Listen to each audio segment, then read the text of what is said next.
dangerous place. Grain is, when it's stored in large quantities, is naturally explosive, and so yeah, they are very, very careful about their security. But we did spend a couple of hours trotting around the grain terminal of the port of Odessa. Any captains in that segment? No, it was purely the rail side. So we didn't meet any ship's captains. We were at the railhead terminal that was unloading grain from trains onto ships. And that's not far away, Daryl, if I may say. It's not far away from one of the big silos which you saw going up in flames last year in late summer, and which is why the boys, including the man who our friend Tim portrayed on that day, are a little bit reticent. I understand. Tim, did you happen to get up into the gantry? No, I went up in a sort of gangway thing that was used for surveying the cars that came in full of the grain. I also spoke to the chief engineer of the port, who is got sort of Homo Sovieticus, I suppose, a very tricky man to interview, especially at very short notice. He's a monoglot Russian speaker, who, shall we say, was not fond of giving full answers. So you'd ask, and he started in the 80s, right? This guy's in his 60s. There's a brief clip of him in the teaser documentary. He's the one. He's the chap in the helmet with the grey hair. And I would ask him something like, "So you started work in 1985. Have you seen much change since the Soviet operation of the port?" To which the answer was just, "Da." So we didn't get much out of him, unfortunately. Yeah, because people of that kind, you never ask closed questions. Absolutely. But we had a conversation of sorts. Whether Donnie can do anything with it, I'm not sure, but we'll see. Tim, in Odessa, did you have a chance to walk around the city at all? And I could be wrong about this, but as I recall, Odessa has one of the oldest synagogues in Europe. Did you get to see it? I did have a good wander around Odessa. Yes, it's a very beautiful place. It's kind of it's in a kind of Haussmann style, I suppose. So it's 19th century. It's that it's that Belle Epoque again, and it's an extraordinarily beautiful place. I didn't see a synagogue. No, unfortunately. Well, from this day on, Axel, I apologize, but for me, the Belle Epoque is now the Belle Epoque. Is that the young female cousin of the Belle Pox? I have no idea, but just thinking of the Belle Epoque has changed history for me. Tim, of all the cities you visited in Ukraine, what is the liveliest city you have walked through and you've engaged in restaurants, in pubs and bars, etc.? I'd say definitely Odessa. Odessa has a really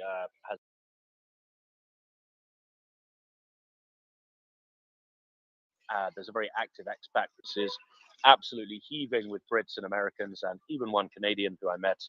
And it's got this kind of multinational, multicultural feel of a major European city.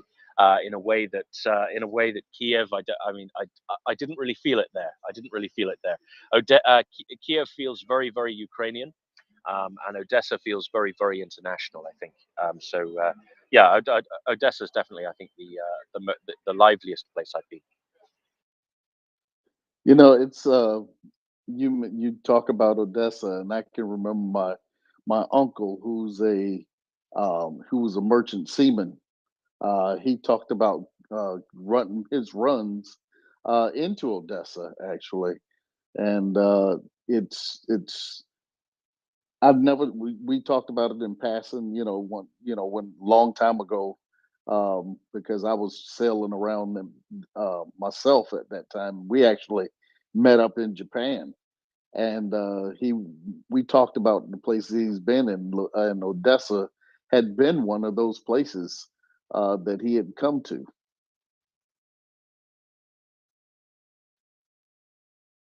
So that the whole experience of it being an international city, most places that get ships in tend to bring different stuff um, into the countries where they are, and it's not necessarily just the cargo. It can be trinkets and different things that they have that they give to girlfriends, friends, whatever. And those cities tend to have a lot more connections to the outside world than most of the places on the interiors. So, Tim, traveling by train, you arrived in Odessa by train. Uh, Describe the neighborhood the train station is in. When you walk out of the train station, where are you? When you look around, what do you see? I arrived in Odessa by bus, I'm afraid. It was a bit of a last minute thing. And we took I took a minibus down from Kiev to Odessa, so I didn't actually see the railway station until I left, and I'm trying to remember exactly what it was like. Um, no, it's totally gone. I'd have to look through the footage to jog my memory, I'm afraid. But Tim, maybe you can talk a little bit about your impressions of Mykolaiv and Kherson, because these were at the beginning of the whole setup a few weeks ago, and I think the impressions were quite memorable. Absolutely. Mykolaiv and Kherson, these were and still are proper frontline cities. When I was in Kherson and Mykolaiv, I was with Kamyshin and his team, and there was just a colossal security risk. Kherson is under almost constant bombardment. When we visited the local government, they are operating out of a literal bunker. Um, the rounds are falling all the time in the city. There's also quite a severe kidnap risk from Wagner stay-behinds in the countryside. There's still pockets of, I don't want to say resistance because that's the wrong word, but there is still Russian action ongoing on the right-hand side of the Dnieper River in Kherson Oblast. So we were out near Chernobyevka, the famous Chernobyevka airport, hilariously referred to as Kherson International Airport. And you could hear small arms fire, and that meant it was only a couple of hundred yards away. This was Ukrainian forces mopping up what was left of the Russian forces on the other side of the bank. That's still ongoing. Because that side of the Dnieper River is not fully liberated. There are still Russian operatives there. And we did receive warnings of specific kidnap risk, especially to foreigners, especially to American and British citizens from Wagner stay-behinds. So that part of the world is really quite hairy. Mykolaiv itself is a little bit safer, but boy, can you see the war there. We went. There was quite a famous Russian bombing against the city government headquarters. There's an enormous, I think it's like a Brezhnev era office block with a great big hole down the middle. It got hit full on with a rocket. I think it was 36 people were killed in that strike, all of them workers for the local government. And they haven't really cleaned it up yet. So you can go and you can walk around outside this office block. And there are, the accoutrements of administration just lying around in what were the gardens of this office. Somebody's briefcase is lying over there, somebody's office chair is lying over there. There's a filing cabinet there that has been chucked out of the building by the force of the explosion. It's really quite horrible. It's really quite poignant. So yeah, those cities have really suffered, and Kherson really continues to suffer. Tim, have you taken shelter in air raid shelters in your time in Ukraine? And can you tell me about that if you have? Actually, no. This was something that we had. I've had a discussion with a number of locals about, and the general feeling is people don't bother. You know, the attitude they take is, look, you can either let the Russians run your life. So every air raid, you know, you wake up, you stop what you're doing, you abandon your lunch, whatever you're up to, and you go to a shelter, and then you sit around there for 2 hours for the all clear. Or you can not do that, and you can take a very slight chance that something will land on your head, and just get on with your life. So there's this general feeling among the locals that, you know, we're not going to live in fear of this. We're going to, you know, as the old poster used to say in my country, keep calm and carry on. And I think there's a lot to be said for that. Simply because Russia knows the psychological toll that air raids take, and they do spoof the Ukrainian early warning system. So the Russians will, you know, stick a couple of air assets into the air on a path that they know that the Ukrainians know is a bombing path, and they'll stick them up in the air, fly them around a bit to trigger the air raid warning system, and then not do anything. And you know, they'll do things like fly drones around without actually sending them anywhere, and just do what they can to make life difficult for Ukraine. And I think at some point the Ukrainians just said, "Nah, we're not going to play that game. We're going to take a very slight chance of danger."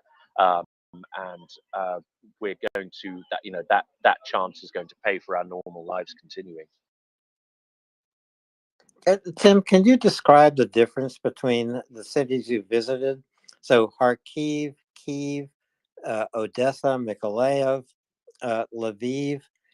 What is the difference in the feeling in these cities, if you can compare them? The further east you go, the angrier people get. Has been my experience. You know, so interviewing civic leaders and government leaders in Kiev, they're very focused, they're very patriotic, but you know they're very calm. They're completely focused on doing their job and doing their part of the war effort. Going out further, so for example in Zaporizhia, I interviewed Ivan Fedorov, who is the mayor of Melitopol in exile, and he's really angry. You know, he's really, really angry about this. He's as I understand it, he's a Melitopol native, and he was just elected in 2021. He just started. You know, he's had a career in local government, mainly in Kiev. But he was just elected in a mayor of Melitopol of 60% of the vote in 2021. Immediately set about his job with extraordinary energy. They got a lot done in their first year. You know, they built a new stadium, they built a new ice rink, they built a load of new housing, and then the Russians took his city away from him. And he is so angry, and he is so angry about what they've done to the people of his city. And he's so angry that they're propagandizing them. And he's so angry that he's no longer able to provide them with the services that they relied on his office for. And he's got this inner rage to him. And you notice this more and more. You know, interviewing people in Zaporizhia. I interviewed Natalia Andreeva, who's a local journalist. She does regular, kind of high risk journalism. She's been to Bakhmut several times and filmed there, for example. She's so angry about what the Russians have done. And so, yeah, the biggest difference was the further towards the horror you get, just the more outrage there is that in Europe in 2022, 2023, this could be happening again. And it's happening again for no reason other than Russian barbarity. And yeah, that was the biggest difference I noticed. I think the anger. Tim, when are we going to see a trailer with the mayor of Melitopol? Is that coming up very, very soon? He's in the last one. Sorry, he's in the first one. He is the young chap with the flag on his desk. Yes, but there will be, Tim, just to address this on your question, yes, there will be another trailer about, or a teaser about Zaporizhia and what Tim did there, because Tim met 3 people in Zaporizhia. Maybe we can talk about this, and we'll collate this as a location teaser, and the interviews will also come out step by step. Tim, please, maybe you can talk about who you met in Zaporizhia.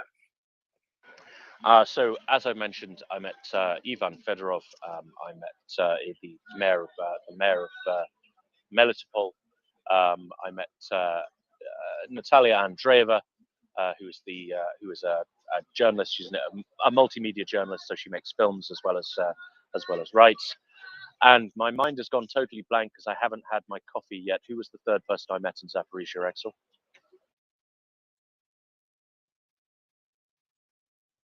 Well, I don't think Axel can remember either. No, I can. I just had to walk back because I had to trail the dogs outside. I apologize. You went to see Chef Zhenya on site as well. Of course, yes, of course. So I also met Chef Zhenya. The interview with Chef Zhenya, which made it into the teaser, was done in Kiev, but he has his main kitchen in Zaporizhia. So I went out to hang around with his guys, film some B-roll, and drink his whiskey, which was jolly fun. So yeah, so there will be, I guess, a Zaporizhia, a holistic Zaporizhia experience condensed into 2 minutes, which the ever able Donny Dogovitz is compiling for us. Gosh, excuse me. Remember, you can make a documentary in 2 minutes, Tim. And tell me, what did you cook with Chef Zhenya, and will you be opening a restaurant in Wales?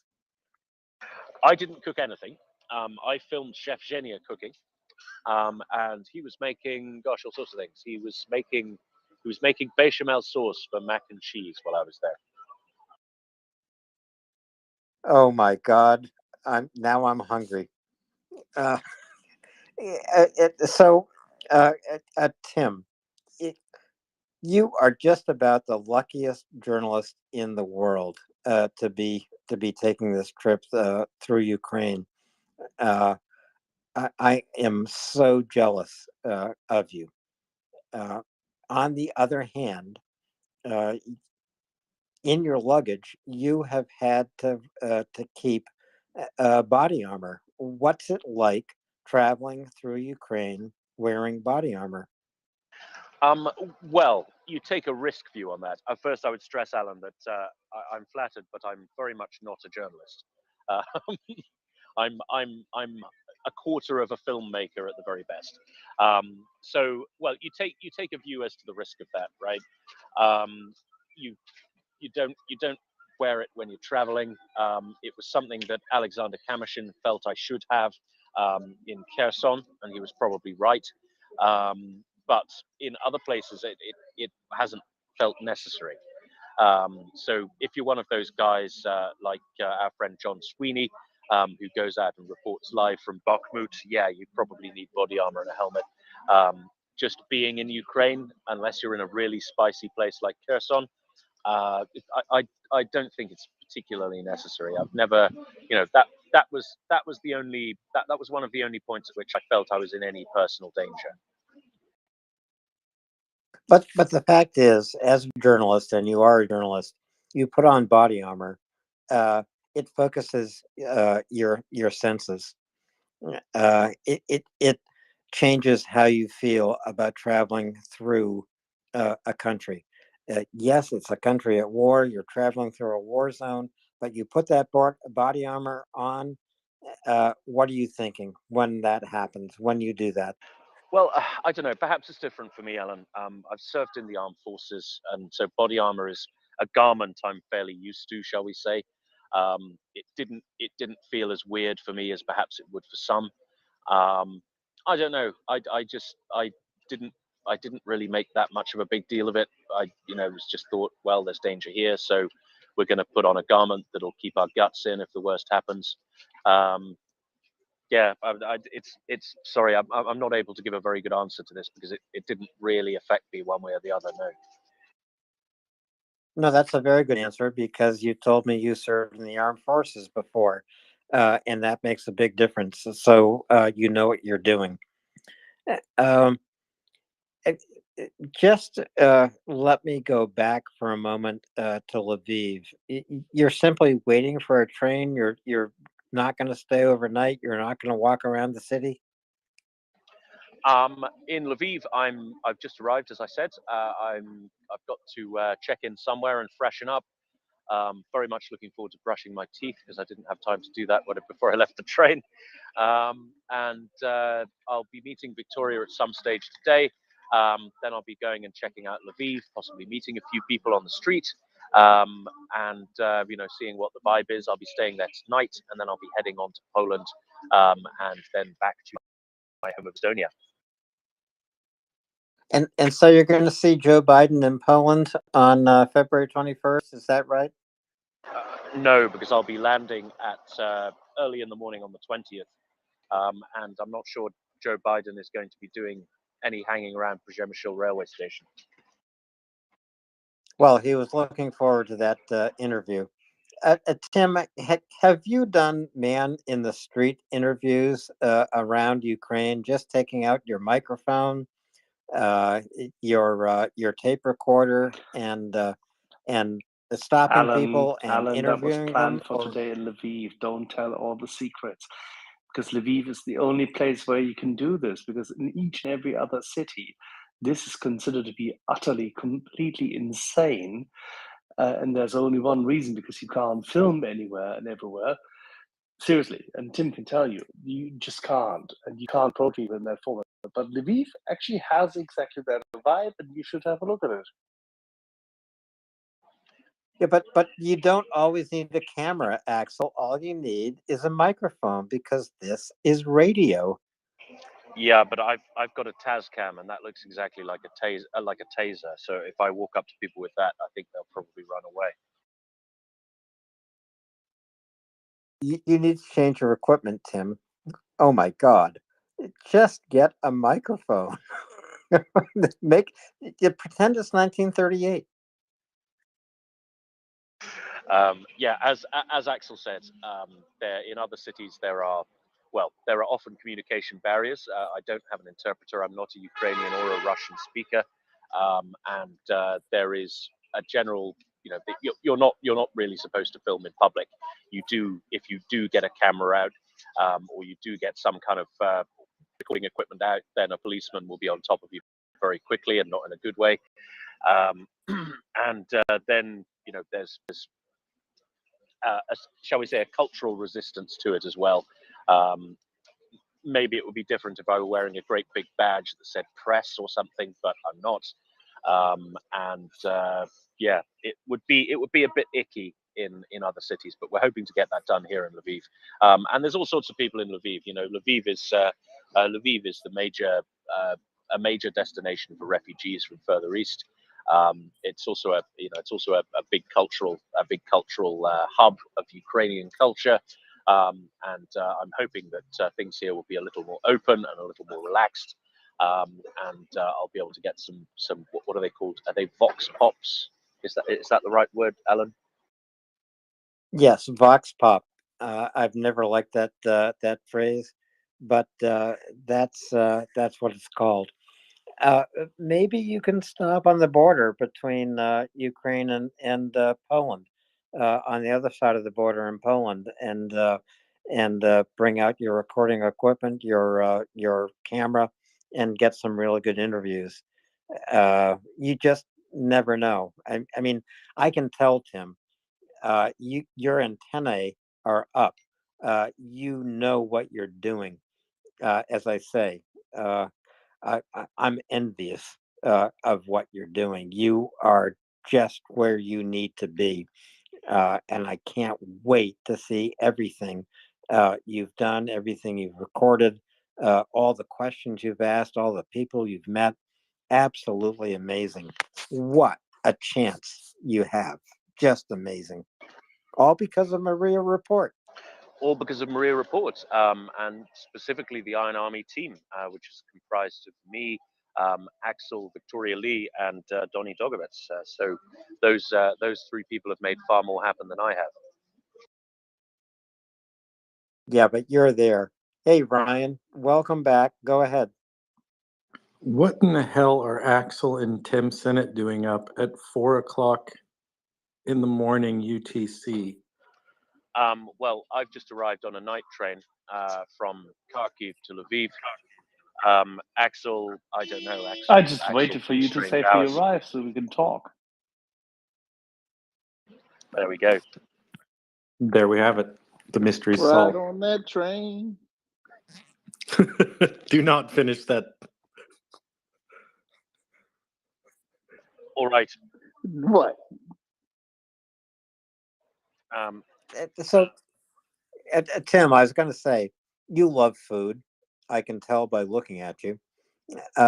Tell me about the cuisine you've encountered in Ukraine.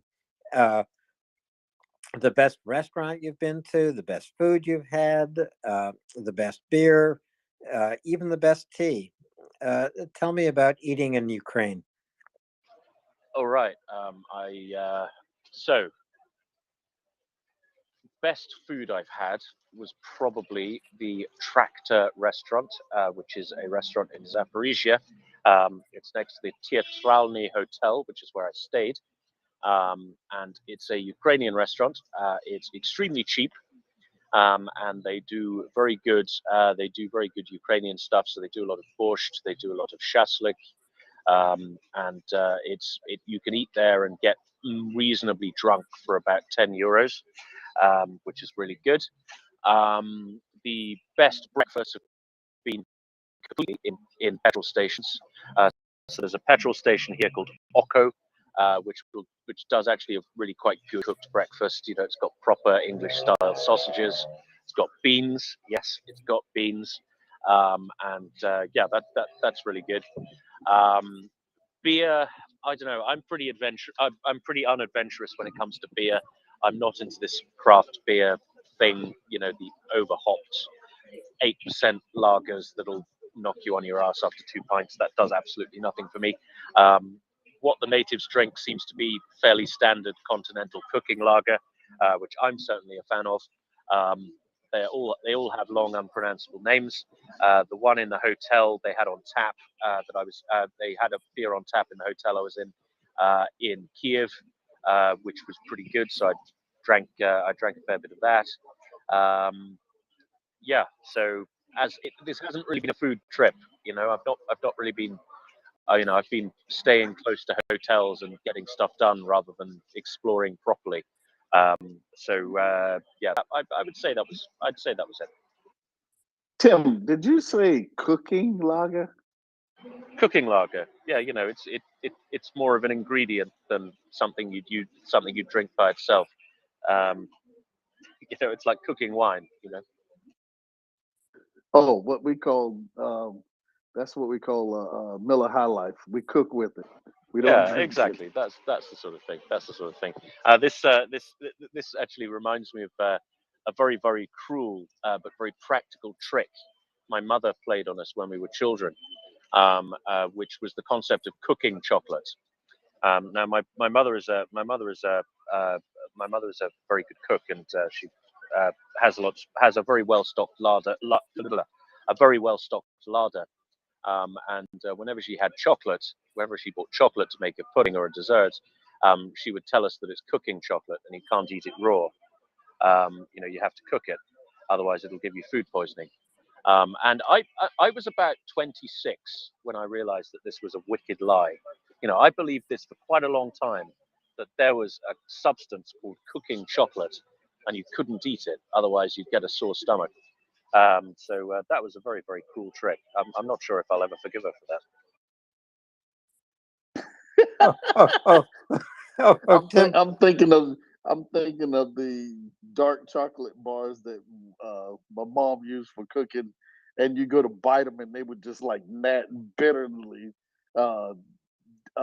bitter because they had no sugar in them.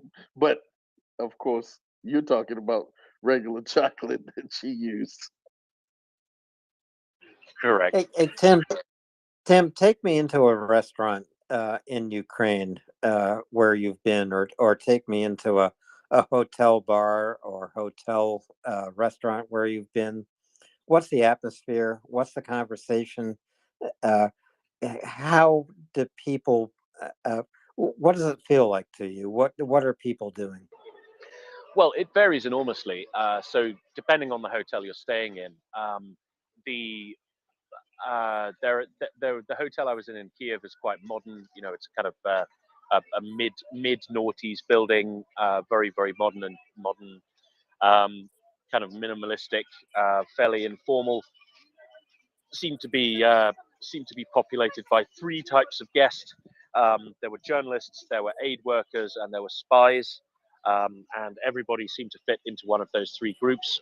I let people keep guessing as to which group I fit into, and it was, yeah. So that place was very informal, very cosmopolitan, very international. Everybody in the hotel was foreign. Everybody in the hotel, all of the staff spoke English. Going out to Zaporizhia, I stayed at the Teatralny, which was this beautiful 1950s building. You know, all the inside was all, you know, was all marble. It was all very smart. It was all extremely clean, and it was it was very very cheap. So I think it was about 30 euros a night or something like that equivalent, and everybody in there seemed to be a soldier. So it was populated almost entirely by soldiers, and they were either on their way to somewhere horrible or on their way back from somewhere horrible and needed a comfortable place to stay the night. The restaurant next door, the Tractor restaurant, very very formal. This was something I noticed about the Ukrainian restaurants here. They're extremely formal. They have you know, they have lovely starch tablecloths. They have waitresses in, you know, very smart uniforms. They're overstaffed, I would say. They have far more people working in there than they actually need. So that makes the service very very slick.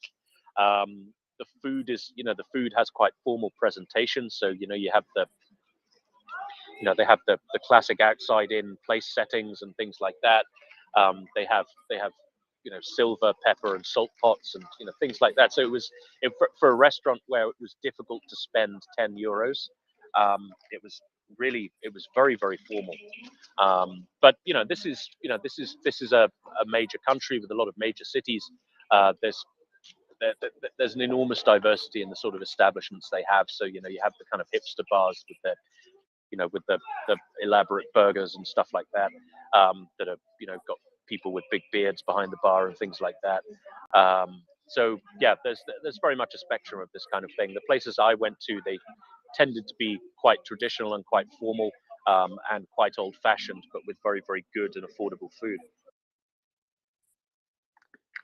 Tim, it's great talking to you. Daryl, go ahead.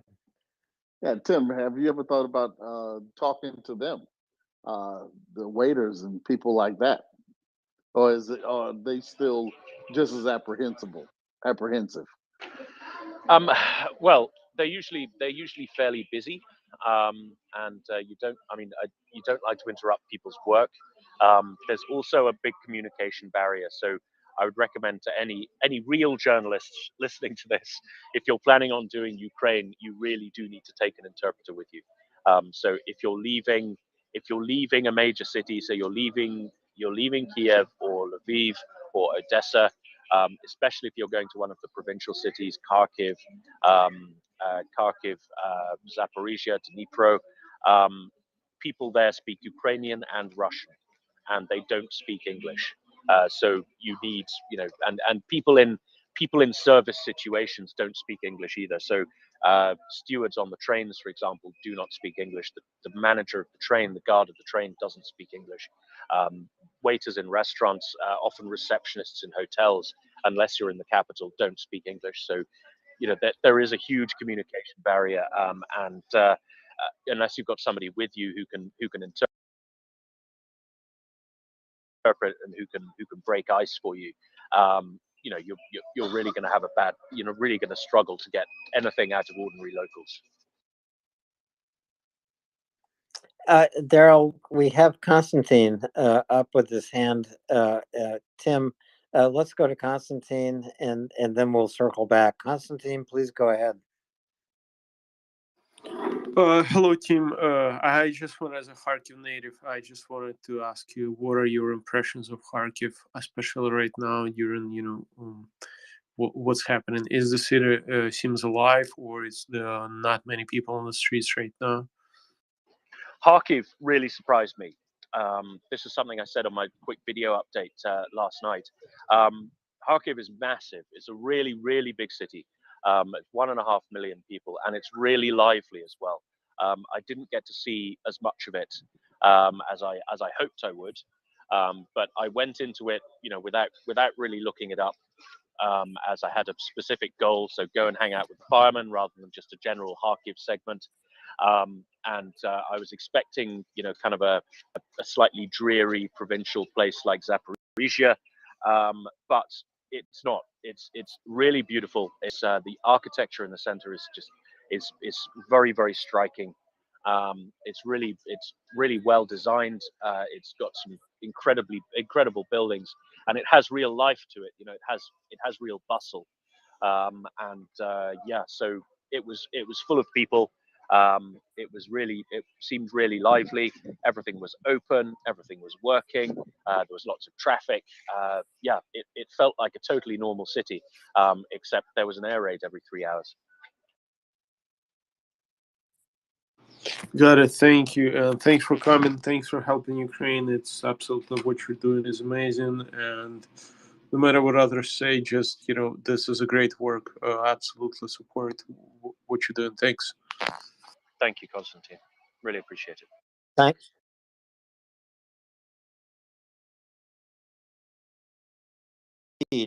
Or it could be more than that, but Freed, go ahead, please.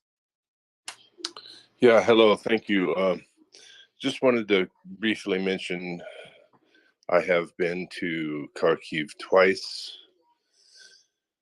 Once in 2007, again in 2018.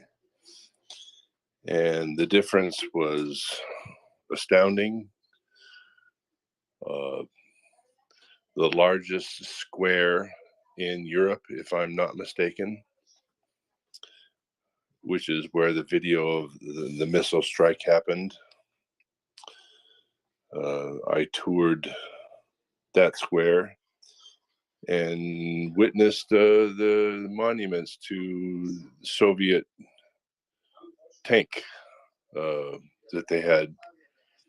And it's very important for Putin to try and subjugate Kharkiv, as it's only 25 miles from the border. And my Ukrainian brothers and sisters are defending that city heroically, as they are with all of Ukraine. So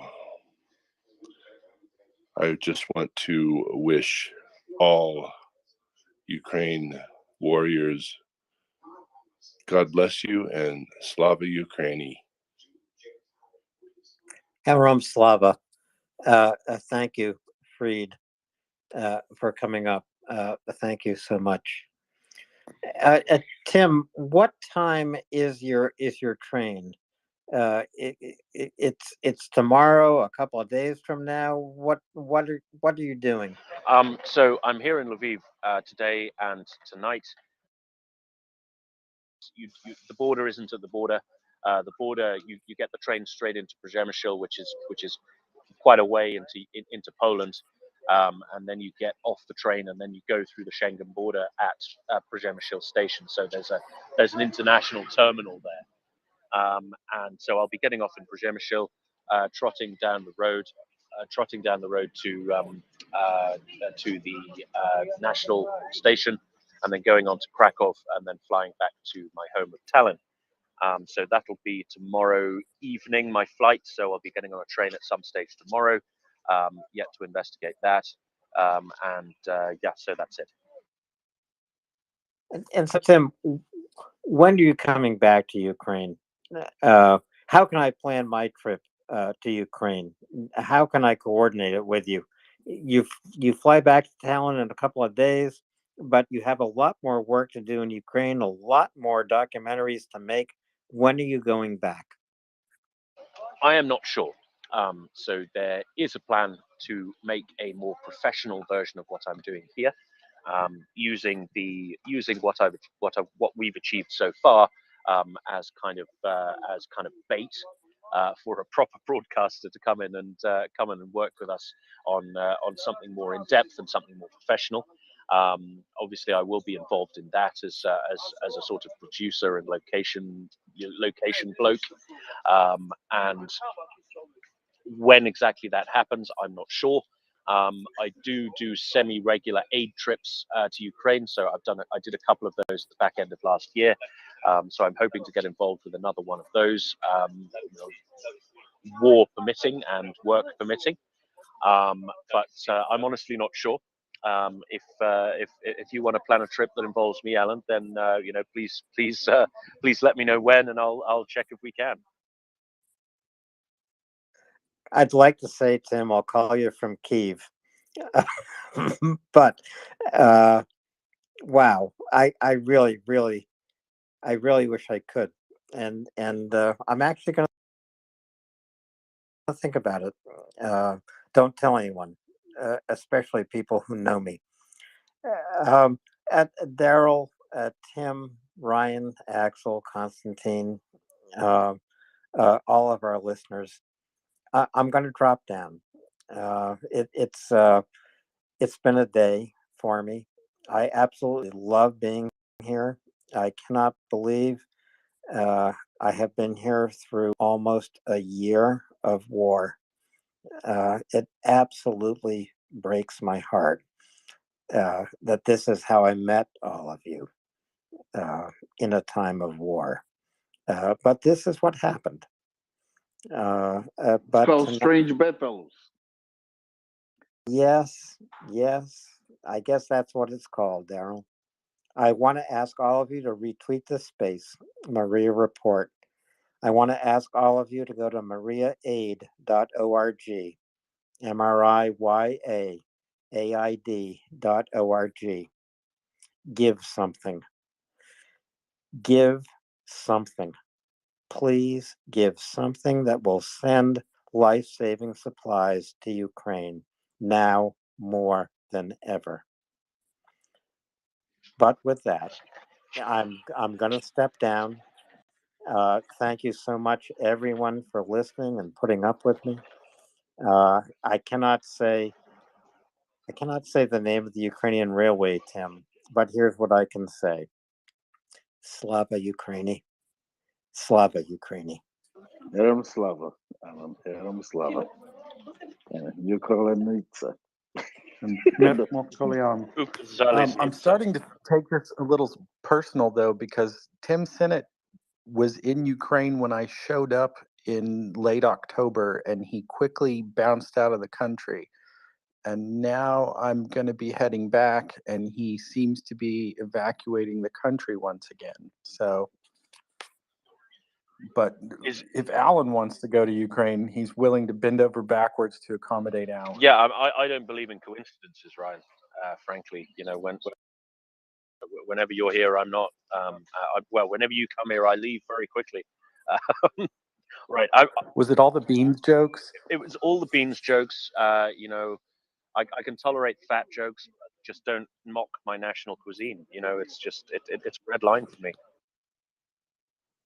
Apology. Have y'all seen Axel and Tim in the same room?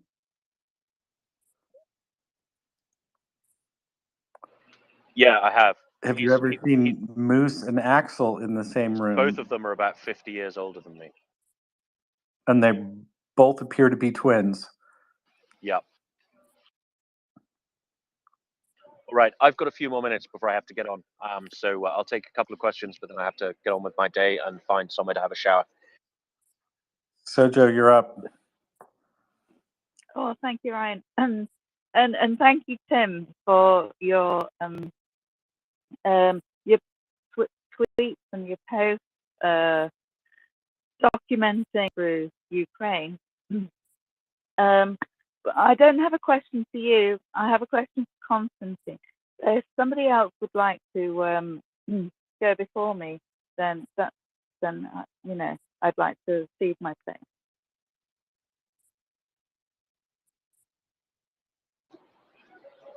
Okay. If there's nobody, then I will drop down. I'll probably be back on again later today, Kiev time. Failing that, thank you all very much. Thank you to Daryl and to Alan, our co-hosts, and Ryan, our newly minted co-host. Hope everybody who is in Ukraine on the space is staying safe, and everybody who isn't is also staying safe. Good morning, everybody. I'm not sure who decided it was safe to leave me in control, but I'll let them figure that out on their own.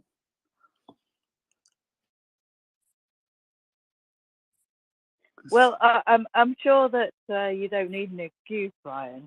But I think I'll just interject here. Yeah, go right ahead. Thank you, Constantine. It's good to see you. How are you doing, and how are your friends doing in Ukraine? Particularly your friends within the armed forces. Is there anything that you, in particular, any sort of like aid drive that you're concentrating on, or give us an update.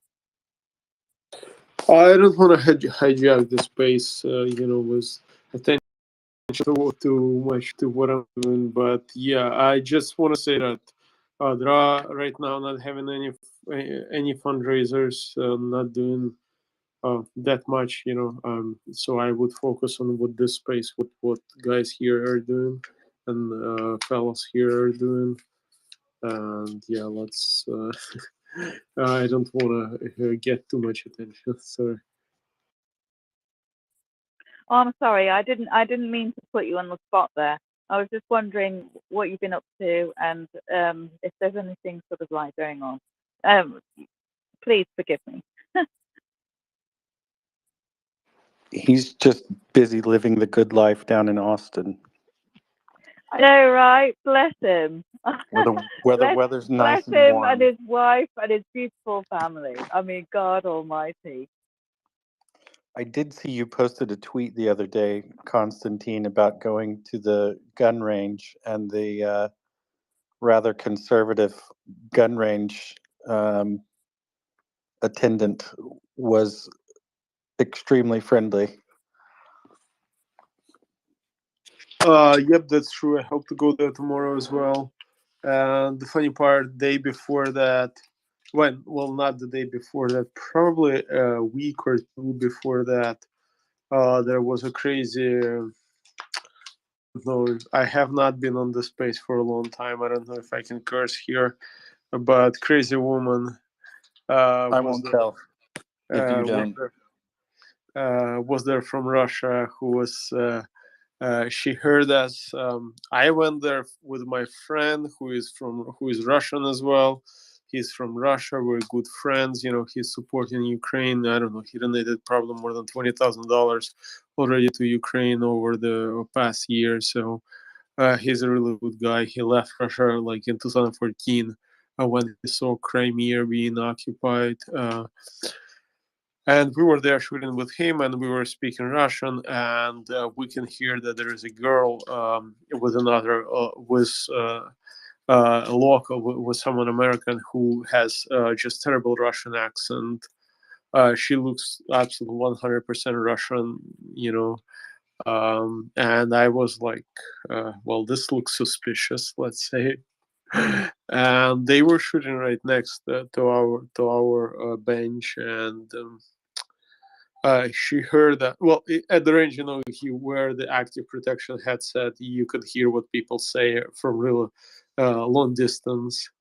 And she probably heard us speaking Russian. And when we went to change the targets, she's like getting closer to us and saying like "Krym nash," which means like this is like a red flag.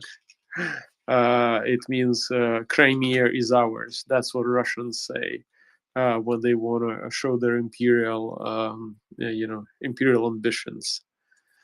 And we looked at each other, and I said I imagine I pretended that I did not hear her, and I said a couple of really bad things about Russians, so she could hear me as well. But this is a gun range, and I had this really big temptation, to use it. But yeah, I'm joking right now, of course. No, I would not use anything like that. But yeah, it was the same range, and that experience was quite, quite unpleasant having that woman over there. But then at some point, like the next time we came, there were we met while we were shooting. The guy next to our bench was. He asked me if I was Russian. I'm like, no, I'm Ukrainian. He's like, Slava Ukrainian. So, like, Heroям Slava. And then he went in like, yeah, what's happening in Ukraine is so terrible. We spoke, and turned out he was one of the a big IT company manager. And on his way back, he spoke with the guys at the range officers, and told them that we're from Ukraine.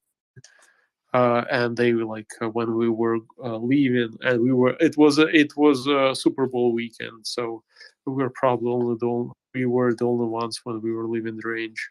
We were the last people who were leaving the range, because we don't give much about American football. And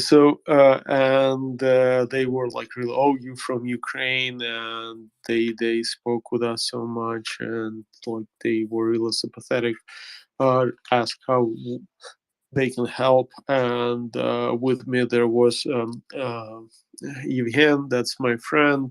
He's from Ukraine as well. He's from Kharkiv. He's actually from Donetsk himself, and he's a husband of daughter of my friend who was killed in action a couple of days, actually weeks ago. And yeah, it was quite touching for us back then, and we were really, well, not touched, but like pleasantly surprised to see this, because right now, I will be honest with you, Ukrainians are in the United States are quite afraid of Republicans, because like there is so much, while there are still people who, a lot of Republicans support Ukraine, we see the really large effort to side with Russia for some reason. We're shocked, but that's the feeling that we have, unfortunately. I don't actually I don't blame you for that, because there has been a rather large push within the media in the United States, and within the sort of like the very extremist group within the United States, of being quite pro-Russian, or at least anti-Ukrainian. I don't blame you for being afraid, but I think actually, I do believe that there is a very strong bipartisan core, which supports Ukraine and is against Russia. If one looks at like people like the turtle, etc. What's his name? Ryan. The little turtle there. Making his statements. Mitch McConnell. Yeah, exactly. Making statements against the Russian Federation and for Ukraine, etc., etc. But there is this there is this extremist group, which is very, very small, but very loud, which can frighten a lot of people. So I don't blame you that you're a bit scared, but I don't think that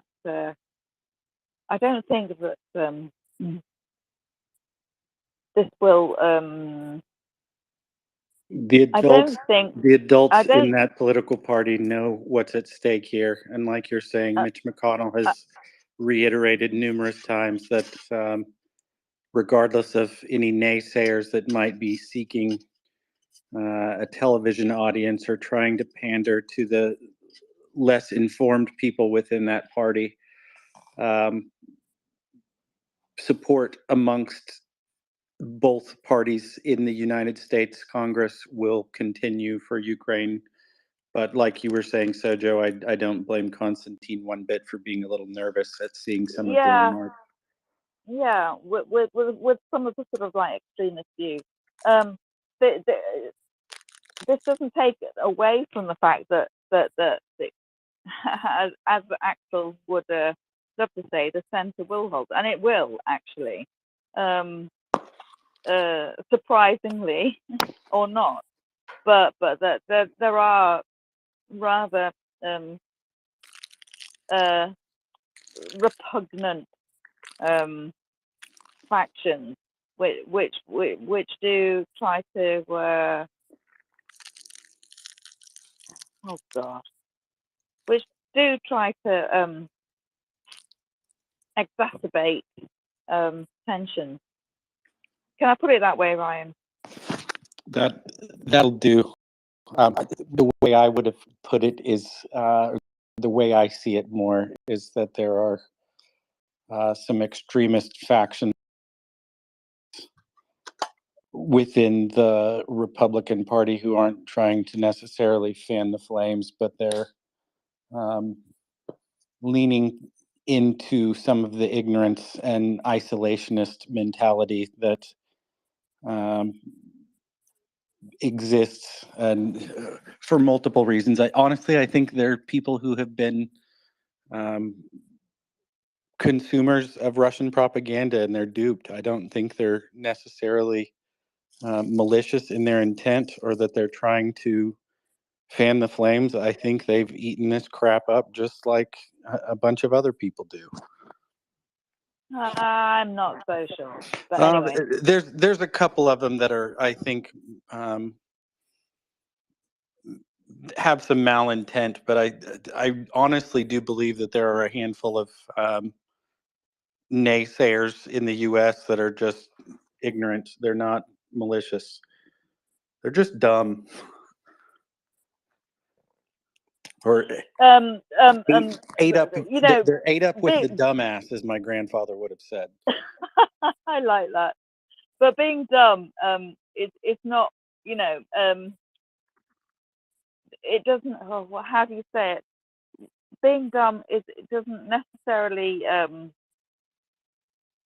prerequisite of being dumb isn't necessarily Being pro-Russian. Yeah. Oh God, you know what I'm trying to say.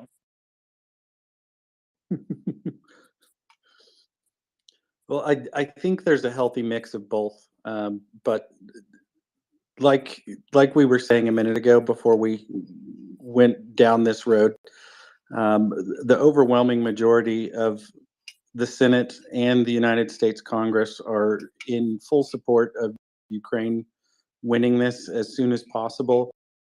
Mitch McConnell's on board. He may not be the Senate Majority Leader anymore, but he still is a major mover and shaker within the party, and he has a lot of influence. And I don't see any of these up-and-coming Republicans who are trying to make a name for themselves by saying outlandish things actually standing up to him and winning.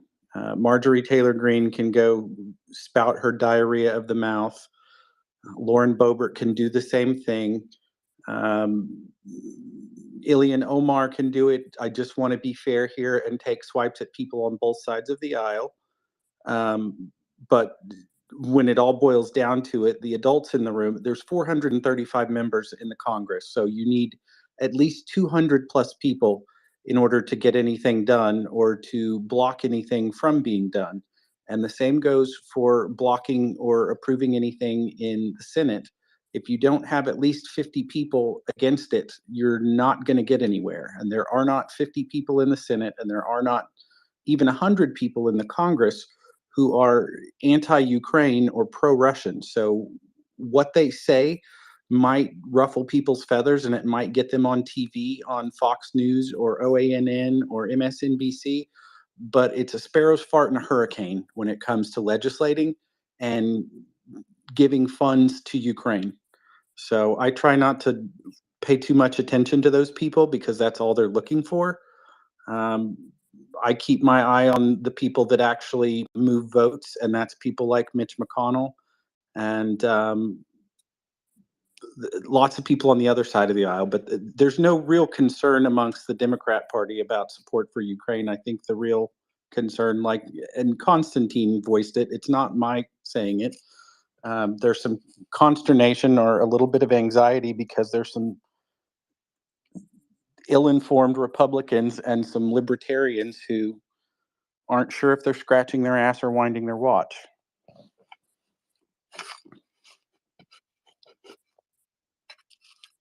Well, I'm glad actually that you're here to ease my anxiety, Brian, actually, because you put it in a rather I do like the way that you've explained how things work. Well, it just so happens that I spent a career working in the energy business, but all of my college education was spent studying foreign policy and politics and international relations. So sometimes I do know what I'm talking about.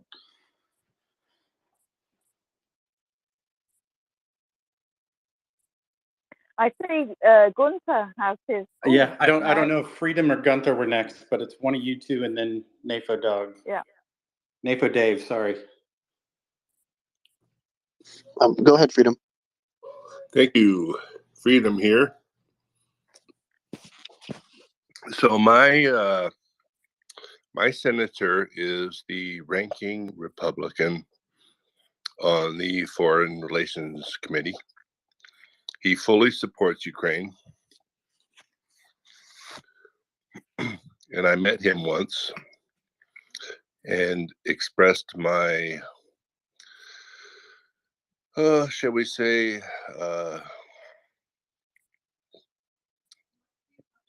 very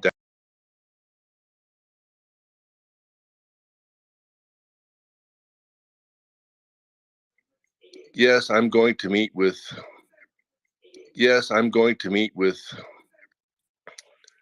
but they need to realize blah, blah, blah, the corruption thing. And since then, he's been very silent, and Mitch McConnell has taken the reins on support, and I appreciate that very much. What is the Senate doing? Does anybody have any information on the Senate?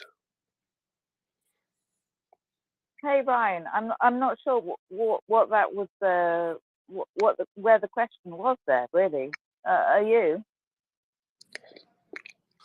The Senate usually, well, let's just, the Senate doesn't, no spending bills originate in the Senate. So I don't know if aid to Ukraine would qualify as a spending bill if it's transferring assets that have already been acquired by the United States government. If they're looking at appropriating dollars that will be sent to Ukraine, I think all of that would have to go through the Congress first anyway. So they're just following the leader. Mostly what they could do, or even what congressional leaders could do, is craft new legislation that might improve or expand sanctions on Russia. They could appropriate more funds in future Congresses, but they're not doing that right now. They already passed the huge Lend-Lease bill last year, so really they just need to spin stuff off of that or come up with other ideas that could help expedite an end to this war. Thank you. As far as sending stuff over or logistics go, that's a Pentagon issue. It's not really waiting for a signature in Congress, or it's an executive department or an executive branch. It's not nothing really happens logistically in Congress. They spend money, they write laws, they impose sanctions, things like that. They ratify treaties, but other than that, they just talk a lot. They're the greatest deliberative body, don't you know?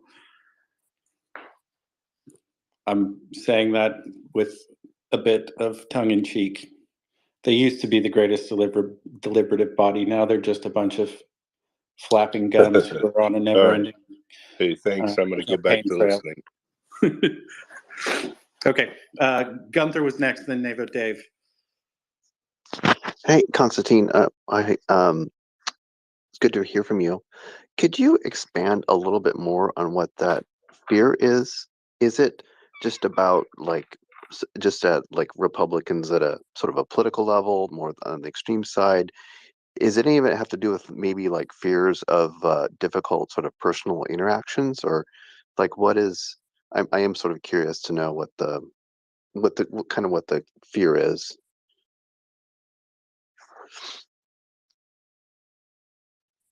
If he's no, he's around. So imagine that like this group of people who are quite aggressive and quite attacking. You can imagine that most of, like, for example, me, I'm here on the business visa.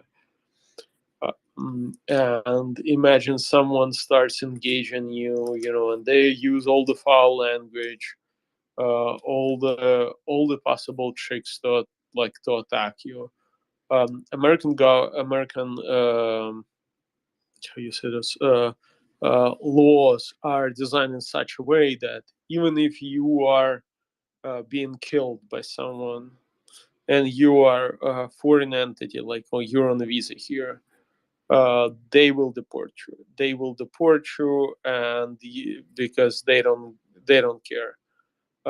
Just the fact that you had, I don't know, you shook hand of the law enforcement officer is a trouble for you in the United States, pretty much. So, and imagine if someone starts provoking you, you can get in a lot of trouble if you try to act in I don't know, like, even if a person just attacks you on the street, this will be a problem for you. And right now, to be honest, like a month ago, before the war, before the wide-scale invasion, I would not care.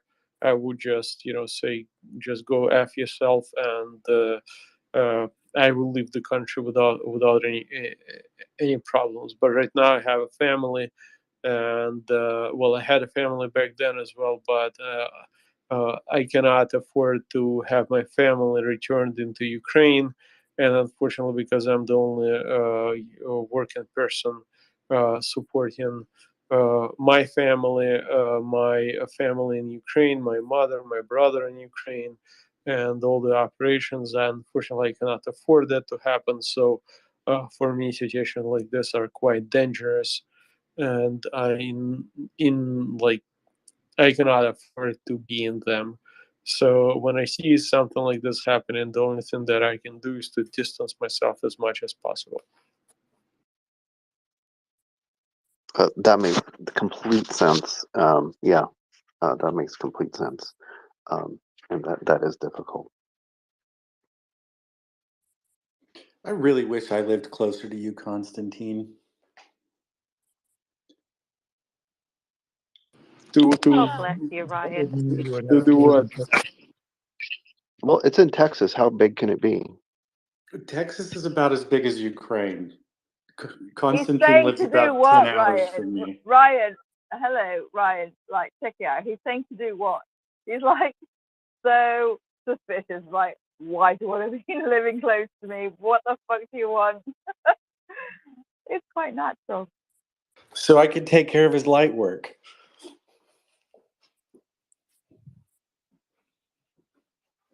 I don't have to worry about losing a visa.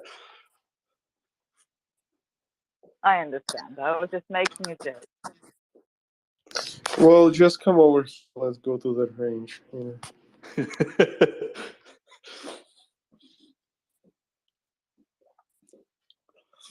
I'm not trying to get shot. It's Texas. Alan, That's not a problem. yeah. Yeah. Ryan's going to flash the horns down to you too, I bet. Oh, I think absolutely. I think Alan would like to have a word. I thought Alan was asleep by now. I'm supposed to be, and I will be. But just to help people understand the U.S. Congress, don't focus too much on the House. Just because spending bills originate in the House doesn't mean the Senate does not have a say. The Senate They have go a over say. to the Senate and then they end up back in the House if they get rewritten. You're right. Exactly. And there's something called a reconciliation committee. Yeah. These are senators and House members who meet together and write the bill that's going to be passed by the entire Congress.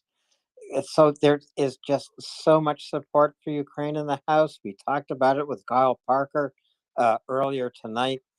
There should be no anxiety whatsoever about what the U.S. Congress will do. The U.S. Congress will support Ukraine, pure and simple, 100%, or 101%, if there is such a percent. This is what's going to happen. Don't worry about it. Yeah, there's a whole lot of fresh blood that's just come into the Senate and to the House. There are some people fresh off an election that are trying to make a name for themselves because they're not a mainstay or a fixture in those legislative bodies, which is somebody like Mitch McConnell. So in order to keep their name out there and earn themselves a little more name recognition or a little more elbow room at the table, they'll say these outlandish things to try and pander or cater to a particular demographic within their area of operations, and they don't control the way things work. Both in the House and in the Senate, things are done very methodically, and there's a pecking order. And when the big dogs say that the party is going to support a certain issue, and Mitch McConnell has said that, that's all that really matters. Because when the little guys stick their neck out and try to buck up to somebody like Mitch McConnell, they're going to find out how the pecking order works. And that's why I don't worry too much at all about what AOC or MTG or Boebert or whoever that doofus libertarian guy from Tennessee that takes pictures with all of his kids around Christmas time holding guns have to say, because they're irrelevant. They're flibberty gibbets, as my mother said. They like to see themselves on television, but that's about it. What's his name? Is it NATO Dave? I don't know. There's a NATO Dave here with his hand up anyway. NAFODA. It's NAFODA. What? NATO what? NATO Dave. Dave O. NATO Davo. But I just go by Dave too. So there's a little fly in the ointment here, and its name is Kevin McCarthy. So because he is Speaker of the House, he controls the schedule. He controls what bills are brought to the floor and which ones aren't. And because he is now beholden to the very vocal minority that does not want to fund Ukraine, he could potentially gum up the works. if he wanted to do that. I'm just putting that out there. He probably won't, but he is in a position where he is now now permanently tied to these anti-Ukrainian Hang on a senators, minute. legislators. Kevin McCarthy's dumb, but he's not stupid. What I mean by that is Kevin McCarthy, I might not agree with his politics, so I'll call him dumb, but he's not stupid, meaning that he's shrewd enough to have gotten into the seat where he's at, and he's shrewd enough to make sure that he stays there. And him sticking his neck out and trying to get in the way of aid to Ukraine would be about as suicidal as it gets as a young buck running around as Speaker of the House. That's a real quick way to end up like whoever that lady is that replaced the Prime Minister of the UK. I don't even remember her name. She was gone so fast. The lettuce lady. Yeah.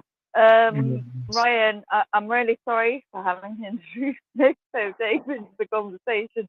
It wasn't me. Anyway, as you carry on, as you go. Hey, NAFO, Ryan, I was just going to say, Kevin McCarthy is not a problem. There's more than one way to bring a bill to the floor of the House. It doesn't have to go through the Rules Committee. Kevin McCarthy does not control how bills come to the floor of the House.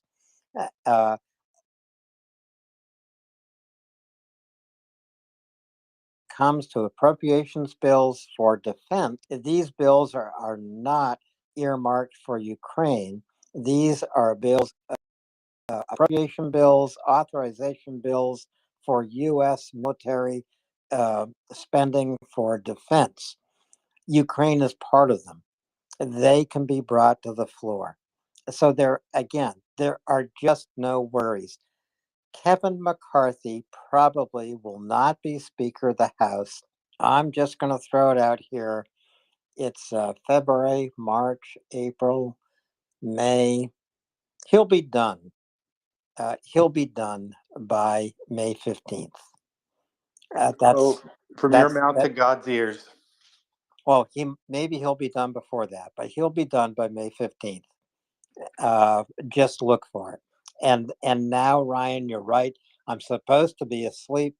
I'm going to sleep. Thanks. I'm happy to come back. Love this place, as you know, and see you all tomorrow. Night, Alan. Alan, McCarthy, he's not in charge of the calendar.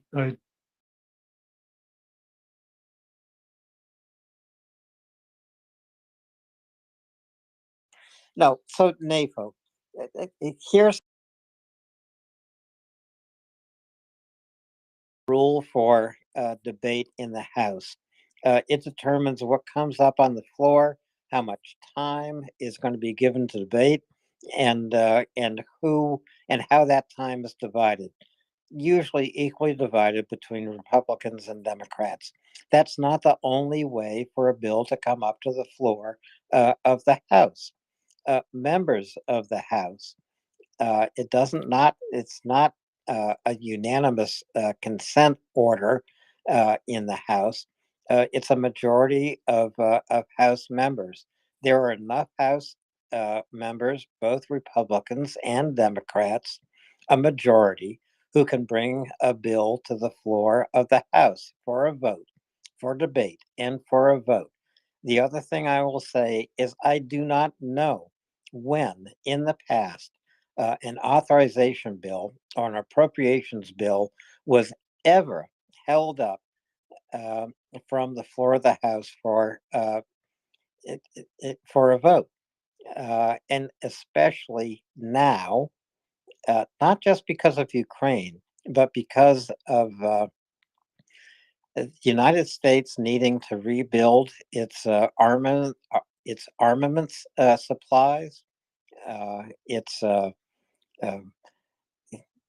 its cache of weapons.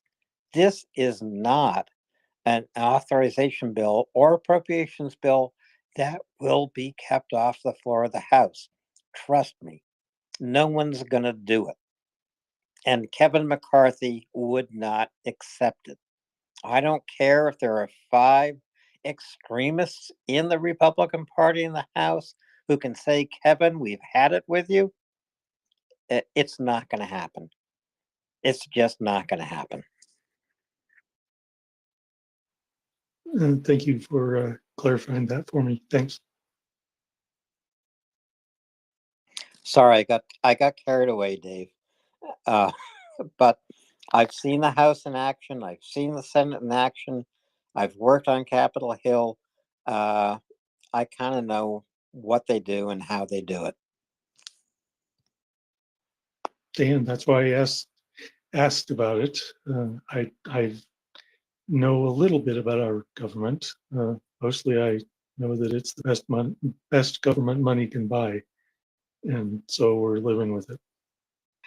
Oh, it's the best government money can buy. You're right about that. And it's not our tax dollars you're talking about. I understand that too. But it's not all bad. It really is. It's not all bad. It's the best we have, and there are leaders in Congress. They're not all in leadership, but there are people in Congress who are engaged in how to govern the United States, and from time to time, they do a good job.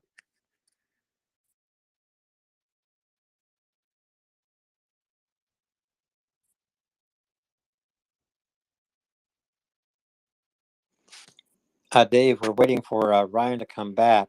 Alan, I was so just disgusted with everything you just said. I left the space and turned off my phone. Boy, Ryan rage quit. Yep. Alan Brewer made me rage quit for the first time on the Maria Report 331 days in. So, in other words, Ryan, you're not going to vote for me? I'm not going to vote for you. Oh my God. I think all politicians are cretins. The definition of politics is poly meaning many and ticks meaning blood-sucking parasites. And I just say that I know about ticks. I'm not a politician. I agree with you. I'm kind of kidding. There are a handful of people who are in it for altruistic and noble reasons, but there are also a whole lot of egomaniacs and sociopaths. And people just looking to line their pockets or advance their lot in life. I'm serious about this, Ryan.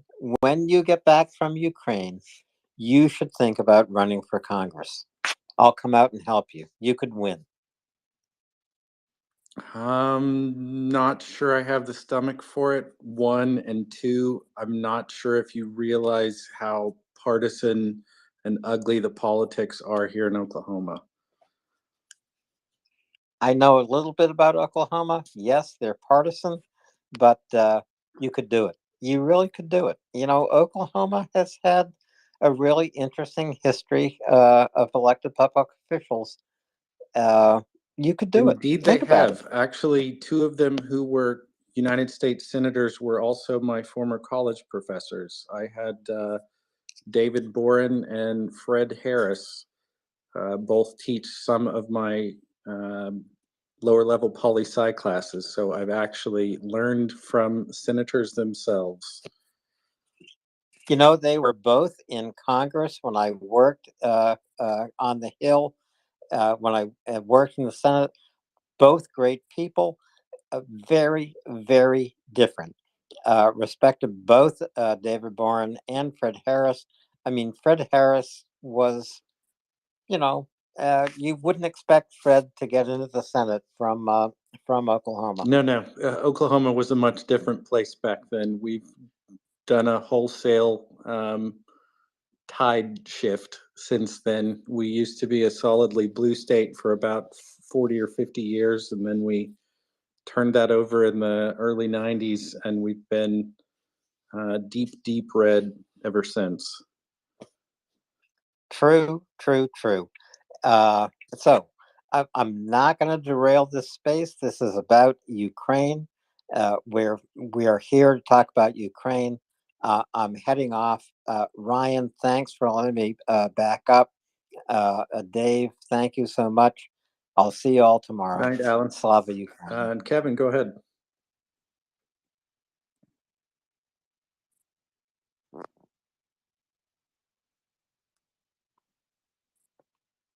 Kevin, can you hear me?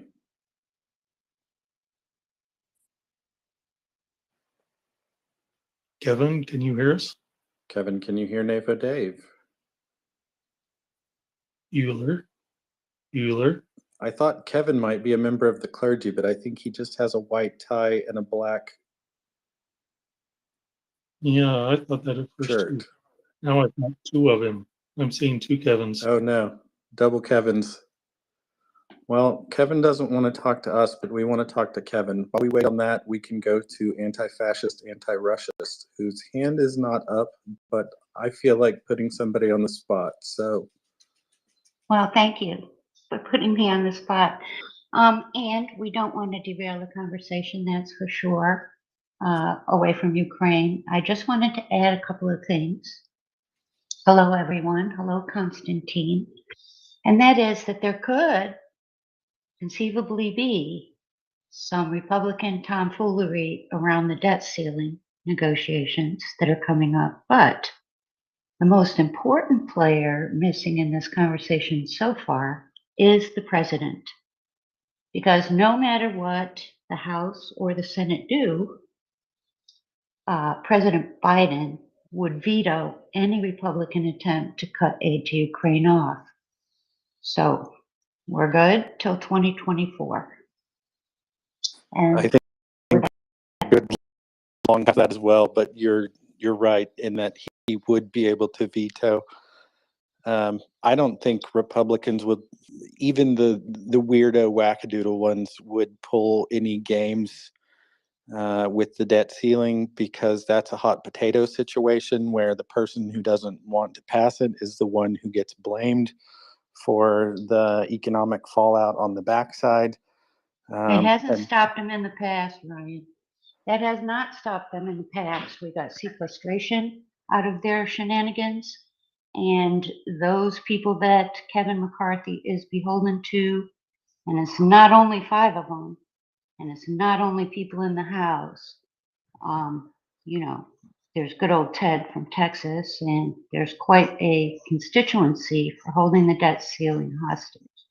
So, you know, that probably won't happen, but I'm pretty sure the president will not allow aid to Ukraine to be cut off. And I was delighted to see how the Democratic House and Senate and the president worked together before the elections to ensure that there would be funds for Ukraine when what was expected to happen happened, but didn't. And in my opinion, thankfully.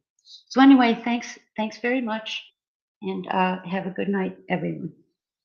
Well, I don't typically talk politics on the space. I actually try to avoid U.S. politics issues like the third rail, and for very good reason. But just as a demonstration of the bipartisanship that there is in support for Ukraine right now, I never in my life thought I would retweet something that Mitch McConnell said in support of something that Mitch McConnell had said. And I had to eat my words about a day or two ago because of the hardcore support that Mitch McConnell has for Ukraine. So,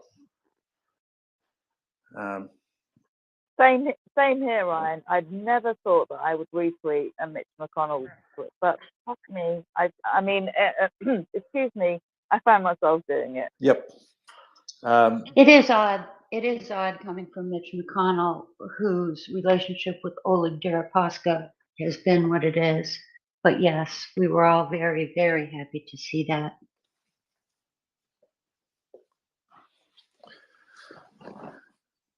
We do appear to have a few open spots on the speaker panel. So if anybody has question or a nice video of something blowing up in Russia we're on fire in Russia. I'm a big fan of pipeline fires in Russia.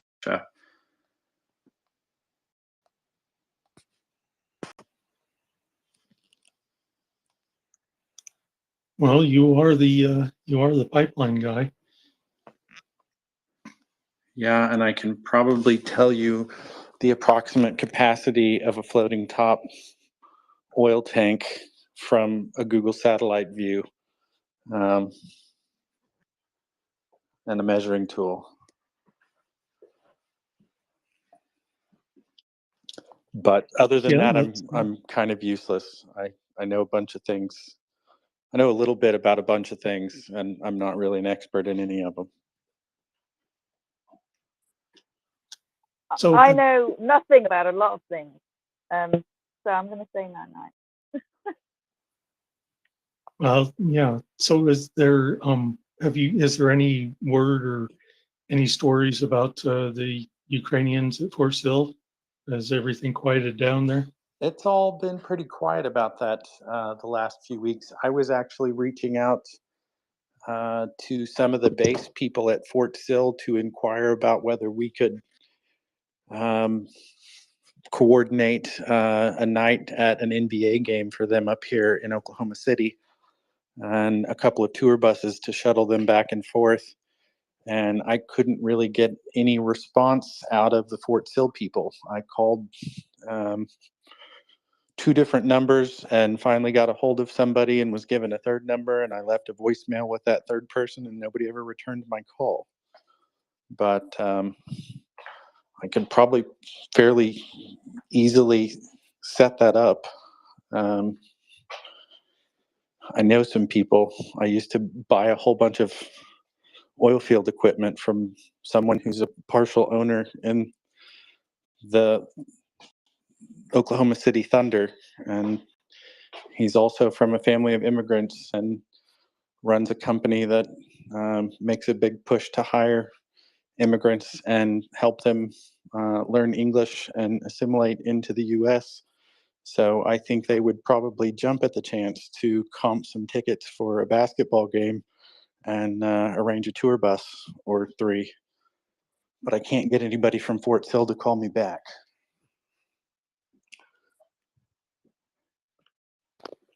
Well, they've probably looked at your file and realized what a sketchy character you are. Yeah, I'm kind of shifty. Well, I would like to also point out that this is Oklahoma Hour. I am running and around with a MriyaReport. 6-shooter wearing a red Adidas tracksuit, so I wouldn't trust me either. Yeah, that, and I've seen that you actually wear that red tracksuit in person or in pictures. Indeed, I do. Sometimes with flip-flops from Old Navy. Really completes the whole get-up. Well, I'm I just got. I don't think I was on the. I don't think I was on the schedule, but filling in, I guess. So I don't have anything prepared yet. I will have in a minute once I get a chance to get to my computer. I was in the midst of watching a documentary. I guess it's on Apple TV and some kind of BBC subscription service that's available through Amazon Prime. I think it's called The Missing Men of Bucha. But I had an interest in it. It seems to be the only new information available on it above stories we've all heard or read or watched already, was some firsthand interviews with family members. So if that's not something you're comfortable watching, I probably wouldn't recommend it, but I have an intense interest in knowing more about this stuff, so I put myself through that anyway. Probably best that I stopped halfway through and decided to co-host for a few hours. Well, if somebody's uncomfortable with that, I would highly recommend the Netflix documentary "Who If Not Us," or not Netflix, sorry, NFL 360. NFL. It's not on Netflix. No, it's on YouTube. Correct. At least that's It's on YouTube and yes. NFL 360. I don't know if it's maybe geo-fenced on the YouTube side. Some stuff is only available in certain areas from YouTube. Well, that's what VPNs are made for. Yeah, I'm not that smart, Dave. I'm from Oklahoma. Oh, come on. I'm from Oklahoma, too. Well, you're smarter than me, Dave. I don't know what to tell you. You got out. Well, yeah, I'm kind of jealous that you had David Warren as a professor. He was, I think he was the president when I was there. He was. He was a president when I was there too, but he would teach like a entry-level poli-sci class. I may have taken that class just because he was teaching it, because as I remember it, I should have already had that class out of the way. But yeah, I definitely liked Fred Harris as an instructor a lot more than President Boren. Boren had much better appointments on Senate subcommittees. I think he was the head of the Intelligence Committee, and he was at the CIA for a while, so I'm sure he knows a lot more. But Fred Harris was a lot more folksy, and he just had better advice about American politics, I think, in general. I can't believe Fred Harris is still alive, to be honest. I looked that up the other day. I thought surely he's gone by now. Nope, that guy's a fossil. I think he must have some of that Galapagos tortoise in his genetics. Yeah, that's impressive. Well, if I'm not mistaken, Fred Harris shared a Senate desk with like Barry Goldwater or something. That's how old Fred Harris is.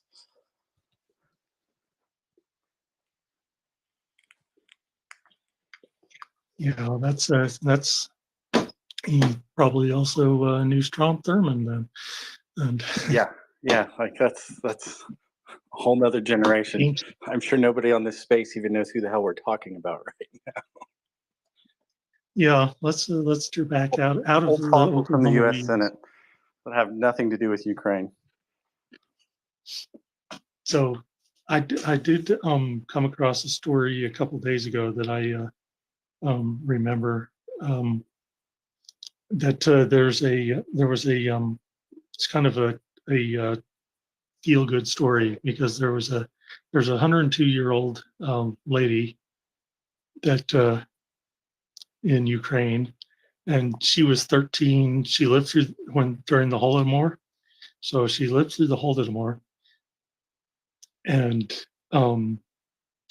then Russian occupation, and now as a 102-year-old, she is sewing ghillie suits for the army and for the people in Kharkiv. I saw that lady too. I can only imagine everything she's seen in all her years. But I'm sure she, above all people, knows you never trust a Russian. I can't remember if it was Rip Rawlings who told me his grandmother always said that to him, or if it was one of the Polish guys I met while we were doing the Four Nations meetings in Warsaw. But somebody was there and told us this story at least 3 times over the course of 3 days.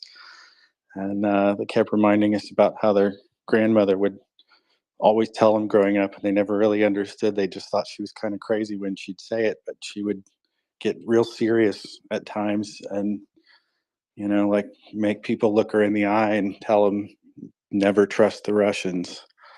And now they understand.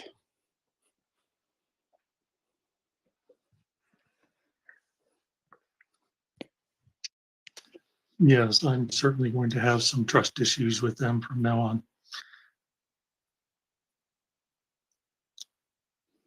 Imagine how the Ukrainians are going to feel.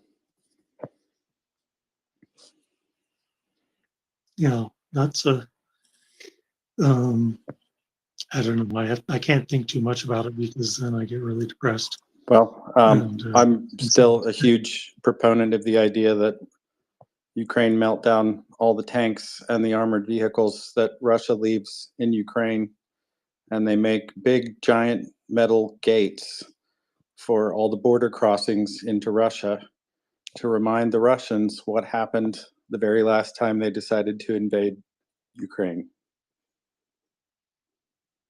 Make them 100 feet tall. yeah, at least 100 feet tall, and electrify them. You know, have a whole Jurassic Park fence going.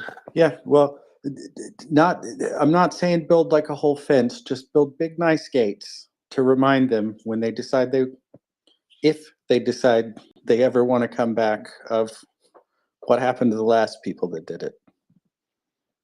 I hope we can get this war over sooner rather than later, because I want to have a beer with Konstantin in Kharkiv, not in Texas. Yeah, yeah. Texas is a We kind will of have, we will have a beer over there. Trust me. oh, Constantine is big. He's around. He's just listening instead of talking. You know, I guess Friday nights or Friday nights on American time are kind of dead here. Well, that's usually when finance would come in. Well, no, that's not Friday nights. That's Saturday nights. It's Shabbat. What am I saying? Yeah, it's Shabbat. Yeah, today. normally he's around here to do NAFO shit posting in the dark when nobody's paying attention. And then the Europeans wake up a few hours later and wonder what all the stuff is in the nest. But Yeah, and Axel goes off, and there was a Doman that was talking about why is there an AFO in our title? yeah. That might, yeah. I'm still. I've been on with finance on Tuesdays and Thursday nights, so he keeps things pretty lively. He's pretty good at that. I'm just too much of an introvert. I would rather sit back and listen. We'll get you out of your shell. Don't worry. Yeah, I hope so. Right now, we need somebody to come up to the speaker panel, so I've got somebody to spar with. If any trolls are feeling welcome, I don't think we're supposed to play with our food anymore, but I'm happy to entertain somebody until I get caught. Feeling extra mischievous tonight. Yes. Any Russian trolls, tankies, you know, Vatniks? They probably don't come in here anymore. I think they stick to the DMs mostly. Or they wait for Yehuda to show up. He seems to attract them. Yeah, he has that way about him.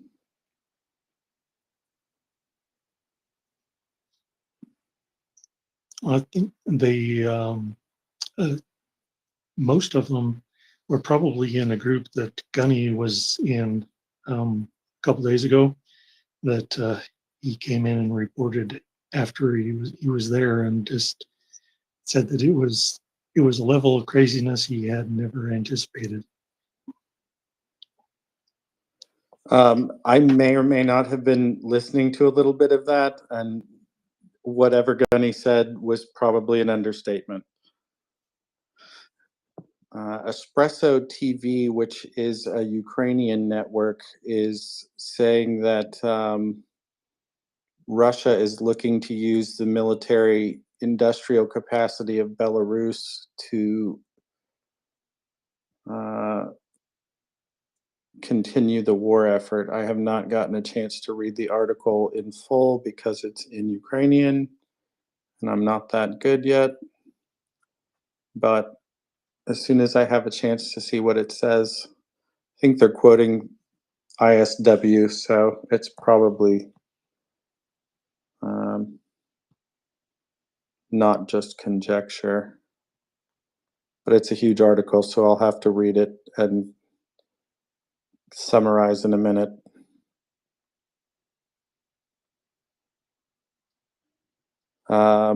Looks like the Minsk automobile plant in Belarus is now producing components for Russian military vehicles. That's going to get Belarus sanctioned even harder.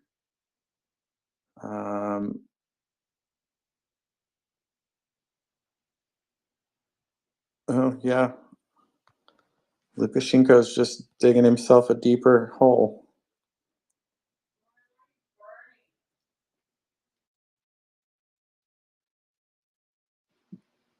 Dave, can you take over for just 1 second? I think there's something burning in my kitchen. Okay. Yes, I was just looking through. Just a second.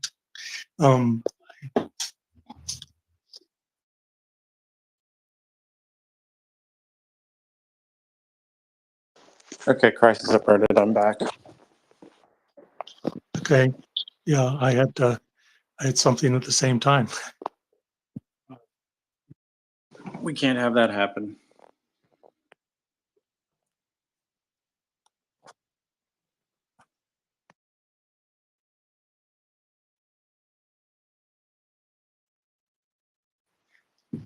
Yeah. Okay. Now I'm back. My son had an emergency that turned out not to be an emergency. So Poland's not sending F-16s to Ukraine, but they are sending more MiGs. Is that the general understanding? That is what I have heard. I don't have any more details on that. So I'm looking through here and see if I've got any information on any of my latest tweets. Reuters is also reporting that Wagner started this war with 50,000 troops and 30,000 of them are now casualties. So that's 60%. Yikes.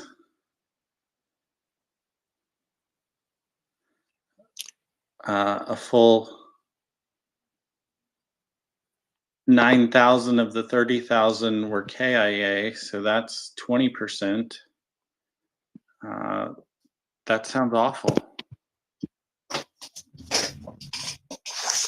Yeah, I think it was Yehuda who explained the technical portion of the terminology decimated. I guess the technical definition of that is to lose 10% of your forces. Sounds like they got double decimated if they lost 20%. Yeah, too bad it wasn't decimated squared. Well, give it a few more months.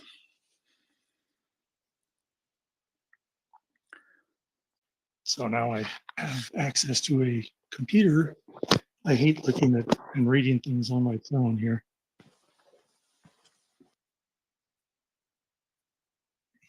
Because it's a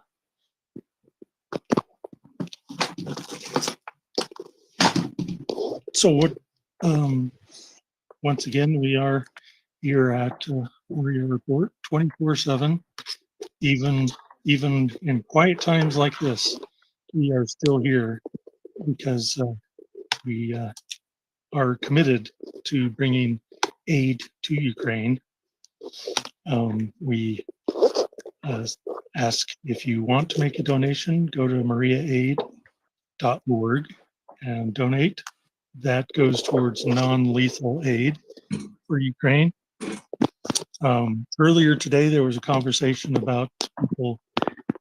There were about somebody sending night vision goggles, and that how desperate they were needed.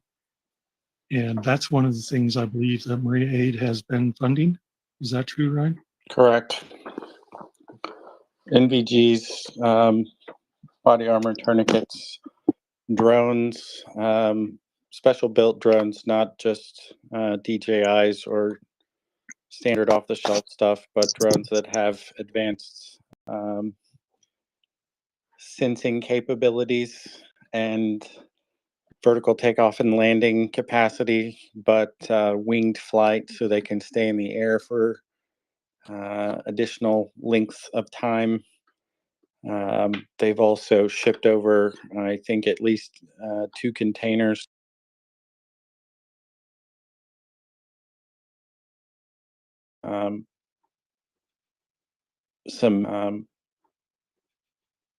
Some medical devices like wheelchairs and walkers. I don't know if I think they sent some hospital beds maybe even as well. But since I'm not directly affiliated with the Maria Aid folks, I don't know exactly what they've sent and what they haven't. I'm sure I could get a more comprehensive list, or you could go to their website.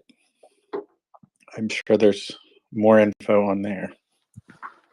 I have a question for Constantine if he's around. I'm around. Aid going into Ukraine to some of the different units, like the artillery unit that you've supported, or the 243rd that is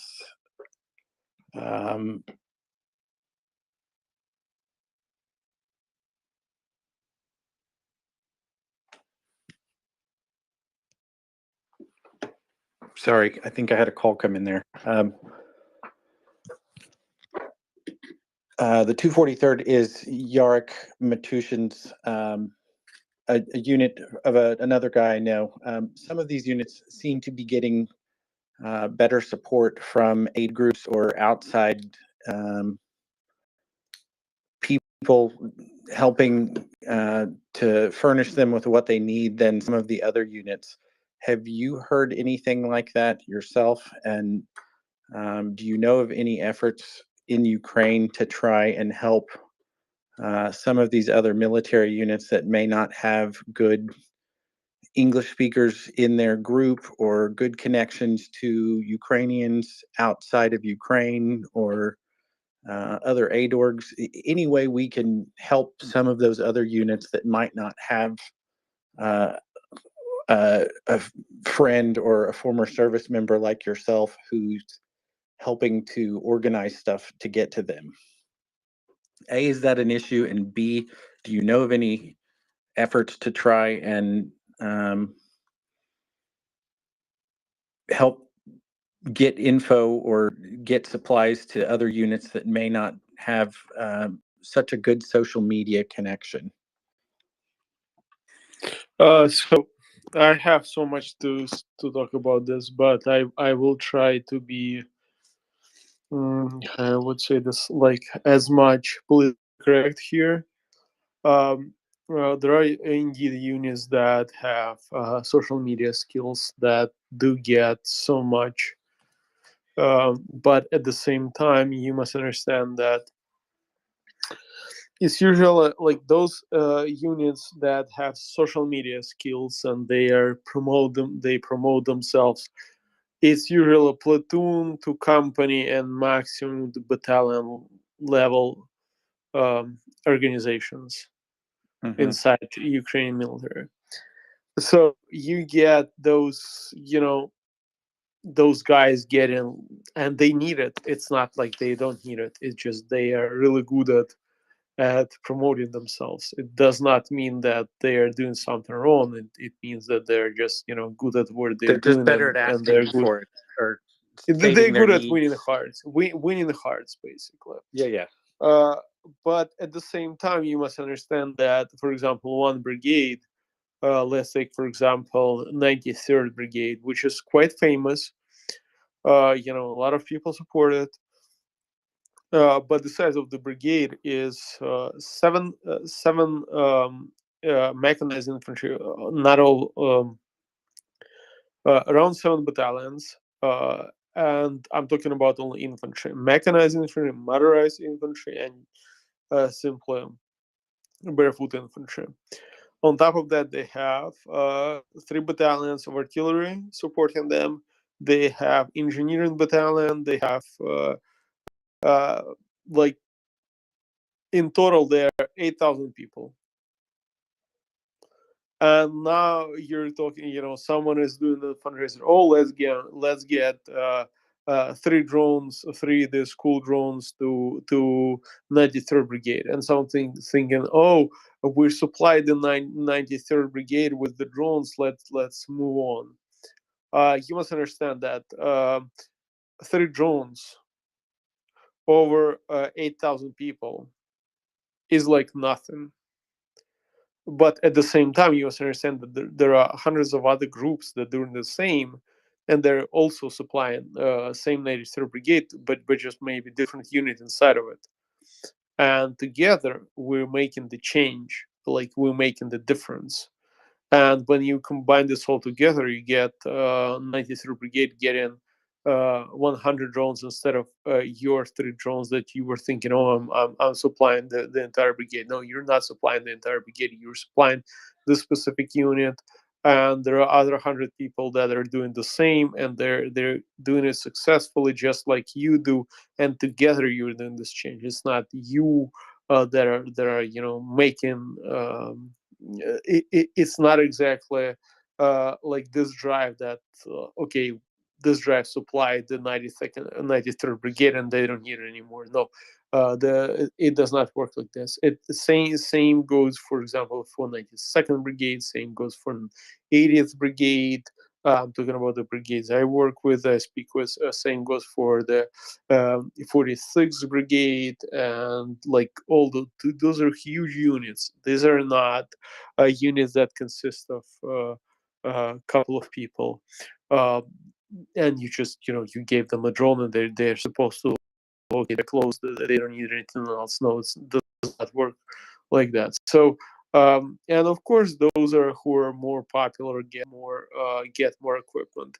But what we don't see from outside, like most of the people don't see from the outside when we were at Twitter, but there are internal Ukrainian funds, and um, while the support from external sources outside Ukraine is absolutely important and makes huge difference, there are also internal support that also works, where we have people like literally getting their salaries and sending like 50% of their salaries to the Ukrainian armed forces just to support them. And together, this results in those videos that you see, for example, from Vuhledar. Those are all donated drones.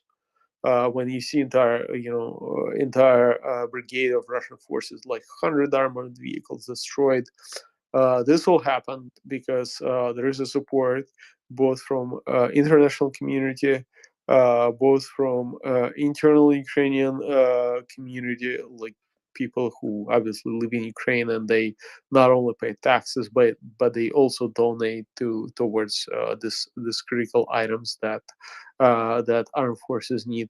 But what everyone should understand that this is just a drop in the huge sea, and the bigger the drop, the better. And even though it is a drop, you are the one that's like we're the ones that we are like MriyaReport. It's just one drop, right? Because there are other organizations is doing this, but this one drop is important because we all there are thousands of organizations like this that are doing this, and together they are making the change. If you think you will have just one org that's gonna do everything, no, that org is called ZSU, Ukrainian, or UAF, Ukrainian Armed Forces, and that's where orgs like MriyaReport and others, they do their jobs. That's where we just keep it going. That's where we can change it. Just keep this in mind, and you must understand that each drop is important. And of course, there are units that get more, there are units that get less. It's hard to reach out to them, of course, but that's the reality of war. If you ask me what you can do to reach out better, well, you cannot do that too much. Like, it's a really complex question. I would take 3 hours talking about this, and we have the saying in Ukraine that in the person who is drowning is in the hands of the person who is drowning. So we cannot do that much.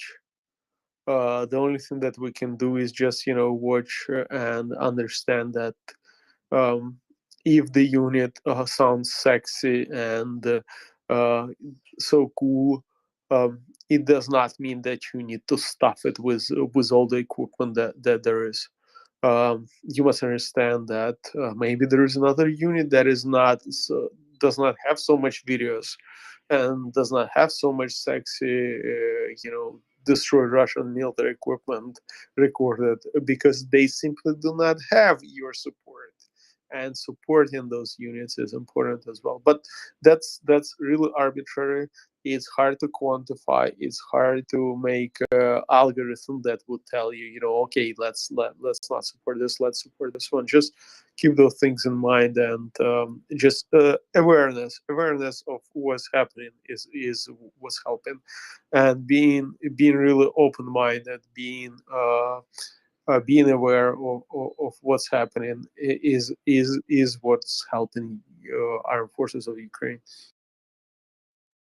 You really are a great ambassador for the armed forces of Ukraine and Ukraine in general, because I was hesitant to even ask that question because I know it's kind of a touchy subject, and I think you answered it perfectly. So kudos. You did. That was very a very in-depth answer too. Appreciate it. Sorry. Clear my throat for a second.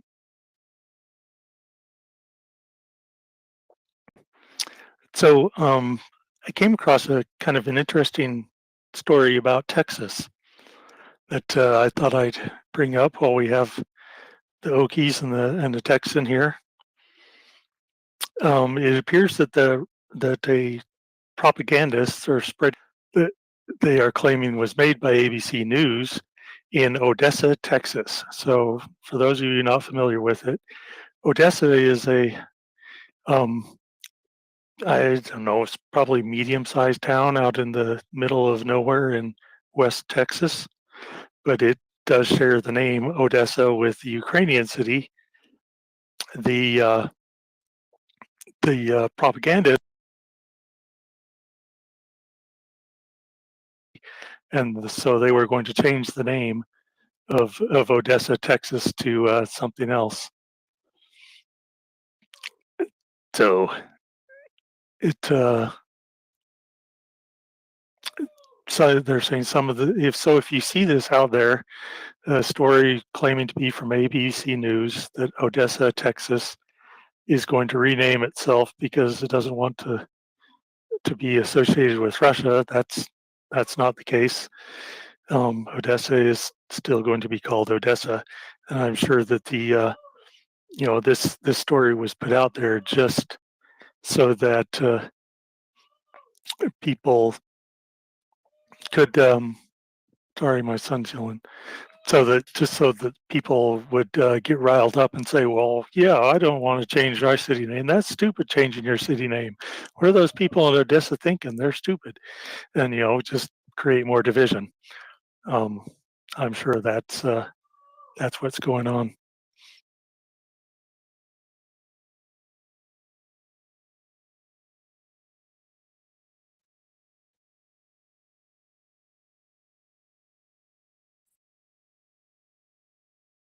And I'm trying to get Ryan up here. It appears that Twitter is freaking out here. I can't bring him up. Oh, there he is. Okay. Okay, Twitter glitch, as usual. Ryan dropped. I guess he rage quit on us again. Couldn't stand the fact that Odessa was going to rename themselves or something like that. So anyway, I also have another story. Oh, unmute. Sorry, is everybody? Did I mute everybody there? I don't know. I think I did. I was muted. I don't know how that happened. It's all right. There's only 3 or 4 of us. Oh, yeah. This thing said my mute everyone turned red and said unmute everyone. So I guess everyone was muted. But Sorry, I've dropped out on you twice tonight. I'm having some technology issues. you're just angry. All these rage quits. So, what had you heard about the Odessa propaganda story? No, I had not. Odessa, Texas spells it with 2 S's, not 1. Yeah. And Odessa, Texas is a godforsaken place. I doubt Constantine's even been there, and he lives in Texas. Well, I've been there, so there's not a whole lot there. I've been to Lubbock too. So yeah, there's not a lot there. How does the Lubbock smell? How does Lubbock smell? It depends on what time of year you're there. Mostly it smells like livestock manure.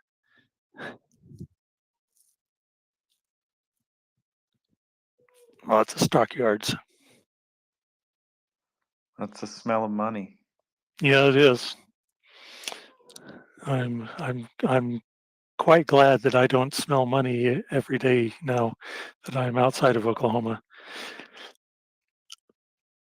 So I'm looking through some more stories here.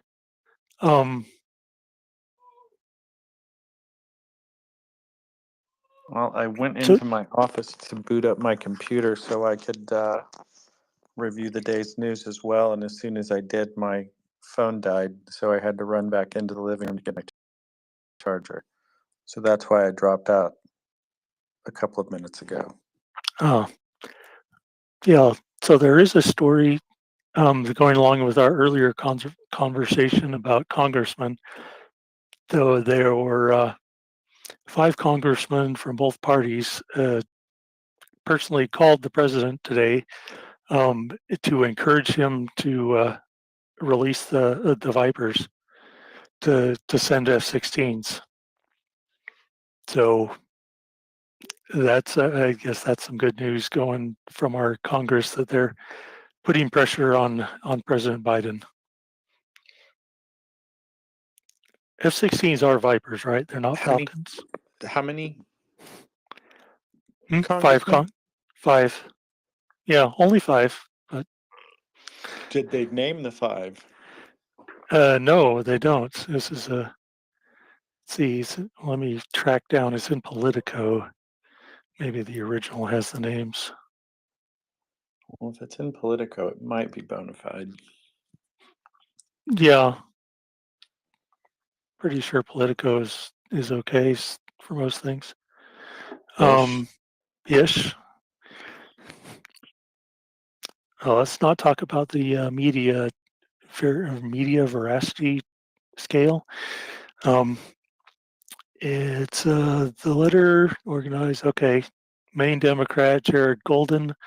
Also on the call were Democrats Jason Crow of Colorado, Chris Houlihan of Pennsylvania, and Republicans Tony Gonzalez of Texas and Mike Gallagher of Wisconsin. So at least those 5 are putting pressure on President Biden to say yes and send over some planes. I am so done with us not providing things for the Ukrainians. I'm going to have to start contributing to the swear jar in a minute.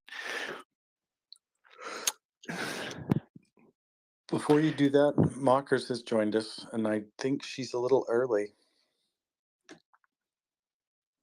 But good morning. Yeah, she probably came up here to save us because we're doing such a bad job.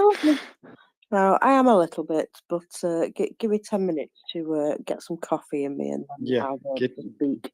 Get your bearings. I didn't mean to put you on the I don't spot. know, you're And all speak for yourself, Nafo Dave. I'm easily a top 3 co-host. right. I'm kidding. I'm not really that full of myself. I know I don't even make the top 15. So, Well, yeah, one I'm thing sure I am pulled you down. self-aware. It was just me pulling you down, Ryan. I believe you're top 3. I'm So not even anywhere near top 10. We're all one among equals here. There are no top co-hosts except for Doman. Yeah, Doman is. I think Axel's up there too. If we're ever going to have an MVP co-host trophy, it will be awarded to Doman, and I'll fight anybody who says otherwise. And why is that? What do you feel the qualifications are?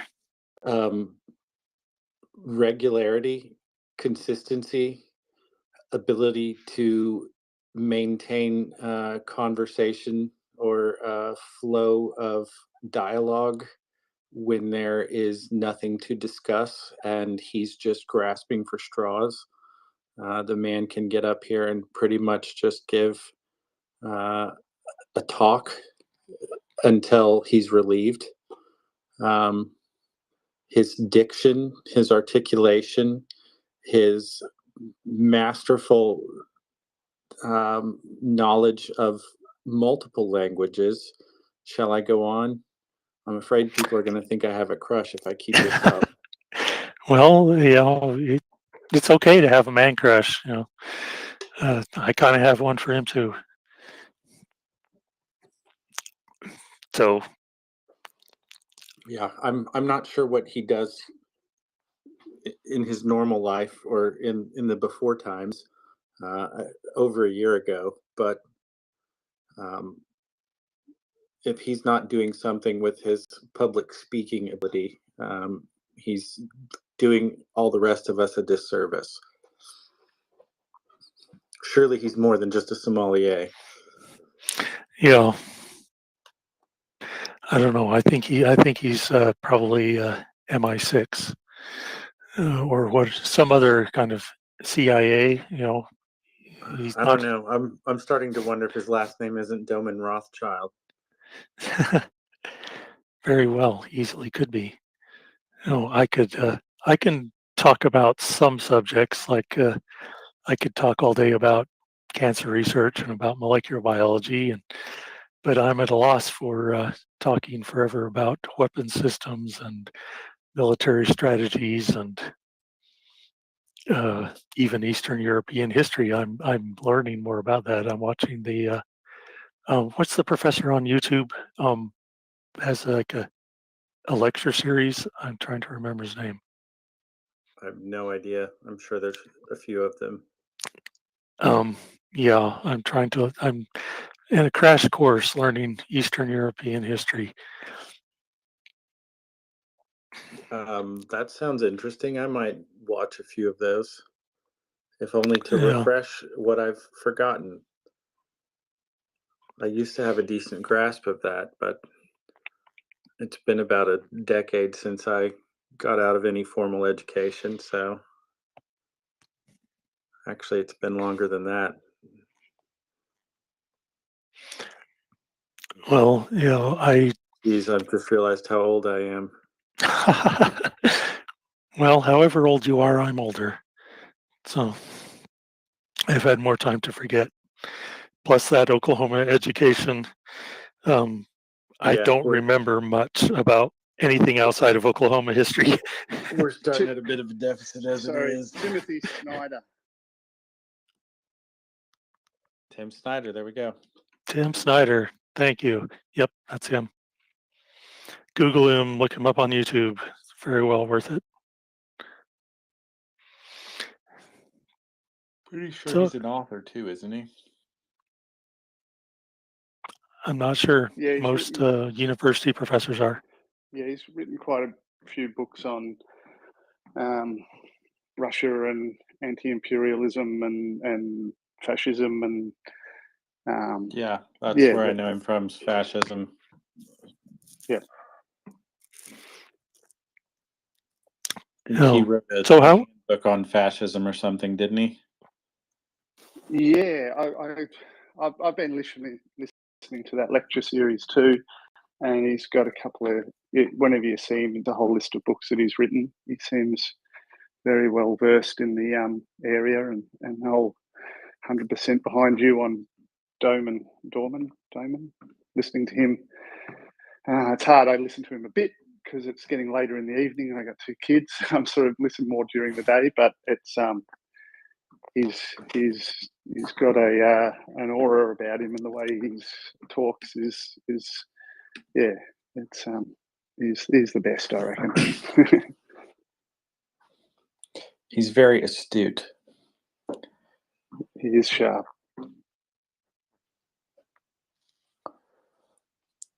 We'll have to get this this love bomb wrapped up before he wakes up. I don't want him to know we were talking about him in the night.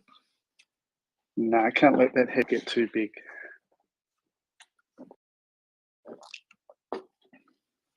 There's another thing that Doman is. Doman is humble.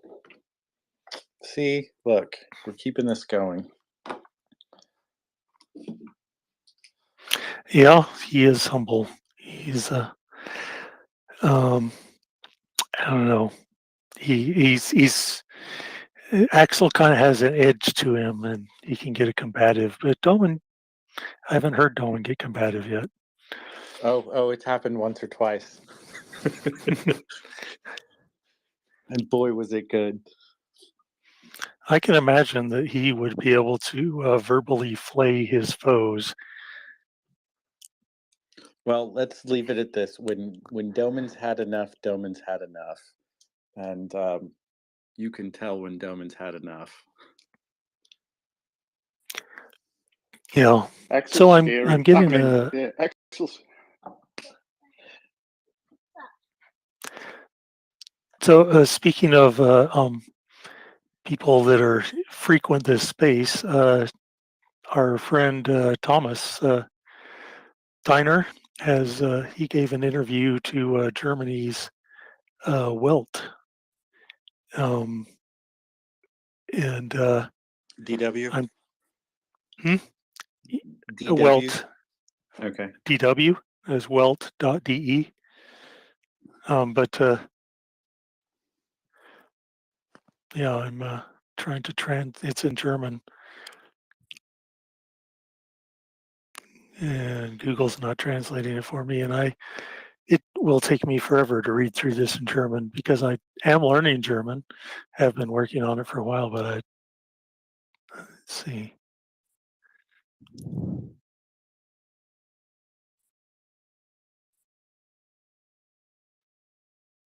Yeah, I can't help you with German. Sorry, Dave. Oh, now it wants me to subscribe before I can read it. So I've got this tweet here. Let me see if there's anything in the thread about translation.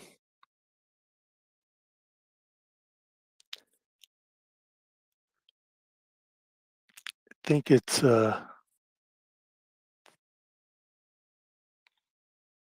where's it? And is trying to get me some help here. We have people in the background working furiously to try to give us something to talk about because we are so lame and doing so poorly. Hang on, So, Dave. I just got my Slack booted up. Okay. Yeah, I think. Okay.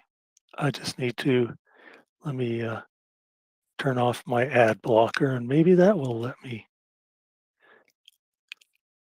Yes.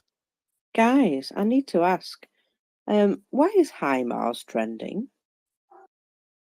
That is an excellent question, Mockers. And one I could not answer.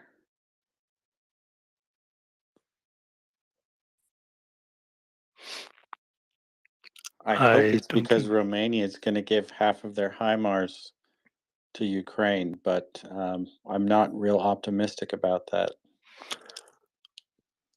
mean, if I had anything to say about it, I would give half of Romania's HIMARS to Ukraine, because nobody's going to invade Romania unless they march all the way through Ukraine.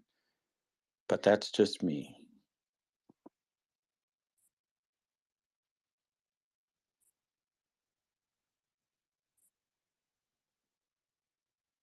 So while I'm still here, I just want to comment. Ukraine has no problem with launchers at this given moment. There's a big problem with ammunition supply. So yeah, we would appreciate not the HIMARS themselves, but the ammunition. things you put in them. Yep, that's Understood. really Yeah, good point. You guys have, well, the soldiers in Ukraine have done a phenomenal job with the 24 that they were already provided. They just need more things to launch off the back of them.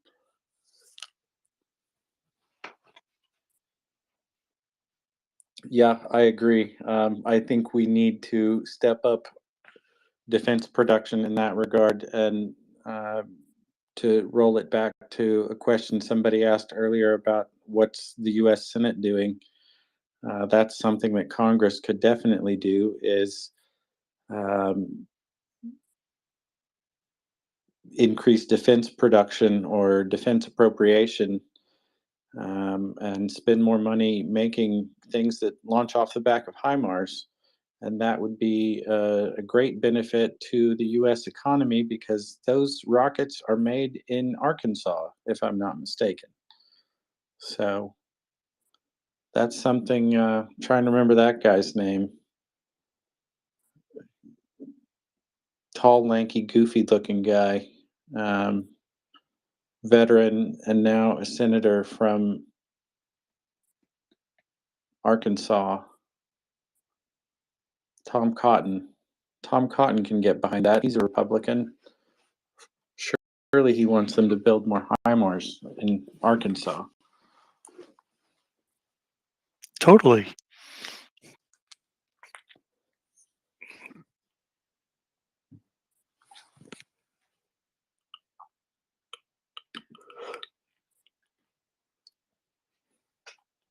I think we were saying last night about, sorry guys, I'm just jumping in because I'm like that. I think we were saying last night about just how much additional jobs and what do you call it? Employment, that's all. Additional employment in general in relation to producing these items, it is going to affect quite large areas of industry, not just in America, but it's something that Mao has an opinion on, obviously. But it is something that's going to actually have a big knock-on effect with regards to production and industry, and it's actually beneficial to produce more weapons for quite a lot of people. So not only is it beneficial towards our defence, but it's beneficial towards the fact that people will have jobs, regular work, and producing this stuff is for our own defence as well as for the defence of Ukraine. So I don't see any reason why we shouldn't be ramping up production and what have you. And Mao agrees. Yeah. Is that a cat behind you? Obviously, that's a dog, Constantine. So I've got 3 of them, Constantine, and for some reason, one of them likes to talk a lot more than the other 2. He's like the spokesperson. Takes after you, I guess. Careful, Dave. Careful.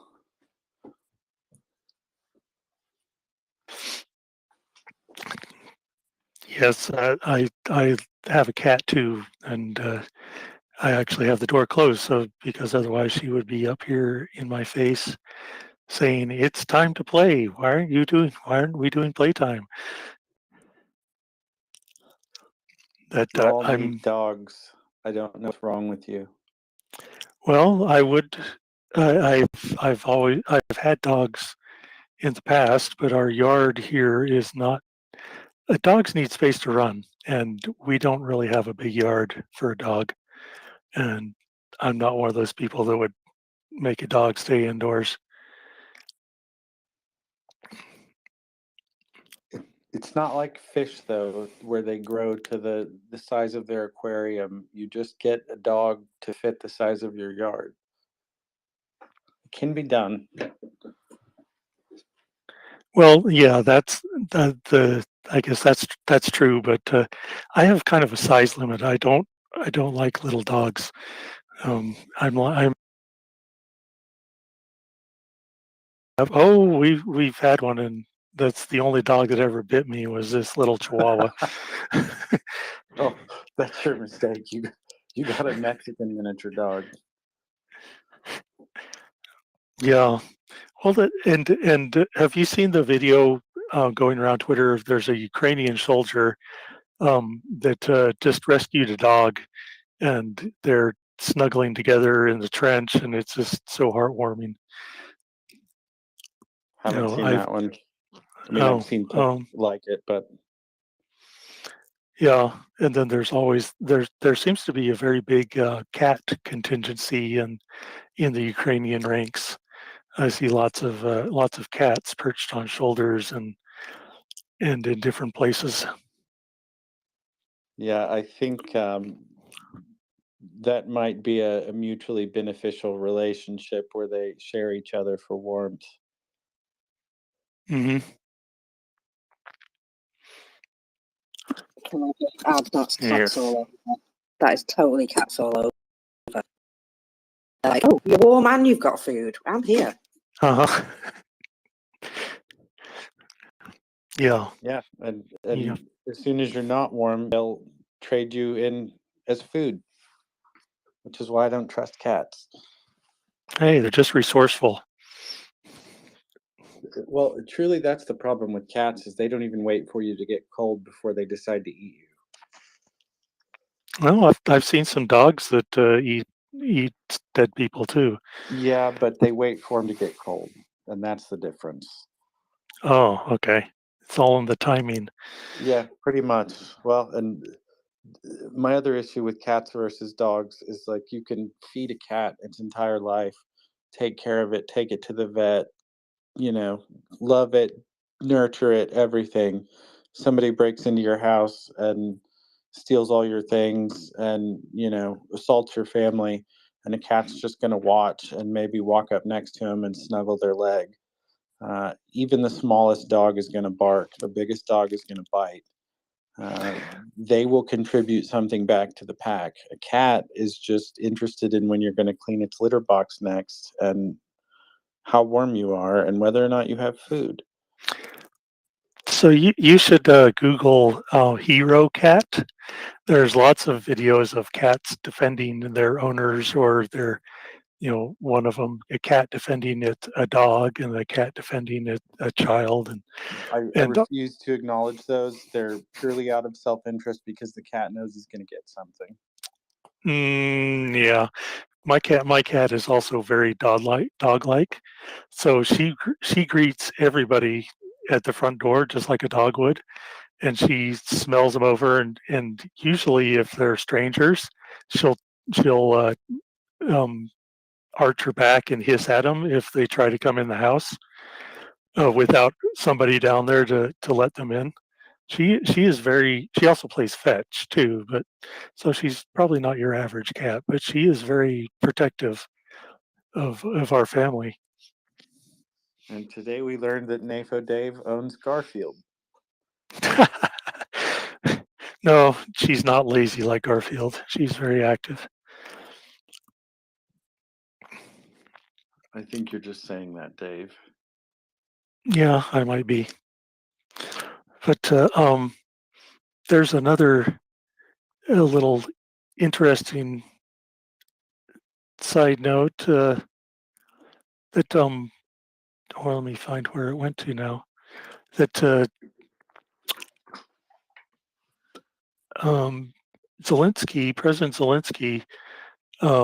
was he made an appearance at a Berlin Film Festival with Sean Penn. As he was, he was not there physically, but he was on screen with him. I'm not sure. That was in Berlin. I've been very impressed with Zelensky's media savvy. He is on top of the media game like nobody's business. What do you think of that, Ryan? I am looking at a tweet of someone from 2 days ago that says Central Bank of Russia reported that Russian citizens transferred almost $64 billion of wealth abroad in 2022. And to compare that, the same outflow of cash only amounted to $5.5 billion the year before. So they went from $5.5 billion to $64 billion. That sounds like a whole bunch of people are trying to get the hell out of Russia while they still can, are trying to get their money out of Russia while they still can. Yeah, I wonder why. Absolutely abysmal. So also finance, I think it was yesterday, he was talking about that Russia, for the first time ever, has sold some of their gold. So that shows that they're in pretty dire straits if they're down to selling gold to keep their economy afloat. Who did they sell it to? I do not know. I'm sure somebody in Switzerland.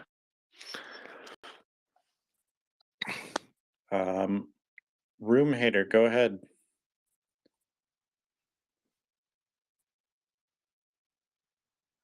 There we go.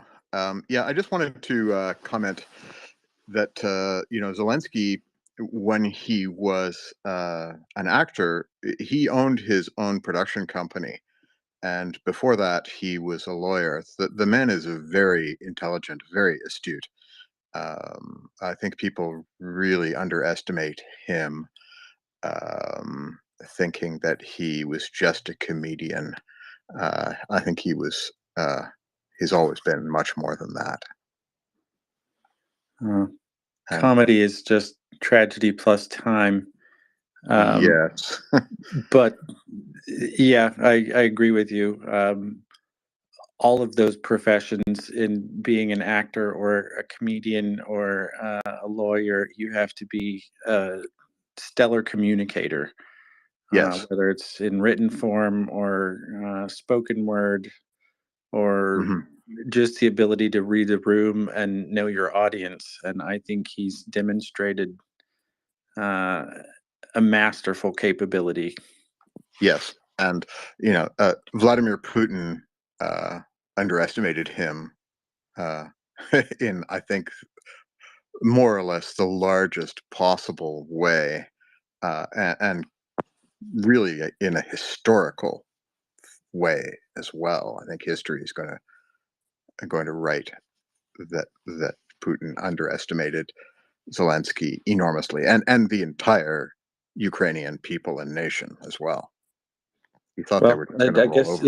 in one sense, Zelensky represents the political opponent that Putin would never face within Russia. He always had to tip the scales and stack the deck for himself because he wouldn't face any real opponent and any real criticism or counterbalance to his small guy strongman complex. Yes. And now there's the total opposite of an empathetic leader in Zelensky. And I know some people don't care for him. A lot of Ukrainians don't care for him, but he is a good communicator. He's an effective communicator and an Yeah. excellent ambassador on the world stage for what Ukraine needs right now. So yeah, and I think you may have been correct before the outbreak of hostilities.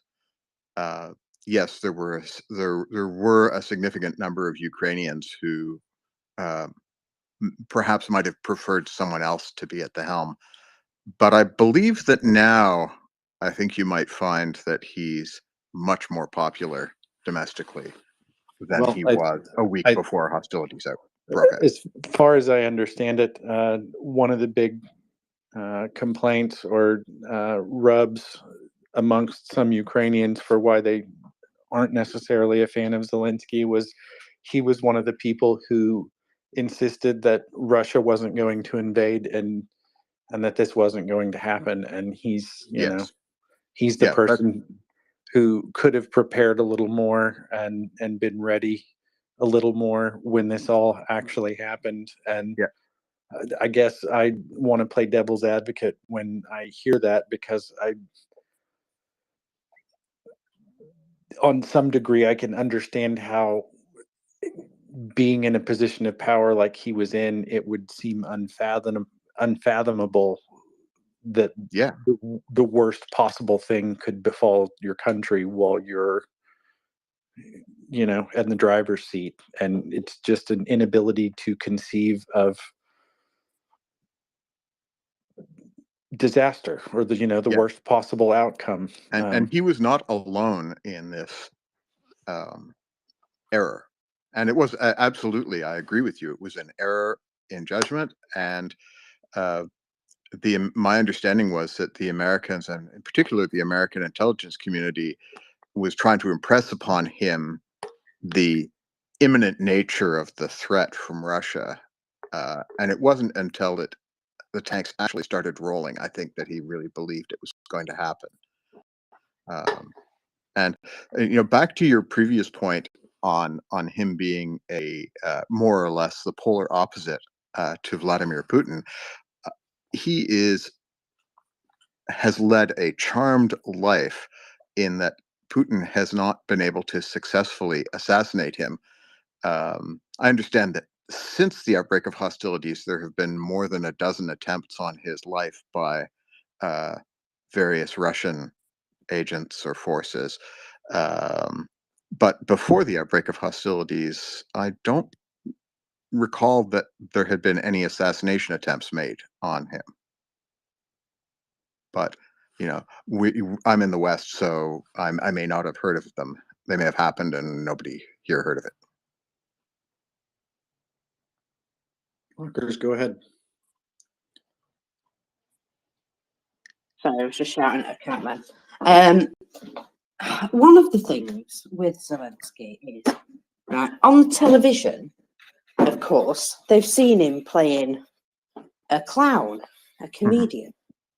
And one of the things that the Russians have a thing with is everything is performance. You know, everything is shown on the TV. It's all performance art, basically. It's all theatre. And I think they looked at that and they were like, why does he portray himself like an idiot? You know, that they didn't like get the fact that he can play at being a different person to who he really is. They sort of have this, you know, what you saw on the telly is who you are sort of thing, even when it's incorrect. I kind of feel as though they felt he was an unserious person and they thought, oh, we'll just roll over because look, he's not a serious person. And they suddenly found out he had a backbone of steel. Back to the comment Ryan made that humor is just tragedy plus time. I think that most the comedians in general are much much deeper emotionally than most people give them credit for. because to draw out humor from some of life's tragedies, you have to really you have to have a backbone, and you have to be able to flip reality and look at it from a completely different angle to see the humor of it. I think Zelensky can do that.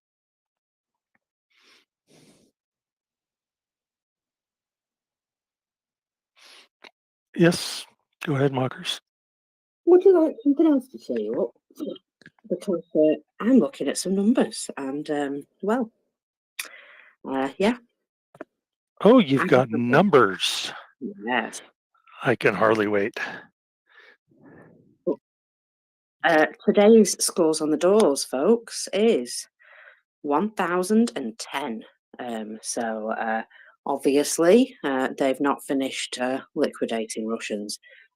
We also have 5 tanks, 13 armoured personnel vehicles, so obviously found some of them, 4 artillery systems and 2 MLRS systems. Now, these multiple rocket launchers, they've been using them to shell and attack villages and small civilian areas. So these things are really good to get taken out. I'm very pleased to see those going. Anti-aircraft warfare systems, we have 2 of those, so that's your S-300, 400 doodars. And 9 vehicles and fuel tanks, but 2 special equipment. Now, we keep seeing these special equipment popping up, and apparently they can be anything from an excavator to help them dig some trenches to electronic warfare device. So pretty much, everything in between. Radars and things like that, generally, I believe, fall into special equipment. But over the last week, they've probably taken out about 10 of these items. And, I can only imagine that the more of those special things that the Russians lose, the better, because those things are in a finite supply, I would imagine. You don't just sort of click your fingers and magic up a new system of a particular kind that was built specially for battle. So, I'm hoping that it's really hurting them. Is there anything on that list about a Mista S ACS system that was captured? It's a mobile howitzer. One of the Russians' really nice pieces of equipment, as far as Russian equipment goes. And the 95th Air Assault Brigade captured one because the Russians ran away and left it. So they have now renamed it Odin and are using it to pummel the Russians. Well, that's kind of them to share with the Russians their item, isn't it? I know. think it's only fair. Especially to give them their ammunition back. That's very kind of them. Exactly. It's like, hey, you forgot this. We're going to send it back, okay? Well, one shell at a time. Yeah, you've got to remember that, it's quite heavy stuff, and the Russians left quite a lot of it. So, I'm sure you have to give it back in piecemeal. Otherwise, it would be difficult to give it all back at once. Big fireworks show, though. Yes. I'm pretty sure Battle Moose said on here at one point in time that for an artillery unit to lose their gun was equivalent to losing your battle flag as like an infantry unit, and that's, I think, like 100 years of shame or something. But unfortunately, he's not here to explain the ins and outs of that. Way out of my wheelhouse. Sorry. Go ahead, Marcus. For an artillery team, you are the gun. Without the gun, you're just some men. Such a disgrace to run off of such a disgrace to run so fast to the battlefield and leave your weapon in place for it to be captured. Tuck tail. You're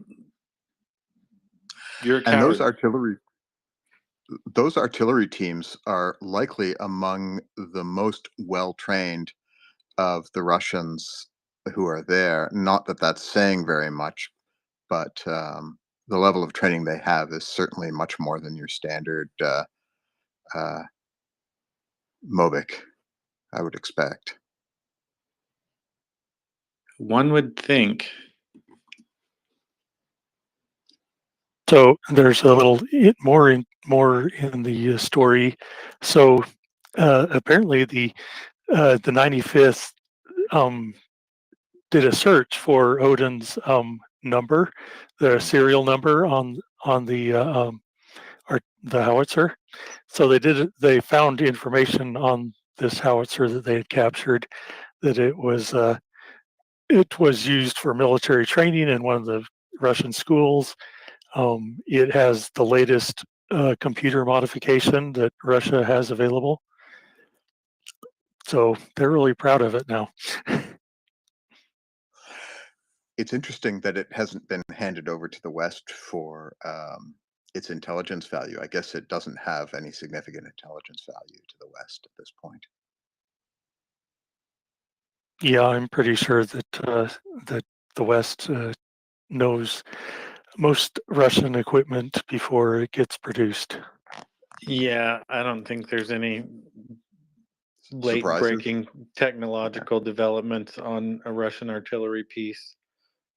They probably want to tear ours apart and do metallurgical analysis to see what kind of alloys we're using on our barrels, but Yeah. I doubt we're too interested in anything they're doing.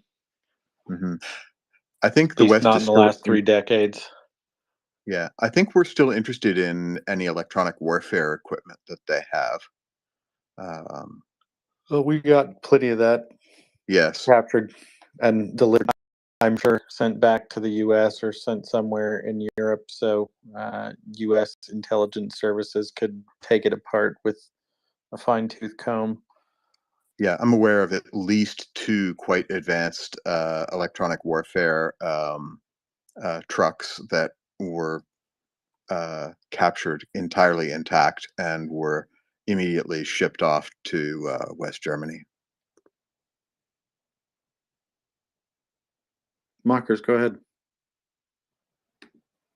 Yeah, I was just going to say, EW or the more electronic warfare type stuff is something that that the Russians are actually quite good at. I don't know if they've had a lot more practice doing that sort of more cerebral stuff, but yeah, that it would seem that they are quite well on with things like that, and they are able to brute force their way into some stuff. So it is really, it's one of the things which we can say they actually do okay at, and to take away or reduce that particular capability, I think is something that very keen on doing. However, like you say, the guns and things like that, I don't think there's anything in them which is, anything better or anything different that might be useful than what the Ukrainians are receiving from Western supplies. I have a funny feeling that a lot of their guns and equipment are based on what we were using years ago. They don't seem to have the capability to make modern upgrades in the same way that obviously we can. Part of that, I believe, is sanctions, but also part of that is just they don't have the technology to produce, like the higher quality, high grade stuff.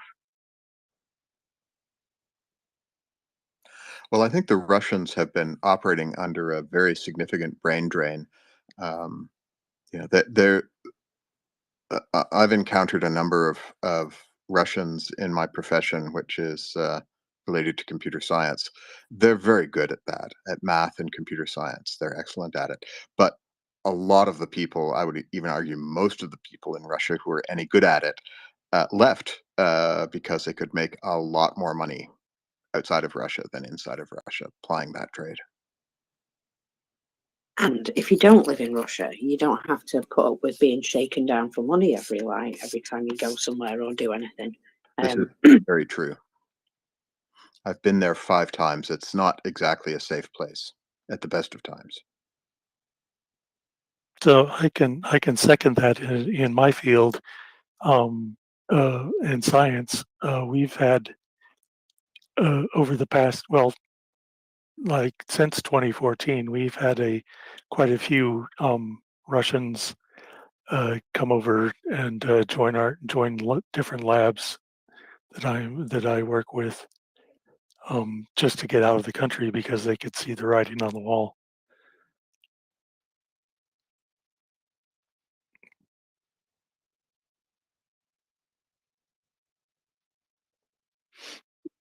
So I was just going to add actually that I do know of a lot of stories of anybody with any good education, preferably those who haven't bought their scholarships or diplomas.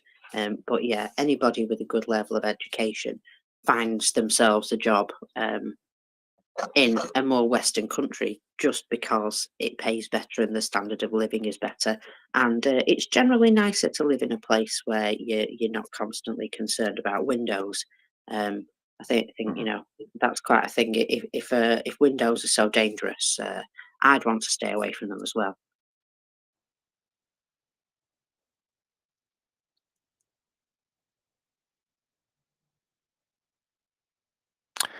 yes, there is a Step up the quality control inspections in the safety glass manufacturing department. But I believe the Russians, in their usual dark sense of humor, are referring to this phenomenon as glass cancer. I love that.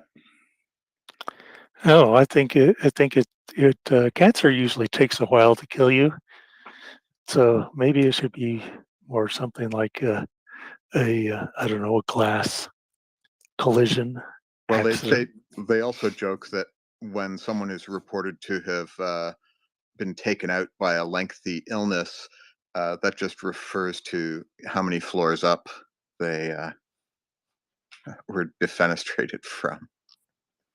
If I'm not mistaken, there was a female officer in the Russian military who I think was in charge of logistics or something. Just a few days ago. Yeah, just 2 or 3 days ago, mysteriously tried to clean the outside of a 14th floor window. Yes, she suffered a long illness. It was 160 feet, as I read. Yeah. Glass cancer. They really need to step up the research on that. Yeah. And there's not very many buildings in Russia that are that tall. Not that I saw. Yeah. Well, I will get on that right away. I'll get a grant in for glass cancer and ditch my brain cancer hopes and go after that. It's right up there with windmill cancer. Yeah. I think you'll find that if you stay out of Russia, your chances of getting glass cancer drop dramatically. Yes, there's a strong environmental aspect to it. I think you're right there. Yeah, I don't know if correlation equals causation, but I think there's a definite connection. Yes, definite correlation. Couldn't for the life of me imagine what the causative factors are. I can say that with a straight face. Yeah, mostly I think it's you talk too much. Yes. Generally, my understanding from the times I've been there were that there was this sort of tacit understanding amongst the population there, that they could think whatever they wanted. They could even discuss it amongst their friends, but as soon as it left that small circle of friends, then it became dangerous.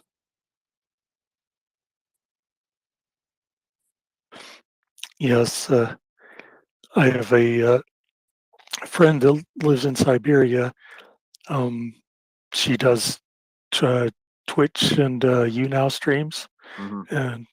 and she's always constantly warning people not to say anything negative about about Russia because they could track her down and take her away. Mockers, you have your hand up there. Just go ahead and jump in. I always have stuff to talk about in the morning. Mainly because all the places where I look for information have updated, which is nice. I just thought I would tell you about a little trouble that the army officers from Donetsk and Luhansk are having. You see, because they're a part of Russia, but not really, apparently going through the army in the LNR and DPR doesn't qualify them for the same sort of rank. So after many years, they're basically just let go, being told they don't have the correct military education to become higher up in the military. And so they're basically just discarded into civilian life as soon as they get to the point where they might have a bit of power. And they're very disgruntled about that. Well, what a shame. To be honest, the more disgruntled people with Russia, the better, as far as I'm concerned. Now, there is a village north of Bakhmut. It's called Paraskevika. I'm going to stick with that. Now, Wagner have posted a video from this place saying they've taken this village. But from other videos, it would seem that Ukraine were actually there very shortly before we withdrew. And so we don't think the Russian mercenaries have taken it. We think they've been allowed into it. Either way, this particular village is at a low elevation, and in the great scheme of things, it's not a big place or a strategic place. But the fact that Ukrainian troops seem to have stepped back and let them into that area, which is lower down from where they are, and very likely unpopulated because it's only a small village. What's the reckoning that that small village is going to be visited by, some Gimlers or artillery very soon? I have a funny feeling if any sort of gathering of Russian troops happens in this village, it might just get visited by some fiery rain. What does Admiral Akbar say? I think it's a trap. It's a trap. Yep. It's a trap. So along those lines, Muckers, I just about the different status of the people that served in the LPR and DPR. There's a article or a transcript of a particular interview by one Sergei Mironov, talking with Putin. He is the leader of the quote a just Russia for the truth party, end quote. So that's but the transcript of his interview here is, and he brought up that exact point. He said that he would like Putin to for them to be fully recognized since they're living in Russia, as he puts it, and fighting in Russia. But there's actually some humorous part of this interview, or that so he was there to talk to Putin about the shrinking Russian population, and that he wants Putin to declare 2024 as the year of large families. He wants everybody to have at least 3 kids. He wants Russia to provide incentives for your second and your third child, you would get around 1,000 rubles, or no, 1,000,000. Sorry, I'm not sure if that's rubles or he just says 1,000,000. But yeah, so you have a kid and the government pays you money for it. Because as I've seen other articles about, the Russian population is shrinking pretty quickly. There's quite a contraction going on. They're in demographic collapse, and there's really nothing they could do about it.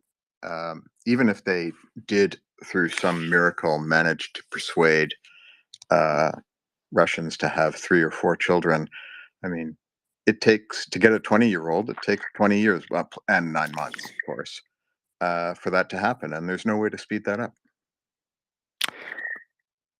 Yeah, unfortunately, I haven't released my new quick growth cloning technique to the world yet. We'll get to that though. We're developing it in our NAFO biolabs, just on the download. There are a number of countries that would be very interested in that technology. In fact, I believe there's only 3 countries in the world right now that don't have like an inverted demographic pyramid. New Zealand, France, interestingly enough, and the United States actually is in decent demographic shape. Everybody else is in deep trouble. China, in particular, is this is probably their last decade as a coherent nation state, just from their demographic. Their population is going to collapse to about 600 or 700 million in 10 to 15 years. That's huge. That one child policy is coming back to haunt them in a big way. And they had that one child policy until 2015. And the unintended consequences of it were that they, it's a very patriarchal society. So female children were murdered in large numbers. Yeah. So that not only do they have a demographic problem just in terms of numbers, but they also have a significant shortage of women to bear more children as well. So they're pretty much done. Yeah, that's actually comes up frequently in the Chinese scientists that come over here. They come over here because they want to have girls. Yeah. It's interesting. I've found both from my Russian and Chinese colleagues, there's an enormous selection bias that I observe. Before I actually went to Russia, I was under the mistaken impression that every Russian was extremely well educated, intelligent, and so on. And that's true of the Russians who were smart enough and resourceful enough to get out of Russia and get over here. But if you actually go and visit Russia, you'll discover that that their average is just as average as anywhere else.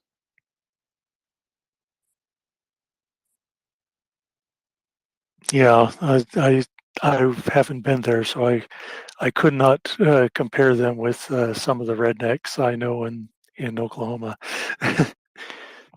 There's some very special people there. Oh yeah, I saw some very special people in Russia, and I did not spend much time outside of Moscow and St. Petersburg and Kolomna, which is a town that's about 100 kilometers southeast of Moscow. So I've heard you say a boot several. Are you Canadian? I am Canadian. Okay, yes. just wanted to make sure you weren't. Because sometimes people from Minnesota pick up that accent too. And Yeah, the upper triangle area has the yuppers. yes. Okay, so we have the Okies and the Canadians here, and Mockers, who is a nice Brit that wants to say something. Yes, considering how British I am, I thought I would bring you the UK's MOD report because it has landed. Please. So, yeah, the UK's MOD report for the 18th of February.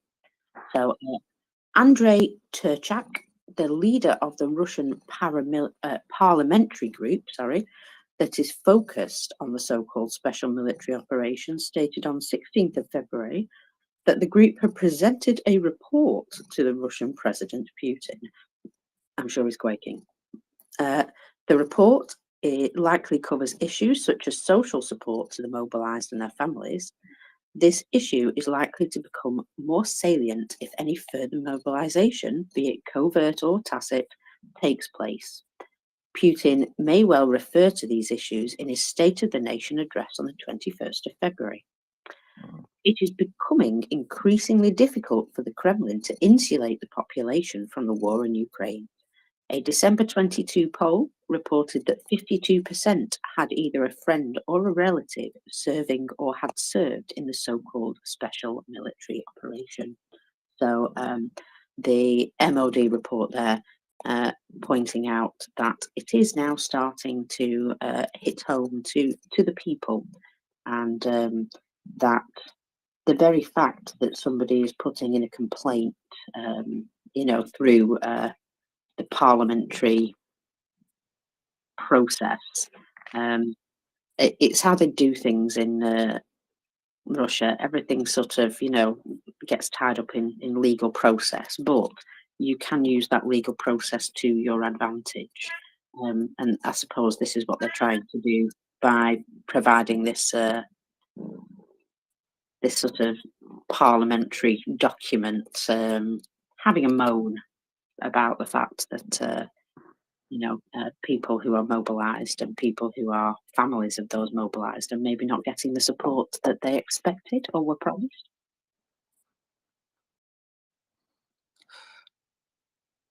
I believe that one of the reasons why they have involuntarily transferred quite a great number of men into the Donetsk People's Republic and Luhansk People's Republic's armies is because then they no longer need to pay the death benefits that they pay to people who are ostensibly in the Russian army, because they are no longer in the Russian army.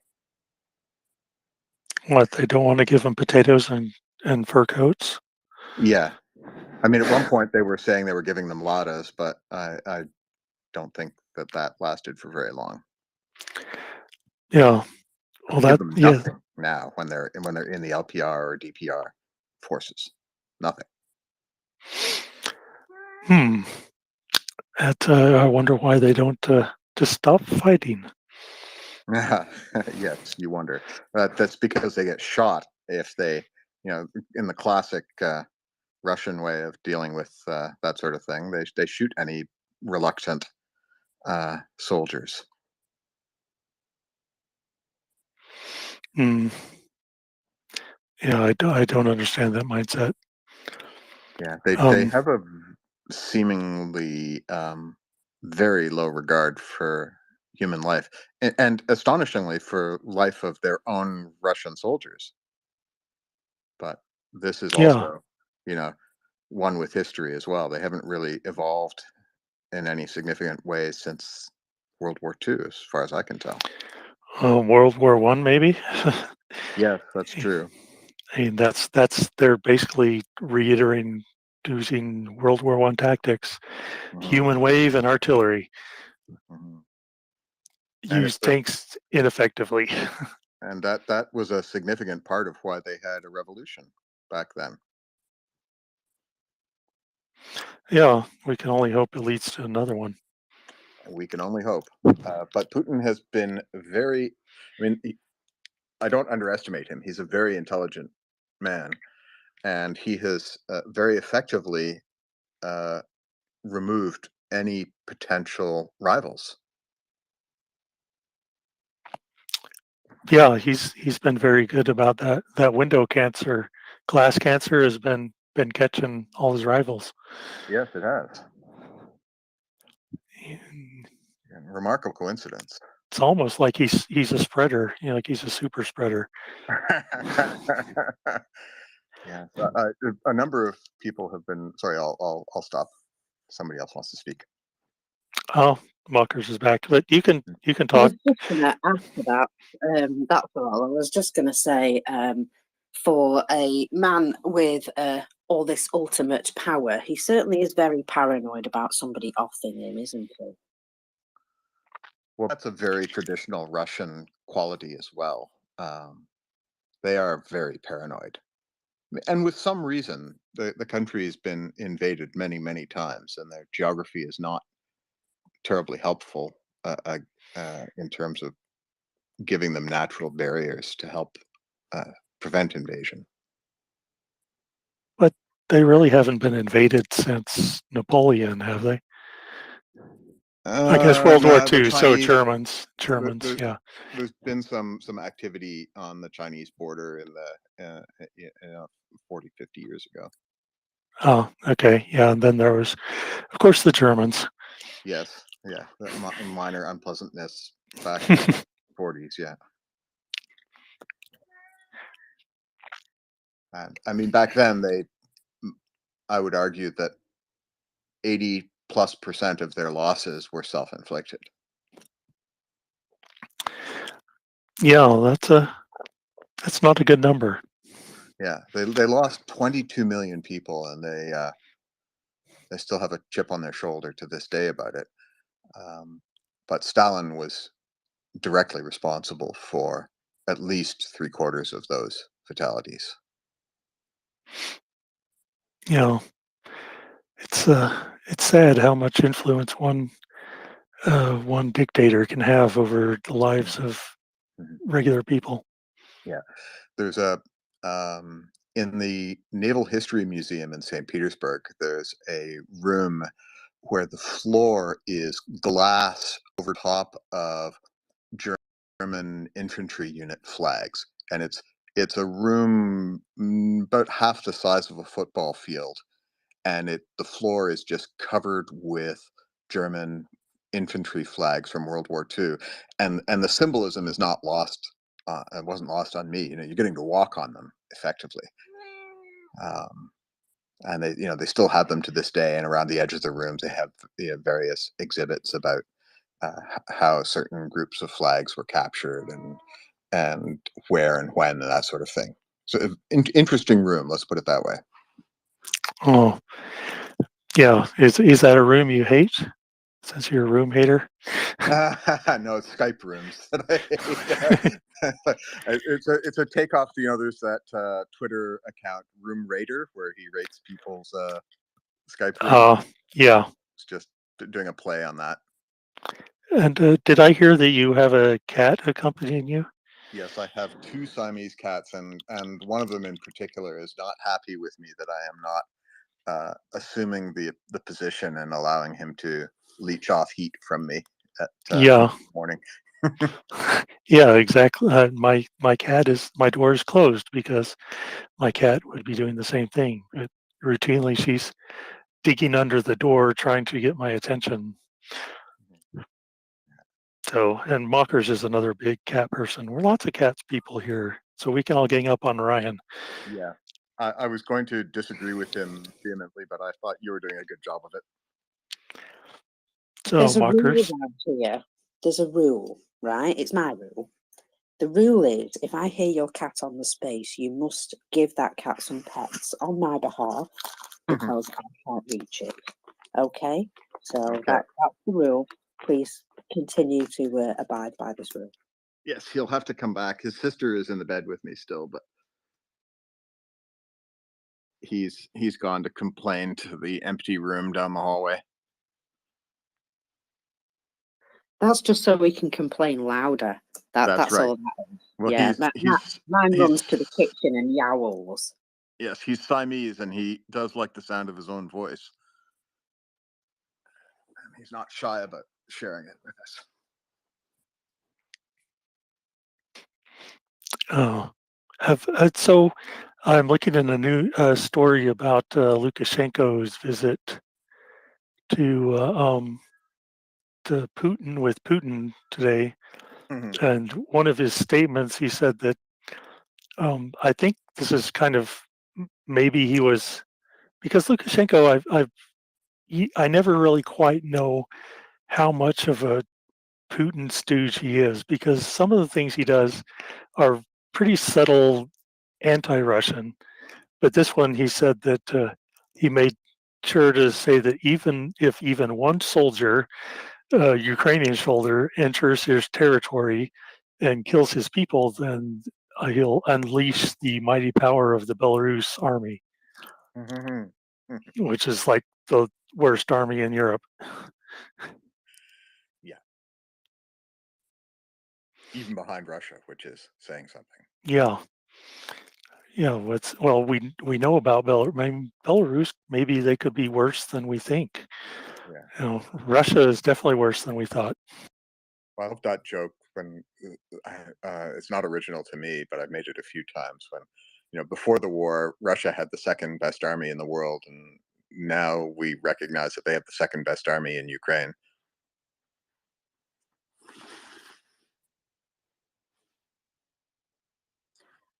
They absolutely do. I've got news within the last 15 minutes of an air raid alarm in multiple regions in Ukraine. There are missile launches from the Black Sea. So just to be aware of that, 2 missiles have been seen over the southern part of Ukraine heading towards Vinnytsia and the northwest of the country. So just to be aware that that is expected, and hopefully air defence can take those down. So yeah, sorry about that, bringing a bit of a bummer to the room, but just keeping you up to date. I was wondering where the Black Sea Fleet had gone to. They've been staying out of range as much as they can for the last few months. Yeah, they still have some missiles left. Yeah. But I wonder if they're in range of any of the more modern missiles that Ukraine has managed to acquire. This might be an appropriate time to send another one to the bottom of the Black Sea. I think soon is the answer. Yeah. Soon. Maybe not right now, but I certainly think that they're gaining some capabilities which might assist them shortly.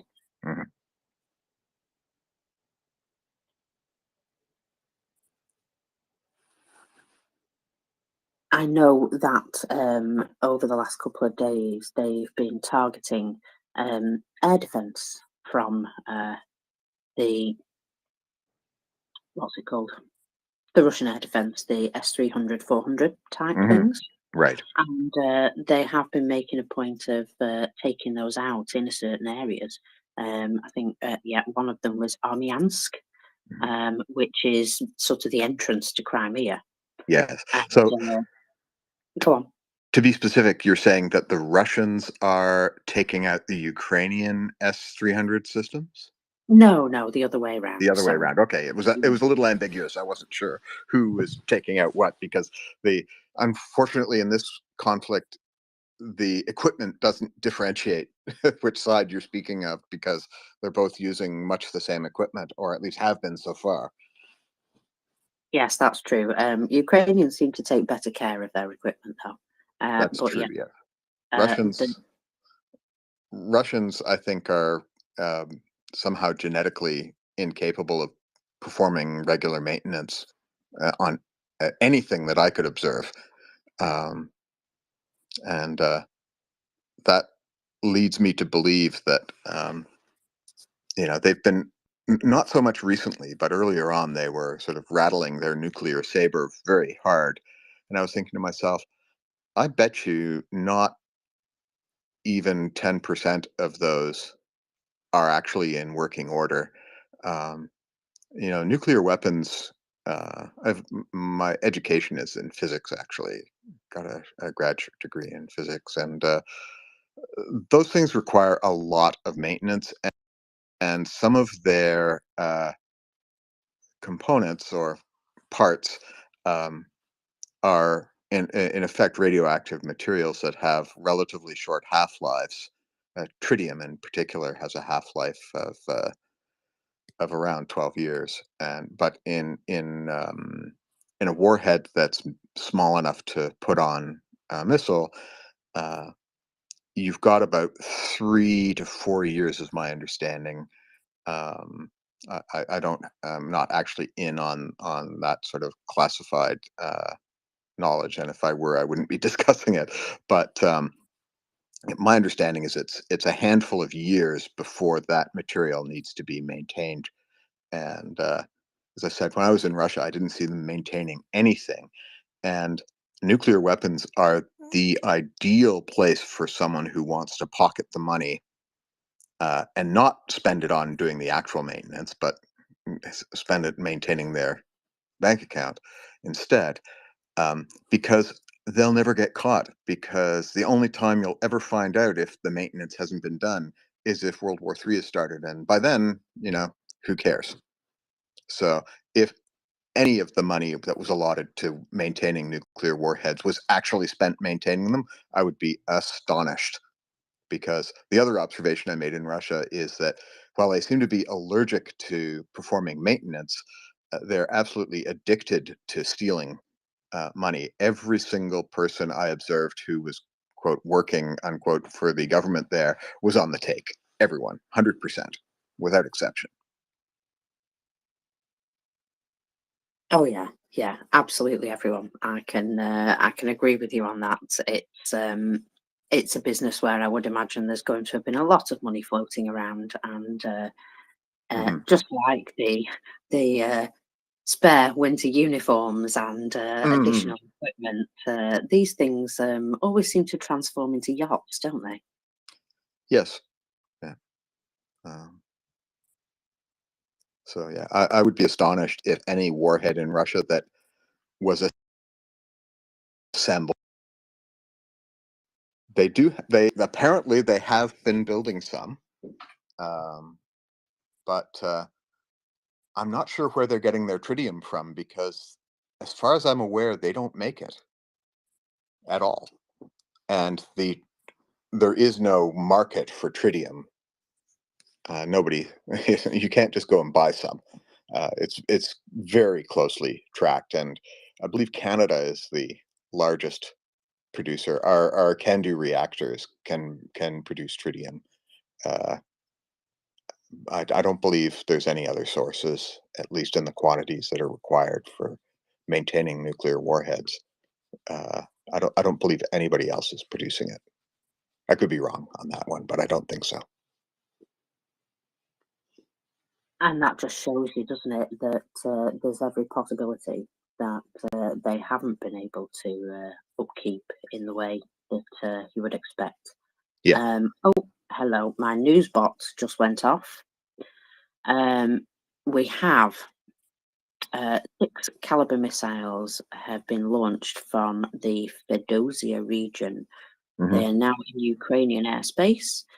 Air defense is already responding to the threat. Missiles have been launched towards the Dnipro area. And then it says, has confirmed that Dnipro is currently under threat.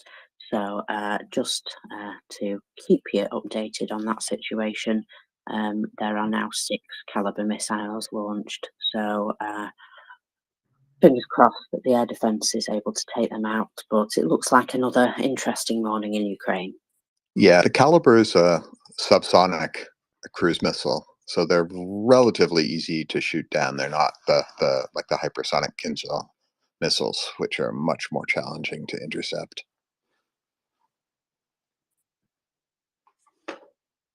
I'm going to assume that they would be carried by aircraft, those sorts of missiles. They can be air launched or sea launched. It's only that there are indeed tactical aviation up in the air as well. So Right. that's been recorded, but they haven't launched any missiles as yet. Hmm. Interesting. Now, say tactical aviation, do you mean Ukrainian or Russian? Russian. Okay.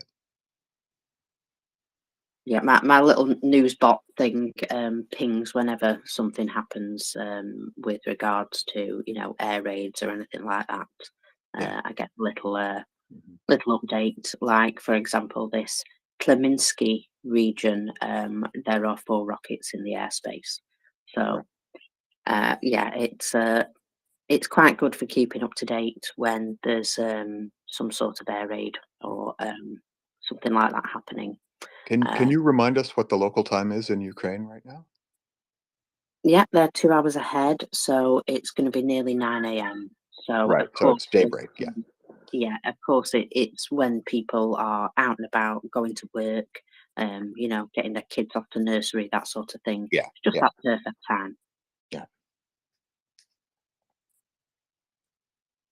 And of course, that's what they do. They like to choose these times when they know people will be going about their lives.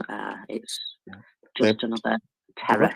Russians, you know, really have not learned the lessons of World War II at all. The targeting civilians in World War II was largely ineffective, and all it did was stiffen the resolve. As you, as a British person, would know this more than the rest of us. It just, you know, when the Germans bombed British civilians, all it did was stiffen their resolve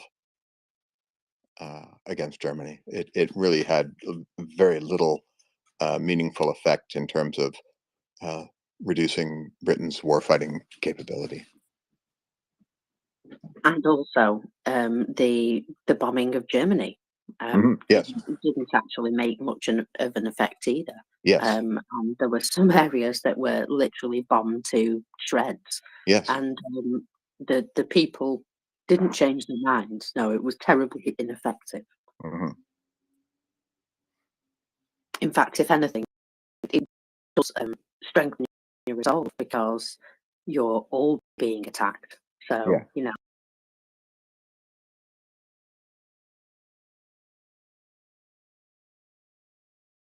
Where to go? They're not going to give up.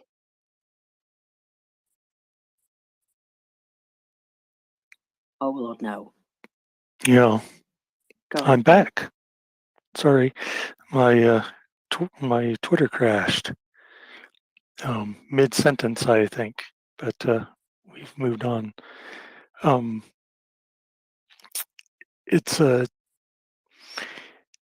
guess the I've wondered about the psychological effect of having, you know, Russia with its, if it's actually harming its chances by shelling civilians, because that will just steal the resolve of the Ukrainians to fight back. It's not going to make them want to give up, and I don't understand why Russia does not understand that. Well, I think any ship like that has long since sailed. You know, ever since the massacres at Bucha were made public, you know, Ukrainians are not going to compromise with Russia, that I can see at all. You know, Russia has shown that they use murder, rape, kidnapping. They've kidnapped thousands of Ukrainian children. Um, the Ukrainians are not going to compromise with them. Yeah, that's I think that's pretty apparent now. And I wouldn't if I were in their shoes. I No. would be, yeah, I want to kill them all. Yeah, and to any of those, any people that you know, I guess Americans that think, well, you know, Ukraine should they should you know, negotiate a peace, maybe give Russia a little bit of, you know, Crimea and stuff, just so we can have peace. And to them, I'd say, well, what if Canada, you know, what if Canada just decide to take over Michigan? Just, you know, they just showed up one day and decided that everybody's going to have to eat poutine and watch hockey. There's nothing so bad about those two things. I agree. The hockey is not bad. I like hockey, but poutine. But that's think about that. If one of our states, Ukraine's the size of Texas, I hear, but Bigger. It's about bigger. twice the size. Okay, so I was wondering about that. But just Crimea and the Donetsk and Luhansk area, those are I don't know, about the size of Minnesota and Michigan. If Canada took over those, would we be okay just saying, okay, you can have them? We don't really care. I mean, I suppose Ohio State fans would like not having to play Michigan every year. The people there might like it. We've got free healthcare here in Canada. Yeah, exactly. The quality of life would improve. Mm-hmm. They would, and we wouldn't. You would take care of Flint. You wouldn't just let Flint poison itself. Oh, we don't have a stellar record when it comes to that, especially within remote indigenous communities. A lot of out of sight, out of mind happening here, I'm afraid. Yeah. Well, that's so. And I did a little search. You were talking about tritium, and it appears that the U.S. is also in a tritium production slump, and they are in a pretty dire straits and trying to come up with a way to increase the production so they can renew their warheads. Yeah. And I don't know that Canada would actually sell them tritium if the stated purpose was to make nuclear warheads. Mm-hmm. That would not look good politically on. I suspect our government would decline politely, but decline nonetheless. Mm-hmm. Yes, very, very politely. They'd We're apologize. Canadian, after all. We would say sorry many times. Yeah, you'd say sorry for being so polite. We do that. Yes, I have some neighbors that are Canadian. They're the nicest people. Until we're not. Yep. Look at our record in World War I and World War II. Yeah, we were not very nice to our enemies then. Or the War of 1812. Yeah, there's a reason why your White House is painted white. Yeah. It's not taught in very many American schools. Never mind not teaching Black history. Teaching Yeah. Black history. Yeah. And that's pretty white history, actually. Very white. Yeah. It is very, very white. But so yeah, it looks like they've got a reactor in Tennessee, and they're trying to bring another one up. Yeah. Burning low enrichment uranium. Yeah. And you said you're a physicist, or you have a PhD in physics? Yes, I do. Oh, nice. Another doctor that isn't a doctor. One of those doctors that doesn't help anybody. Yeah. Oh, that's awesome. Well, not in the same way that medical doctors do. That's for sure. Yeah. And well, I make up for it. I software, so. Cool. Don't actually use. But you've almost certainly seen the result of my work. I almost actually every single film that's been nominated for visual effects in the last 25 years has used my work to create those visual effects. Oh, nice. So what kind of visual effects? We'll get a little off topic, I guess, but I'm very interested. All of them is the short answer. Oh, okay. Because I'm not guessing not practical effects, but no, computer generated. Yeah, computer generated. Mainly to do. I've specialized in simulation of fluids and gases and smoke and flame, that kind of stuff. So, Any CG explosions, CG water, yeah, that's all directly used my stuff. So you and Michael Bay are pretty close, huh? Not really. You'd be surprised how little contact we have with our customers at that level. we see the things that don't work. So when stuff's broken, that's when I see it. When I see it. Well, I have this. Some of my best friends are physicists. They tried to talk me into going to physics, and now one of them's the vice president of NVIDIA. I probably know this person. Stephen Parker. Yes, I do. You know Stephen? Yeah. Wow. Yeah, I grew up with him. It's a small world.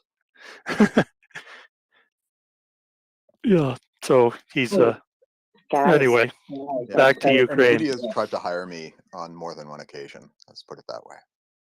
Oh. Well, I'm jealous, but we'll get back to Ukraine because that's why we're here. Yeah, please. Yes, Mockers, get us back on track. Yeah, just on the subject of the nuclear weapons, somebody kindly reminded me that Ukraine were actually the people who were doing the upkeep of Russia's nuclear weapons because they had the knowledge and the equipment, and in 2014 that all stopped for some reason. Can you imagine why they might have stopped doing that? I couldn't imagine. But if we do the math on the number of years, that means that assuming Russia did not perform any maintenance on those warheads since 2014, which I don't find at all hard to imagine, none of them are working at this point. Like the Americans spend, if my recollection is correct, on the order of $1 million per warhead per year to keep them operational. That's their maintenance budget for their nuclear arsenal, is roughly that amount of money. Obviously, the exact amount and the exact procedures that they do are rather classified, I would imagine. But I believe that's the ballpark number in terms of what they spend on maintenance per warhead per year. And if the Russians are spending $100 per warhead per year, I'd be astonished. Yes, and we've had some. I can't remember who it is. Some Russian experts that we interviewed here have echoed that they are skeptical about the readiness of Russia's nuclear arsenal. That's interesting. I was not aware of that. Do tell, please, if you've got more information along those lines. I'd be interested to hear it. Yeah, I'm not remembering who it was. I'll have to search. It was actually it was a couple months ago. Yeah, they're because I guess it's kind of like realizing just how bad the corruption is there that it completely gutted the military so they can't even function. Yes. And as you said, everybody there is on the take. Yes. And so this is the perfect place to steal money from because no one's ever going to find out until the end of the world.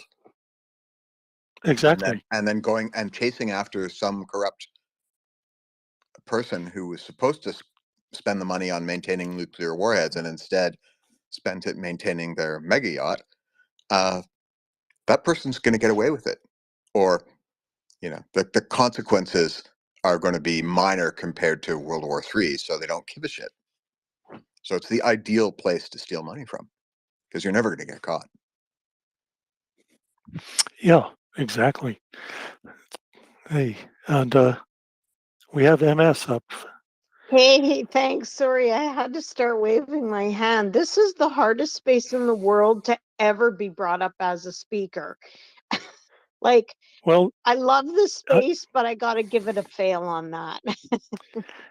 Yeah, we have been having co-host issues the last little bit here. I used to be co-host, and now I'm just a speaker, and we're trying Yeah. to all sort that out. But So, Sorry, MS, I didn't see you there. oh, I no was worries.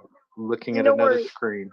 And I know you're a good guy, Ryan. But anyways, I have a humorous comment to make, and a serious question. So my humorous comment is, you guys were talking about, well, what if Canada took over Michigan?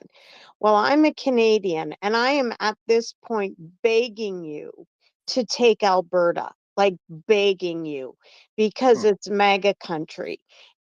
And, and you'd be doing us a big favor.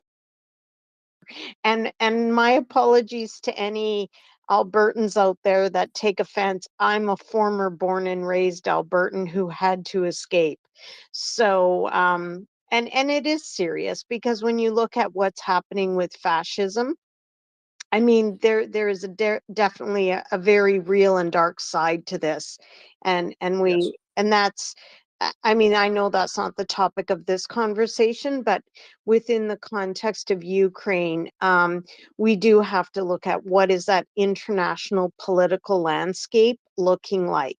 In the immediate, we're okay, but with elections coming, even in the US in the next 2 years, we just don't know what things will look like. So that's very concerning. But what my question is about is, you guys were talking about tritium heads, and there's another one. Is it heads? And there's another one. Is it selenium? Plutonium. Plutonium. Yes. The problem is that the uranium that to create a warhead, you need, if you're going to use uranium, you need enriched uranium, which is naturally occurring, but it's at a very small.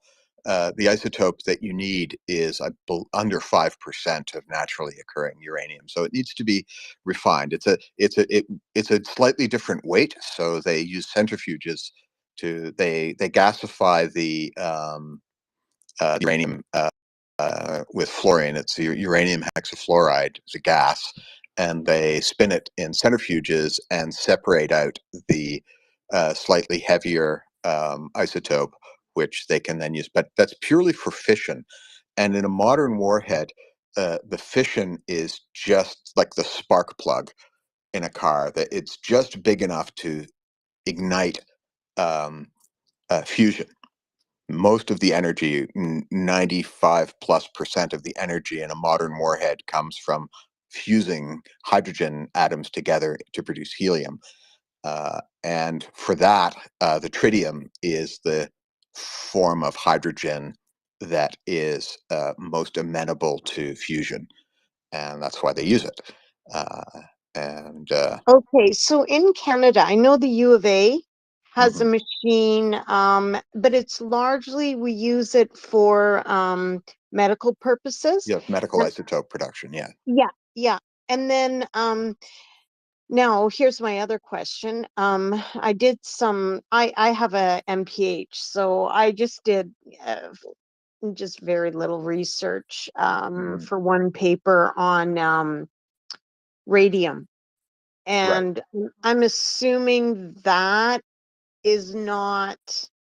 No, that's radium's prolific a enough. naturally occurring gas, or radon is. Sorry, radium. Radon, and then it breaks into a number of different But isotopes. it's not usable in warheads at all. The CANDU reactors. There's a fuel cycle that they can use. CANDUs are very flexible beasts. The big drawback is that they only work. They're only economically viable if you make them big. And so the CANDU reactors tend to be amongst the largest reactors in the world. But as I said, they're very flexible on their fuel cycles, and one of their fuel cycles produces tritium in significant quantities as a side effect of that fuel cycle. I believe it's the only commercially operated reactor design that that produces tritium in any real quantities. And then can that tritium be cycled back into use for medical purposes? Tritium's not, it has very limited civilian uses. It was used to produce self-illuminating dials for watches and instruments in aircraft and so on. But there are better alternatives now that are not. Yeah, I don't want, okay, I don't want to give away my age, but when I first got out of my first degree, I was working in research and I'm sure I used tritium in my experiments, but yes, I could be wrong. But you would have it in, microgram quantities. Oh yeah, totally. Micrograms, but mega fear. Yeah. Well, it's not super highly radioactive, but it is pretty radioactive. I mean, it's got a short. Typically, the shorter the half-life, the more energetic the material is, right? Because the energy has to. If it's very energetic, it's not going to last for very long. So they tend to have short half-lives. This is the perfect segue to my last question, and my apologies. I'm just very curious about the whole thing. You talk about upkeep of nuclear weapons. Well, when you're talking about radioactive half-lives of 700 years, what is the upkeep specifically that needs to be done? So you can Google the half-life of tritium. It's not very long. And in warheads, Is it uranium? No. Uranium. The typically they use plutonium as the igniter, the plutonium fusion to ignite the hydrogen, the tritium, to fuse the tritium. And these warheads are made as small as possible and as light as possible because they have to be. You have to deliver them to a target, and the bigger and heavier they are, the harder that is. Like, I mean, what happened in World War II in Japan, those bombs were huge, and a B-29 could carry one of them, and that was it. Modern warheads are quite small. They've put them on artillery shells. Even I think the B-61 warhead was on an artillery shell size. So the amount of fissile material and the amount of tritium they have is as little as they can get away with. And what that means is that the decay of the tritium. Now, tritium's not the only material. There are ways of synthesizing the fusion material that don't use tritium, but they've all got.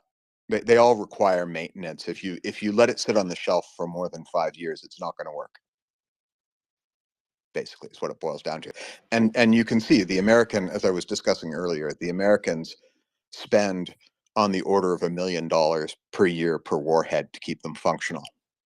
Would you say that the tritium is getting attrited over time? Yes. Pun. Well, thanks for explaining all that. Yeah, I just looked up all the half-lives as well, and you're right. Tritium's 12.5 years, but then uranium's 238 years, and plutonium's 6 billion. Yep. It's crazy. Yeah. But again, the uranium-238 is 238 years. Yeah. Different types.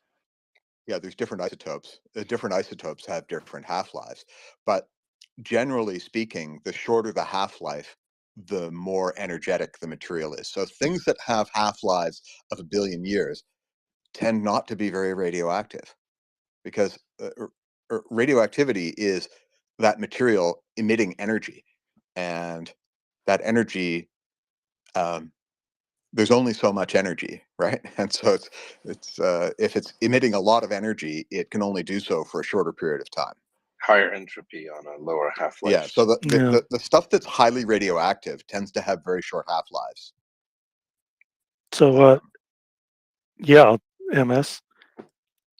I wanted just to verify. That's really good information, and I really appreciate that. And Yehuda wasn't here to hear me give away Alberta. Yeah. Is Alberta gone? Well, she wants us to take it over. Oh gosh, that's We were horrible. talking about if Canada invaded Michigan, and she said, "Well, why don't you invade Alberta?" What do you mean? What do you mean? What do you mean? If we invade Michigan, you mean when we invaded Yeah, Michigan when. But and we we could won? swap. I'll take Michigan for Alberta. We'll take Michigan and Maine, and then the San Juan Island back. You crooks. We've got Let's do Hawaii. we've Come got on. free Hey. healthcare here. That should be enough. I'll bet a lot of states would willingly join just for that. We Yeah. need some warmth, so I'm saying Hawaii. Alberta for Hawaii. It's a fair trade. Trust me. Oh, it's not. We'll give you Michigan for British Columbia. All of the places. No, I you named- won't. Trade I'm one in frozen BC. hellscape You're for not another. taking BC. Oh Lord. All of the places I did mention were actually disputes between the two countries, so that's why I'm not an expansionist, unlike some people. But anyway, you want to know? Turks and Caicos actually voted to become a part of Canada, and we refused. That was a dumb move on our part. A very dumb move. Wow. Yeah. And before we get off the topic, I just wanted to verify with MS that you probably did work with tritium. It was used to label. I used it early on in my research before early on radionucleotides and radio labeled proteins and different things were very common. We've all gotten away from that, but you probably did use tritium labeled compounds early on. Yeah, I did, and I lived to tell the tale. Yeah, we still use P32. If you've used a scope on a rifle, it has tritium. Well, ours do tritium in them. Yeah. So it's pretty common. But again, with its short half-life, it needs to be replenished on a pretty regular basis, and they've been phasing it out. I mean, because it is a material of proliferation, it's very tightly controlled, and there are other there's for watch dials and such like that. There's the superluminova, which is very effective at storing energy and then releasing it slowly as light.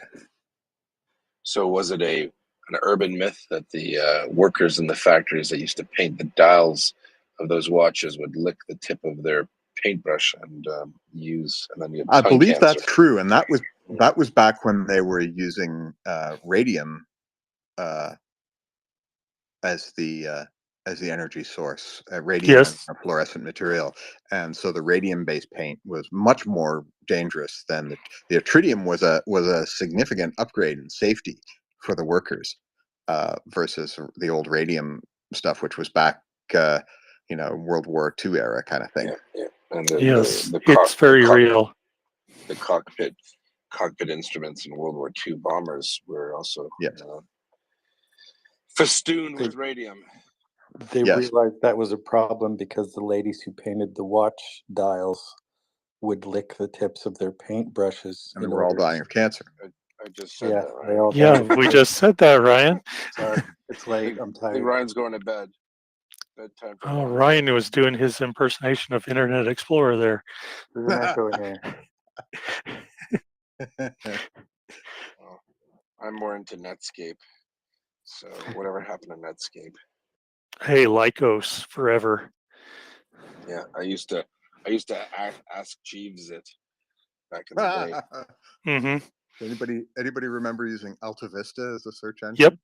Yeah. It was great. We're old. And actually, Google took over Alta Vista's translator, something or other. Its module. Long time Anyway, ago. Yeah. Back to Ukraine. Yes. Back to Ukraine. I'm not even a co-host, and I'm. I think I'm going to leave the discussion. My cat is about to shout at me again, and it's now coming up on 3 a.m. So. Oh wow. Yeah. Dave, I'm happy to cede the saddle to you. It's 1:30 here. Oh, it's only 12:30 here, so the night is young. Congratulations, you just got a promotion. Yay. Well, thank you, Room Hater, for not hating our room. been a great discussion. Great room. It's Thank you so much for letting me speak. yeah. Is it okay if I DM you about some things? Oh, no problem at all. Happy to Okay. help.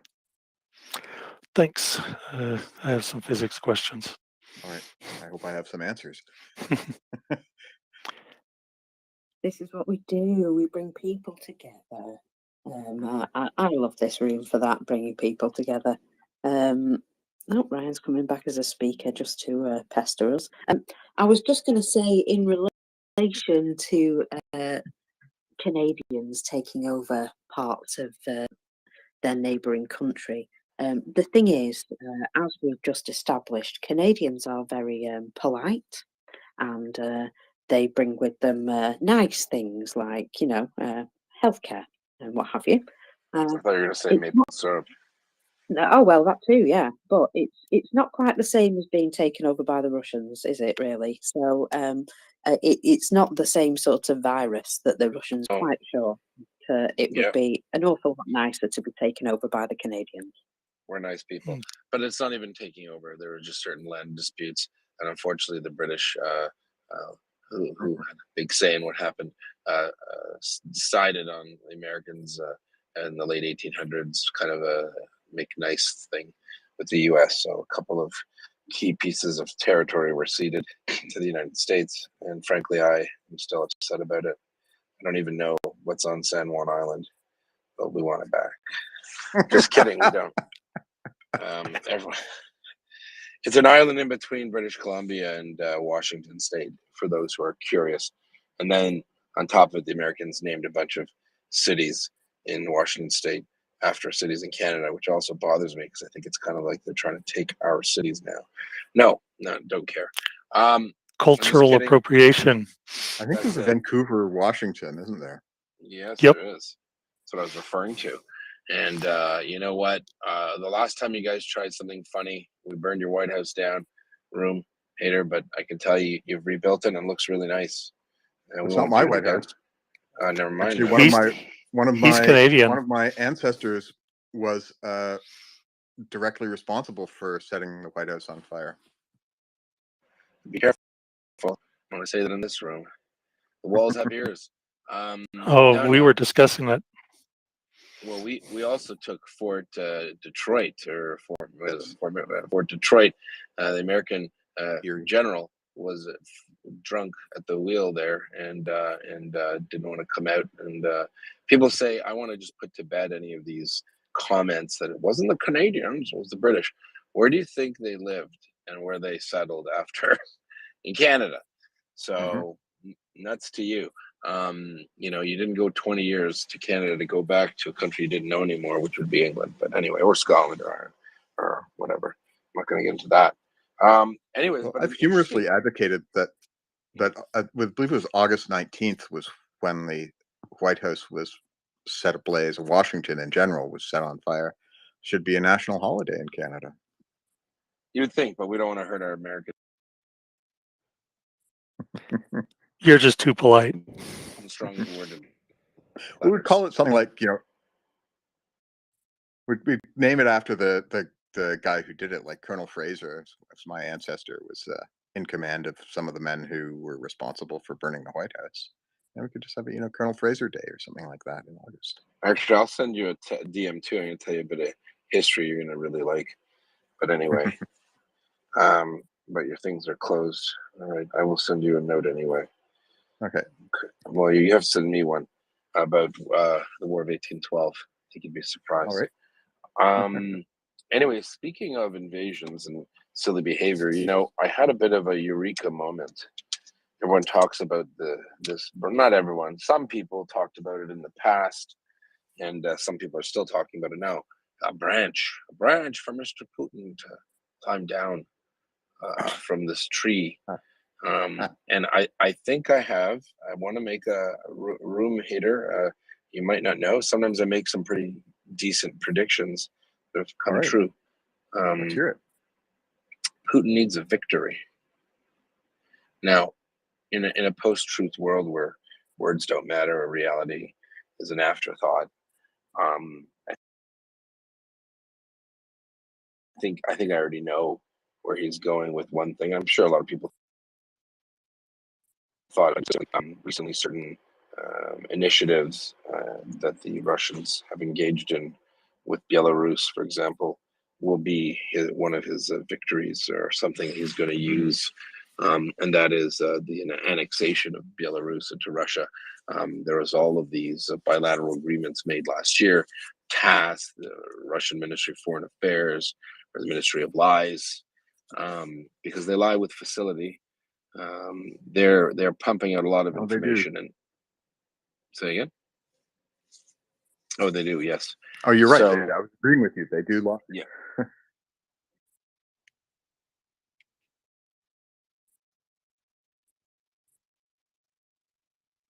Is Yehuda breaking up for everyone else? Yeah, he does this sometimes. It depends where he's hiding in his house from his kids. There's the I'm not hearing him anymore. Mark, I think he got the pox. Twitter pox. Okay. Can anyone hear me? Yeah, you're good. Okay. So, so over about a year and a half, acting then president of Belarus, gave an interview with Russian TV, and it was I'm not a fan of his, obviously, but it was hard to listen to. He actually corrected a Russian interviewer, who was quite a famous fella, when he referred to Putin as opposed to President Putin. He then made a comment unprompted about how much he'd love to be a colonel in the Russian army, how glorious it would be. It was really weird. It was a really weird, fawning interview. It was very nauseating. And it was actually embarrassing. It was really self-deprecating, masochistic, and very strange. And, with all of these new announcements between Russia and Belarus, the integration of the Belarus defense industry. I don't even know what that means. They have a defense industry. What are they? Potato grenades or something? I'm not sure what industries they have. They're heavily sanctioned. It's a rump state. It survives because Moscow, but Moscow's flipping the script and trying to make it seem that Belarus is somehow some really, really useful place. It's a buffer zone between Poland, I think. And at any rate, I think Putin might just, he sees the war is not going, and probably won't go his way. It might not go his way for years in his mind, right? He thinks that he can do this forever, and he can't. And I think he's going to announce, I've reclaimed more of Mother Russia. Look, Belarus, they love us, and they're in our thing, and turn Belarus into like a little, autonomous region of Russia. Yeah, So I think that's a plausible it was always victory off ramp plausible. for him. It was always plausible, right? But Yeah. now, when you're thinking of all the new, like if you actually just scroll through, go on the internet or through the Twitter world here, you can see all these very strange, weird messaging that the Russians are saying. Like, for example, 100%, like anyone cares, 100% of all of the agreements between Belarus and Russia have been implemented in 2022. 80% of all the defense procurement, blah blah blah, has been realized in 2022.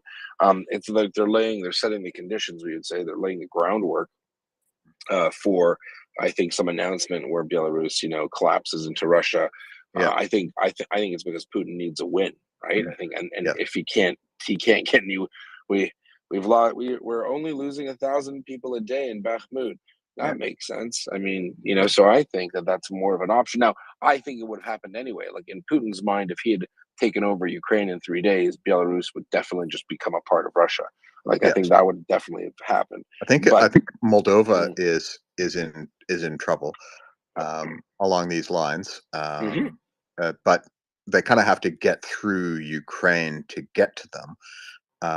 They only have about 1,000 troops in Transnistria, and if they're anything like their other troops, they're useless. Yeah, I mean, what are they going to do? I mean, Moldovan police probably could, smack around, but I can guarantee you, there happens to be the 101st from a certain country. What is it called? I know it. It's on the tip of my tongue. What country is that? The 101. America. That's America. That's it. They're in Yeah. Romania. Yeah. Yeah. Yeah. Just on the other 101. side of the border. Yeah. Yeah. 101 versus 1,000 semi-sober. But You know. geographically, it's difficult because you've got the Carpathian Mountains. If you look at a map, it's Oh, they're going in unopposed. I mean, come yeah. on, Americans flying across there into No, I Moldova. don't They mean the need to. Americans. I mean the Oh, Russians. The oh Russians yeah, don't they're not have the going in. capability to project. They can't project power more than 50 kilometers away from their own railroad system. Yeah, yeah. Well, that's true, but I'm saying that those 1,000 Russians hanging out in Transnistria would be done in a day. Yeah, they'll just add to the day's casualties that we're yeah. currently seeing.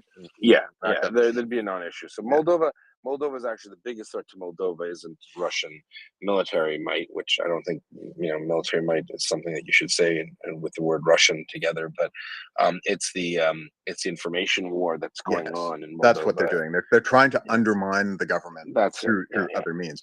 But back on the topic of Belarus and their manufacturing, they do have a factory that up until now has been maintaining Sukhoi aircraft. And a few days ago, they claimed that they would be capable of manufacturing the Su-25, which is a ground attack aircraft. Yes, I know. There's no way It's they a can lie. pull that off. No, I mean they could barely maintain their potato diggers, their Yeah. excavators there. But I mean, so that comment I read, not true because again they rely on everything Russia. So it's funny. The same foreign ministry release from Russia mentioned that, and then it said at the very end of the paragraph, it said it was a communique. I read it. The very end of the paragraph talking about how Belarus produces 1,000 components of the SU da da da da, and then at the end it goes, comma, with very minimal technical assistance from Russia. What a joke. Like, what do you mean minimal? They can't produce it, dummy. It's a Russian factory in Belarus. And the Su-25 is the least sophisticated jet aircraft that Russia still has in production. And I put big air quotes around that because I don't actually believe they're making any of them. I don't have them in production. Yeah, and we used to speak ad nauseum here in this room in the summer about sanctions, about SGS, ISO 3000, 9000. Sorry, all of these companies that do quality control for things like as minuscule as ball bearings. Things that are important. People say, why do you have to be so specific? You've got to be very specific because that's how linens and things went out of business. They weren't specific. No, but what I'm saying, the joke here is like what people don't realize is that, you can even, a famous flight across the Atlantic once landed in the Azores, almost killed all these people, and the cause of that engine malfunction, et cetera, was literally one screw that was replaced, I think in the States or Canada before the flight, and it was something like one micrometer.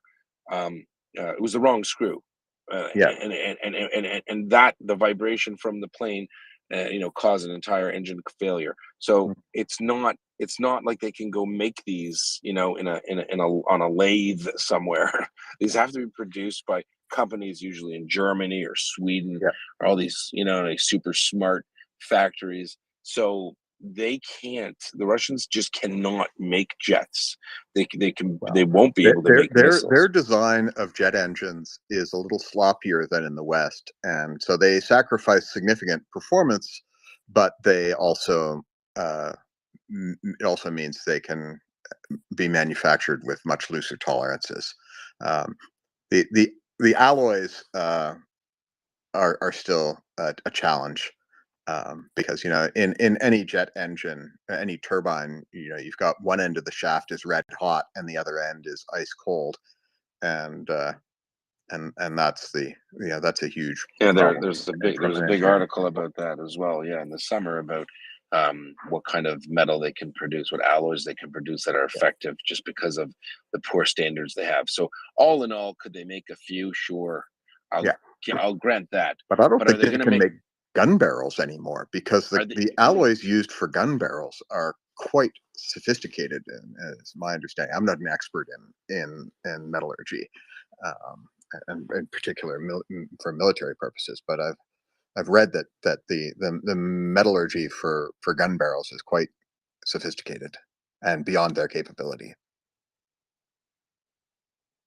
Yeah, no, correct. So my point is that as we were discussing the impact of sanctions last year, I think a lot of people had a hard time realizing that, like, not every castle, is your kingdom. You can't necessarily say just because Russia's there that it's going to be able to do, because it doesn't. Even going to its commercial air fleet. There were big discussions about, for example, how Irish leasing companies got screwed for billions because their planes were stuck in Russia. Now, people said, well, it won't matter. It's not a big deal, because once the war is over, the planes, will be able to fly. No, they won't. Because No. why? Why, you ask? Well, guess what? There's an international organization that controls air travel, and they have very strict rules. And Billy Bob down at the corner can't service your Boeing engine. A Boeing train mechanic with Boeing parts, where you let Boeing know what happened and how much Every part damage. has a log on it. Every part has a log, and and they feed that back to Boeing. That's part of the deal.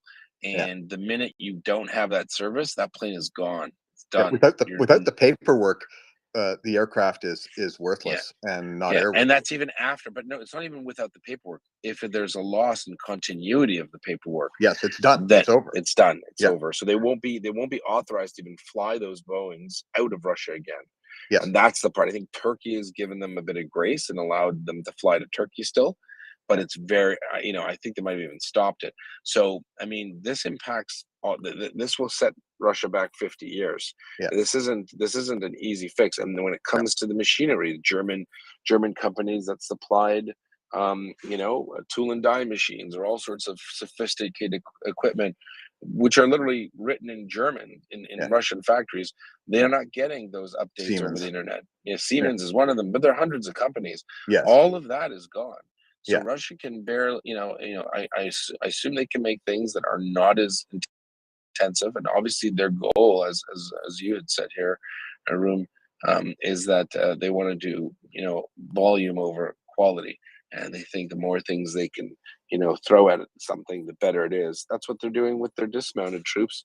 They are throwing thousands and thousands of dismounted, untrained, not poorly trained, untrained. General Hertling made a great quote on the interwebs today. He said, they're not poorly trained, poorly led, under equipped. So the Russians, he goes, they're untrained, not led, poorly equipped. Yeah. Like they don't have that, and they truly think that they can just throw wave after wave of conscript into the mix, and they'll somehow end up on top, and they're just nuts, because this is modern their warfare. demographics was already going to lead them to a very bad place in about 2060 or so.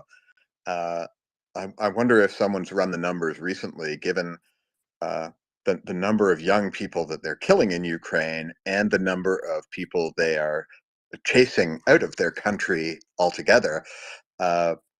What their demographics are going to look like now. That originally they were projected to collapse as a functioning society sometime around 2060. I wonder how much that has moved up now, given their recent adventures in Ukraine. Yeah, well, it's a good point. Demographics aren't in their favor.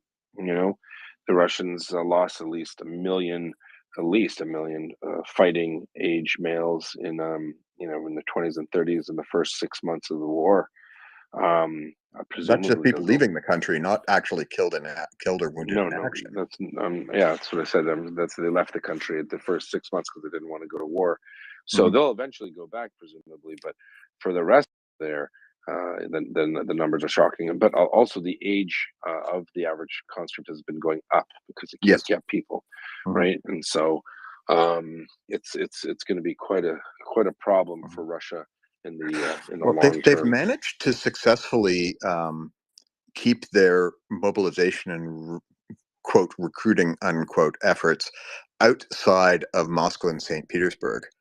Well, I, they've started to go more into those areas oh, actually. they have. Okay. Yeah, and they've been doing it quite stealthily. Yes. Sometimes just even picking people out of schools, just going to universities and just grabbing people, Right. taking an entire class. There was some pushback. Some oligarch had complained that conscription officials went to his like a steel mill, and he just started taking his workers. So like, WTF? Like these, I need them to run the factories. I say the more the merrier. The more Yeah. that some people get mad and say no one should facilitate Russians leaving the country. I don't really look at this as a moral issue. I look at it more as a pragmatic issue. Yes. The more Realpolitik. Yeah. the more sorry, she just threw me off. The more confusion and fault lines that are created in Russian society, the better it is for Ukraine. So the fact that 1 million want to leave, people say, "Well, that means that Russia's going to go invade Georgia." No, Russia isn't invading anywhere. No. Not for it's not going to go for Georgia or Kazakhstan. It doesn't have the manpower to do it. And so the reality is, the bigger the confusion in Russia, the better it is for the world, frankly. So I think it's great. I know some people pushed back on me once when I said that. So, well, means you want to support Russian refugees. I don't care. I'm saying if they're not in Russia working in the steel mill or working in the finance industry or working at the farm, Russia can't run. And that means Russia needs to spend more of its whatever remaining foreign reserves it has left to offset those losses, to buy those products elsewhere because they can't produce them locally. So it's almost like you have to consider it a war on every level. It's not just a war militarily. It's an economic and an industrial war, because the only thing that's keeping Russia afloat is Putin having saved up $600 billion over the last 8 years, 300 of which are not held by him anymore, and I would say 200 million that's been used up. So, anyways, yeah, they're running out of money and resources fast. That's true.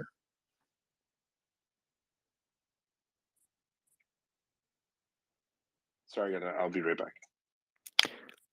Yeah, and also the U.S. had put out a bulletin for all U.S. citizens, especially dual citizens. If you have dual Russian American citizenship, you need to get out of Russia Get the hell out now, of Dodge. Yeah. because they're going to come conscript you. Yeah. We've So already heard of the more ethnic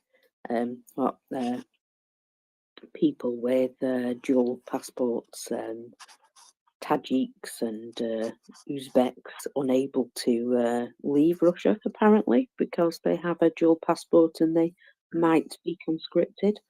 That's a bit rude, isn't it? Well, it's also true for military-age Ukrainians. They're not allowed to leave the country either. I mean, that's perfectly understandable. Well, yes, there is that, but they are at least, they are the citizens of that country. Yes. Yeah. Not that they've been forced into taking a Russian passport. Yeah. Whereas those other people wouldn't have probably had a choice about having to have a Russian passport in order to work in Russia. Yes. Yeah. I mean, the Russians just don't care about the individual motivations of the mobilized soldier, whether they're Russian or Uzbek or whatever. That they're using them to draw fire to identify Ukrainian positions, which they can then attack. They're just throwing their lives away, and Yeah, so they just don't care. Yeah, that is very true. I have a little update on what's been happening this morning.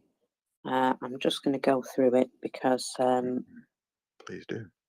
yeah, there has been an air raid alert in most of the country this morning. So, 6 Caliber cruise missiles reported fired from the Black Sea, with another wave reported incoming shortly after. Reports were some heading to Venetia and Klemensky. There we go. Second wave over Zaporizhia heading towards Dnipro. The launch of KH-59 guided cruise missiles from warplanes over the Azov Sea was reported. Missiles in Klemensky Oblast airspace. Others headed towards Lviv and Ivano-Frankivsk Oblasts in the west. Explosions were heard in the city of Klemensky, which could be air defences, possibility of falling debris.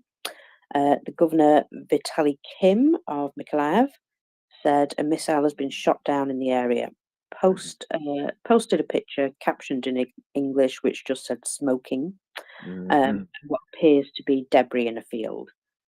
3 cruise missiles reported over Zaporizhia Oblast, possibly heading for Dnipro. This was 35 minutes ago. Air defense firing in the west of the country. Emergency power shutdowns to protect the grid were implemented in Kyiv, Odessa, and Dnipro Oblast. Still power in the city.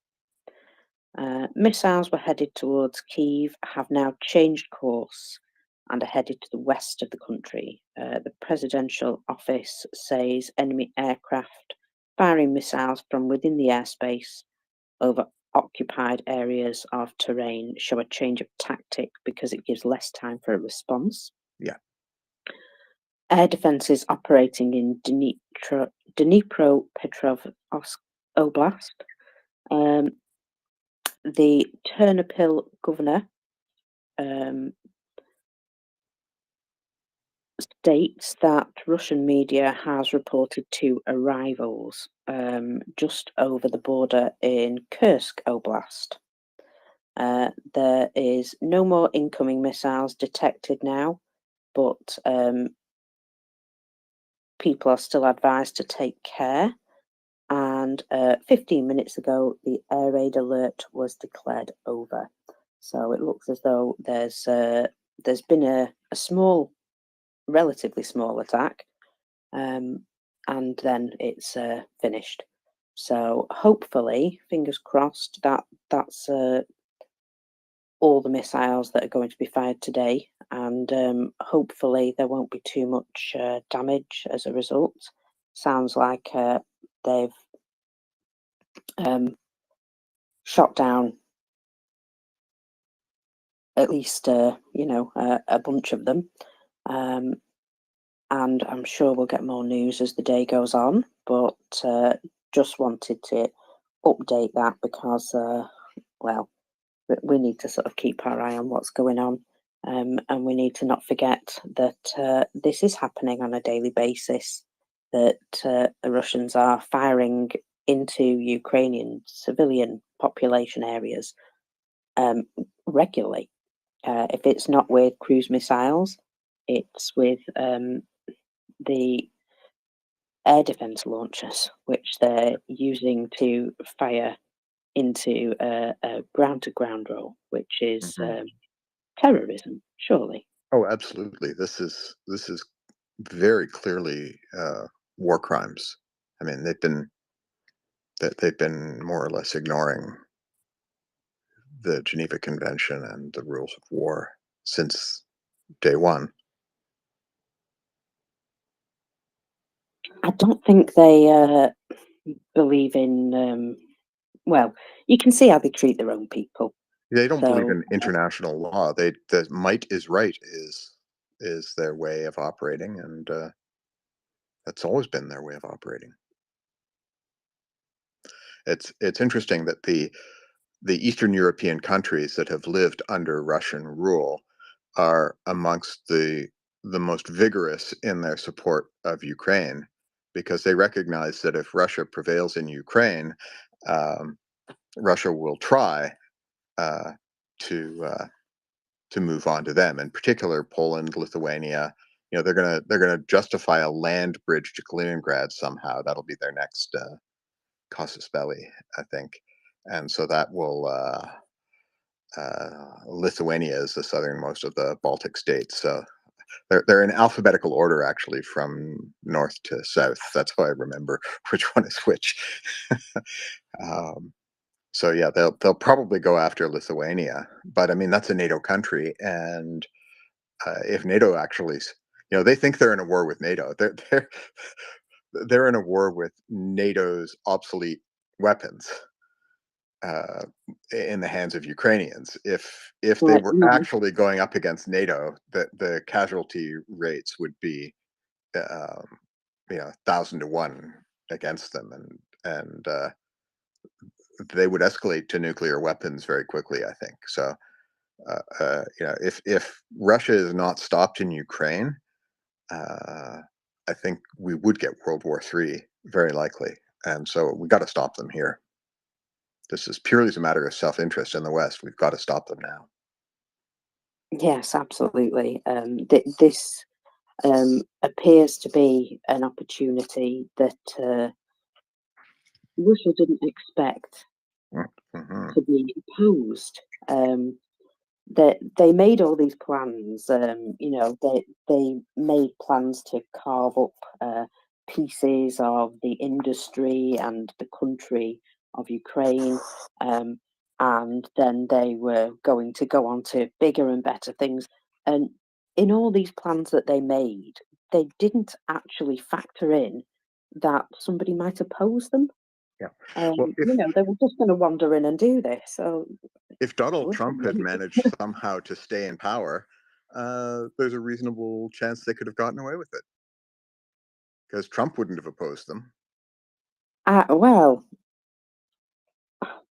let's just say there were a lot of other things going on. I'm going to stay well away from American politics. Thank you very much. As a Canadian, it's happening right next door. It's kind of like, you're in bed with an elephant. If the elephant rolls over, you'll get squashed. So we do kind of have to pay attention to what's happening south of our border.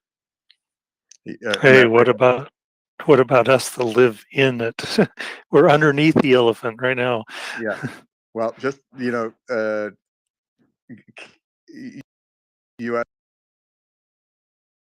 Just think about that for a minute. Yeah, I know. Well, crazy neighbour. Well, these things happen. We can't pick our neighbours, unfortunately. And at least your neighbour isn't Russia. That's true. That's true. Yes. We joke about this. Actually, historically speaking, the Americans have not been bad neighbors at all. They've been pretty good neighbors to us. So, joke all we want, but yes, they're not Russia. You're just being polite now. Yes, that is also true.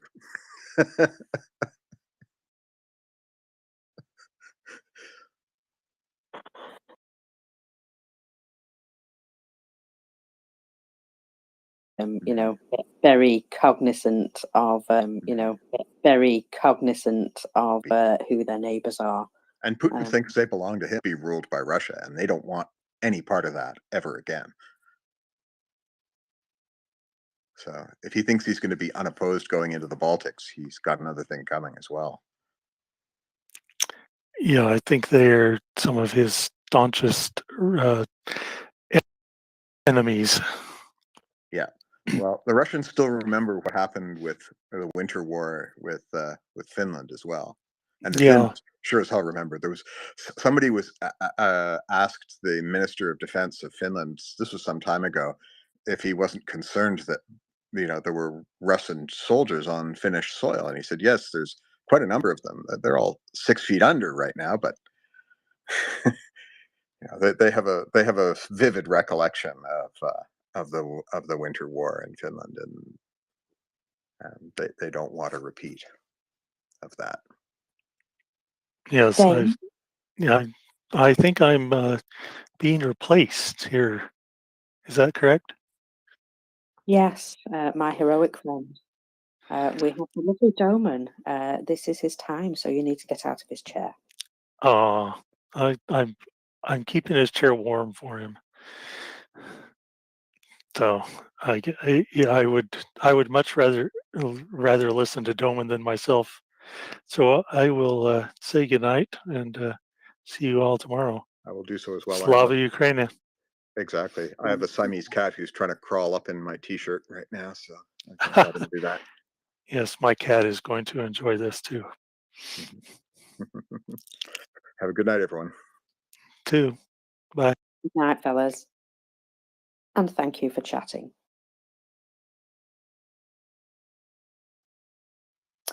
And while we wait for the delightful dulcet tones of Doman, I can confirm that yes, the air raid is now over, and that's a jolly good thing.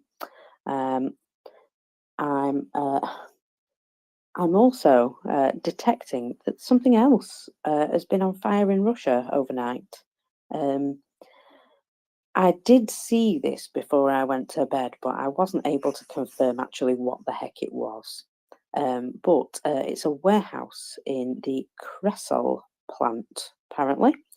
And this fire was, well, it was so large, it was assigned the second rank of danger, you'll be glad to know. But Kressel is the largest Russian manufacturer and supplier of chemical reagents and laboratory equipment. So, I mean, what was it the other day? It was a train repair location. I don't recall that, but I recall trucks in Magadan. Oh yeah, there was a train repair. Hello, by the way. It was a train repair sort of warehouse type thing. It was on the outskirts of Moscow. I like to keep an eye on things burning. Yeah, I mean it's a hard job. It's very busy, but somebody has to do it. It is indeed. There are accounts dedicated to it because so much is going on. But yeah, they do seem to be getting bigger and better recently. So tell me more about this chemical factory. Where is it?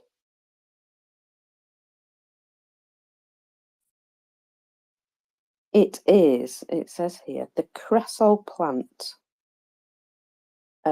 warehouses are on fire in UFA. Where's that? Ufa. Ufa. Yes, that's a place. That's not an acronym. Well, I'm glad you know because I didn't. Yes, Ufa is the capital of Bashkortostan, or Bashkiria, as some people would call it. If you don't know where Bashkortostan is, it's next door to Tatarstan. Our Bashkir is the same as Tatars. Who knows? Let's not go into that.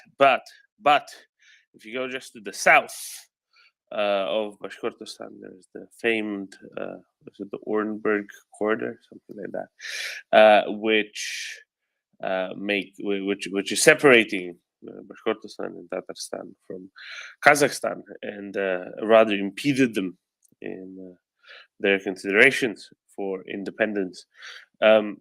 So Ufa is a big city. You know, I don't know how big a city it is, but Ufa is a big city for Russian standards, and that whole area down there at the edge of the Urals, you know, is full of big cities between the edge of the Urals on the Volga, where the Volga meet the Urals, is full of big cities, and this is a highly industrial area.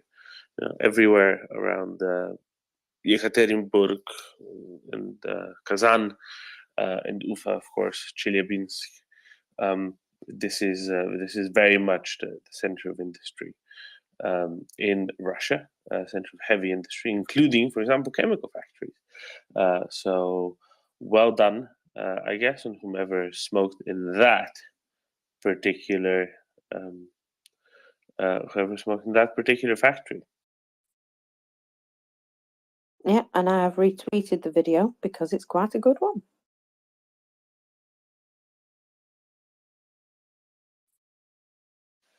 Very good. So, Doman, have you seen the numbers this morning? I've not. Well, I'm here to tell you that we're back into four figures. Are we now? Excellent. Yes, 1,010 liquidated personnel this morning. along with 5 tanks, 13. I shared 1,010 and not 10. 1,010. Sorry, that was a binary joke. So sorry, so 1,010 Russians, and what else? Did they come with anything, or did they come without anything? Well, we have 5 tanks and 13 armoured personnel vehicles. So they did obviously bring something with them. We also have 4 artillery systems and 2 MLRS, plus 2 anti-aircraft warfare systems, which I think was something that they've been going after over the last couple of days.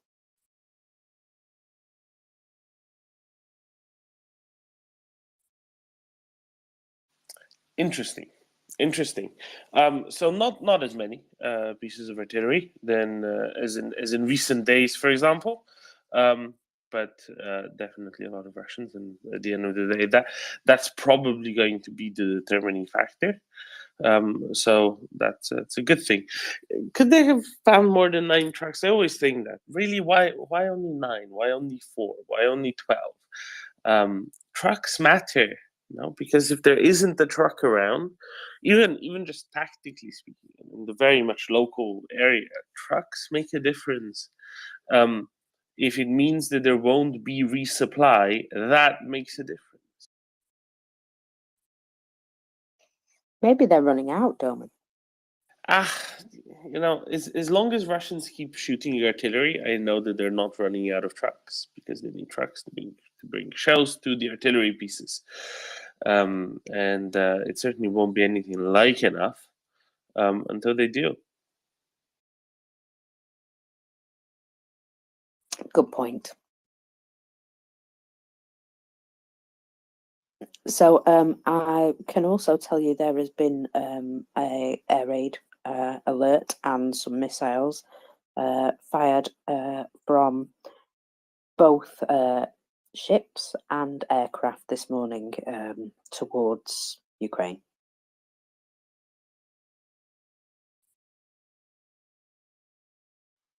There has been, and I'm just finding the details, bear with me 1 second. So there has been reports of some explosions, which could be air defense in both Kaminsky and Mykolaiv. 3 cruise missiles were reported over Zaporizhia Oblast. Air defences were firing in the west of the country. They shut down emergency power, so that was to protect the grid in Kyiv, Odessa, and Dnipropetrovsk. Missiles were headed towards Kyiv, but changed course towards the west of the country. And it was stated that enemy aircraft firing missiles from within the airspace over occupied parts of Ukraine is a change of tactic, giving less time for response. The second wave was only a few missiles by the sounds of things. They don't appear to have fired an awful lot. There were 6 to begin with. The sky over Ternopil was a tense situation, apparently. And Russian media then reported there were 2 arrivals in Russia's Kursk Oblast, just over the border. And then 30 minutes ago, the air raid alert ended. So there does appear to have been some places that were hit, but they've not released all the information about that yet. So I will bring you that as soon as my newsbot updates.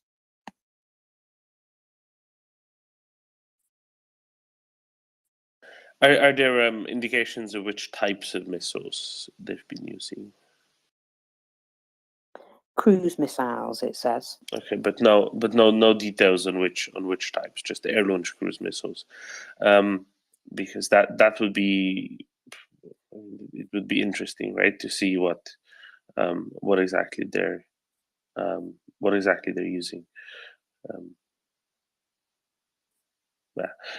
I understand they might be switching from strategic bombers to using much smaller jets to launch missiles from, and that could be a way to indeed, bring them closer in, make it more difficult to be intercepted. I can hear it, Daniel. Go ahead.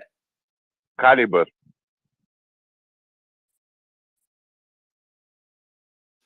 Caliber from the sea, but also Black Sea.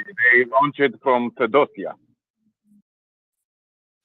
Right. So Feodosia, for people who don't know, is a port on the Crimea. I think more in Azov Sea, if I remember well geography. Well, not quite. It's like sort of south of the Kerch Strait. Feodosia is the closest real city to the Kerch Strait. So the railway always existed to Feodosia, and then a spur was made out to the Kerch Strait to go across to the ferry terminal, and then eventually across the bridge. But yes, close. Let's hope is no X-22. No, because then this is why I was asking about the type, right? Because if that would be if that were being used, then it would be the same strategy as previously. But if it's something new, then it's something new. Well, morning. Good morning, gentlemen. Good day, Markers. I just parroted a little bit of what Daniel said. Based on the locations where a lot more of these missiles are hitting in Mykolaiv province or Oblast, I think they are, and they've named calibers. I think these are more ship launched than cruise missiles. They're less air. I think more of the attacks have come to the south today rather than from the bomber launched ones out of Voronezh. At least that's what I'm reading so far.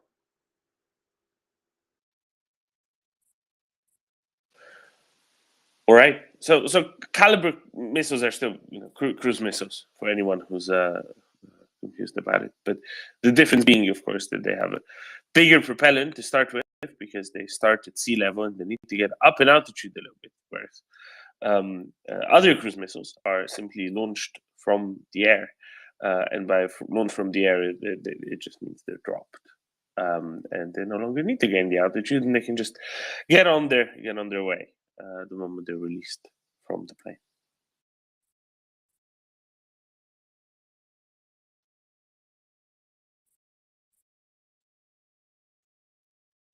So, Daniel, your favorite topic. Why was it another day of more or less light infantry, very high light infantry casualties, and very few, and I mean very, very few, in terms of any equipment at all?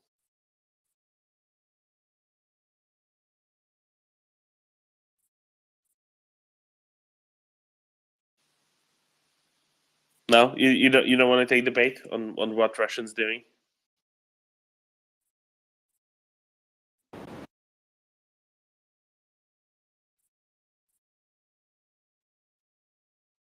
I think Aaron might want to, though. Go ahead, Aaron. Thanks. So I've just got a question. With the Patriot system, I don't know a lot about it, but is this like a bit of a whiz-bang system in that it might protect, say, Kiev or some areas, but be a wider kind of range and be able to fire more multiple missiles? The air defense they have in that area to go more behind the front lines at all? Like more closer to the actual action? So are you basically asking about the range of the system? Is that fundamentally Yeah, what you're looking for? yeah, Yeah. yeah, Okay. yeah. So Patriot system, depending on what you're trying to shoot down, they will have a range on the order of low hundreds of kilometers. This is generally true for air defense systems. Air defense systems can't cover a country like Ukraine, and a single Patriot battery can cover a country. Not just like Luxembourg, but a little bit bigger still. But it can't cover something as gigantic as Ukraine. So yes, each Patriot battery is only going to be covering a relatively small area.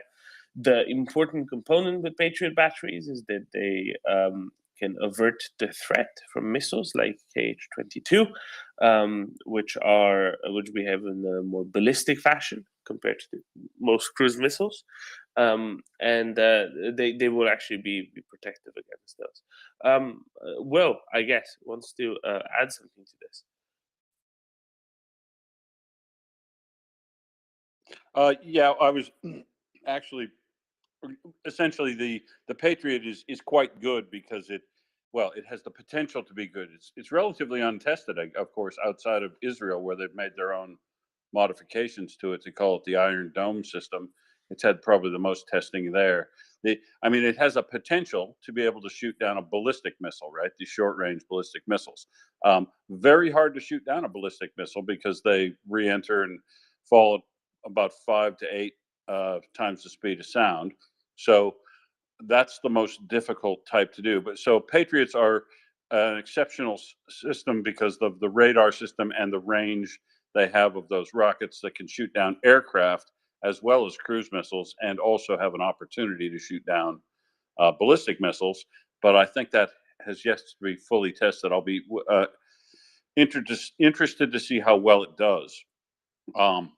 But I was going to comment on the thing that Daniel didn't comment on in relation to these infantry attacks, but I'll wait till after you're done talking Patriots. All right, thank you, Will. Aaron, does that describe things well? If you have more sub questions, feel free. Yeah, just what I had a theory that might have had a range to cover and really cover some cities, that they could free up some air defense to go forward, and that there's been rumors of the Russians mounting an air force ready for a big strike. And I was thinking maybe once the Patriots come in, if the Patriots are good against planes as well, there may be areas that they just can't fly through to even get into Ukraine, and that the Ukraine will be able to cover more, have a more spread, be able to spread everything a bit more, and have better air cover once the Patriot system comes in. So they're thinking, okay, well, let's do a few big attacks with our air force while we can, or maybe they're thinking we'll have a crack at these Western arms that are coming in before. Okay, mate. I'll come in a minute. So that was just a little theory I had about them massing their weapons. Sorry, my son's chatting to me. Sometimes I feel like I'm being pecked to death by chickens, but that's okay. No worries. So for that, air defense comes in layers. You don't take away other stuff necessarily, because you've installed the Patriot system. Also, it's not going to cover several areas all at once. Basically, yes, one presumes, obviously, there's going to be a battery that's going to be covering Kyiv. Another battery will probably go, who knows, over Dnipro perhaps, or somewhere like that. You won't be able to have coverage of the country with these. Now, they are also good against planes, undoubtedly very good, most excellent against planes. But all that it's really going to do is it's going to more reliably hit them with expending fewer interceptors unnecessarily. It's not going to be a magic bullet, so to speak, or a magic missile. Maybe a magic missile is the correct framing here, to just take everything out of the sky. However, if Russians do go and fly planes over Ukraine, especially in anything like number, they're going to be going on one-way trips, really, because everywhere that Ukraine has NASAM systems or anything like that, they're going to be shot down, all of them. So that's a different story on top of everything else. So Patriots definitely won't be being used for things like Shahed drones. There's no way they're going to be expending those interceptors on those targets, because those targets can be already reliably taken down by other means. What the Patriot missile specifically will be critically important for is intercepting some targets that are very difficult to intercept otherwise, including KH-22 missiles, including ballistic missiles. That's really the purpose of those.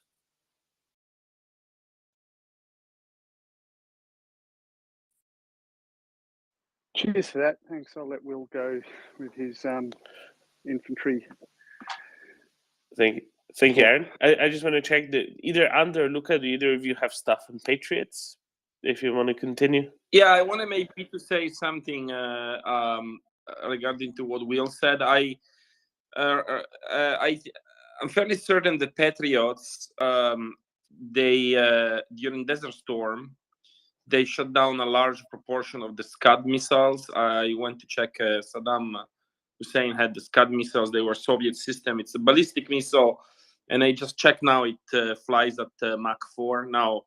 Of course, modern. Those are a little old, but they're pretty fast. Mach 4 and modern ballistic missile might be a little bit faster, but those were probably Pak 2 or Pak 1. So I think the Patriot. The Patriot system that Ukraine has is certainly more modern than something that the US deployed 30 plus years ago in Operation Desert Storm in Iraq, which intercepted I would like to say maybe 80% of the Scuds. So I don't think the Patriots are untested for ballistic missiles. They have been tested at the time with pretty good results, if I remember correctly. Oh, for sure. They've been around for long now. This is a part that people forget.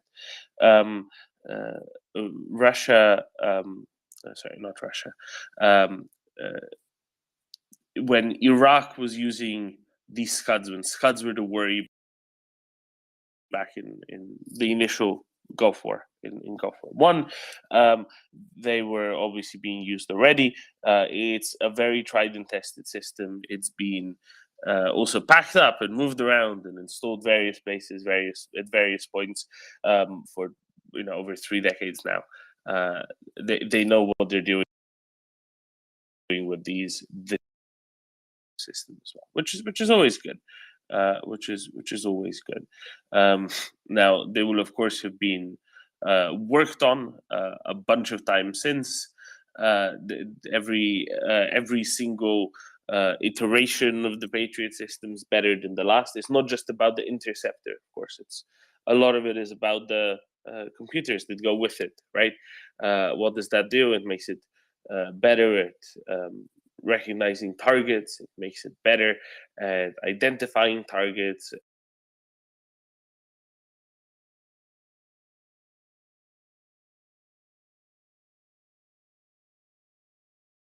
So, as you say, Scud missiles. So, as you say, Scud missiles, less advanced than the stuff that are going to have a lot of work put into actually getting the missiles to be better as well. Sorry, not the missiles to be better. The missile launching system to be better as well.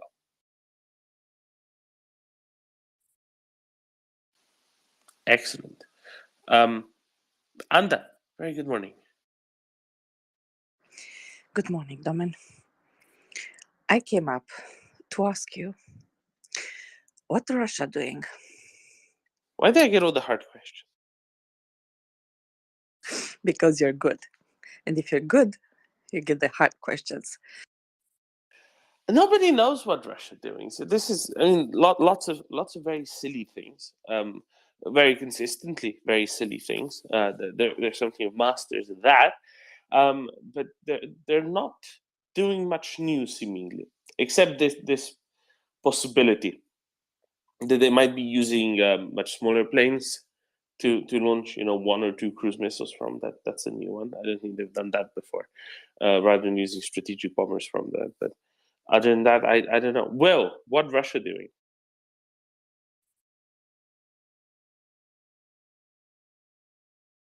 What Russia doing? So I forgot about the Scuds in the first Iraq War. They did use the Patriot system there. The problem with the reason I had the impression that the Patriot wasn't all that tested was I'd never seen the numbers published on their accuracy rate. Right. So if they did in fact get 80% of the Scuds at that time, then the radar systems that they've upgraded since then should make them very good, or better now. But the difficulty of intercepting a ballistic missile is still there. But maybe they'll do great at it. I think they'll be superb at taking down planes. But what Russia doing is, these numbers have pushed back up into the over 1,000 level again. I guess because the type of infantry, sort of unsupported infantry fighting they're doing again in the forest south of Kremina and down around Bakhmut, even though they've changed out Wagner forces primarily for regular Russian forces. So they've managed to get to up close to the TO5, the in Pavlika, north of Bakhmut. They've taken the little town north of Bakhmut now again, and it looks like they're threatening that highway again, but they don't have it fully taken. But obviously they're using a lot of bodies to get it. And I just wanted to note that the absurd thing about that is the commander responsible for Vuhledar, Rustam Uzmanovich Muradov, who led them into that 2-day attempt to assault Vuhledar and then retreated. For losing several hundred men and about 2 brigades worth of armor, he's been promoted to Colonel General now. So that's kind of what Russia doing, I guess. More of the same and getting rewarded for it.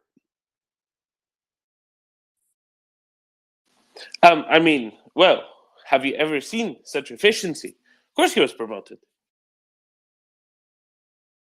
No, I haven't. I haven't seen more efficient expenditure of troops, but I think they're typically supposed to meant to be on the other side. I don't know if that came in the manual. And did you reckon that they bothered to add that detail in there? No, It wasn't part of the citation. No. no, they just put there. You need to have 100, 200, 500. If you get over 500 casualties a day during battle, it's a good thing. And they do. It's not. it's on their side, not on the other side. But yeah, they are accomplishing. Everything's going according to plan, Domin. Everything is going according to plan. This is the plan.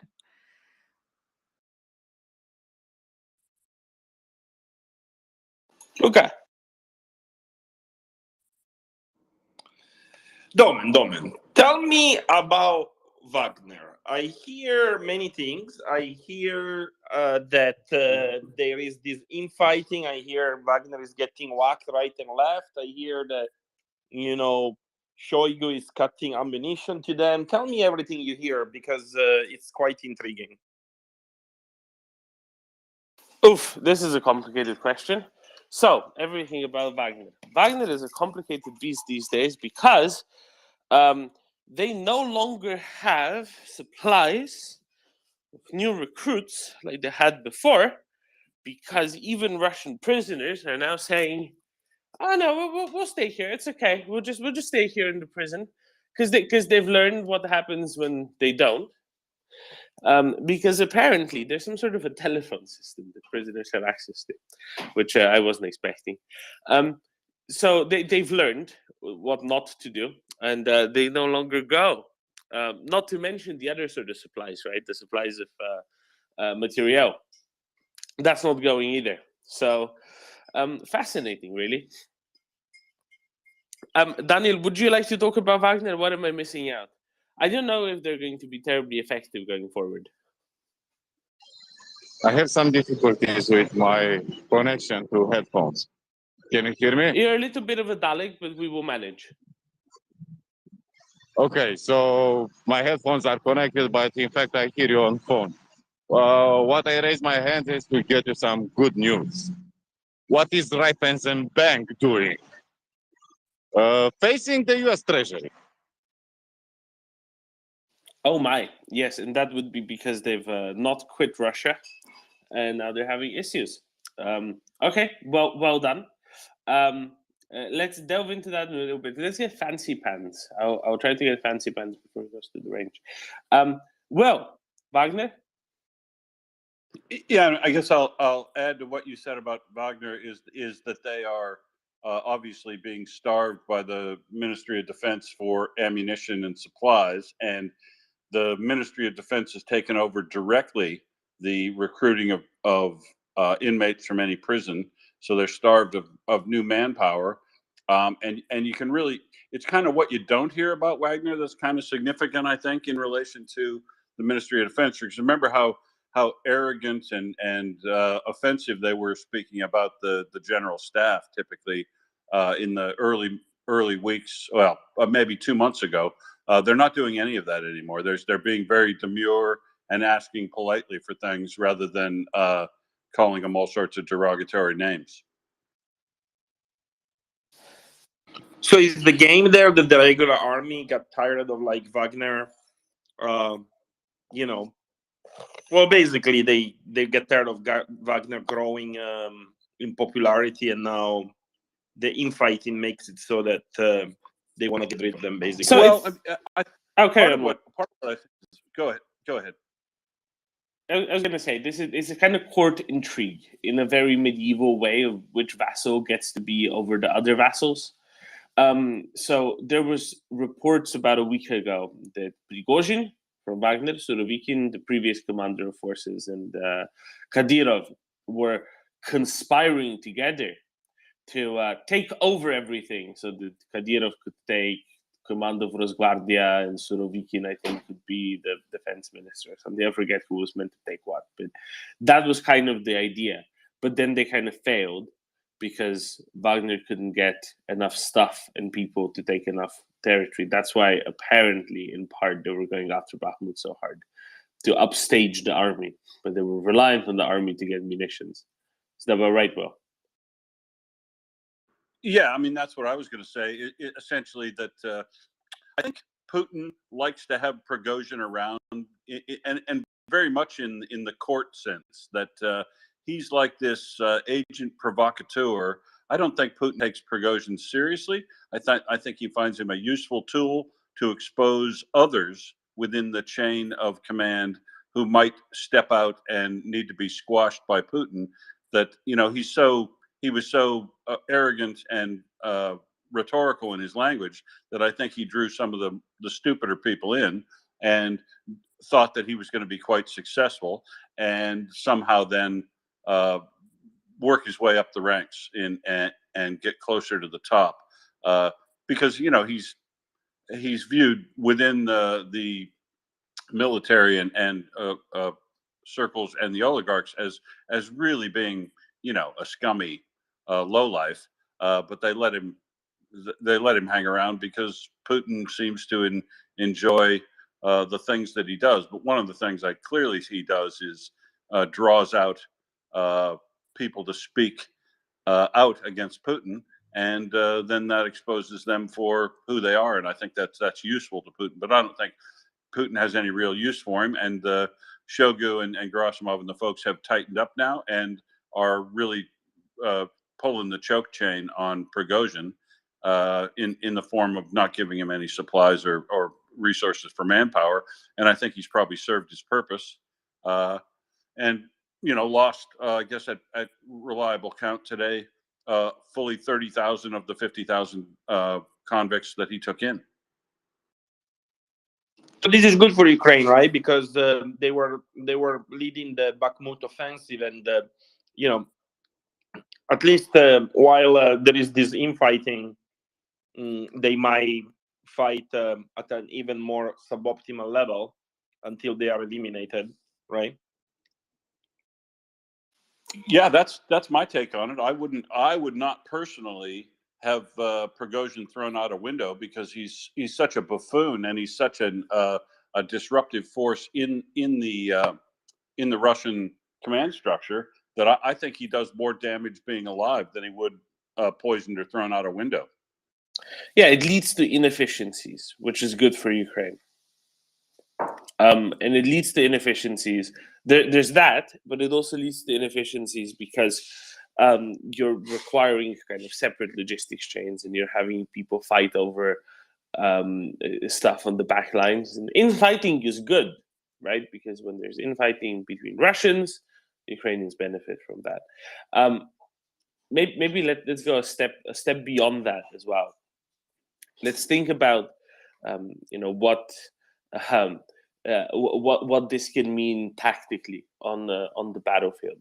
Now, Wagnerites have kind of figured out what a reasonably useful way of using these light infantry waves is. Now, it still costs lots of Wagnerites' lives, but it's about only a third as costly as the approach the army has been taking, which is a good thing.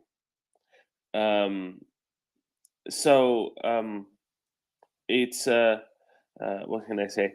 It's kind of good if Wagnerites go away and nobody's taking those same approaches anymore, because in that case, they will be even slightly less effective, slightly less efficient at taking ground, Luca, than they were thus far. But most of this isn't meaningful really in itself. Most of this is primarily meaningful in the context of being of being infighting, kind of court intrigue infighting on the in the court of the Kremlin.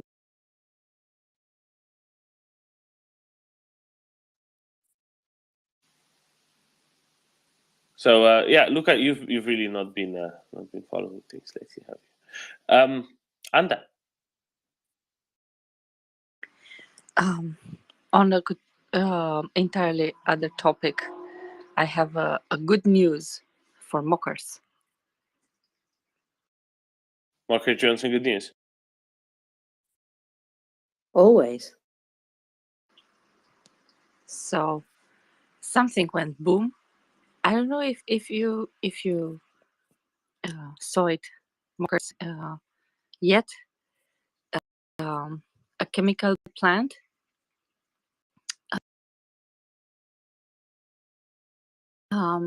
in Ufa is on fire. Basically, I think finally woman is away. Kerch Bridge goes boom, and when finance is away, some things blow up in the middle of Russia. So I don't know. There is no connection there, but yeah. This was my happy thought for today. Like, give them a break, because whenever you give them breaks, something good happens. Yeah, I was going to say, Doman, can you arrange your next business trip on the 23rd to 24th, please, for the reopening of the bridge? Okay, deal.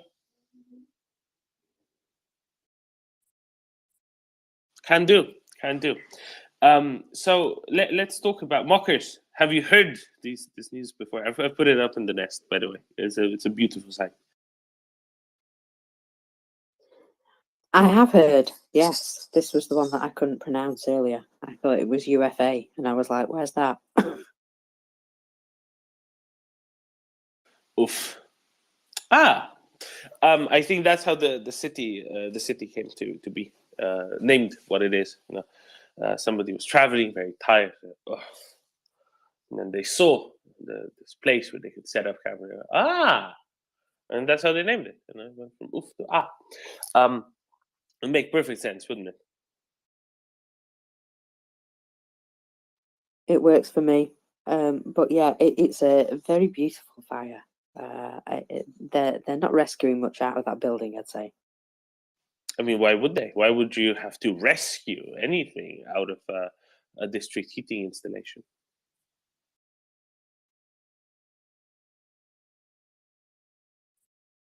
In other words, it's an excellent district heating installation. You know, Marcus, you said they make solvents and chemicals and whatnot. It's great. Many of those things are fantastically flammable. Very good at keeping the district heating going. The one little problem might be the smell and the fumes, but you know you can't do anything about that, right? You can't have everything. You need to sacrifice something to have your district heating nice and running. No, it gets quite cold in Ufa this time of year, especially during the night. You know, you might drop to -20, -25. You need a little bit of heating, and I guess they opted for this sort of installation again. I don't know how they're doing. I'd really like to see a nice, detailed Russian report on their district heating projects at the end of this winter.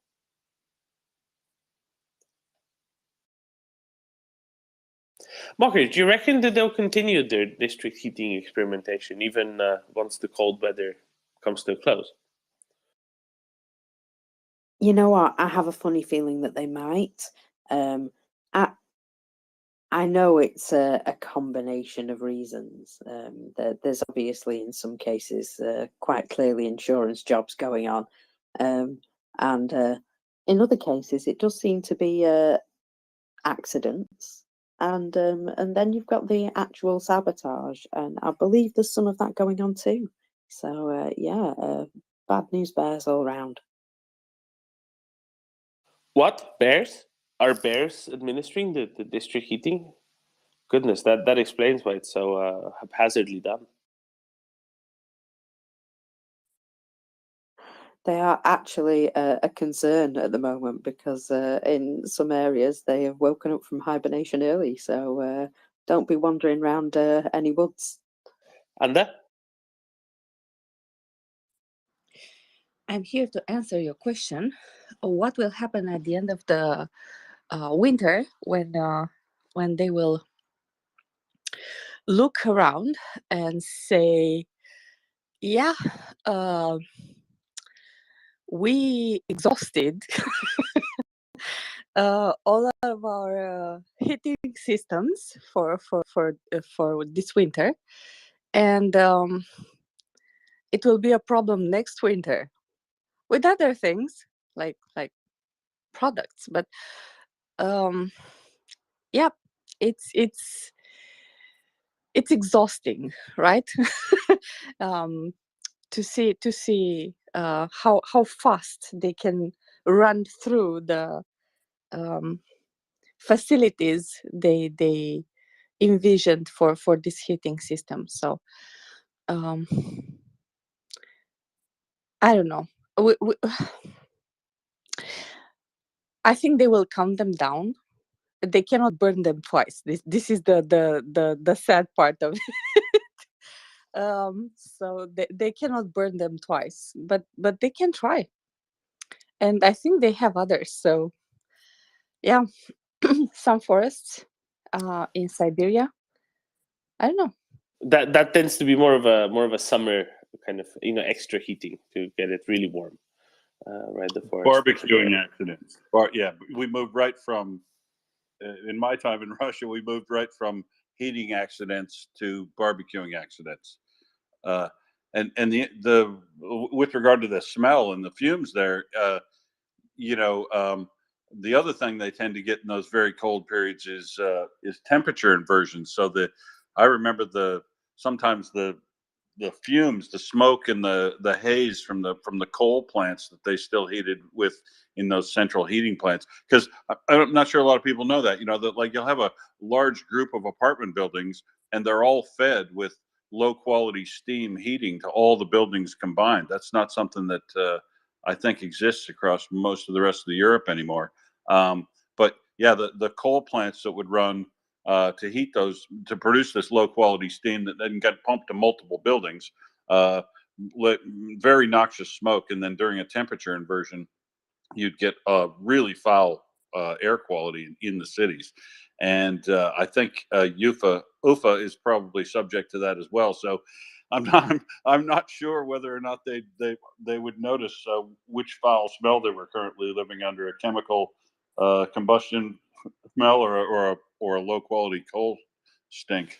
So these district heating things actually across Europe are getting a little bit more popularity now, because more incineration is coming into existence, more waste incineration, and obviously there's filters and whatnot, which make sure that everything's nice and clean, because cannot possibly be done to the same sort of standards as it being done in Russia with these large outdoor district heating installations. But actually, district heating is kind of getting to be an ever bigger deal. It's with good insulation and whatnot, it can be pretty effective, even outside of major urban centers.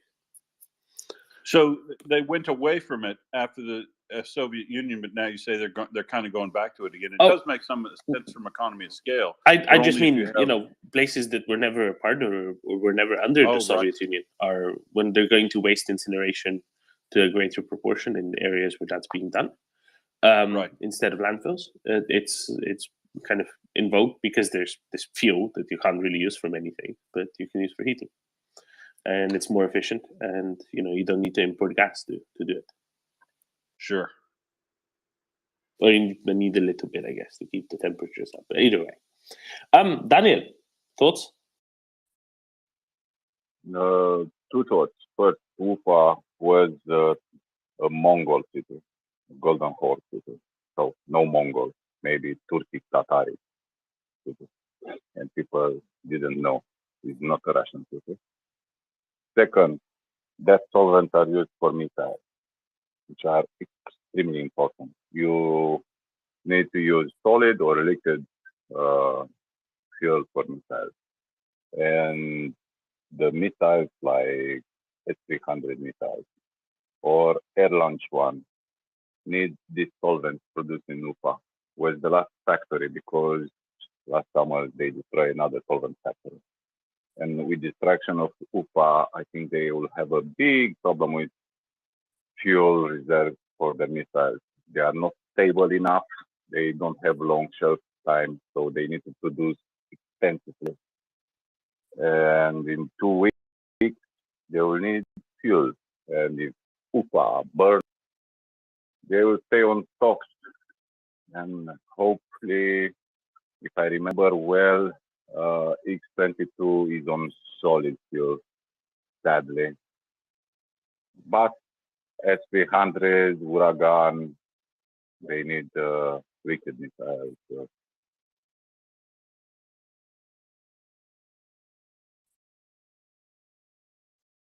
Yeah, they really should have planned better. They should have picked, something more reasonable to install their district heating with.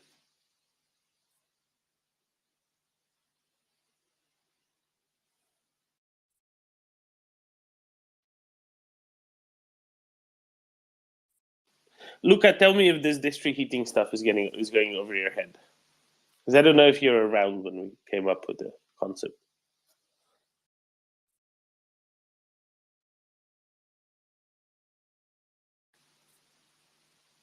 Guess not. Anda. All right. So I have, it's not exactly more fun news, but other news. So one of the things that actually amused me, I'm awful. You know that I'm awful. So bear with me. Again with the bears. So for the past, how many weeks do we hear the Russians? It's gonna be a big offensive. We we're gonna have a big offensive. We're gonna do this big, everything big. It has to be big. So this is for the past 3 weeks, I think. Even the Ukrainian officials stated, yes, it's gonna be an offensive and everything, and yeah, we need to be prepared, and I was looking today at at an article, right,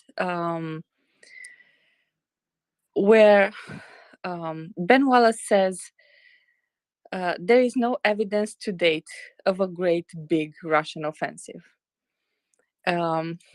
There is an advancement on all fronts, and that's been done at the expense of a lot of soldiers, but no coordinated offensive. And I was I have two theories. About this. So either the Russians believe this is how an offensive should look like, either is just like a big ugly chimpanzee who is banging his chest like, I'm so big, I'm so important, pay attention to me. I don't know, what do you think? So I'll be very brief before I pass it to Marcus. I'll say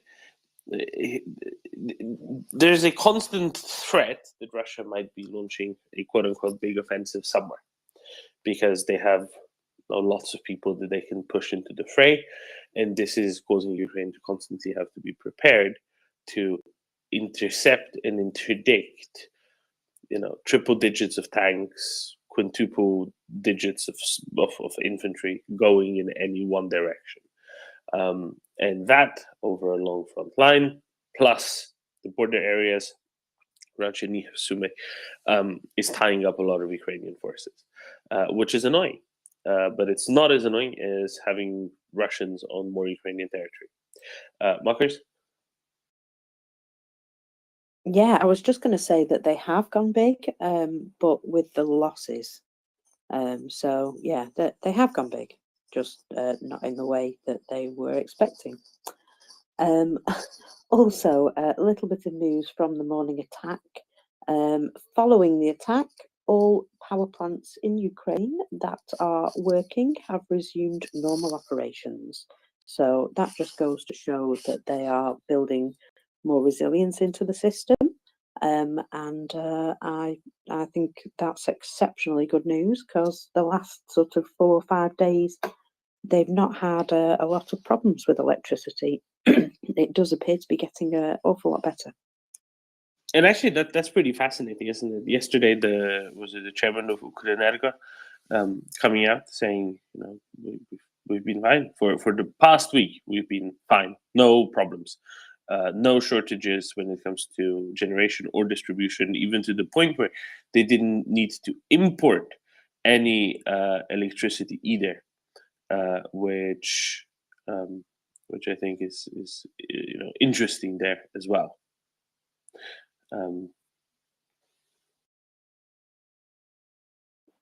Yeah, they've made great strides in protecting their infrastructure more. I don't know how they've done it, and I'm sure we'll find out at some point. But yeah, they've definitely made some real changes there to ensure that if a part of the system goes down, it doesn't affect further areas in the same way that it probably did previously. Yeah, exactly. What gets hit matters a lot, and this is where Russians switching to KH-22s is a choice for them, right? Because part of what that choice does is it also lowers the precision of the weaponry, which makes any missiles that come through in greater proportions much less effective at destroying specific targets, such as, for example, substations outside of power plants, as opposed to crashing somewhere across the road from a substation or a power plant. So, that's kind of the trade-off that they get with that. Daniel? I'll be less inclined to think they attack electrical substation with less attack and less joyful about the success of Ukrainian air defense. I think they changed the tactic. Maybe they try to identify hubs for logistics and not necessarily to attack electrical grid. Usually it's good to be optimistic, and I'm very, very, very optimistic. I want to say something which will shock you. I want to commend France and Germany for what they're doing. I want to say thank you, Scholz. Thank you, Macron. Good job, guys. Continue.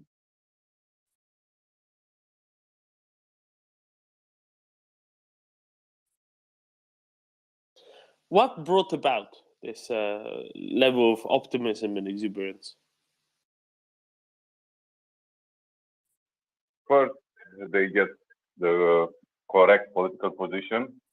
Macron and Scholz, both of them, they are very good messaging, explaining their belief in Ukrainian victory. They said they will defend Ukraine, they will support Ukraine. They send weapons which have no idea they are there. They increase, they pressure the allies to send more weapons, which for me is very, very good attitude. And what I can say, I waited 1 year, but both of them, Olaf Scholz and Emmanuel Macron, they are looking not only increasing, but I can say I respect their choices, their declarations, their acting. Good job, keep doing, because it's the right thing to do, and forgive our Romanian bastard. Daniel, that must have been one really good dinner.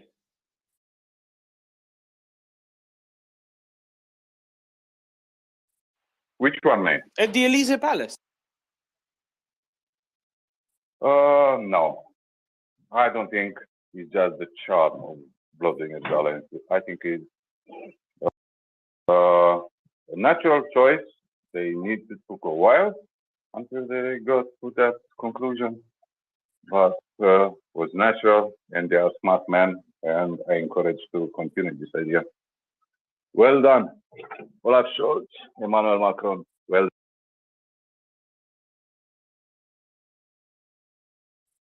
No, but I agree, Daniel. I think that's really, it's not just a good point.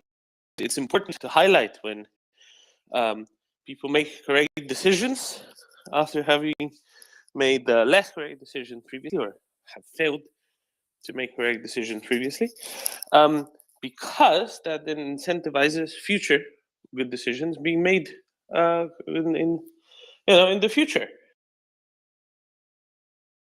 It's good to criticize people when they made mistakes. It's very normal, democratic, but also don't forget to encourage and respect and show appreciation when they do good, very, very good things. And both of them, Olaf Scholz, what he's doing now and how he struggles, because he has some problems. There are accumulated problems. And I don't think for everyone is his fault. And he tried very, very hard. And I expect the next Patriot battery to come. What I can say. Thank you. Thank you, Germany and France.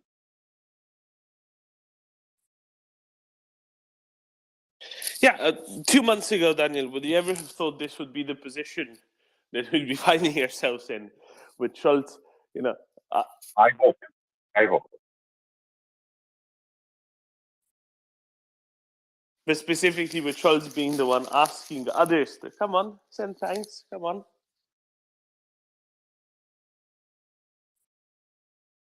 And it's not nice. You don't like this? You not enjoy? No, I do like it. People. I do like it. I mean, I would like it more if there were just lots of tanks in Ukraine, but you know, this is good too. There will be. There will be more T-72s. There will be more Varti. There will be Leopards. There will be more IPVs. Which, when we start talking about IPVs after the Severodonetsk, there will be tracks. Look, tracks are coming. A lot of tracks are coming. Anything is coming. I have I can say, a bit dismayed when I hear people which I respect and I appreciate it, and they are so slow, because probably something like this happened with these politicians, with Emmanuel Macron and Olaf Scholz. I am 45. I'm not smart. I'm not agile enough like I was 20 years ago. Yeah? I have a problem. Everybody become older. And I see people like Kotkin, for example, which I appreciate enormously. Other historians, other analysts who have problem to identify the right choices, the right evolution, to see what is happening now, yesterday, 2 days ago. And Kotkin, for example, 3 days ago, somebody sent me a link via DM. And he said, there are problems with production of weapons and ammunition, which is so far from the truth. Yes, they are worried, there are problems, but this was identified 1-2 months ago. They're already working on them. They are already ramping up the production. It's very, very weird. People who look at them and say, okay, as a smart man, I have a lot of things to learn. They move so slow. Man, they move so slow. They react like, I don't know, their frame per second are reduced. No, they live in a tenet world. Come on, it's not acceptable to be all the time criticizing. I not enjoy criticizing. I not enjoy to say Orban is a shithead, or say Newhammer, you are a son of a bitch. I don't enjoy this. I enjoy to say, well done, Olaf Scholz. Well done, Emmanuel Macron. I enjoy this. Okay, I will make too much noise, so I cut my pants.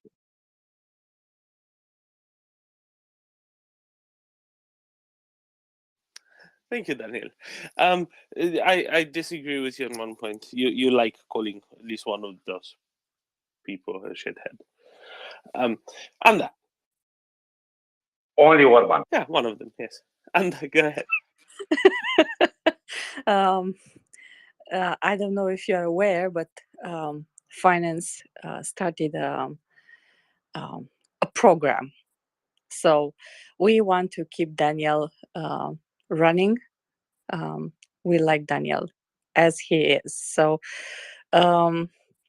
we donate every time he uses 4-letter words. I will be the donor for today. Yesterday it was another girl. So Daniel, you're supported. We don't talk like you, but you're supported. So we got your back. Thank you very much. My case is enjoying your voice. I actually wanted to add that Kaja Kallas is going to this meeting that Mediterranean Shipping Company. Sorry, Munich Security Conference.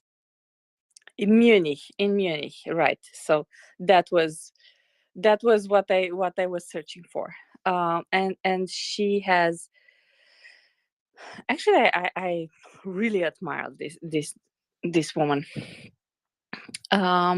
She has 3 points. Ukraine must win. All the crimes against Ukraine must be punished. And there has to be clarity going forward. So the security of Europe going forward needs to be more clear needs to have less gray areas. Let's put it this way. And I kind of like the fact that she's always, like pointing out the essential, beside the fact that she supported and with her country supported Ukraine wholeheartedly. So yeah, that's good. That's what I wanted to say. Oh, absolutely. And it's sometimes it's important that somebody goes and that somebody goes and says the obvious, right? Because if it goes unsaid for too long, eventually there are people who no longer consider it quite so obvious, and that would really be more of a problem. So better state the obvious sometimes, exceedingly excessively, because some people, as Daniel was saying, are slow to adapt and adopt concepts that they don't already understand and hold dear, and it's beneficial when they're explained to them a little bit better, a little bit more, and a little bit better. Then John. Yeah, good morning. So actually, I want to agree to almost everything Daniel said, except I really enjoy calling Orban an idiot, and I don't think that will stop. So sorry, my throat. Actually, I watched interview with Schultz yesterday, and man, he was really likable, and I think he enjoyed the moment when he got the question. Where he thought it was strange that now he had to chase everyone to actually deliver the tanks they were pushing him to release. So yeah, good moment, and I agree also there with what Daniel said. I mean, he has come around, I think, and now he will only get better. So yeah, I mean, all good.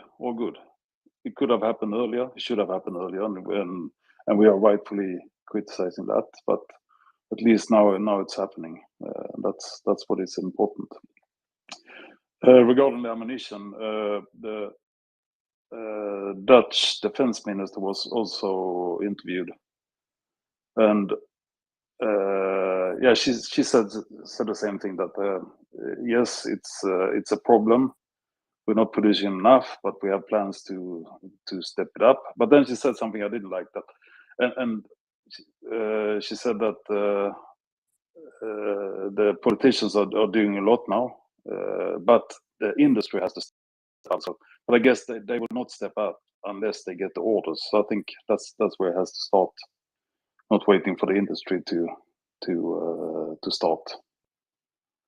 But yeah, all in all, good momentum, I think.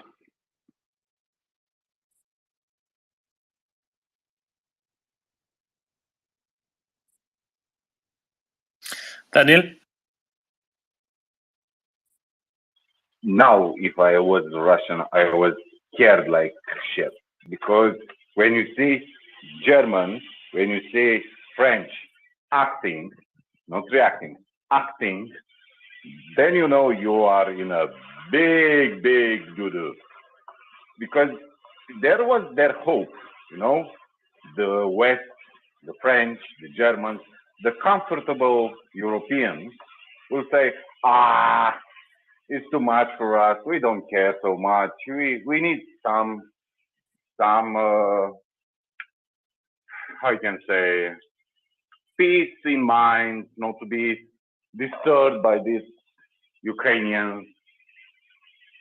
They ramp up, and when French and Germany ramp up, first they'll took the political pressure on the American administration.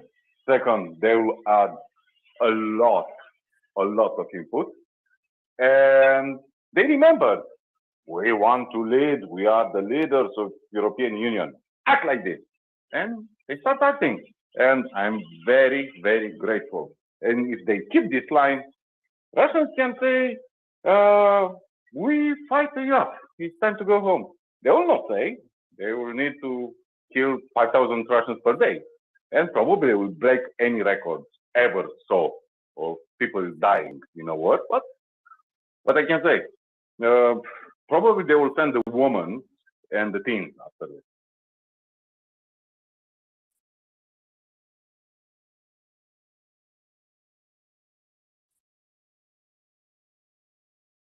So then, John, you were watching the speech by Scholz yesterday. Did you actually get to see all of it? I didn't, so I'm curious about a few things. No, actually, I didn't watch the speech. I watched when Arman Pro did an interview with him after the speech. So no, I didn't see the speech. Oh, okay, but the interview. So, how did he come across? How much of a change was it in delivery? In what was the how much was there of, oh, we're not entirely sure. How much was he going to those favorite phrases of with partners, etc. Or was it a lot more determined overall? No, yeah, I think he was. He looked and sounded determined, but he did say that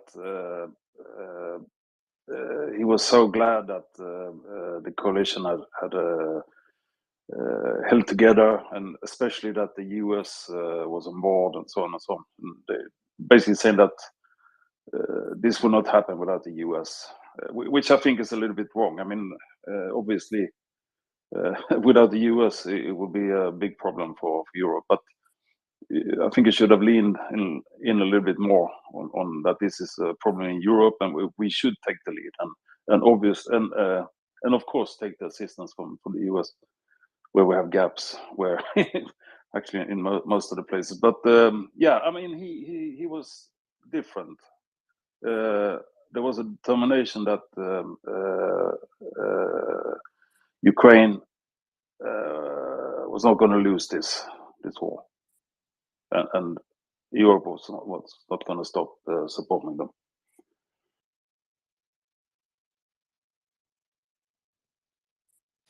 So, and also he did explain or try to explain, I think, why he was so difficult leading up to this, and he explained that with his the internal opinions in Germany, and he didn't say his party, but he basically said that he had to please the German population.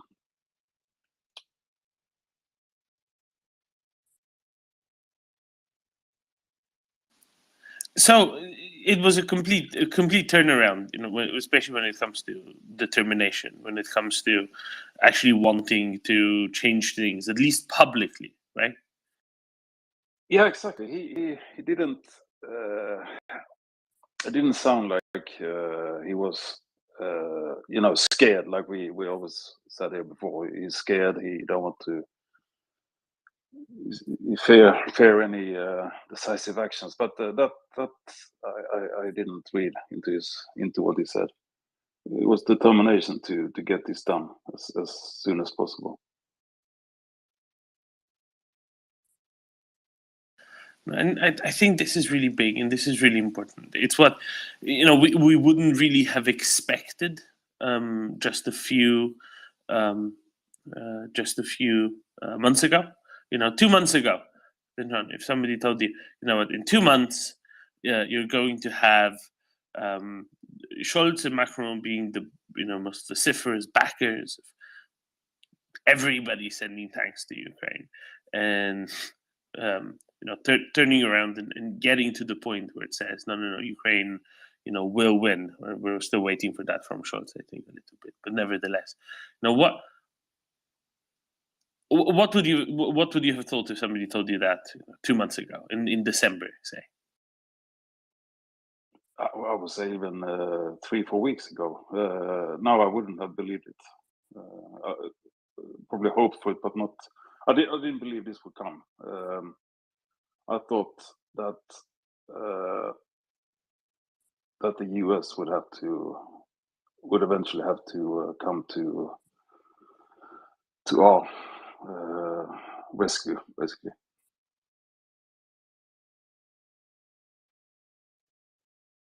I mean, in a way they did, right, with Abrams, but in a way that was seemingly then enough.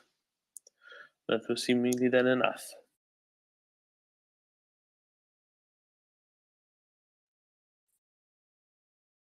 Do you want to talk about jets a little bit? Because I've seen that there might be something of a. One moment. Oh, Doran, one thing. it. One just small. Macron said after 1 year, he know all the calls he made with Putin for a year was useless, and he will not do it because Putin must be punished. This was totally new. It was, and this is important. It's an important departure from the policy before.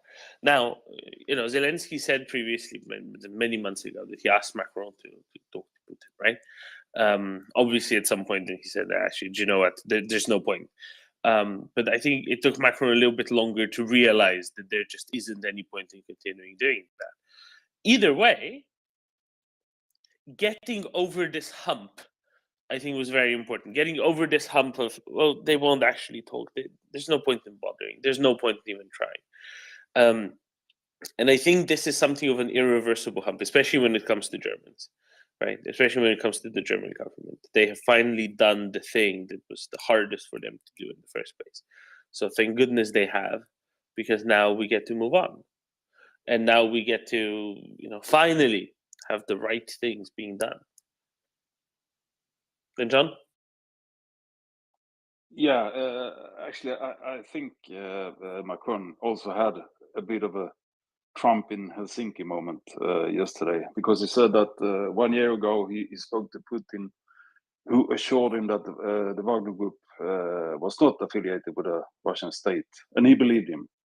But now this might be lost in translation. Now, today, I understand he was lying and that Russia is a mafia state.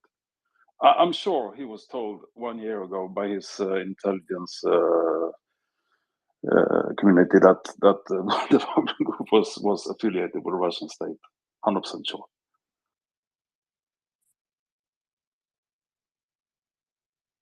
Yeah, I think it's little bits like that, right? And I think they wanted to believe, they wanted to, think it's going to be better, that it's going to be able to be better. And then a realization eventually came that no, actually, no, it's not. Edward? Yeah, good morning, everyone. I agree with Daniel and then John here. I've seen this coming the last weeks, and I wonder, Domin, if it isn't also Scholz minister, right? And getting this guy Pistorius up. And I remember I was on the space today. He announced the Pistorius, and I made some bad jokes about Blade Runner and stuff, if you remember that. And I think Pistorius actually maybe he's playing some part in this as well. Don't you think, Doma? I get that feeling anyway. Maybe a little bit. Him going to Kyiv and with his plastic Leopard tank, and stuff like that. I don't know. Maybe he's have had more influence on Scholz than we know. I don't know. Maybe a little bit. Maybe it was kind of fortuitous timing, right? Maybe Lambert had to go anyway because she would never agree to what was seen not just as inevitable eventually, but inevitable in ever more the short term as well. And that was the times at the time. But could well be. What I think is something important that Knut said yesterday, right? One of our North Germans from the same area, from the same sort of area Pistorius comes from, who said that he spoke to his friends in the military and in military adjacent industries, and that there was a lot more confidence in him than any of the previous recent defense ministers, and that's possibly important as well. He brought a change of messaging, and maybe that change of messaging was ever so slightly infectious, and that very well could have made quite a bit of the difference. And I think that's possibly where the biggest difference was, the attitude, right? He came in with a fresh slate. Well, not a fresh slate, but he was the fresh slate. He was the tabula rasa of this all, and this way he could have a different attitude to things. Right, it took him about a week, and then he kind of found his sea legs under him, and or his ministerial legs under him, and he could change the way the things were approached. And we kept saying this here, right? The German approach is fundamentally a problem of attitude and messaging above all else, because it was primarily a problem of attitude and messaging above all else. And now the attitude and messaging have been adjusted, and this is good, right? So I think that there is something there. There is something certainly somewhere in there. Then, John? Yeah, I think Edward has a really good point there, actually. Because if you think about it, who is Scholz talking to? He's talking to other heads of state, most likely. But who is Pistorius talking to? He's talking to other defense ministers, defense industry, intelligence community, and so on and so on. So he gets a lot more detailed information, and probably a lot of push from the very willing in the coalition about the actual sort of military, how it looks. I mean, what needs to be done. And we have a very good example also in Ben Wallace. He gets the credit for the early actions from the UK, meaning he sort of steered the government in to what they did early on. So yeah, I wouldn't take that away from Pistorius, actually. Quite, and this change of messaging was really the most obvious thing, I think, right? That was kind of the first snowdrop of the spring. Right. Lunchtime. Good morning. But what are you doing here so early? And yet, we've not been able to have lunch in forever. People have been getting cranky. What is this? I'm very sorry. I do apologize. I am trying to resume normal lunchtime service, but it is proving rather difficult at the moment. But always good to hear your voice, Domin, and hear the regulars up on the panel. Good to hear you all. Just on the topic, it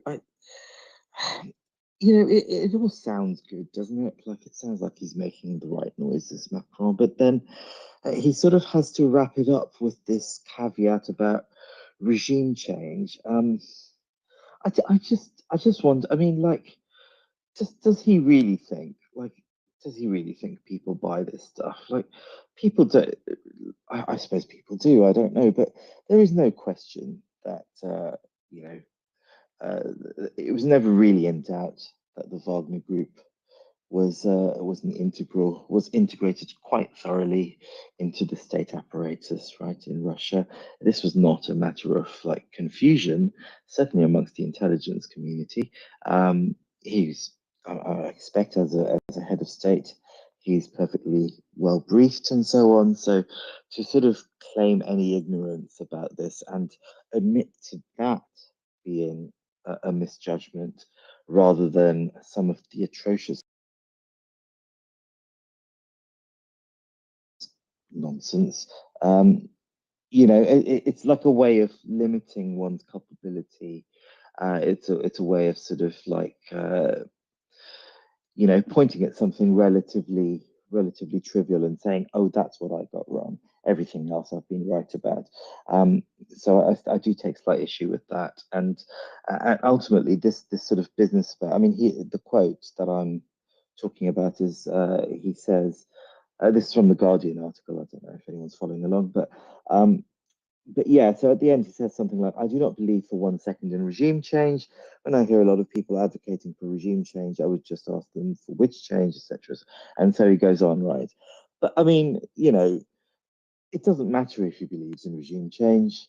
France isn't in a position to effect regime change in Russia.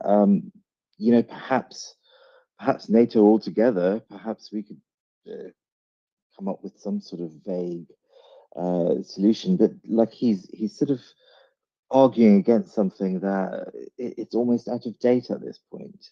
I mean, it is out of date. No, people aren't like clamoring for regime change. What they want is Russian defeat on the ground and meaningful military support for Ukraine. I just find these politicians just annoying. Anyway, there we are. That's my rant. The way I read that in those comments was something along the lines of, I acted in good faith. I afforded them every possibility. It was as though I gave them every chance, and yet, I was the ultimate good cop in this, and yet, they fell flat. They didn't take any of the myriad opportunities afforded to them. It is all their fault. I think that's kind of how I read all of this. That's for good reason, right? Because if he wanted to be ultimate good cop, if he wanted to afford them every chance to atone, repent, to do something right, and they failed at it, that's kind of meaningful in itself. And I think that can bring a lot of fence sitters with him, which is good. So I agree with you on the face of it completely. I'll just say that there is a use to this, even if it's kind of unpleasant to even consider. Well, I mean, I suppose that's fair enough. I mean, when you say fence sitters, do you mean fence sitters in France, or do you mean In Europe generally? In fact, what is the latest in France? Because it was all a bit, there was the election, there was what's her face? Oh God, Le Pen. Le Pen. All that. Yeah, the oh, God, remember that photo? So yeah, I don't know, like because recently I saw some sort of there was some sort of quotes, a march for peace, some rather distasteful demo happening somewhere in France, presumably Paris, I'm not sure.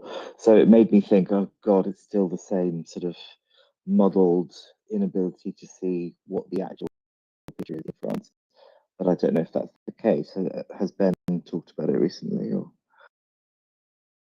Not much actually, because there's not that much that needs to happen at this point. The election was last year. There's not an election upcoming for a while.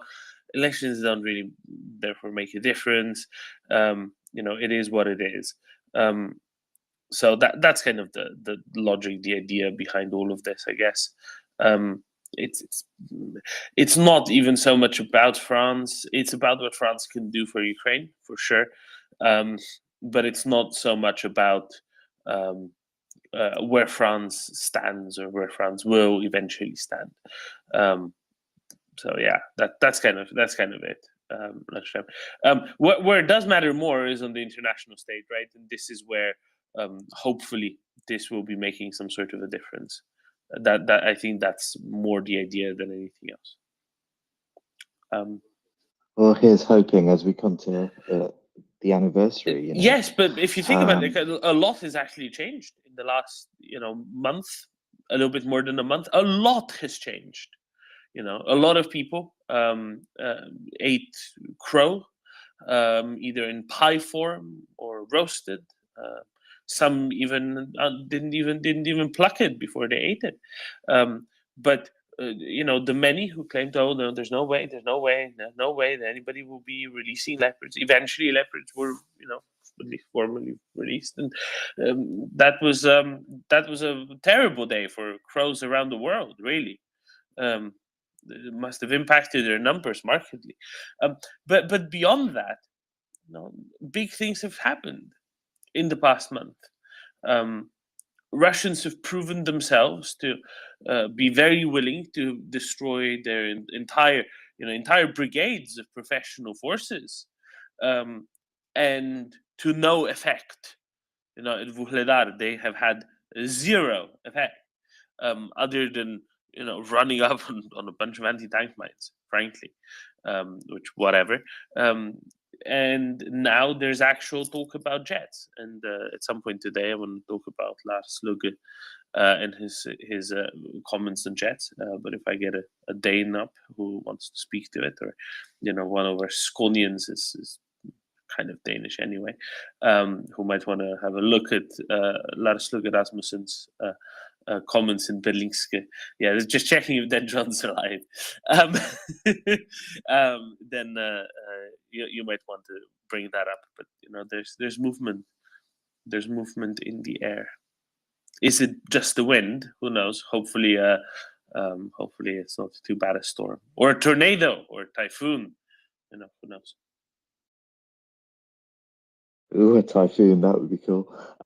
Yes, well, you do make me laugh with that. But yes, I too share your compassion for the crow population of the world. It must be done. It must be hard. But yes, I mean, it's a long time coming. I mean, I do still have the, I'm sure that I feel it's all of this could have been done on a much more accelerated schedule. But yes, I guess this is better than nothing, isn't it? So yeah. Anyway, lovely to hear you. I'm going to drop down to listener. Really good stuff as always. Thank you so much for all you. Thank you. Lunchtime. Chris, very good morning, Chris.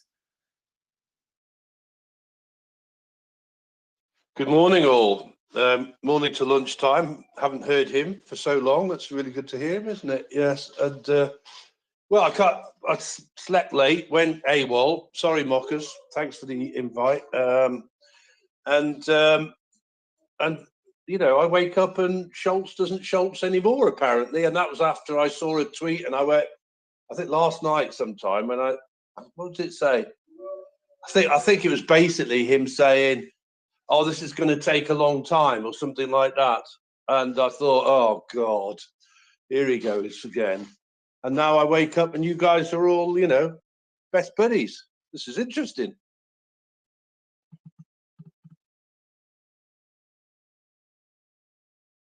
I mean, it really depends, doesn't it? But then, John, what do you reckon? Best buddies, is that going too far? Yeah, a little bit too far, but I'm really concerned actually that we now have to rewrite the Urban Dictionary again.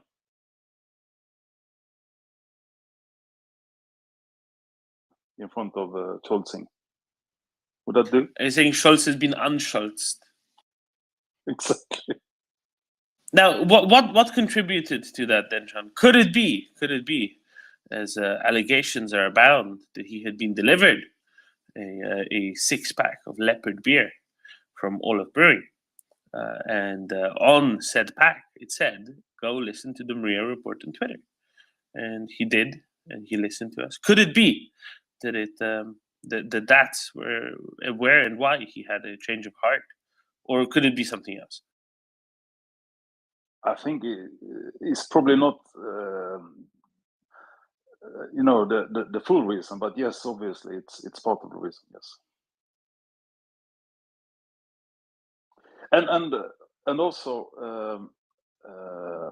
well, slightly different, but the Swedish defense minister was also interviewed by Swedish press, and if we take that as an indicator, then things are getting better and better, because he basically he said, I think he said it, or maybe it was just the press writing, but I think he said it that the 10th package from Sweden is being put together as we speak, and it will be the biggest so far. And the last one was quite big. I mean, for small economy in Sweden. And also, he was asked about the leopards, or the 1 to 2s, and he said we are open for delivery of leopards if needed. So yeah, that's a good thing. I really hope we will send a few. Oh, and then John, I know something about the Swedish package. Tell me. It's very flat. Oh yeah, of course. Actually, what you get the leopard, and then you get the flat package with weighing about 7 tons add-ons. Exactly. Chris, please. Well, Doman, I was gonna like attempt to take credit for Scholz's change of mind. Only from the perspective that I didn't actually write any letters to him, but I was visualizing to materialize, if you like, and thinking, well, oh come on, this is we really need like Germany, and you seem to be saying France as well, to stand up. Come on, that's what that would be really, really good. So I'll take that much credit for it. That it was in my head. That he would one day improve. And I have to say, and I'm not to be cynical. I'm never cynical, but I sort of think that the commercial and political opportunities here have come to the fore as well, because that aren't the Germans talking about manufacturing in Ukraine? Is that right? Yeah, there's a plan by Rheinmetall to manufacture the KF-51 tank in Ukraine after the war. Yeah, well, there you go. That's okay. That's okay, because I think us Brits have as well, haven't we?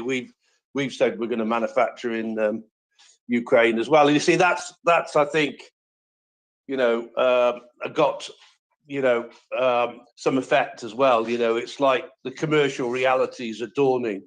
Hey, this is going to end in the not too distant, despite what apparently he said, and we want to be in there as part of the reconstruction team. So yeah, as like you say, they needed to improve their PR and communication, and that'd be great. Honestly, I would really absolutely love to see that. A strong, united Europe. Yeah, that's in my head. Communication isn't just outward; it's also inward. If you have the right attitude, you can change things with yourself, for yourself, just as well as communicating correctly outwardly. Right, Chris? No, that's very true, Doman. Very true. Very true. Yeah, so I wasn't going to change the subject, but I stayed up late last night on here, and that talking about where was I when the Russians invaded Ukraine. I've got to say, Doman, I don't know if you heard that. I think Mockers did. I didn't hear asleep. You didn't hear it? No, I didn't. Please, Chris. Oh well, it was just a session, of people that are on the space. So obviously, what time was this? It was like midnight to about 1:30 or something like that. Telling their stories, about like where they were when the Russians invaded Ukraine. Oh, and there were some really, really powerful stories. I don't know whether that. I think it now isn't it? Is it recorded on YouTube now, or is everything recorded? I know that it comes out on YouTube, but I don't know if that's recorded. But honestly, some of those stories. Mary was one that really stuck out. Bloke's testimony or story, if you like, also stuck out. It's just hugely powerful, and how much they've got from, they've got, well, obviously everybody, don't they? I mean, pretty well everybody goes this transition from, what do I do now? How do I find out more information, to eventually at some point finding the MriyaReport Twitter space. It took me a while, but others were, it didn't take them quite as long on that for whatever reason. So and the value that they've got from it is just incredible, Doman. So yeah, and then I was like, Daryl asked me to stay up and talk about the Welsh in Donbass and that, but unfortunately I fell asleep. So in which case, say that Chris, no. In which case, you have to tell us about the Welsh in Donbass now. Why? Oh, do I? Hey, you started it. You started it. You're not going to escape this easily, especially now we know that you're a flight risk. Yeah, well, yeah. Oh God, you're making me think now. Well, okay. So where does it start? Starts with the Welsh side of my family, from a place called Aberkenfig in South Wales. And so, when I was a teenager, my parents had divorced and that, so we were living with my nan in South Wales. And Aberkenfig was sort of a mining village or town. And my mum had 10, believe it or not, 10 brothers. So those brothers were, well, they were, I always keep forgetting that one was a train driver, Doman. I don't know why I keep forgetting that, but I've got it in now. One was a train driver, and then the others were miners, steel men, and oh God, the other one's come out of my head. Oh, Welsh Guards, right? And those, and they were all like older than my mum, and many of the Welsh Guards, died in the Second World War. So that's sort of like a bit of the context there. And my nan used to talk about, well, so I used to, I'd go out walk the family spaniel on the slag heaps, and the quarry pits, amongst the quarry pits and all the rest of it, and so my nan used to talk about the Donbass. never meant anything to me, right? But where some of the family had gone with a guy called John Hughes.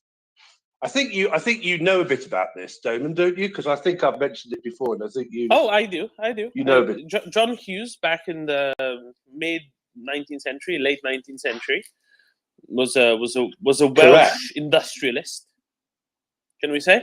Yes, and he was a specialist in armor plating. Now, who do you think couldn't do armor plating that might like to retain the service of said John Hughes from South Wales, Merthyr Tydfil? The Russian Tsar, frankly. Funny how these things happen, isn't it? Right, guess what? The Russians couldn't do steel and iron, right? So they enlisted the services of John Hughes from Merthyr Tydfil, Cyfarthfa, actually, I think it is, to come out. Now I read something, so obviously I haven't studied it deeply, but I read something about he came out to build a fort, a Baltic fort or something, right? So I haven't got to the bottom of that, but But anyway, obviously what he needed was a place that had coal, in order to, then start an ironworks. So, of course, the place for that was the Donbass. And he founded the plant. Yep. He started several mines. There were some mines in the area already, I think. But he really expanded them. Lots of people went there because there was work. This was in the aftermath, in the immediate aftermath of the abolition of serfdom in Russia, in the Russian Empire. So it was the first time when people really could move around. It was the start of the industrial revolution, come late, imported, because the Russians didn't know how to do it themselves. And there were Welsh industrialists like John Hughes, especially, who were very much crucial in that. So he pitched up in what is today the city of Donetsk. There was nothing much there. There were some small settlements, and he founded the city. And the city was named after him. It was called Yuzhovka. It was named after John Hughes, and the city's name today is Donetsk. So the city of Donetsk was founded by a Welshman in the 1860s, 1870s, whatever it was. Exactly. So that's why I started, some months ago saying, look, the Welsh have a claim to the Donbass as well on behalf of the Ukrainians and that. So we should send the Welsh Guards. That's exactly right. But then, of course, what happened was that the Russians had a change of heart, didn't they? They decided, or did they have a change of heart? Not really, Doman, did they? Right, because they did their usual thing. Mr. Hughes, now that you've built up this successful coal, iron, and steel industry in the Donbass, we want it. Well, what happened was the breakup of the Russian Empire, the succession of wars that followed the breakup of the Russian Empire during the First World War, and of course the October Revolution, right? And what that brought was Sovietization, communism, and expropriation. These were this isn't to be ignored, but the breakout of the First World War, Yuzhovka and Yuzhovka and the steelworks there were producing more than half.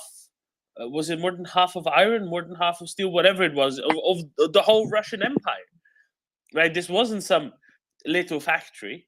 This was an absolutely immense, massive steelworks, and of course it was, taken over by the Soviets. It was nationalized effectively. It was stolen, and the city was renamed from Yuzhovka to Stalina. Why so ever? Was it? Why so ever was it named that? Right. Yeah, there you go then. Yeah, so I think I'm about right that in about the 1930s, that basically the Welsh families had to do a runner back to Wales or wherever they went. I don't think they all came back to Wales because of course a similar, not a similar thing, but but obviously the Welsh, for example, went out to Pennsylvania and did a lot of coal mining there, and that's why in Pennsylvania and that you've got lots of towns and villages and that have got Welsh names, So and then of course there's the Welsh that went to South America, to Argentina, was it? Or no, not Argentina. Below that. Anyway, yeah. What do you mean? What do you mean below that? What was below that? What's below Argentina? Antarctica. I can't remember it. I can't remember. But you know where I mean, anyway. What you're referring to is the Welsh colony in Patagonia, which was planned. Thank you. Which is southern Argentina, where it's quite cold, and there were some Welsh colonists who said, aha, we shall go and we shall found our own Welsh colony where people will speak Welsh and we will preserve the Welsh language and whatnot. And they didn't do a very good job of it, but there's still a railway, which is pretty cool. Yeah, I think, and I think, well, there's obviously certainly Welsh descendant families still there, isn't there? The And, funny you know, thing is, Chris, you know, by the time they went around to do that, there's already a place called New South Wales, but they didn't fancy that one. yeah, that is funny as well. Yeah. Well, I think some of them did go there because I know that I've got like relatives over there as well, and that from that side of the family, the Morris side of the family, and that. So yeah, so like, you know, nothing changes really, does it? And that's, you know, that's why you could I could go down the bingo hall or something with my nan, or the pub with my grandpa, and hear tales of the Donbass. Thank you for your additional information and knowledge, as always. No, I think it's very interesting, you know. And there were Anglican churches and Uzovka, and there was English language education. There was a number of you know, people, mostly from Wales, also elsewhere in Britain, but mostly Wales, who were really running the place, which is quite fascinating, I think. Yeah. Well, you do wonder if those buildings, if any of them have survived, don't you? If that, I mean, perhaps they have, but I don't know. It's a good question. I don't, Chris. As a matter of fact, I do not know. Anda, are you also from Wales? You'll tell us now that you're actually Welsh. This whole Romanian thing, that's just a shtick. I'm a bit Greek, and some other nations that I don't want to bring up here in this place. Half Romanian. Let's put it this way: half Romanian, and born here. So yeah, you know, I two things, 2 points, right? But I think Chris already mentioned one. Russia was doing this like from the start. Like, you do something, and I come and take it and claim it as mine.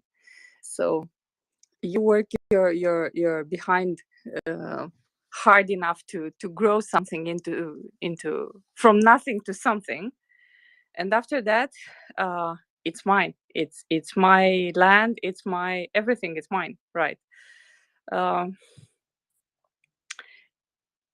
Which, yeah, yeah, it's a thing, I think. But I actually raised my hand to talk about the why it was relevant, that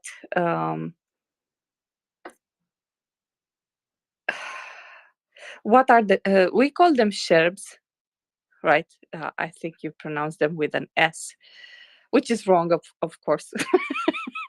The idea is, every big landowner, he owned the land. Oh, serfs. Yes. Oh, now well, I understand. Because I thought you were going to go on about Slavo-Serbia, which was, you know, No, to the no, north no, of no, the no, no. Netherlands. Ah, yes, carry on. I'm sticking to the plan. So I'm sticking to the plan. I think it's a difference in pronunciation, in Romanian, but the idea is the same. We had the same, actually. Not very happy about that. It's like a sort of slaves. So they are not slaves in name, but they cannot leave the land. So they are kind of tied to the land, locked in place, locked in the towns they were born in, not allowed to leave the land of the owner, and not allowed to have their own land. So because the land belonged to the landowner, and basically their lives were how, it's called concessionare. When you use something but you don't own it, right? You have the right to use it. You don't have the right to own it, and after the fact, because you used it, you pay for it, which means they worked the land, and after that, part of what they worked for, they gave to the landowner, right? So they didn't own the land, they didn't own the land on which their houses were on. The landowner didn't care. It wasn't like in ancient in medieval England, where, for example, you will have peasants who will rent from the owner, and the owner is forced by law to take care of the land of the house, and you will complain, for example, if the house was leaking or something. This was not it for in Russia. So you will pay for the land, you will pay for the right to have a house, and you will pay in grains. Basically, you will pay in work. So you will work for it. You will have a house. If it breaks down, it's your responsibility to fix it. It's strictly your problem how you live. No one was giving them anything else but the right to be there. Like, they were not killed, right? Apart from that, they were paying heavy taxes, and these taxes were paid in work and in grains, basically. Yeah, and crucially, right? They were tied to their land. They were not free to go, and it was a necessary step in order to have this transition into to be able to have industry, for people not to be tied to land itself. Otherwise, they couldn't go and work in mines or factories or whatnot. And that's why I mentioned that being brought up at the same time. All right, let's have some positive. Well, is it news? I don't know if it's really technically news, but let's talk of something decidedly positive and future focused rather than talking about the past. There is there's some chatter going on, and let's start with some chatter that's been coming out of the Danish government. The foreign minister of Denmark noted. Oh, Klaus, would you like to delve into this? If you would like to, please. Hi, Domen. Thank you. I heard it. You mentioned it half an hour ago. So I tried to read the article in Berlingske. This is behind a paywall, but I found a short notice on the public broadcasting service called Danmarks Radio. And what Lars Løkke, the foreign minister, is saying is that now is the time that we are seriously considering to give planes, but there's no timetable, so it doesn't seem that the decision is going to be imminent that we are going to deliver these planes. But it's Denmark's case, they have some F-16s. If Denmark's case, they have some F-16s. Sound like it's going forward, and I believe that they are talking via back channels tremendously in order to try to find some kind of solution. So maybe we should make a fund like the fund that the UK-led fund which Norway and Denmark also contributes to, where Ukraine can buy military equipment. Maybe we should make a similar for fixed aircraft, where Ukraine can buy a plane rather than have to wait for its allies to donate or give or whatever. So, but there's no fixed time frame. Thank you.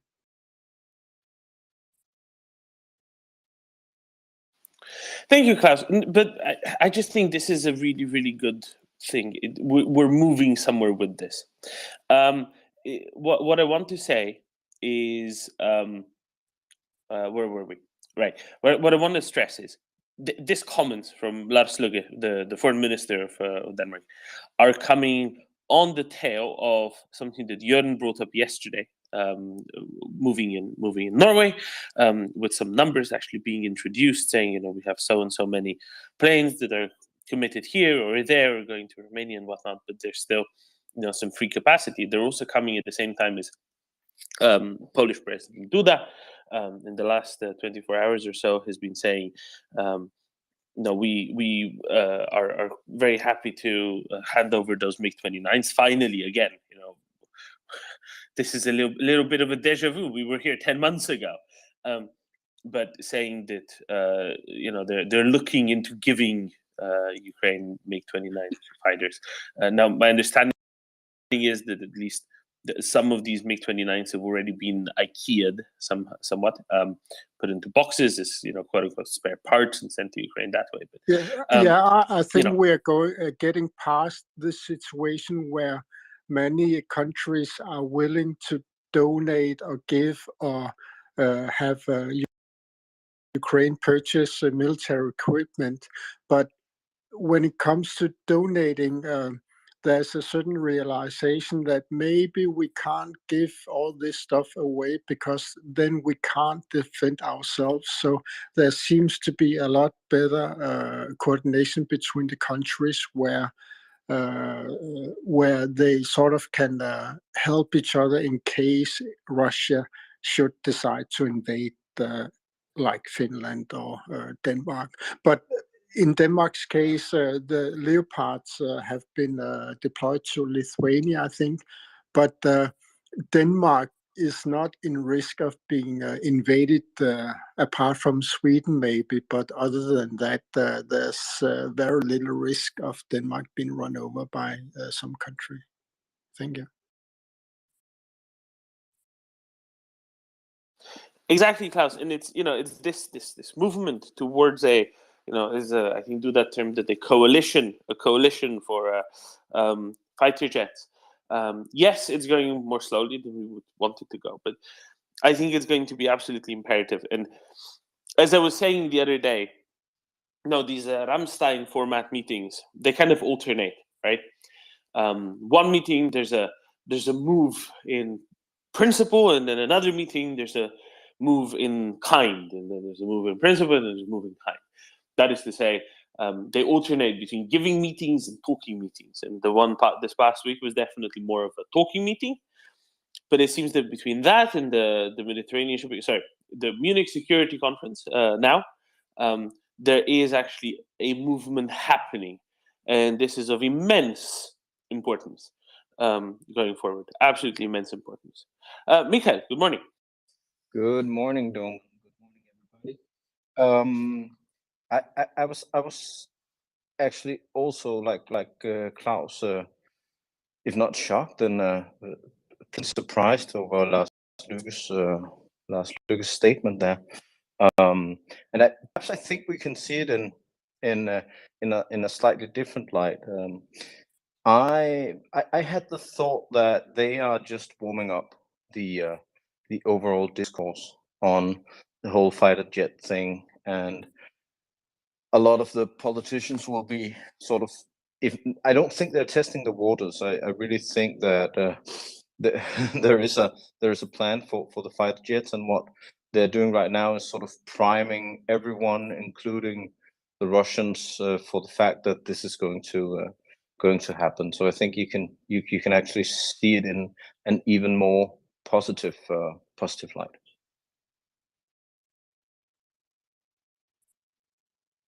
Could you say that they're sort of normalizing the discourse around them? Exactly, and that's I think that's a good way of viewing it, because there are certain theories within the realm of international politics, and especially security policy studies. Actually, there's there's a whole line coming out of Copenhagen called the Copenhagen School, in which security policy researchers will look at the language being used, and especially the move from making something that we can talk about in the sort of political sphere, and then securitizing it, where we would talk about when something becomes a security issue or a security matter that gives politicians the leeway of using extraordinary means, i.e. war, basically. Yeah.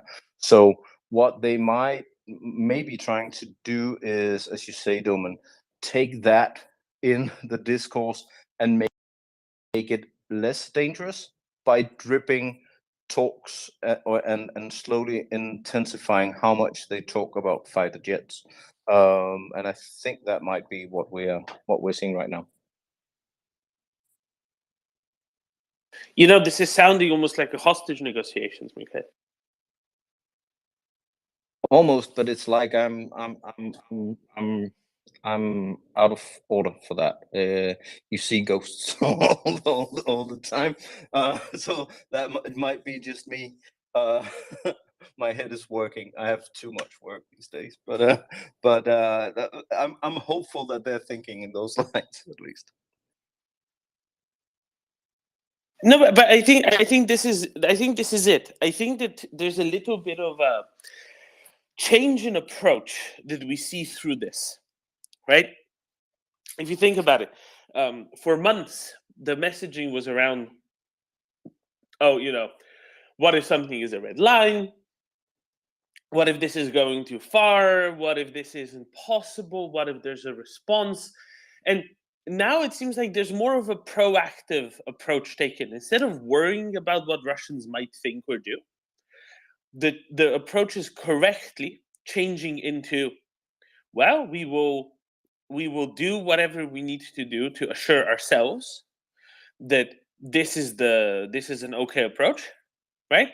And then it will be fine anyway, because we don't have to worry about what they might do or think, because we can amend it, change it, affect it in a somewhat systematic way, you know, depending on how you want to view it.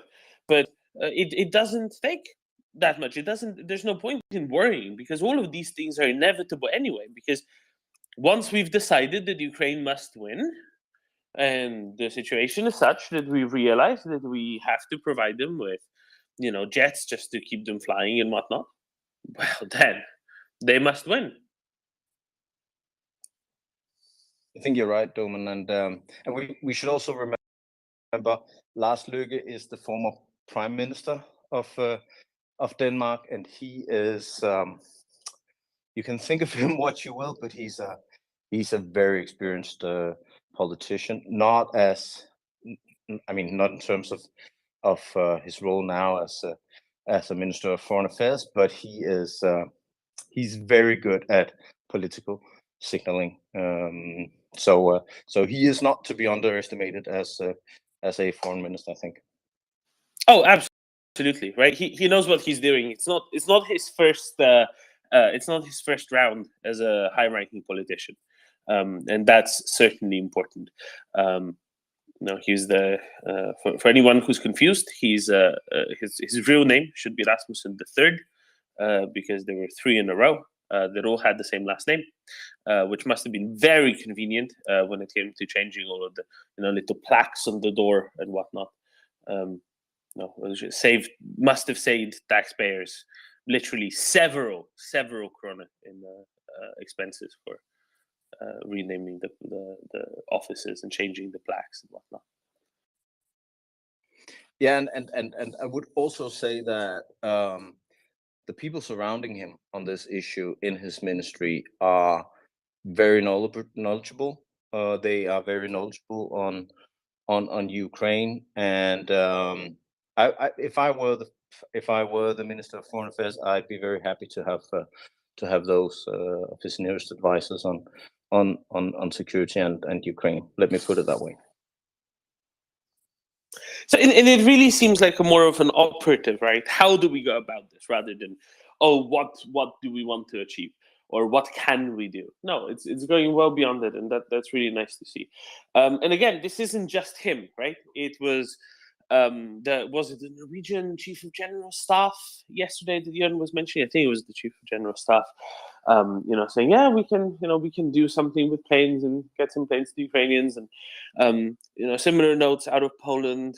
Some discussions again with the Dutch confirming last week after the Brussels meetings that yes, Ukrainians have actually requested jets. It's a build-up. It takes a little while, but it is really, as you're saying, it's normalizing the concept of it. It's bringing it into the public sphere, and it would look odd if there was some sort of a strong reaction to something which at this point is so very expected. Klaus, 100%. go ahead. Oh, Mikael, sure. No, I'm just saying 100%. Excellent. I I think right now it's 118% the KPI, something like that. Sorry, Peace for Ukraine is tracking the increases in the last 30 days compared to of killed Russians in Ukraine compared to the previous compared to the war as a whole, and it's a 118% efficiency over the last 30 days, I think. Maybe 119 after today. Who knows? Klaus, go ahead.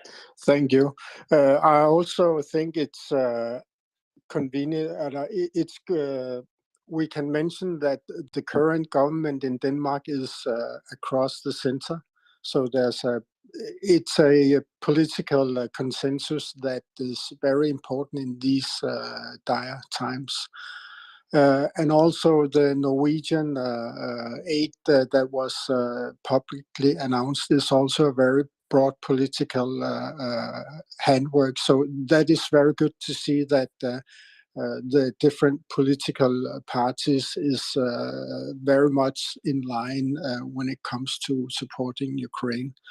A small note from Lars Løkke is from a small island called Bornholm, which is on the southern tip of Sweden. I don't think that it does play a role in his current political views, but Bornholm was the Russians didn't leave Bornholm until 1946, 6 months after the Second World War officially ended. So, but that's just to mention where he's originally from. So, thank you. Oh, that's interesting. I didn't know he was from there. Okay, fair enough. I'm trying to get Mikael back up, but it's not letting me. Yeah, so actually, Klaus, can you tell us a little bit of what the Bornholm experience was following 1945? Was it much the same to the experience of the rest of Russian-occupied Europe? I think that I think the inhabitants weren't that bothered by the Russians. The Russians came, they behaved, but what people was afraid of was, are they going to leave or are they going to occupy the island and eventually annex it or do whatever, have a smaller area they claim is theirs. But eventually they left, and I don't think that the people had any bad experience with the Russians back then. It's also worth noting that Finnmark was liberated by the Russians, so they have a slightly different, not view, but their experience with Russia in the late part of the Second World War was much more positive because they saw that the Russians came and liberated. So all in all, I don't think that it changed a lot for Bornholm. All right, thank you, Klaus. This is maybe why it flew under my radar. Mikael? Actually, half of the family on my father's side is from Bornholm, and and I will say my grandmother hated the Russians guts till the end of her days when she died of old age at 97. Because the Russians, and I think that's interesting. I agree with you, Klaus. They were sort of behaving okay if the local population stayed away from them. The Russians that were on there were a few killings and rapings, but not at the for Russia normal scale. But before they threw out Germans, the occupants, they bombed which the big city on Bornholm, and hit a lot of civilian homes, including the house where the part of my family was staying with my infant at that point father. So grandmother hated the Russians. When I moved to Moscow back in the day, she was really nervous because they couldn't be trusted, and basically she almost lost her life to a Russian bomb, because back then they couldn't hit either, or didn't care, or whichever way you want to put it.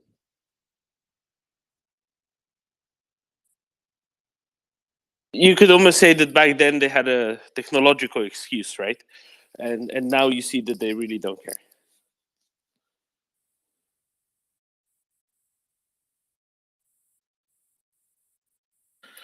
But that's really that's actually really interesting, Michael. Thank you, Klaus. I just want to thank you, Michael, for putting some insights into this, because my history of Bornholm after the Second World War is very limited. So thank you very much.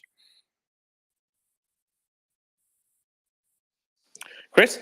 You got it. Oh, sorry, Doman, I'm speaking over you. Sorry. Oh, no, jump in. Go ahead. No, I just wanted to add, it's I think a lot of the people on Bornholm, because for some reason southern Sweden, the part Skåne and all that is for some reason Sweden now. Then John is protecting that area, I think. But the people, they still hold the. Also the fact that in 1945, and the people on Bornholm says it ended in 1946 for them.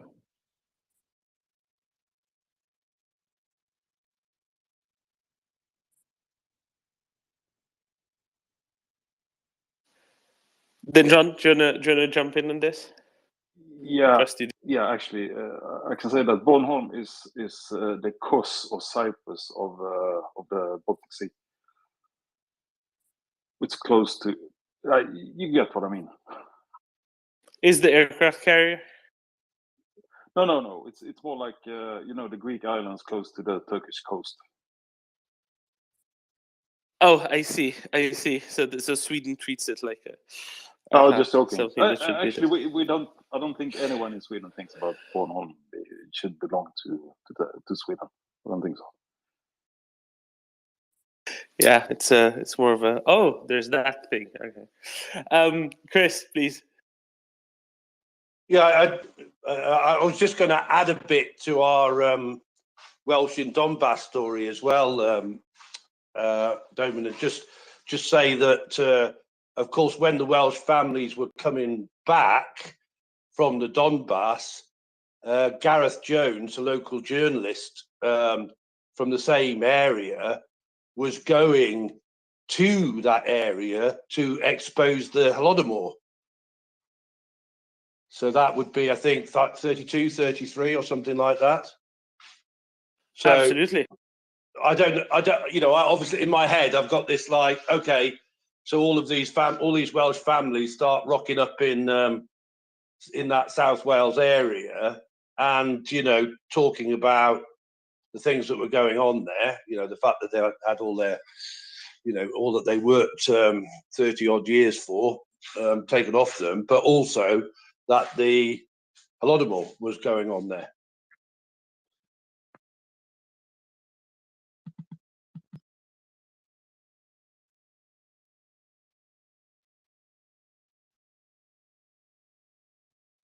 Aaron. Yeah, I was just Sorry, mate. Yeah, just wondering about the Russian character. So I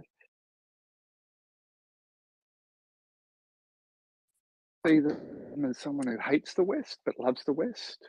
I see them as someone who needs to accept propaganda, otherwise they're embarrassed that they haven't stood up to fight and take control of their country and be more Western. So they've had terrible leaders that have crushed them.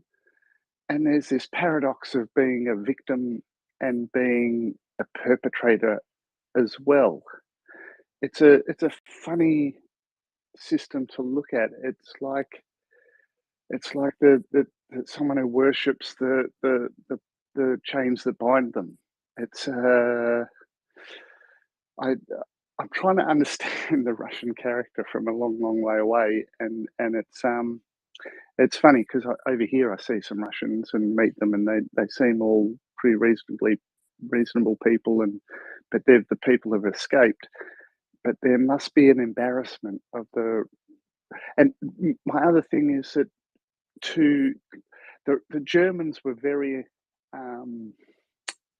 They really accepted what they'd done, right? They accepted that they were, created genocide through Europe. But what they needed was something German as a strength, something that they did which was right. And they were great at engineering, and they were great. I don't know what it was they grabbed hold of, but it was their national identity that they were able to lift themselves out and bring themselves out of that sort of character melee that occurred in the 40s. Is there anything in the Russian character or history that they can be proud of at all in the future to lift them out? Because I don't know, I'm struggling with it anyway. I'll leave it there. That's a really interesting question. And I'll say the following. Not really. First of all, remember that after the Second World War, what was necessary was a complete, total, utter defeat of Nazi Germany, with their entire territory being under occupation, and then split up and redesigned and redeveloped from the outside. So that was necessary. And secondary, I don't think that what you're looking for is there in Russia a whole lot. The apoliticalness is a means of survival. It's a means of continued existence. It's not there because there's embarrassment or anything like that. There's very little potential for embarrassment. There's also very low protest potential. Protest potential is something that Russians like to talk about when they look at other countries, when they look at how they can affect other countries through cyber and information warfare.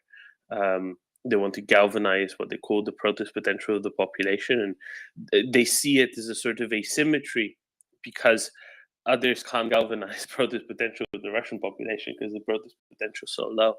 So it gives them a tool of asymmetric warfare by default, effectively, because the population is just disinterested in anything of the sort. But Michael, do you want to go into it a little bit, because you've actually had to study this and understand it well and have appropriate experience to really address it properly. Yeah, sure. Thanks. And I think that's such an awesome and really important question to be pondering. I think what they have that they might be able to employ is this sense of poetic nearness to one another. They're very good at being together in smaller in smaller circles with families and friends, and because of their past, they are they're very good at. I'm having difficulty saying something nice, but they're very good at. They're very good at using poetry, even in. I mean, it's not atypical for someone to grab a guitar and sing a very poetic small song or chanson or something like that. And so they're good at being close to one another when they're close to their families and friends, because that's what has always been important throughout their history of political violence. So they do have this sort of soft side that only comes out in intimate settings. I think the problem, and this has been going on in my head as we're coming up on February 24th. I do think that they spent the last decades not becoming good at much. So the problem is the Russians are not very good in terms of production, in terms of technical stuff. They've been telling themselves they have great engineers. They've been telling themselves they're very good at production stuff and doing things in mass, but the fact of the matter is they're not good at it. The huge brain drain that's been going on since the early 2000s is just setting in, and they will have to dig really, really deep, in my view, to find something they can use. Plus, as Doman, I totally agree with you, Doman. They do have this tendency of just not engaging politically, for obvious reasons, because you get sent to the gulag if or in prison, as they call it today, if you don't. But it's not much to be proud of these days. I think is my is the conclusion.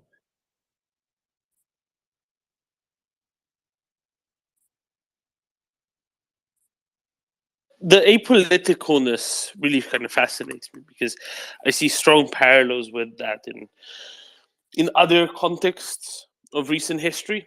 And one I like to engage is Yugoslavia during the split from the Soviet Union. So Yugoslavia was well aligned with the Soviet Union during 1946, 1947.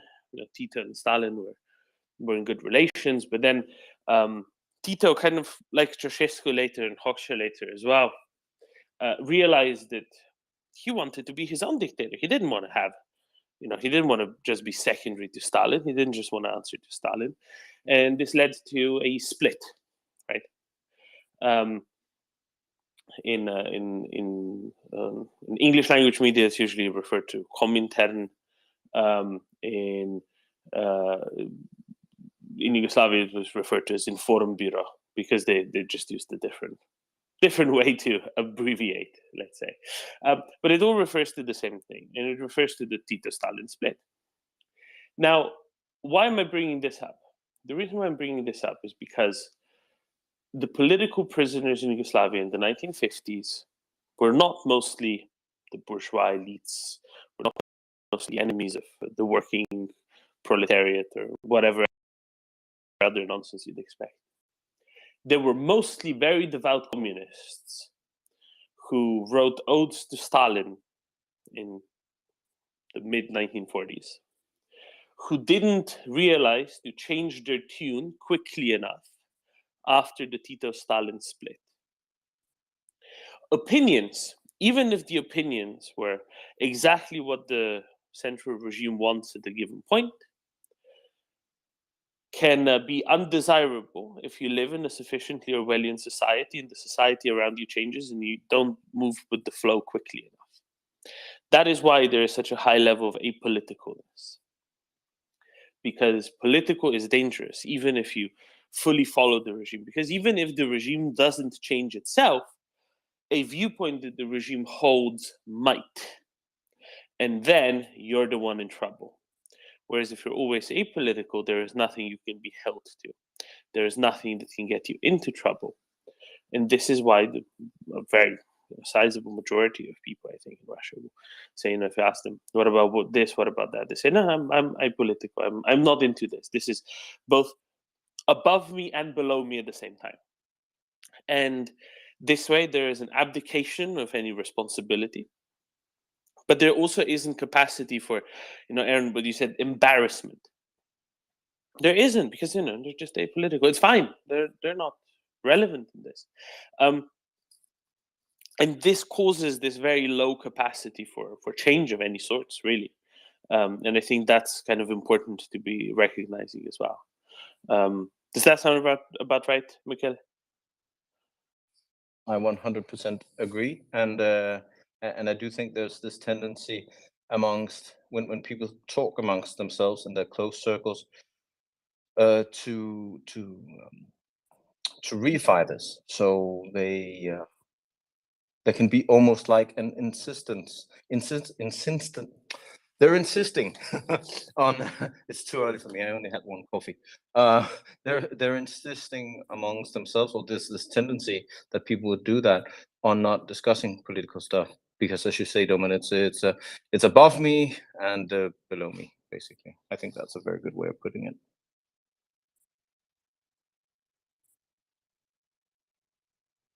Is an interesting sort of a double thing to engage in, right? And it's one that avoids the regime itself. It's really fascinating, I think. But I like to highlight that because it's so odd, it's so weird. Yeah, Ioana, please.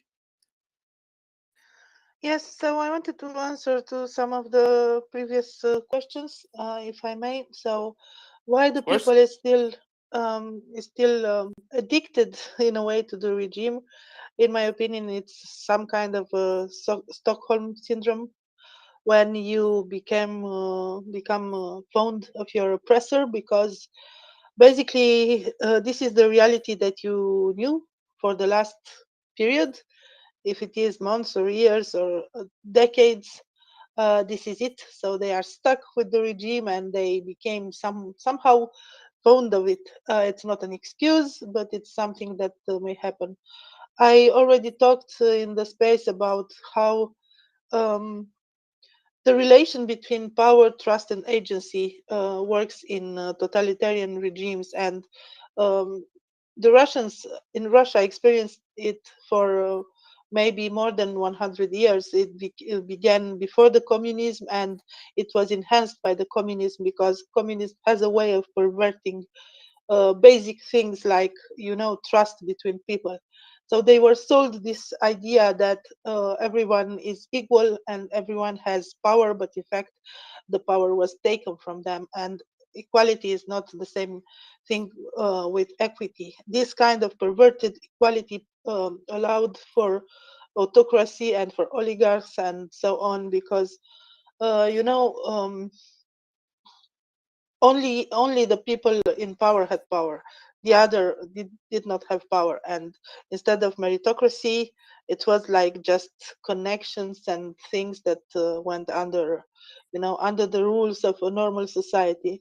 And then when you don't have power, you don't have trust, and you don't have that feeling of community, and you don't work together. It's like a competition between people to be the one to realize something, and they just lost the agency, lost everything. And we can see this in how the army works. Instead of working together, and I'm not talking about combined arms, but working together to achieve a goal, they are just competing with each other. The normal army with the Wagner group, with the I don't know what, with the Kadyrovics and so on.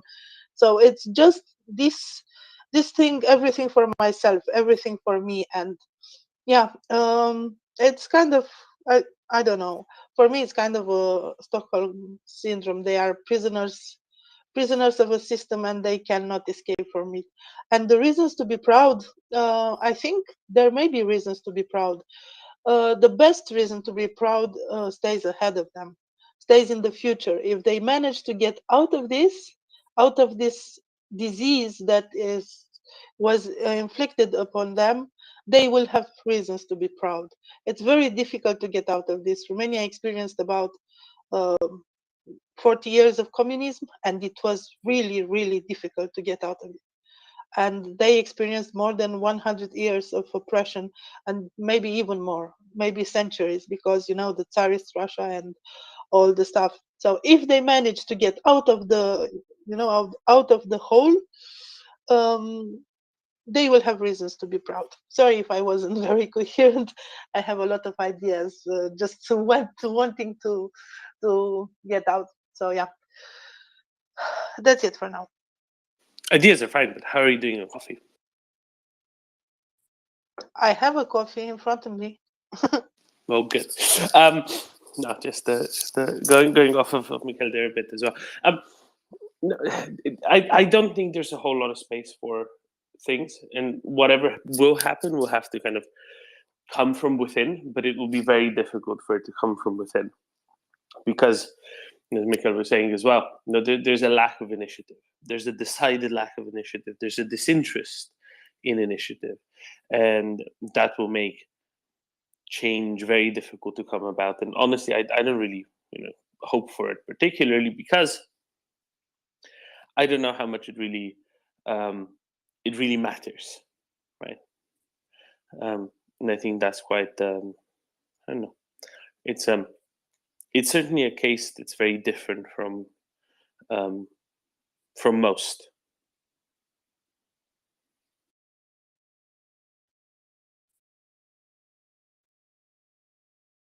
Yeah, Michael, go ahead. I was going to ask you something, but if you want to contribute on this, feel free. No, I just wanted to say I agree with Fiona, and I think that we should remember that the young people who know English, who are able to see, and I know a lot of them are still expressing pretty worrying fascist opinions about the war in Ukraine, but the most intelligent Russians have, and the best within their fields, have been leaving Russia since the turn of the millennium.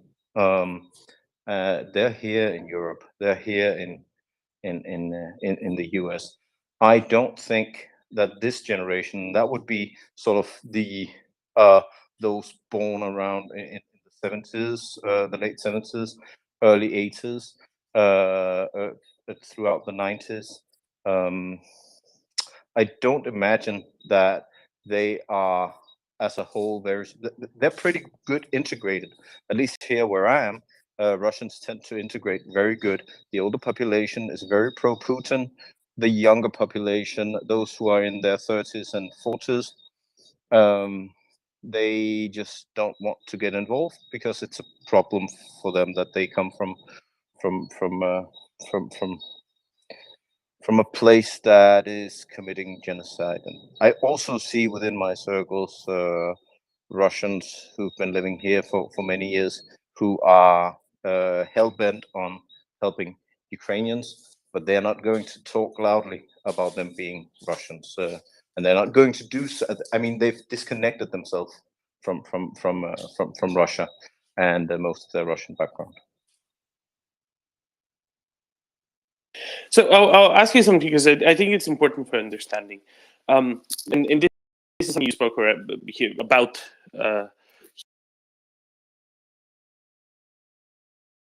here before, and I think that's why we're probably willing to talk about it again. But I think in this context, it's really important for understanding. So you worked for the Danish embassy in Moscow for a while, right? As an interpreter. So you had contact with a lot of Russians in high position in negotiating type contexts. And what I'd really like you to any negotiations, discussions to be useful to your Danish side in the early 2000s while you were there. What cultural assumption had to be made, and what cultural assumptions crucially had to not be made? Well, I think as most Scandinavians, we tend to go into negotiations thinking that that it will be fact-based, and that there is a logic for what is going to happen, and that relations don't matter. And in negotiating with the Russians, relations matter, and they still matter to this day. There's a distinct culture of not trusting anyone because you can't trust the court system. You can't. That's something finance speaks a lot to, always. But because of the fact that you can't trust the political system, you can't trust the court system. You can't trust the law. You need to do business or do agreements with people that you trust. But you will spend a lot of time doing that. So in these more sort of diplomatic meetings where you typically don't have as much time, or where it's official business from the get-go, everything gets very stiff. And the Russians tend to walk into negotiations with more of a plan than your average Northern European, at least. So you sort of need to you need to be be ready to manage that. On the other hand, their negotiation approach tends to be very harsh and very directly. And basically, just think of Putin. I think that's it's not very different from what Russian executives and Russian high-level diplomats do. They tend to be quite harsh. They have no problem making passive-aggressive or directly aggressive threats, and that's something that you need to just do when you come from a sort of more how should I put it, civilized approach of learning from each other and talking to each other and reaching sort of common ground through dialogue. They have no problem escalating, and sometimes you'll even see them escalating themselves in situations where that is not beneficial for themselves. So they will spin themselves up, especially if you come well prepared. They will spin themselves up and escalate in a situation where that is not in their own interests. It does not lead them to their own end goal. That's something we saw back then. I still see it all the time.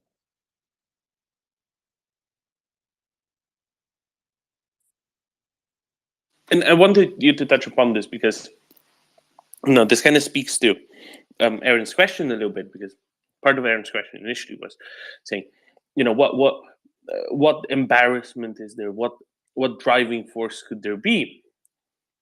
But what I wanted you to kind of touch upon, and you didn't, thank you, was this erraticness at some level, but also the lack of honesty in expressing intent that's quite systematic. And I think that's really important when you're trying to look to the future or plan or whatnot.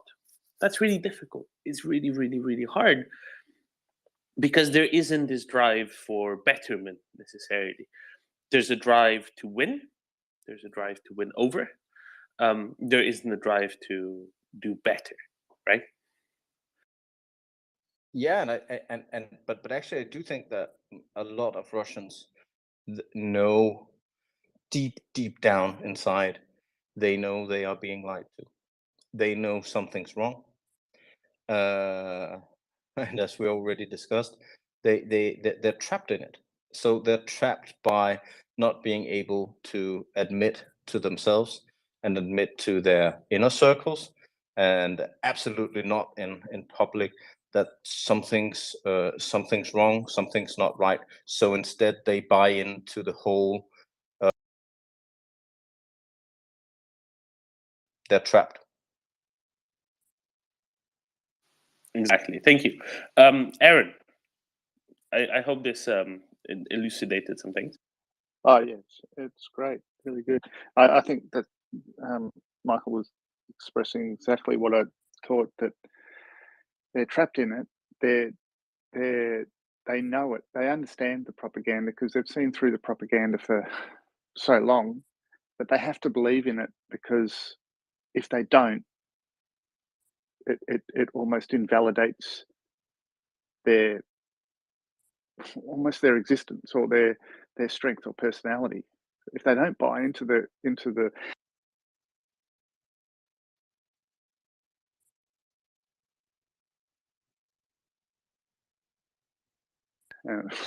worry in America when some politicians over there are trying to break down some of their institutions.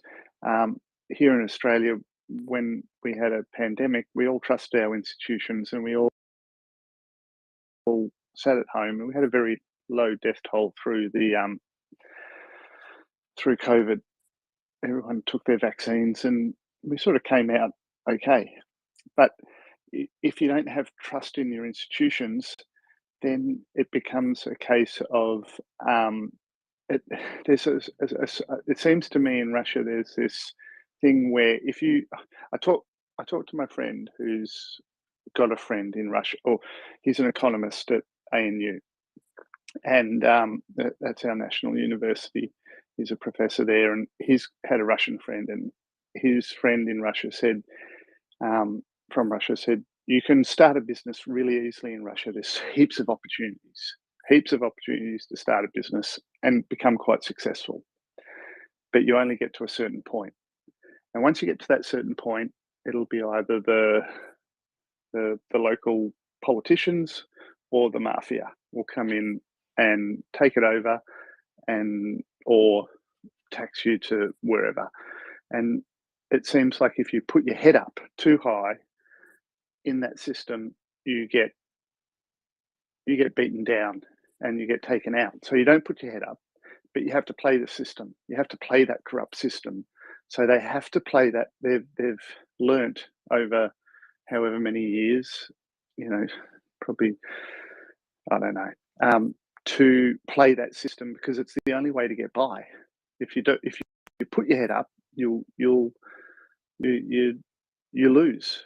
So you have to play that sort of bribes and the system they got.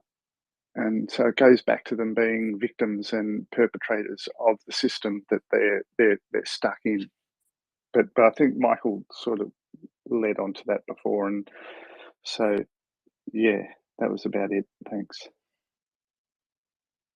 Thanks, Aaron. And I go one step kind of beyond it. I wouldn't say victims of the system necessarily, because they're all quite willingly perpetuated. The vast majority certainly do. And that's part one. Part two, when you say, they know it's propaganda, they believe it anyway because it's convenient. That also makes it really flexible. And I think there's something good for Ukraine in there. The good thing for Ukraine in there is that it makes it very easy for them to adapt. It makes it very easy for them to change, whatever way. Because the government can just say, now we're no longer with war in war with Ukraine. We're now in war with the Martians, right? People just kind of play along. There won't be a rebellion over it. And say, oh, we won in Ukraine. Did you? Yeah, we did. Okay. Fine, you won. Good. Moving on. Next challenge. We will go to Mars. That's what we're going to work on now. And it works. You can say, well, we destroyed 7,000 Leopard tanks and 2,000 F-16s. Good, you have. Well done, well done, glorious leader, for destroying 7,000 Leopard tanks and 2,000 F-16s. There's no way NATO will attack Russia now. I mean, there was never any way NATO would attack Russia. That's not the point. The point is, they have prevented it. They have won. And they'll buy it. There's a very small proportion of the population that won't buy it. There was a really cool thread by Chris O recently, and let me try to find it real quick, where he had a breakdown of where he had some sort of a poll which was done by someone. Doesn't really matter. It doesn't really matter how true the poll was in the first place. The important thing is that there were very few who particularly actually cared about anything. There were very few. There we go. I think I'm almost there. Almost found it. There we go. saying only about 10% of Russians, firmly ideologically believe in continuing the war in Ukraine. Only about 10% actually firmly ideologically support it. Half of those 10% will go with whatever the regime says anyway, if the regime changes its mind. So there isn't going to be a rebellion if they just quit the war, because there aren't any people who would be in that rebellion. The mill bloggers are big, but they're not that big. And they can be flexed out. They've already been flexed out a little bit, right? Their importance dropped. Strelkov kind of was moved out of the way a little bit. So even the ones who are pushing for more war, better war, more killing all the time, no, yes, they're loud, but they're not really relevant. And this is the part of the beauty of it.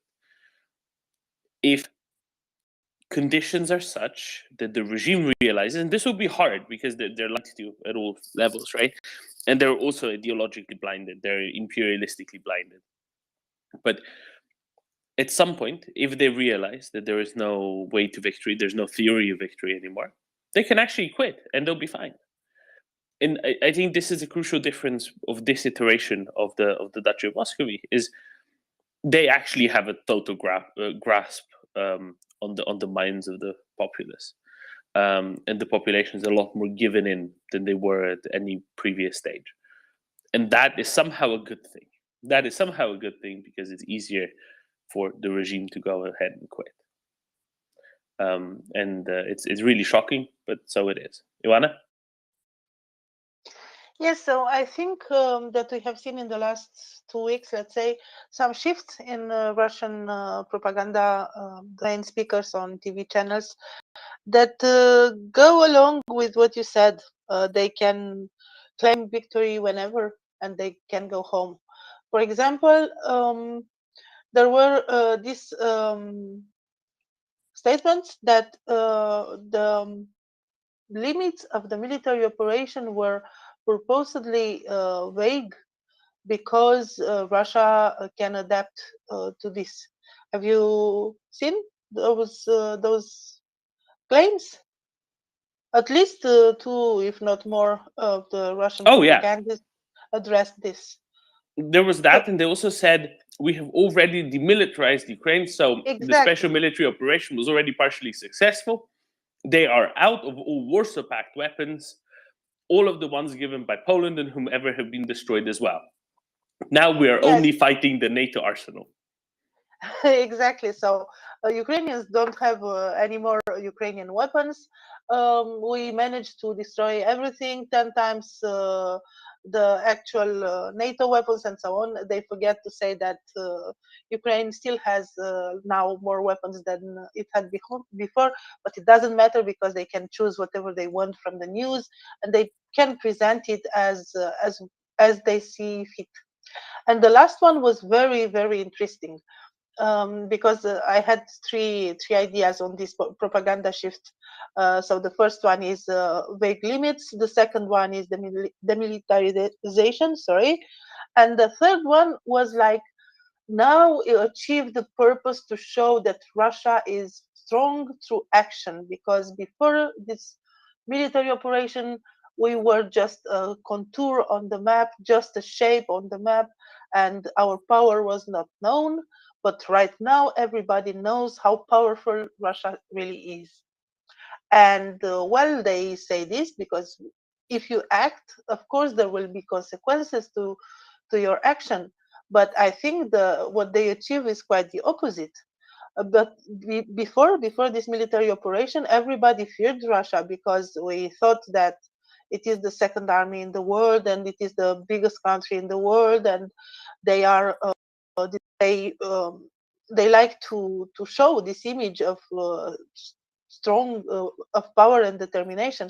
But now, after the military operation, after the major failures, after what we have seen, what Russian army really is, a bunch of mobiks in uniforms that don't match and with weapons from, I don't know, 50 years ago and so on.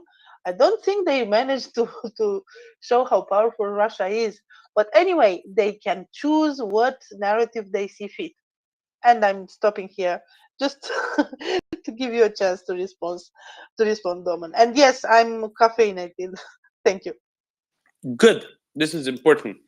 Coffee matters. Anyway, what I wanted to say to that is that's exactly what I've been driving at for a while, right? There is endless flexibility. And I think that they've afforded themselves this flexibility in part because of a change in messaging between the Soviet days and the Putin era. And they've achieved that by being a lot more flexible, but also because they're more realistic about the world around them. Back in the Soviet days, there was one line: party good, West bad, easy. Very simple, very straightforward. Now it's a lot more subtle. But now it's a lot more subtle in part because they get to point at bits of reality that weren't really accessible to the mind of the propagandist back in the Soviet days. Bits of reality that weren't really accessible because nobody really had access to them. And it was those who stayed up late at night listening to I keep forgetting Radio Free Europe, Radio Liberty. Liberty was the one in the Soviet Union, right? Radio Free Europe was in the Warsaw Pact. Keep forgetting which is which. Anyway, they were listening to the Western radio, Voice of America, late at night on a bad reception, on a crackly, awful stereo, and that's how reality came in, and the messaging was just so devoid of anything like reality. But here, they can show the video of a missile, a drone, whatever, hitting a wooden HIMARS and destroying it, or maybe not even destroying it, but everybody knows what comes next when this suicide drone, loitering munition, is about to hit. The HIMARS made of wood, but who cares, right? It's close enough. There is enough to the narrative to actually be sold, and also they present this smorgasbord of options with every event, a smorgasbord of different explanations with every event, and that's really helpful as well because again, anything can happen, anything works, anything can be true, and that's what gives them a whole lot more of this flexibility, ability to go whichever way they want it, this is actually a big change from how it was before, which is kind of fascinating. Ivana, any thoughts to that? And then we'll go to Christo. Let's go to Christo. Hello, can you hear me? Yes, we can hear you, and your reversing indicator or whatever it is. I almost parked. All good, Karen. There you go. Yeah, I wanted to comment on what you said. I usually agree with pretty much most of your points, but here I think you're missing a couple of very important things, which are kind of changing the actual situation. First of all, they're not flexible because they have some reality check, but because they can't control the information the way they could. Even though they can show whatever video they want and most people will believe it, there are still videos of their dead people, and still every Russian with access to a computer can bypass their firewalls and access what's going on. And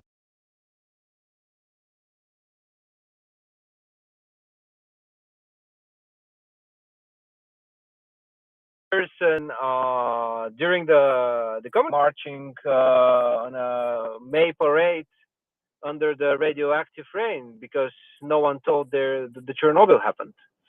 So it was much more iron, the curtain that was then than it's now. And the second thing that I don't really agree with you is that you keep saying they. It's not they. It's a conglomerate of multiple organized crime organizations that run Moscow. And I don't believe that they just can say, okay, we won the war, we did what we did, we're getting back, we denazified everyone, is go okay, back to normal, we're gonna do whatever atrocity is next in the list. And that's because the others, the other crime lords, local governors, all those people, now they smell blood in the water. And this is their chance, if they want to become bigger than what they are now, to actually do it. And I I I am sure of it. And personally, for me, this is one of the reasons that United States, NATO don't want this war to enter, whatever cynical that is, to end super fast, because I'm 99% sure that in such scenario there's gonna be civil war. There gonna be separate parts of Russia that will fight for independence, and pardon my French, but shit will hit the fan. And as bad as they maintain their weapons, this means that a lot of weapons, including nuclear ones, gonna end up in hands of local leaders who I'm sure will trade them for the good old American dollar to whoever pays first. And honestly, this is for me more realistic scenario of what will happen after they lose the war, rather than the current regime with a different person standing in front. Because I believe there's too many sharks that want a bite of the pie. And that's pretty much what I want to say. So I'll come back to that a little bit. So those things are mutually exclusive, right? I think that several of the scenarios will happen. It's just going to be temporarily separated, right? They will kind of happen one after another. But I think that there will be sufficient inertia that they are unlikely to happen very quickly. And I wouldn't be at all surprised if there is a civil war. I wouldn't be at all surprised if there is an attempt at various of these things. I just think that there's a good chance that it might happen a little bit later. And I think there's a good chance that there might be sufficient hubris within the security apparatus, which kind of runs the regime right now, to say, yeah, no, we can withstand this, we can sustain operation. And then if they think they can sustain operation, and if they think they can sell this, they'll try it, because it will be more convenient than anything else. Now, they will be faced with a bunch of bad options, with this being just the least bad of the options. And especially the least bad of the options in the context of the least bad of the options in the context of, well, what else can they do? And the least bad of the options in the context of insulating themselves against any such attempts at an overthrow, attempts at a coup that you described. Because retaining something akin to a military will be more useful to them in the prevention and the suppression of a coup. Something akin to a military, but not too much of a military, than having lost, all of it. And this is why I think they are less likely to go to push it too far. Well, of course they try. They don't have. Does that kind of make sense? They're gonna try it. They don't have anything else to do. I mean, what other option they have? But I just hope they. Okay, so we agree. I agree they're gonna try it. I just believe that it's not going to work out this time. And I truly hope that it doesn't work out, and this empire of evil goes into another 100 years of internal conflicts, so they don't bother the normal people around the globe. Oh, now there we completely agree. So I think maybe where we disagree is the time separation of things, because I think that they probably have like a good year and a half. They'll have like a good year and a half of fake peace, more likely, and then the dissolution happens and the infighting really starts. So I think everybody will kind of need to catch their breath a little bit. But what you're thinking is, well, the moment they try it, or within days or weeks of them trying it, the breakup happens. the breakout of a full-scale civil war happens. So we're really just arguing, oh, does it take 3 weeks or does it take a year and a half? And I mean, either is quite possible. All of these things, frankly, end up depending primarily on pretty random events, on kind of strokes of luck, of who lucks into what, who's in the right place at the right time, in the wrong place at the wrong time. So it's all kind of same.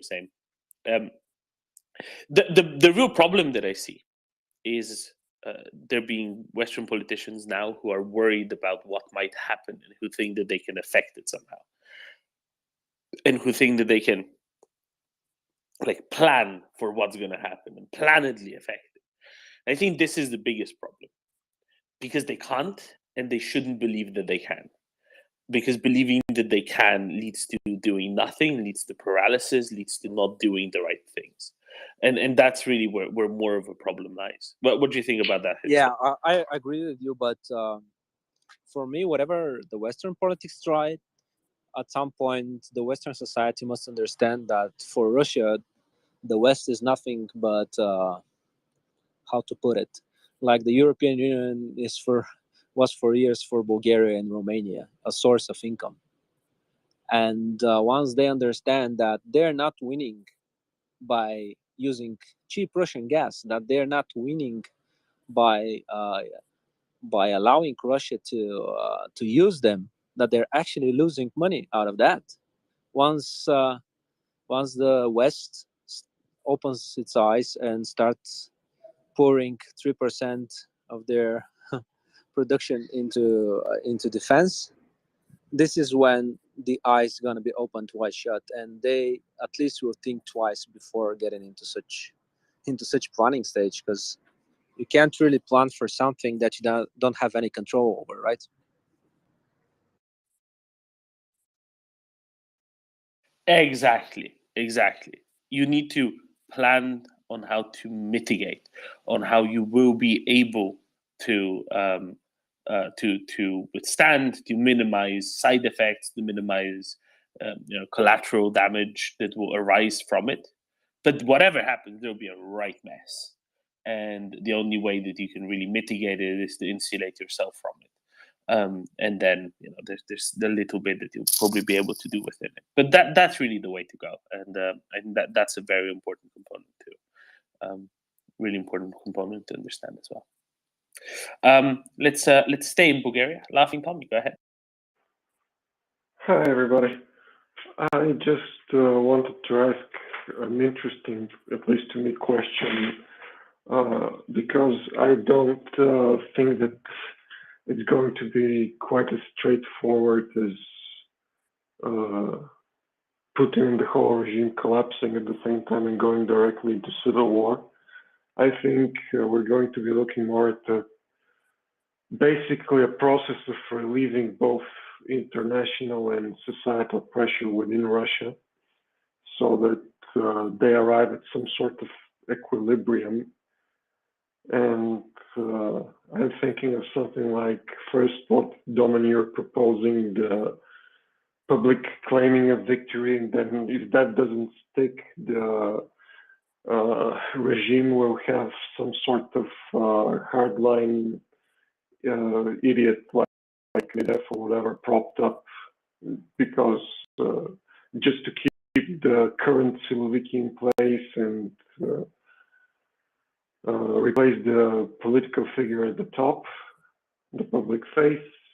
Then you'd have something like, well, if that doesn't work, they're going to do what they did with Yeltsin and basically take Navalny or somebody like that who doesn't believe in the Siloviki, but hey, at least he's going to preserve the idea of ethnico-imperial Russia. And then if that fails, you're going to see some sort of genuine change, and that's going to lead to the kind of instability that's required for a collapse of the system.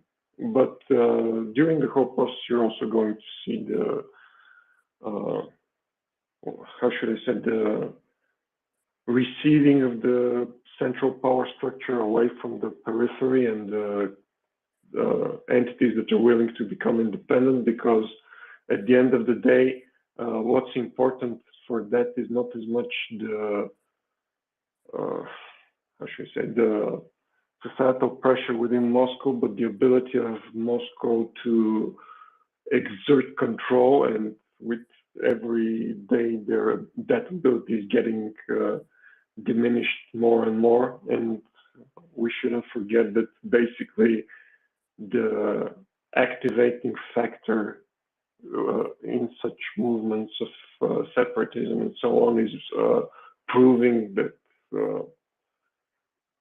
basically the system has a weakness, because such a system of control requires the people to believe that first they're alone and people talk to each other, and the less control there is, the more they can talk to each other. And second, it requires people to believe that the system cannot be defeated, and a public defeat on the scale of the entire mobilized army of the Federation, the so-called Federation, being defeated by a lesser entity, as they consider it, that being Ukraine, is going to be such a sign. So I think that both processes will run in parallel, and both processes will not be as sudden and as immediate as perhaps Christo was proposing, because I think it's more layered. That I think that the different criminal organizations, yes, they exist, but they are parallel power structures which compete. It's not, but they are part of the same pyramid. It's not that they compete on a level playing field, on the same level of a hierarchy. And that's my point, basically. Thank you, Laughing Tommy. I think that's a big one, right? It's going to be complex. It is going to be confusing. It is not going to be straightforward. It is not going to be simple to understand. And that makes it particularly difficult to guess what's going to happen, right? And that one makes it pretty difficult to predict what's going to happen or what might happen. And I think that's important to include here. That's important to understand. There's a whole lot of worry of, what exactly is going to happen? No, nonsense. You shouldn't worry about something so imprecise, so nebulous. There are so many things that are going to happen that there's no way to specifically predict. So just don't even bother with it. But be prepared for all the possible mitigation scenarios, because it's going to be, whatever it is, it's going to be bad. Literally every single outcome possible has negative side effects on the rest of the world. You can do two things. You can insulate yourself, and you can then be prepared to mitigate said consequences. But it's going to be bad, whatever happens. Just accept that first, and that will make things a whole lot easier to deal with moving forward. Tommy? Yeah, as far as people worrying about the total chaos that will happen, well, we've already lived through one such dissolution, and if you look at, because I'm actually obsessed enough to research such stuff, if you look at where the military units within Russia are stationed, where the nuclear arsenal is, etc., etc. Basically, it's not as clear-cut as people think, that like every little statelet in Russia has access to its own part of the nuclear arsenal, and that's definitely not the case. It's concentrated in like 10, 12 locations. And also the air bases, there are just two big ones for strategic bombers. One is within sight, within range of Ukraine. And there's three major harbors for the strategic fleet. So 2 in Murmansk and 1 in Kamchatka. So it's not the case that all of a sudden, basically the only way you get to all the loose nukes and the nightmare scenarios people are envisioning is if at some point the central regime becomes nihilistic enough to purposefully export them, and that didn't happen last time and probably won't happen this time because the ungodly poop storm that's going to descend upon them from all sides of the international community at all levels, political, judicial, intelligence, military, is going to be unimaginable. So don't worry as much regarding the potential outcome and take the calculated decision. And also, I'd like to point out something regarding the way, basically, it was something very important that I had to understand because at the beginning of the war, I was also worried, well, what if it escalates to a nuclear conflict, etc. And at that point, I watched an interview with General Wesley Clark, and what he was saying was basically, act now, it might lead to a nuclear conflict. If you act later, it also might lead to a nuclear conflict, but the difference between the current situation and the situation later is that later Russia will have had more time to gear up, get its forces in line, etc., etc. After they get in Ukraine, they move on to another country and will basically salami slice as far as they can go before they have to. So what you're doing by not committing and staying away from the conflict for fear of it escalating is that basically you're improving the position of the other side through your inaction. It's not that, well, if we don't push them now, they're just going to stop where they are and the situation will calm down. It's the same with the decisions regarding the collapse of Russia. It's not like if we give them more time now or relieve the pressure, they're going to invest in stabilizing the situation, etc., etc. Yeah, they'll stabilize the regime, but basically in 5 years we're going to be back here again where they've recouped whatever manpower they can and they attack, and we're again worried about their stability, but people are dying further west in Ukraine. Precisely, and this is why Ukraine needs to be very thoroughly well armed now to finish this thoroughly, properly, and completely, right? Anything that would lead to frozen lines, frozen conflicts, any nonsense like that, any negotiated solution that allows Russia to stay anywhere in Ukraine only invites another invasion in 5 years' time, 10 years' time, whatever. Right? And nobody else would get to pick when other than the Russians, and there's no way that specific thing can be allowed. Mikhail? Yeah, that's actually a thing I've been thinking about lately. I think I hear an awful lot throughout the media about this negotiation table bullshit, pardon my French, talk all the time. And I think there might be something going on there from the Russian side. A lot of people sort of are talking about the negotiation table and idiocy, such as the phrase "all wars end at the negotiation table." I think we should be really wary about that and do something about it once they in the sort of more mainstream spheres start talking about negotiation tables and how every war ends at the negotiation table. Look, there's something called the defeat table as well. Yeah. So wars also sometimes end at the table where you have been defeated because you were an idiot, because good won, which will be the case in this case for Ukraine, and then we can talk about how you're going to pay up and so on and so forth. And no, we probably all share that same opinion here, but the wording or the whole discourse on negotiation and how wars need to end at the go. No, they don't. They need to end. This war needs to end with the defeat of Russia.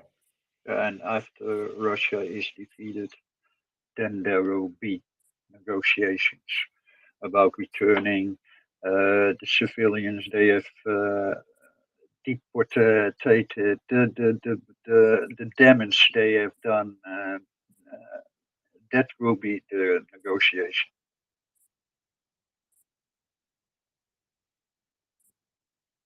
And good morning, Doman. And that's good afternoon. Sorry. And that's a really interesting one generally, right? Because and this is where actually, Michael, this is where kind of my theory of, you know, Russia just goes and declares victory comes into force, really, because the one thing that I can't imagine them doing is admitting defeat. Right, is saying, okay, fine, we're fine having terms more or less dictated to us. That's kind of the one thing that I really can't see them saying. One of the things that I really can't see them do. And that's kind of what I think, that there must be, you know, a way here where they can just make up that they haven't lost, and everything else follows much more of a, you know, defeat table, as you termed it. But what's really interesting, I think, is that you say that you've seen more talk of negotiations, because I've seen less talk of negotiations in the last couple of weeks than ever before, and I'm really curious why we're reading sufficiently different things. That you saw an uptick and I saw a downtick of that. And there might be something in that specifically, because, you know, different media environments really lead, I think, to a slightly different perception of that. But did you see the negotiation mentioned in the frustrating way, or were there any of these hints, you know, towards a defeat table? So what I mean is I see it creeping into the to a lot of conversations on Ukraine, on the war. I see it creeping in when, you know, when we get the situations where one unknowing journalist interviews the other unknowing journalist. I see I see it, or I hear it more and more, that that it is being put forth sort of on a side note. Yeah, that and of course all wars end at the negotiation table. Might be, Doman, might be because I myself have been working my behind off, and I'm working against Russian criminals lately. These last 3 or 4 weeks has been crazy. So that might just be the case. It might be my bias that I'm just finding the problems, and then I start yelling at the TV, and then the missus shuts off the TV, and everything's better. For me, might be just that, because I'm a bit tired of this manipulative way. So maybe it's just me, and there is no wolf. I hope it's that way. Maybe the better question, Michael, is: have you been spotting it on Telegram? Thoughts of a negotiated solution?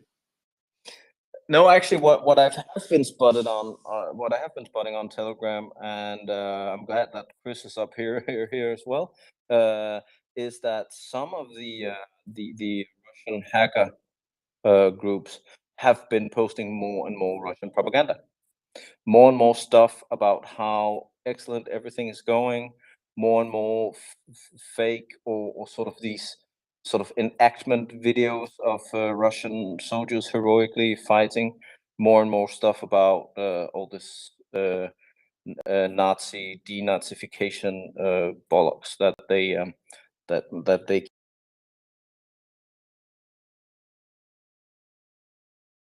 in which they typically talk about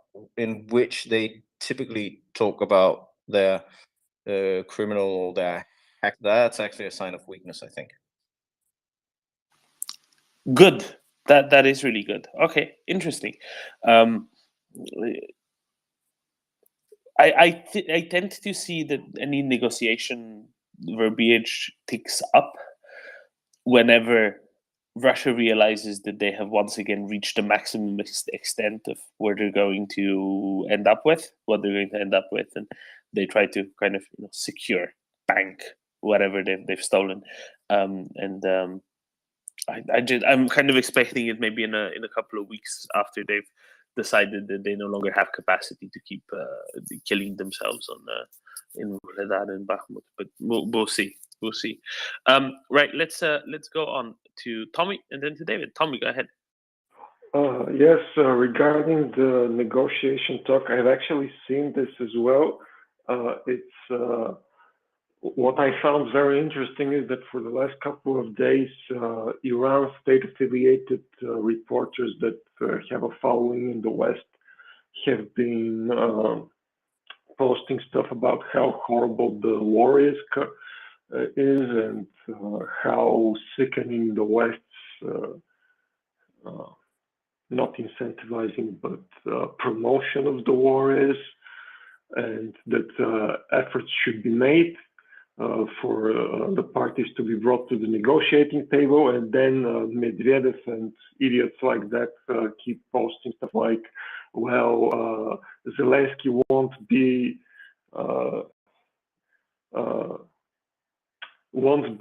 talking at the negotiating table. He'll be signing whatever's handed to him and stuff like that. And there's also the official stance that the Russian government reiterated in the last couple of days, which is they're welcoming negotiations, but of course taking into account the situation on the ground. That's how they word it. But I agree with you that it has a lot to do with the current offensive, and also I think it has to do with the anniversary of the war that's the 2022 invasion that's coming up, because as we know, they've been doing all the airstrikes. Now they're publishing these propaganda videos of the airstrikes and so on. And I think they're trying to create a lag where in the next week, when the weather worsens and they basically stop having any meaningful gains, they're going to have a bank of videos and media materials that they can show that will show them having progress for Putin's speech and so on. And that's what I think the main reason is. They basically need to frame their usual propaganda narrative in time for the anniversary. Interesting. Thank you, Laughing Tommy. David. Yeah, well, the negotiated settlements, I mean, in my view, these are two things in the standard, let's call it, foreign policy, just total nonsense. And, one is the red lines that we've spoken about before, but the other thing is that, the idea that all wars end in negotiations at the end, and that means the end of the war, whereas, I think that the opposite is true. So, I mean, basically wars end when somebody wins it. If they end by the negotiating table, usually it means that the war isn't over, in fact, and it will have to be decided at some point later in the future. So if you think of all of the negotiated settlements to war that exist, basically the result of that has been some kind of frozen conflict, which later has to be resolved, or just remains frozen for an infinite or undefined length of time. But in many ways, I think we should focus on something completely different, which is as you said, what's going to happen with Russia after this, nobody really knows. The only certainty really is that it's going to be a mess. I've got my own opinion that the regime's just going to tip more and more towards extreme authoritarianism, and I think that the notion that the whole thing's going to split up is probably slightly inaccurate. I think that the fact that Gazprom's arming itself at present, it probably means that they're just going to become an arm of the state that's in a position, therefore, to ensure that its employees are still able to dig stuff out of the ground for as little money as possible.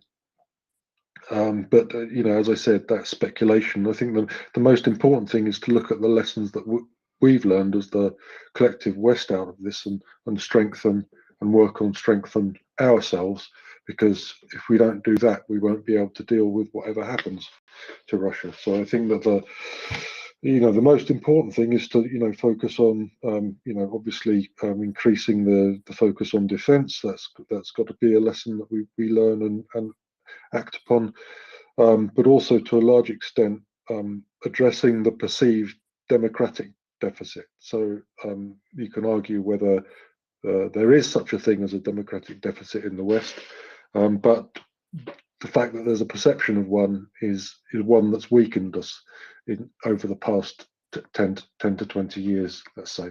So this idea that there's capitalism run wild, and somehow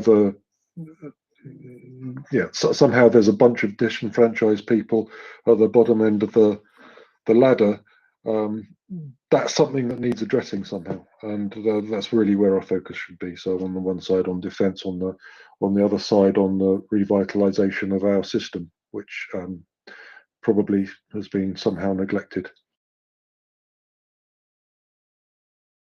In a way that there is such a perception, especially since the last 2 to 3 decades have been really a triumph of liberal democracy in many ways, right? If you look at changes and improvements, not just if you look at formerly Warsaw Pact countries, but if you just look at the improvements and systematic improvements in a lot of countries of old Europe, so to speak. It's very ironic that the perception has been the gap between reality and perception has been growing rather than lessening. But in that context, right, it was that is the context during which this almost unilateral disarmament happened, right? The misinvestment, the malinvestment, and that makes it maybe doubly interesting in the way that it's set up. Exactly. I mean, I think the notion that there is a democratic deficit is somehow a fallacy, because there are lots of mechanisms within the system to allow much more participation in political decision making than people realise. Nevertheless, there has been this rise in populism in the West, and there has been a rise of support for what I would call Marxist kind of views, the Bernie Saunders and the Jeremy Corbyns, which and Donald Trump on the other side of things on Brexit, and somehow that's something that we need to focus on and understand why that's happened, and make sure that people feel involved in and the sense of agency that's core to democracy functioning is strengthened as a result of this, rather than being neglected.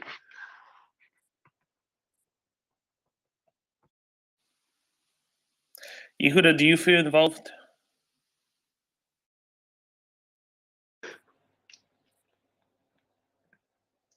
I think that's obvious. There's an obvious answer to that. I think we all feel involved, right? I don't think that's a question. I think we all also think that everybody has agency and is able to express it somehow within the systems that we live under. But nevertheless, even the United States came perilously close to some kind of problem. How close, is again, it's a subject for speculation, but nevertheless, it certainly wasn't going in the right direction. Let me put it that way. Aaron. Yeah, I'd agree with David. One of the real detriments of that last regime in America was that you seemed to see that there were a lot of right-wing authoritarians from Hungary and Turkey, and that gained. Well, they almost followed a Trumpian line through that, but that wasn't. I didn't want to go there. I'll leave that point. My question was, there was a really good lady on Spotify that was through the MriyaReport, and she was talking about war crimes, and she was talking about being able to persecute people that call for genocide on state television. And then listening to some people, they say, look, unless you've got the crime at the end, unless you can prove that caused someone to kill someone, you're not going to really be able to prosecute those people. But I would think that a lot of those journalists in Russia would be very circumspect about traveling through Europe now, maybe because of being arrested for openly calling for genocide, which, you can't really call fire in a theatre. You've got free speech up to a certain point. But it seems I've just heard in the last 24 hours, I think, some of the Icelandic countries are talking about following and maybe laying charges on the leadership of Russia with war crimes. I've got a friend in Australia, in Melbourne, Michael Gawenda. He was the editor for Time magazine and The Age here in Melbourne, which is a pretty big paper. And he wrote an article, would have been 30 years ago, I think, and he won a Walkley Award for it. This is this is old journalism. You'd get 3 or 4 pages in the main paper. It doesn't really happen nowadays. You might get a sort of half a page or a quarter of a page, but this was a broadsheet that used to run long articles. And his premise was, you track down war criminals no matter whether they're 80, 70, 99 years old, if it costs money, if they only spend a year in jail and they die, because that sends a message to everyone. It sends a message to, well, it's almost like an education for the Germans of the times, or the Russians, to see this publicized sort of war crime. It sends a message to dictators that you will get tracked down, and it sends a message to people that there's justice. So there's an issue of how Russia comes out at the end, but how do the war crimes get persecuted at the end? I guess that would be my 2 bobs worth. I think that's really interesting. And one thing we should all remember, I think, is what people thought in, say, 1994 or 1996 or 1999 about Milosevic and whether he was ever going to stand trial. And throughout those years, most people would have said, no, of course not. He's never going to get out of Serbia. He's never going to Serbia of his own accord. He's never going to lose power. Of course, he will never stand trial. And only a few years later, he was in The Hague, right?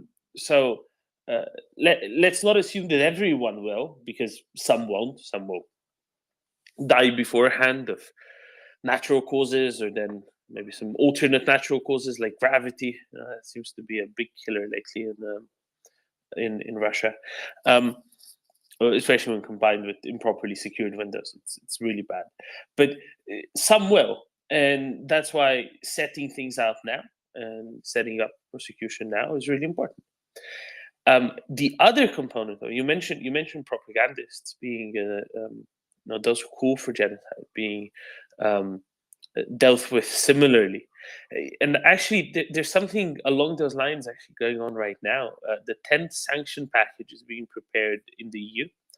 And one of the things that the Commission included this time is personal sanctions, not just on political and military leaders, but also on propagandists. So there's starting to be a setup of sorts in this direction going. Now, of course, these are sanctions. These aren't these aren't indictments, right? These aren't criminal prosecutions. But nevertheless, they are starting to be included in this a little bit more. Now, technically, how it's going to be done, a lot of that is probably going to be done in Ukraine. Some of it might end up being done in The Hague. Some of it will never get done because it's never going to be perfect, but it just has to be done to the greatest possible extent. Good morning, Doman. Sorry to interrupt you. Good morning. I had to interrupt you because our friends at TV Poland sent me a message to look at something in the middle of the night whilst I slept. And then I posted up here, Polish Prime Minister just moments ago announced that the MiGs will go to Poland. The Polish MiGs will go to Ukraine. The only caveat is the Americans have to be the leaders of it. Of course, this is not new. This is standard.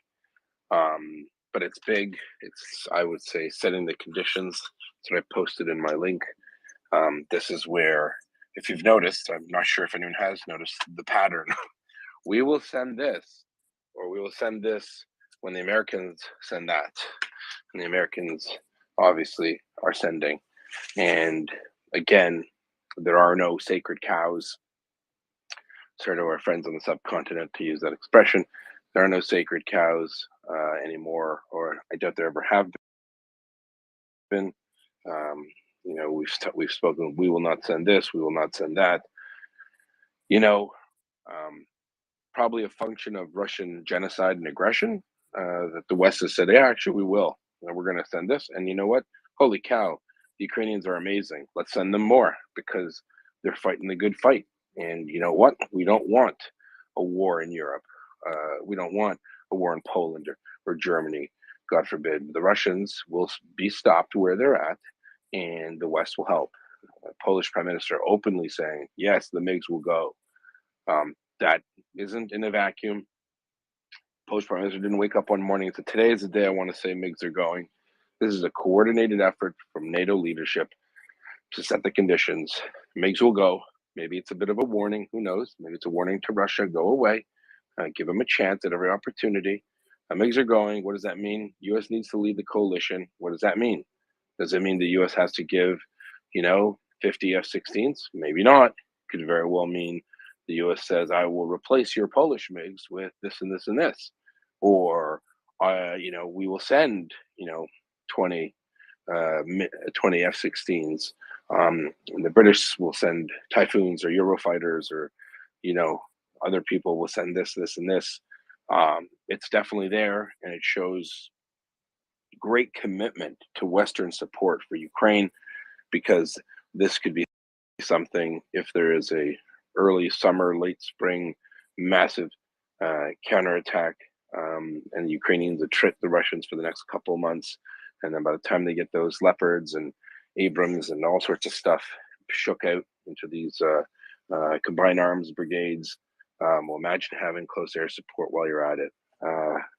Bedtime for Bonzo, as a US president used to say. So it's great news. It's actually really, really heartening to hear it, because, some people thought this could be in a couple months, but this is a very clear and unequivocal statement by the Polish president, whose name I will not butcher, starts with an M. There's about 14 consonants after it. I'm sorry. But thank you, Poland. Poland leading the charge. And probably a little ironic considering Poland's past with Russia. The deal with Germany, Nazi Germany, to carve up Poland, which led to the deaths of tens of millions of Poles. Massacres at Katyn, where Polish leaders, intelligentsia, were all murdered by the Russians. Not a lot of love in Poland for Russia's behavior. So I think it's quite apropos, Domin, that's French, and I just wanted to throw it out there. You just wanted to throw out some French. I know how it is. It's not just Poland, Yehuda. It's not just Poland. There have been indications yesterday, which Jürgen will speak to, from Norway. There was one from the Foreign Minister of Denmark only this morning. As you say, something much bigger is building. It is. And why is Poland important, though? We got to remember something. I appreciate the Danes, and I appreciate, the Danes. The Danes are great. I appreciate the Great Danes and other European countries, but Poland is veritably a staging ground. It's right next door. It's got the support for the MiGs. It's got that strong NATO connection. It's got a critical mass.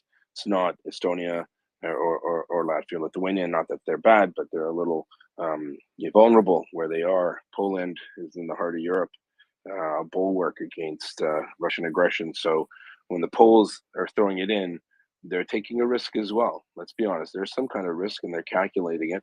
But they're saying, yeah, we're in. That's a very strong message to the Kremlin, right? The Kremlin's not going, oh, Denmark, like, not to offend Denmark, in the grand order of the elephant, whatever, elephant's fleece, of Denmark.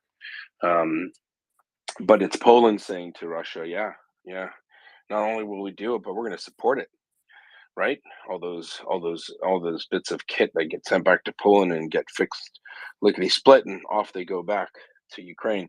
I would be very concerned, especially considering those Polish mechanics have been working on those platforms their whole lives. A lot easier to fix and prepare. So anyways, Doman, I'm excited. I've been reinvigorated once again by the West, and all the smart people and the adults in the room are standing up and saying, you know what, it's time to go. Russians don't have 1,000 dismounted, untrained, not led soldiers to throw into Ukrainian positions forever. The faster the types of weapons that are required go to Ukraine, the quicker this war is, the less Ukrainian blood has to be spilt in defense of their homeland. So I, for one, think there will always be not enough until the Russians are back where they belong, and that is Russia. Thanks, Dom. Over to you. Do you think they'll get the re-export license for the MiGs? You know what? I think anything's possible. I think, remember, we talked about a world where Biden said there will never be tanks, there will never be this, there will never be that. Who knows what was smoke and mirrors? But let's be honest, and I think we need to make it clear, the West is under no obligation to share their plans with Russia. Russia's word is worthless. Russia's word means nothing. Lavrov is a serial liar. He says whatever he wants for his propaganda points, and that's it. So having said that, for those who say, well, why is the West lying?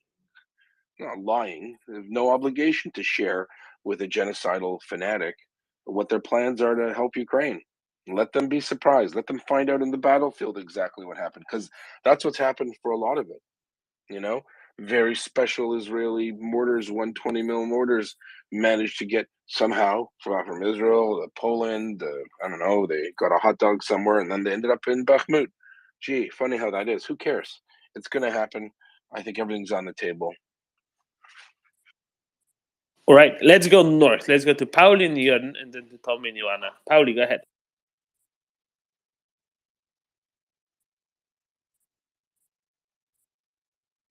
All right. Good afternoon, Domin. You caught me by surprise. How are you doing? I think we're all doing pretty well now that the jets are ever closer to flying off to Ukraine from the correct side, with the correct intentions. I'm glad to see the A team present. Axel, Dom, and Yehuda.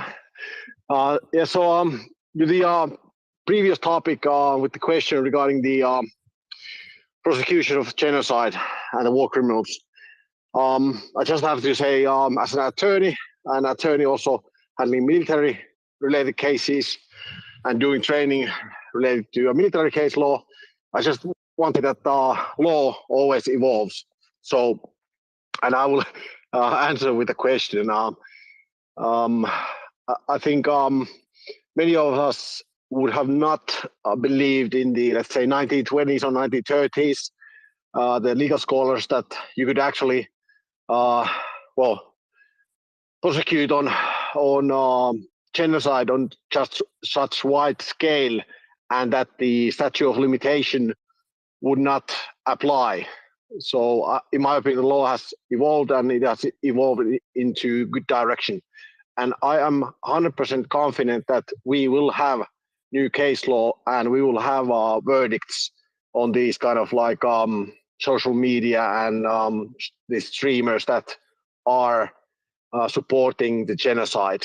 And we currently have the international treaties that will allow the tribunals to actually give verdicts and punish those who supported genocide, but no case law. And I think my question to the previous talker was that when was the last time that we had this kind of war in Europe with international treaties, with social media and the influencers and the streamers, and you had this kind of genocide going on? That's my question to this pondering. And thank you, and good to see you all here. Thank you. 100%. You know, Doman, just to add, for those who are asking in my DMs, what does it look like? What does close air support look like? What's the benefit? Well, judging by how the Russians have conducted themselves on the battlefield so far, it would look like Gulf 2 with the Americans,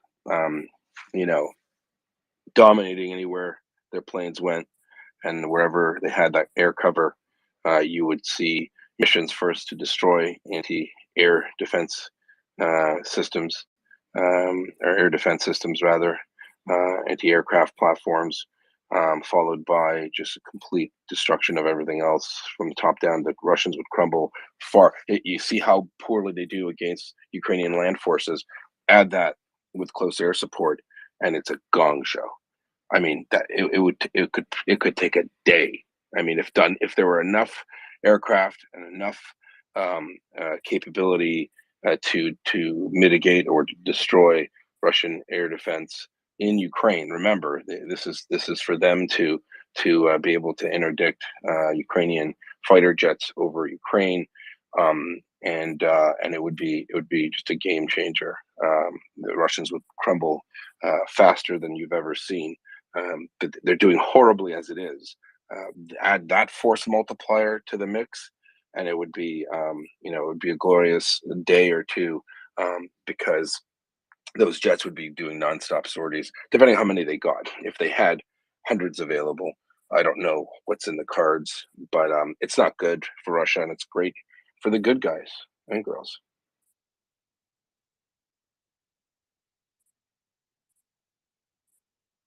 And then back to you, Domin. Jörn, speaking of jets. Yeah, someone mentioned MiG-29 and that pop-up.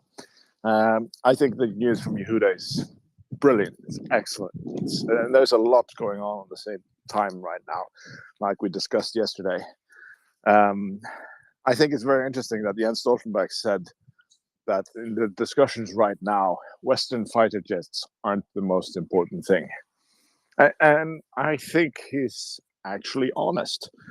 And if we analyze that, in what world could it possibly be the case that giving Ukraine Western fighter jets or attack aircraft is not the most important thing? That must be because they're discussing a very imminent Ukrainian offensive where they need tanks and infantry fighting vehicles that they can use right now. And the aircraft that they can use right now is MiG-29s from Poland and Slovakia. So if they are coming, that would actually bolster their air force ahead of their impending offensive, which is immensely important. And the dam is falling apart. The British has already said, or basically said, that they're getting the Typhoon, and now the Polish are saying that they're giving whole airframes. And when those airframes cross the border, that's another part of the dam collapsing. The Dutch say that they want to give the F-16, and I think the more I think about it, I think what was going on in Norwegian press yesterday was very interesting. You have the top Norwegian general saying that he doesn't think Ukraine can win on the battlefield. It has to be negotiated. But on the same day, there are other people from within the Norwegian defense structures, both officers and analysts, saying that Ukraine can absolutely win. And one of them is saying they can win with Norwegian F-16s. And Dagbladet, who used to be a very serious Norwegian newspaper, it's turned more into a tabloid writing about celebrity news. They have this very detailed article with a wealth of information about the Norwegian F-16s. A lot of stuff that's not known before in one article. The fact that all the F-16s are still in Norway, how many of them has been sold. There are 13 that can be delivered tomorrow and are fully operational. They're not in some sort of update situation. So I think both, at the NATO level, there's some coordination going on. They are preparing to give them Western airframes, but I think also there's a push and pull within countries and within NATO as well. And definitely something going on. I think someone leaked all this F-16 information to the Norwegian media because they want everyone to know that there are F-16s. Important could it be that there are certain countries and certain air national guards of a certain country that have been helping train Ukrainians on F-16s for many years now? It's not a brand new system, is it there, Jorn? No, absolutely. I think both the F-16 is the airframe we have discussed a lot here. It's the one that there's the most of and it's easiest to give them. Also, it's probably the one that, because of what you're saying with the California Air National Guard, it's the airframe that they could train to operational level the fastest. And I just think that there are a lot of people within different structures wanting to push this. They want Ukraine to win. They want to influence the debate both on a national level and internationally. And you see this stuff starting to leak to the media. And that must be because this discussion is very relevant at this exact point. Yeah, agreed. And everyone, I mean, I'm sure there isn't anyone except for a couple of Maroons, like Orban maybe, who don't want Ukraine to win. But other than that, everyone wants Ukraine to win. The question is how to give them, how to enable Ukraine to win is really the $64,000 question. And obviously, as I said, and you've just said there as well, Jorn, there's a lot of talking going on in the background, people discussing, if we want to get these here, what do we need to do? Okay, we need to do this, this, and this, set the conditions. That's what I wrote. We need to, make sure that the American public and the public writ large and the global community knows we're in. The Netherlands have said we're in. The Danes have said, yeah, we're good to go. Norway, not everything is always an exact messaging on point, and we have free and open societies. Even General Miller made some comments or off message. But you know what? There's another thing. We don't know if that's part of a plan as well. Again, why let the Russians know everything? Maybe that gives them hope. The Norwegian general said they can't win. This is war. And I think what's the Mossad's motto? Through deceit you shall make war. When someone's out to murder you, and when they've demonstrated by the rape and murder of children, and the destruction of life throughout all the lands they've occupied, there's zero obligation. There's no moral requirement for the West to tip their hat to the Russians all the time. In many cases, the Russians will find out, like the Moskva found out about a missile, like the Kerch Bridge found out, surely not attack them. in this fight. And so, great points, Jorn. Over to you, Domin. Oh, go ahead, Jorn. I absolutely agree, and I agree that more and more actors and countries and leaders are saying that Ukraine will win and Ukraine must win. But I see this sub-debate, which worries me, and it's about what does the Ukrainian win look like? Is it 2014 borders or is it 1991 borders? And does a win include Crimea? And I think, like Great Britain, they're 100% on board. They look at there's no Ukrainian win until they have Crimea back. But the US and some of the other countries worry me a bit. And is this F-16 no from Biden sort of, yeah, we want them to win, but it gets kind of dodgy when they enter Crimea, and that worries me.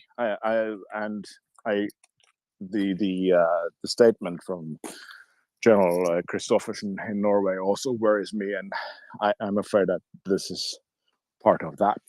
But do you realize that he's also an actor, right, Chris Christoffersen? Yeah, So absolutely, maybe that's part of it. And the fact that he said that Norway shouldn't buy tanks is a testament to his political sway, because that was his way of saying that, well, we need air defense even more. So if we have money for tanks, we definitely have money for more NASAMS. Yeah. Look, at the end of the day, you're going to have people with various views.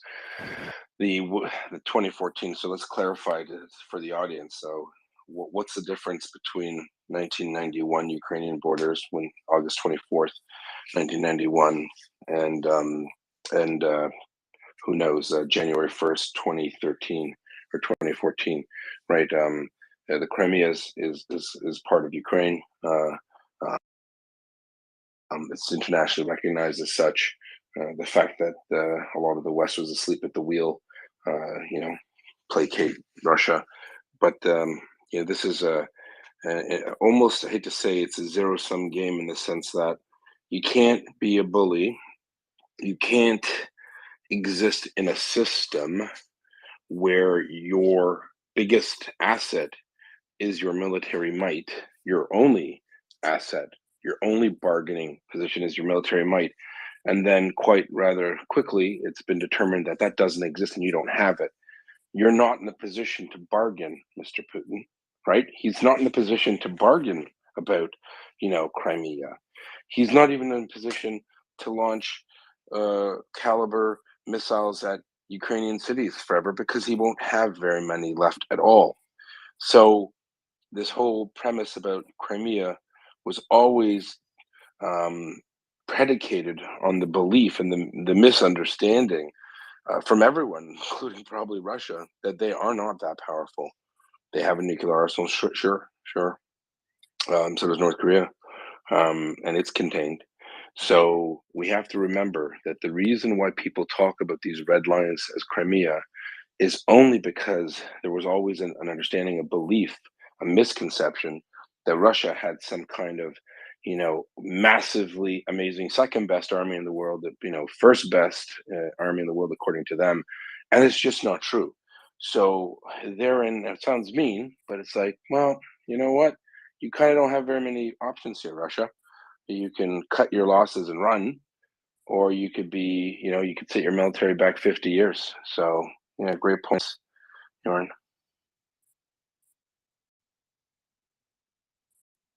Domin, I'm not sure if Domin's. I'm here. I'm just waiting for you. Because I listen and I learn, Yehuda. Let's go to Tommy, followed by Ivana, David, and Christopher. Tommy, go ahead. Hello, Yehuda. So I have a question regarding the Polish MiGs. Does anybody know what kind of armament they're able to carry?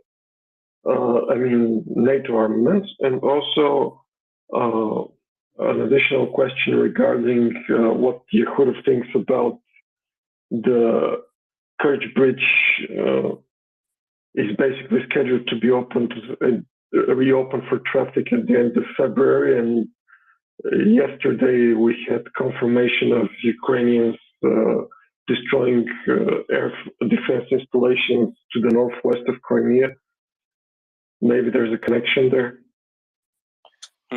As for armaments that those MiGs can carry, is a special one that NATO has called Freedom.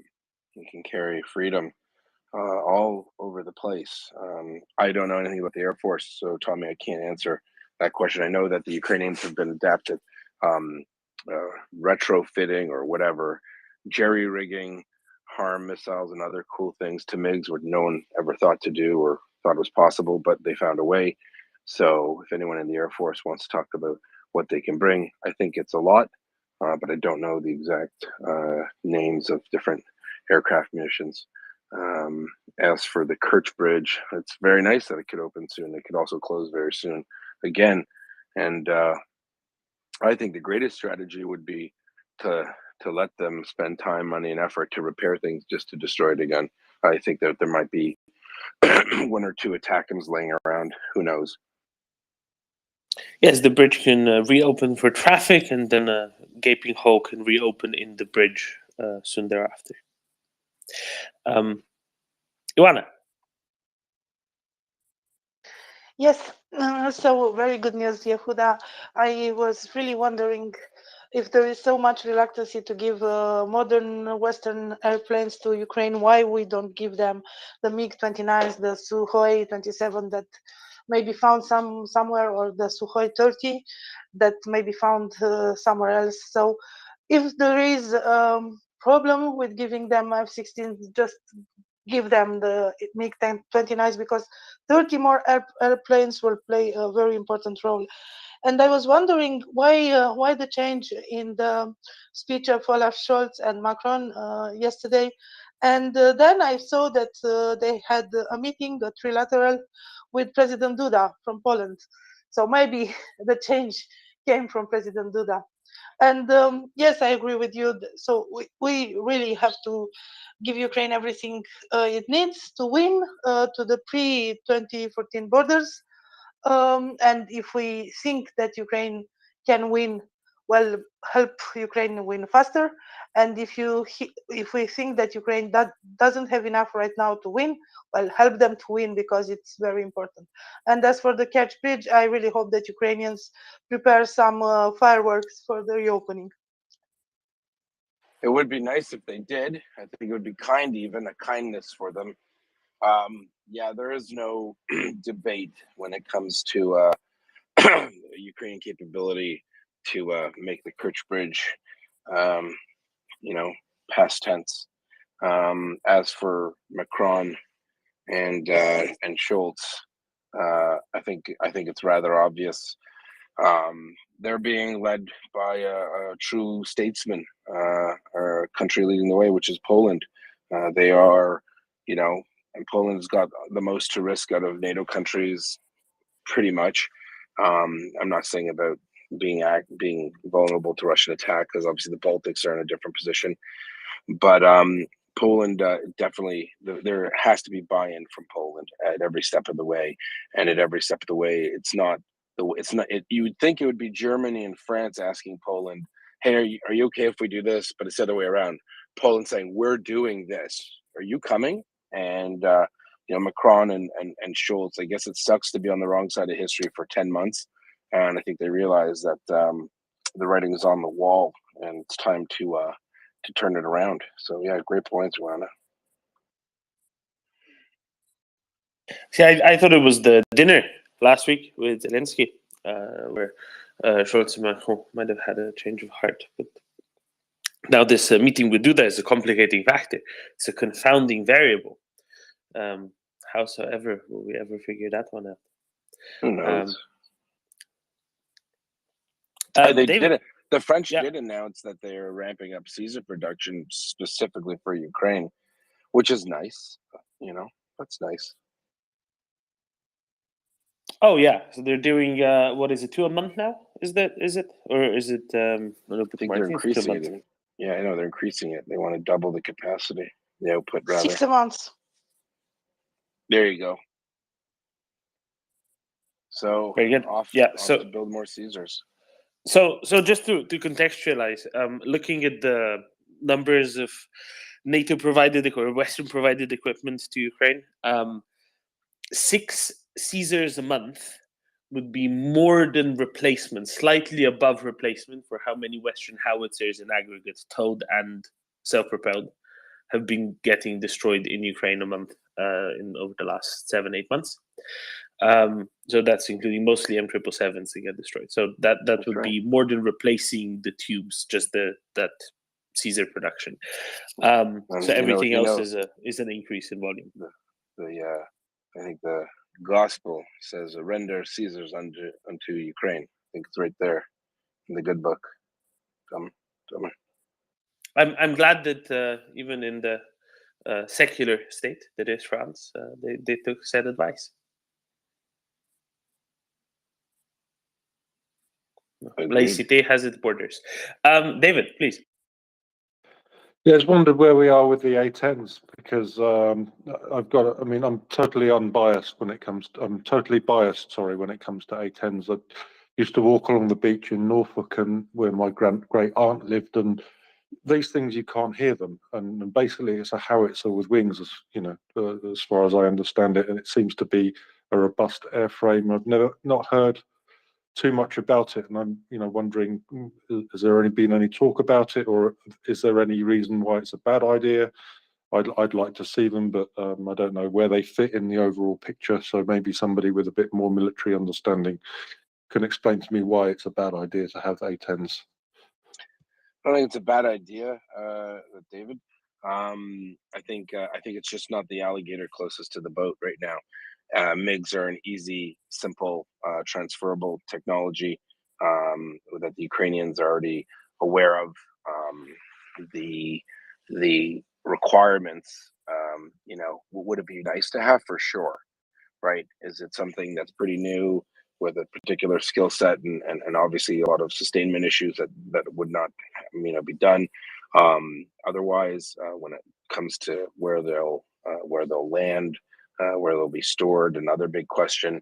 The Ukrainians are reinventing how airplanes are used, and I think that you have to have those considerations in mind after the war. I think definite possibility. I think for now it sounds great because, as you said, people have this connection. It's rather emotive, the A10, for some reason, to people. I think it brings out our inner child when we hear the stuff. But I'm not sure that it's the issue to focus on the most at this point. That's my take on it from a non-Air Force person whatsoever. Hope that helps. I don't need any encouragement to bring my inner child out. In fact, most people tell me he's never been put back in. So fair enough. I am rather immature for my age as well. Well, Yehuda, I can definitely attest to the fact. Trust me, it's immaturity is not a matter of age. I am a perfect example.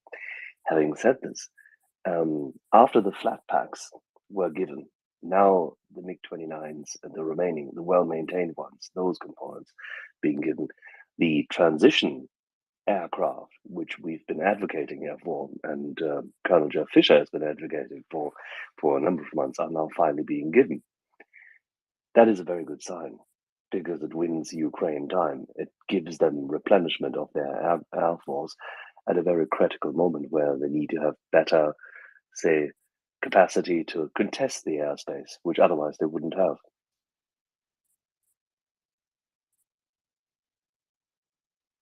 And any thoughts on A10s, Axel?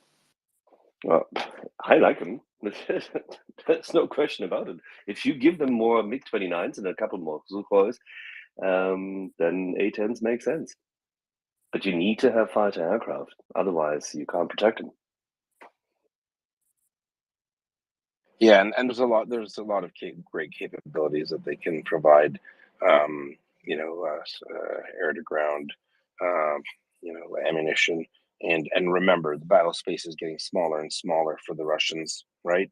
So you got to remember that we after a counteroffensive, it might just be the right amount of air power, and don't know about that air defense umbrella on the Russian side.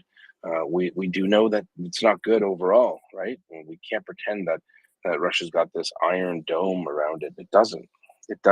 So that's all I have to say.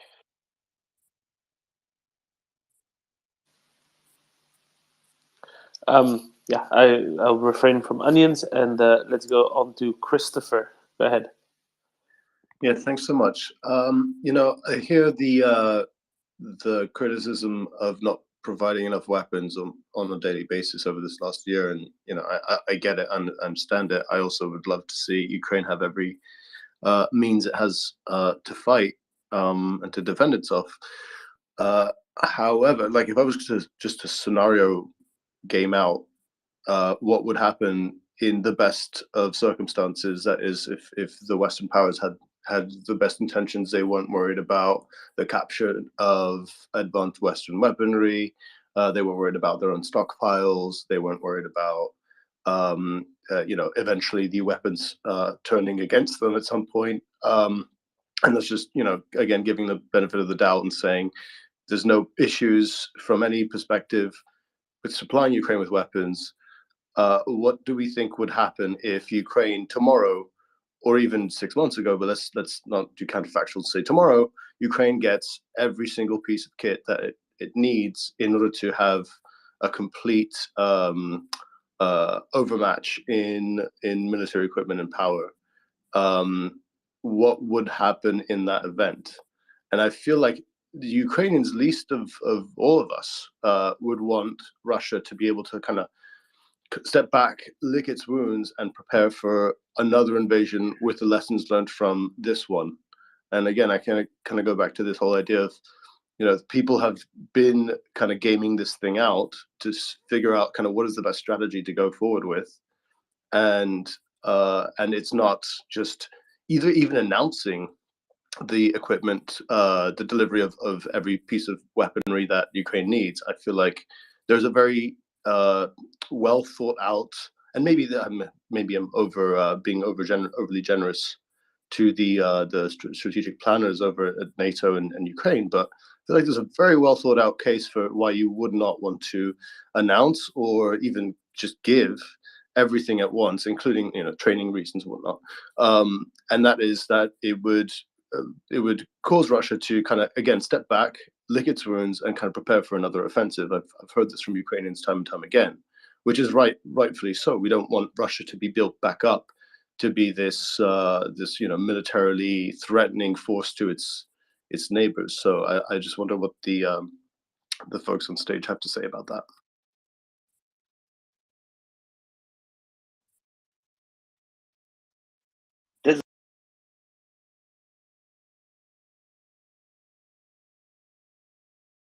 Where you said that stringing it out would be beneficial for Russia to not lick its wounds. I would say that makes no sense.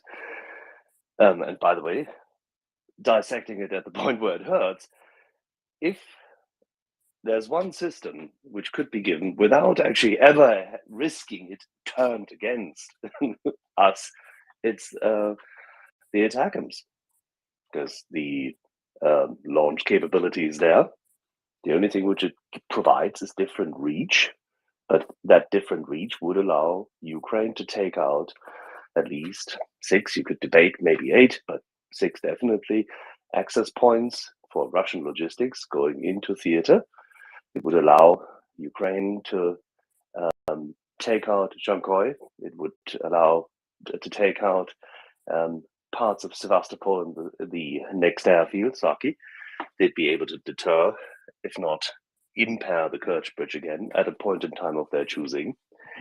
They would be able to threaten the southern corridor substantially better. They would be able to take out Taganrog proper, as they should, and take every single logistics center deeper into territory than thus far. And if you deter Russian logistics and clear them off, then you end up winning this war. And you need to roll back their air defenses, which you can do better with these means. That's a system which there is no sensible reason, from my point of view, why we would withhold it from them. So if you say, what are we failing? Why are we doing this? Is this good planning? No, I don't think it's good planning at all. And if you listen to, for example, General Ben Hodges, who's been on this program many times, he's been advocating for it since, I think, last May. If you were to talk to General O'Brien, he would have said to you that and more mobile air defense. Mobile air defense is coming to theater, but we do not have enough of the cheetahs, as you would call them, or Gepard we'd call them. It's just not there. There are other systems, but you have to create a different layered air defense, and you don't have the mobile anti-air capability. Now you're replacing it, and that's fine. Then why are we not making a deal with Israel to give more spike capacity to the Marder's and other IFVs? It's completely insane not doing it. You want more anti-tank missile capacity available to your troops when you face off Russian tanks, because then you can pick them off better. There's no reason whatsoever that tanks are being delivered that late. There's no reason whatsoever that the offers of the German industry were not accepted last year in late February and then throughout March and April to start production, ramp up production, refurbishment, the likes. No reason for it. So stringing it out makes no sense whatsoever.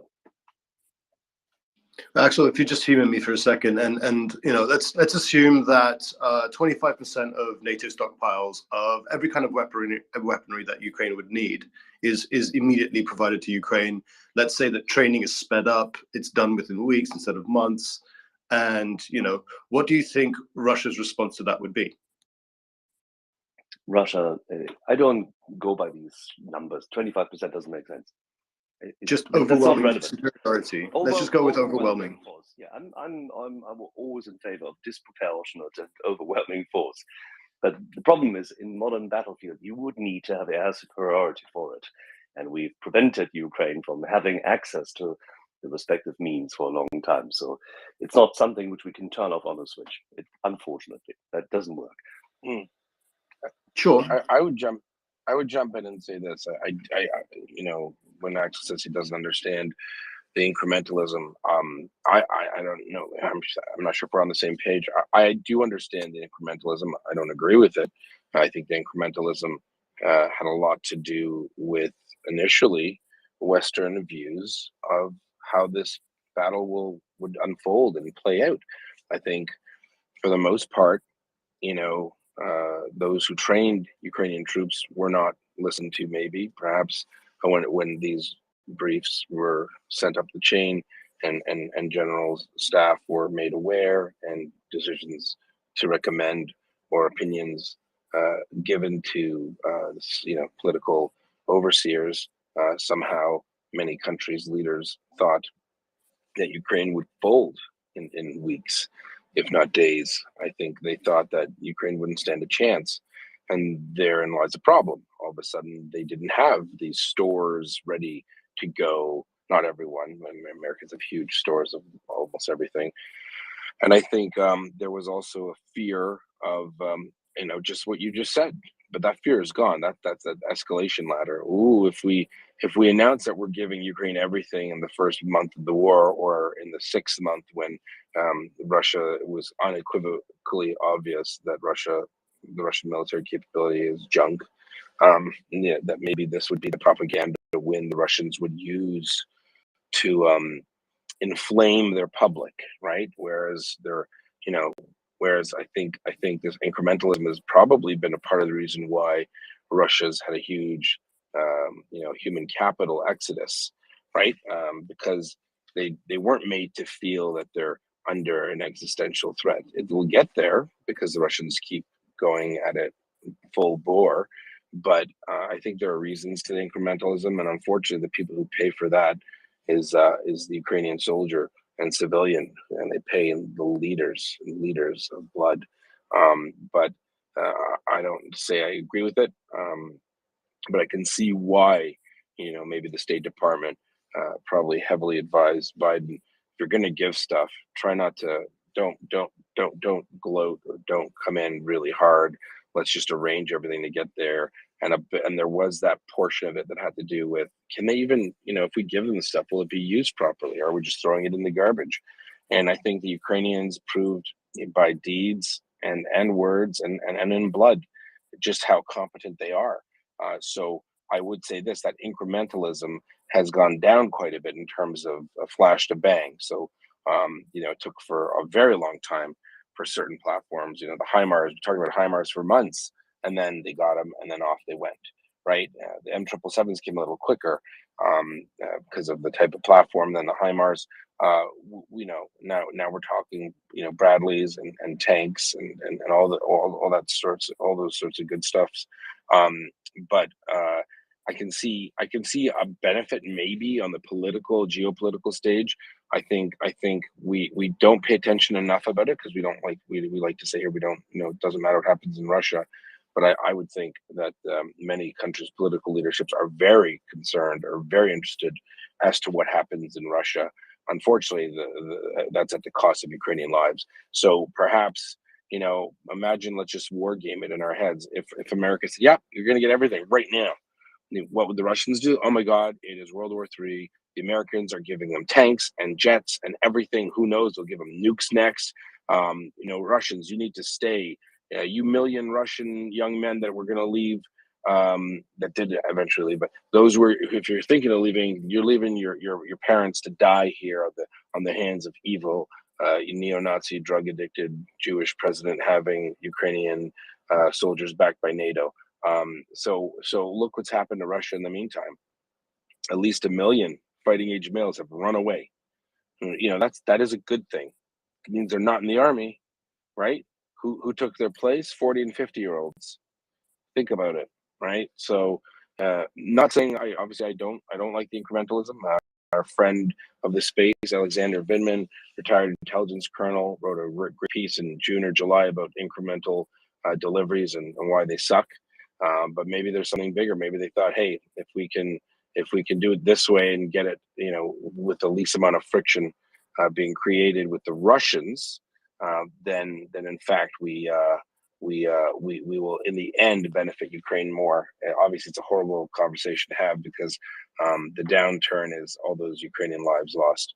So a lot to think about. Unsure of the answer. I hope that added some color to your comment, Axel. Well, you can also consider that there are unintended consequences to incrementalism, and no matter how well thought through that strategy may seem to politicians, and as to their geopolitical shenanigans as they envisage them, the unintended consequences that you allow others to consider that maybe if we drag things out enough, we can just exhaust certain democracies more easily and exhaust their political will, utilize electioneering and election cycles better.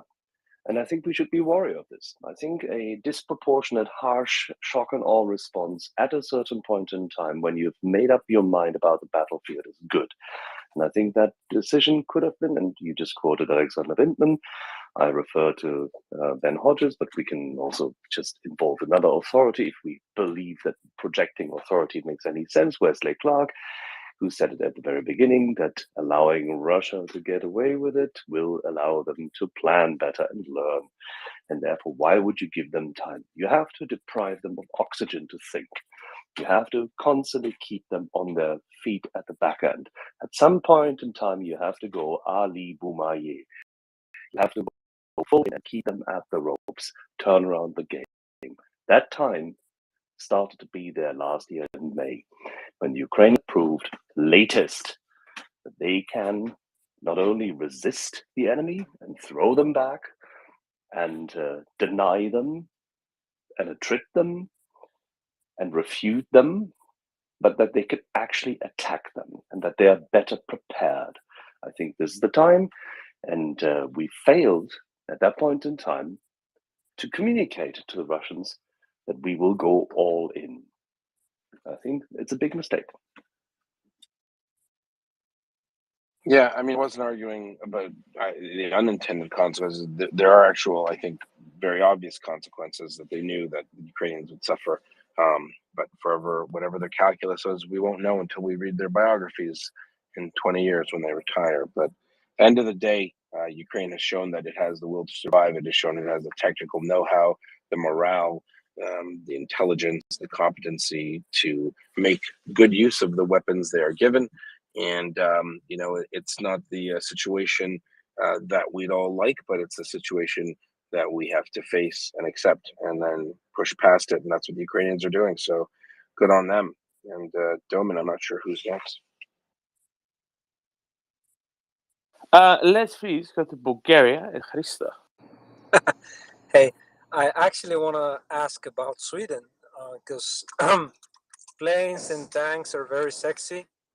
But last week, I think these news went a bit under the radar, probably, or I may have missed that. But Sweden announced that they're going to give all their Archer systems to Ukraine, like all of them. And I watched some Ministry of Defense video about that system, and it looks pretty impressive. Would you comment on that? Like, are we going to have some serious effects? I know it's combined arms. I know that one system alone can't change things, but you remember at the beginning it was the javelins, then it was HIMARS that had very visible effect. It was very massively felt. Do you think those Archers are going to produce similar results? Yeah, for sure. The short answer. And Sweden did offer up all their Archers. That's great. And it'll be required. And it's part of the whole combined arms scenario. And we're going to see that implemented on the battle space. Remember, the Ukrainians, for the most part, fought off, a lot of them fought off, especially near Kyiv, the Russian advance with RPGs, right? They cannibalized terrain, they blew dams, they forced the Russians into kill boxes, kill zones, and they destroyed them. So give them modern weapons that can destroy them at a further distance. They can destroy them with less risk to their own forces, increasing survivability, which is a big factor in any kind of modern warfare. So didn't forget it. We did talk about it here, and it's great. And I think you might see other nations in Europe who feel they might not require a really useful platform give theirs up for Ukraine because everyone likes a winner. I hate to say it, and I think Ukraine has shown that they are the winners here. So another point to mention, very interesting expose regarding Sweden and the Russian influence on the white supremacist movement. In fact, I'll even go as far as say this: we've talked about the Russians' famous neo-Nazis in Ukraine.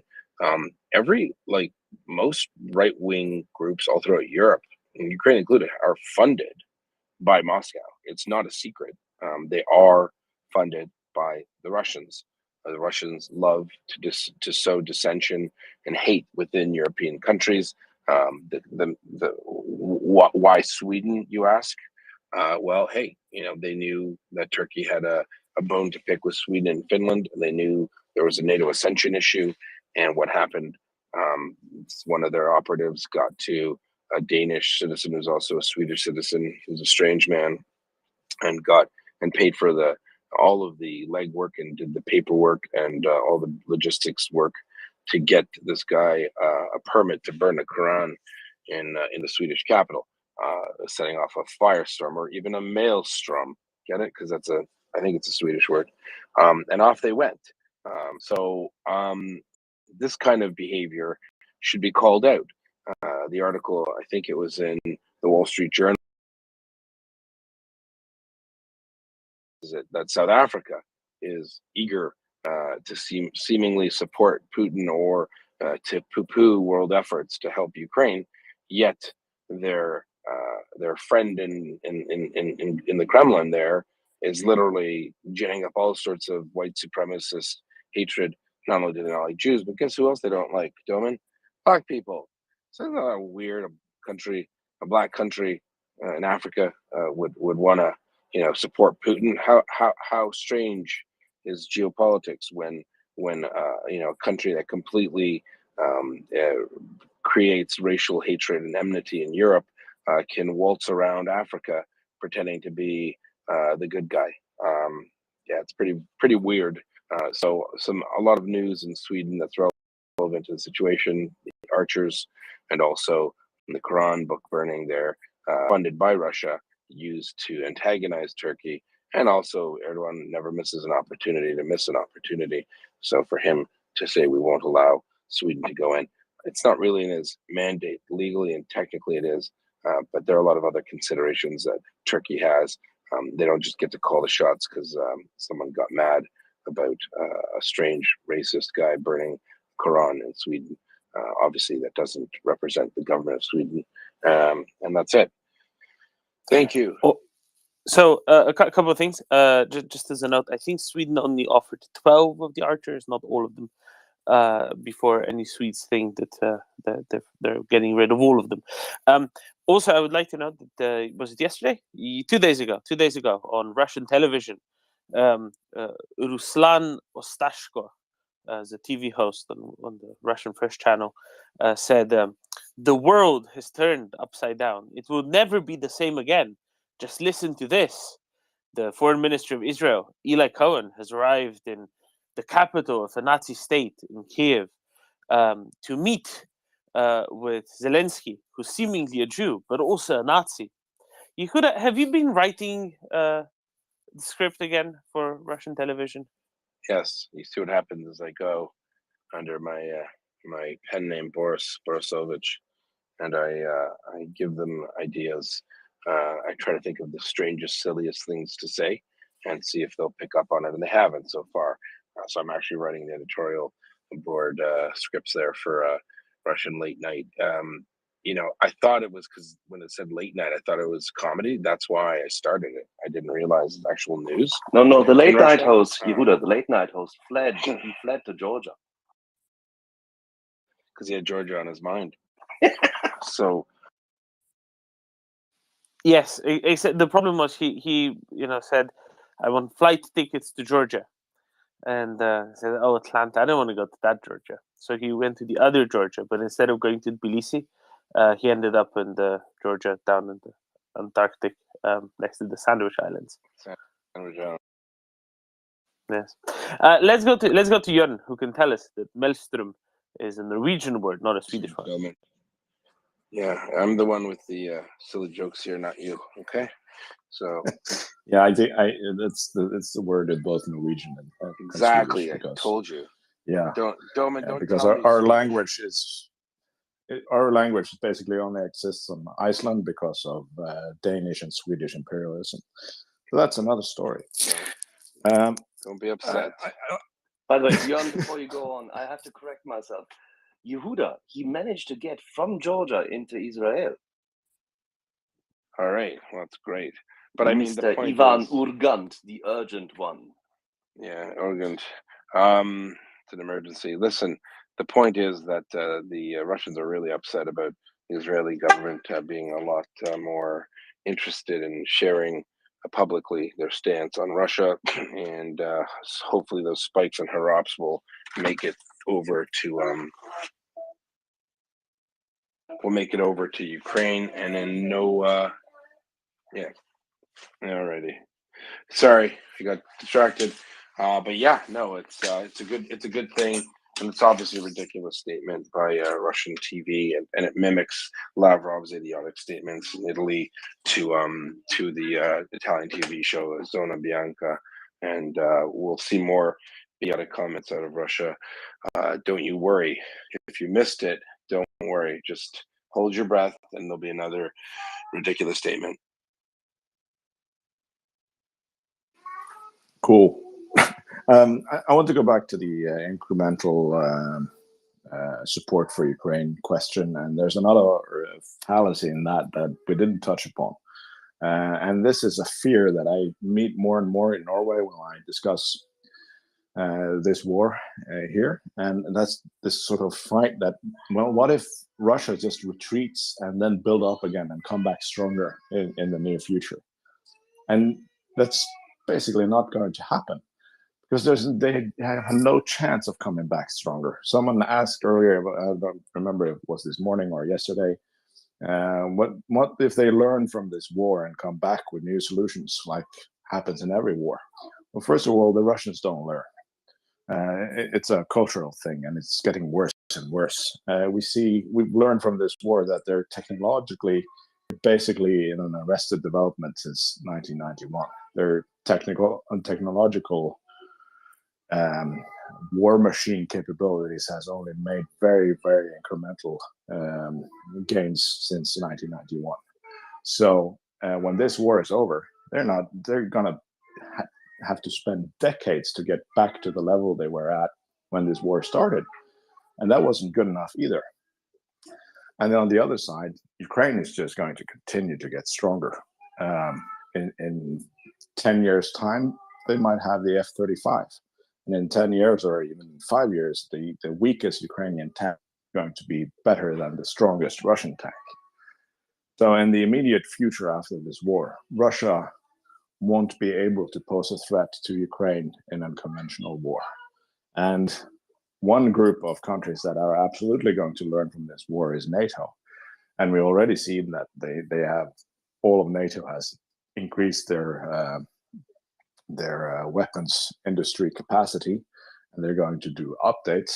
And they have learned that our stocks were too small. So after this war, Ukraine is going to continue to grow stronger, to develop their own defense industry, and NATO will have an even greater capacity to help Ukraine if something happens in the future. So our focus should only be on this war right now, winning it as fast as possible, because the future isn't the threat, that right now is the threat. Yeah, and what's really important to remember as well, your great statement. Yeah, some people are not understanding that Russia is not bouncing back. Sanctions aren't going to disappear when the war's over. Europeans aren't going to be rushing to buy Russian gas again. It's over. They can't make jets and tanks. They won't be able to make, dishwashers. Now, obviously, before the invasion, we now realize that Russia only had 4 or 5 dishwashers, or washing machines in Russia itself, apparently, and no water. And no, they're not going to be able to exist anywhere near the level that they had before. And if you take a big company and that produces something, for example, and you remove 70 or 50% of its resources and capabilities, could it still function? Sure, but there was a market before, and that business was expected to, or industry was expected to provide things for the entire market. Now they're supplying for half of the market. So that doesn't go away. So Russia will struggle to be able to do a lot. And the least of the concern, or the least of the capability that will be hit, would be their military industry. The real damage will be done to the everyday industry in Russia. So that's super important to notice. I don't think a lot of people might not realize that. There's no light at the end of the tunnel for Russia here.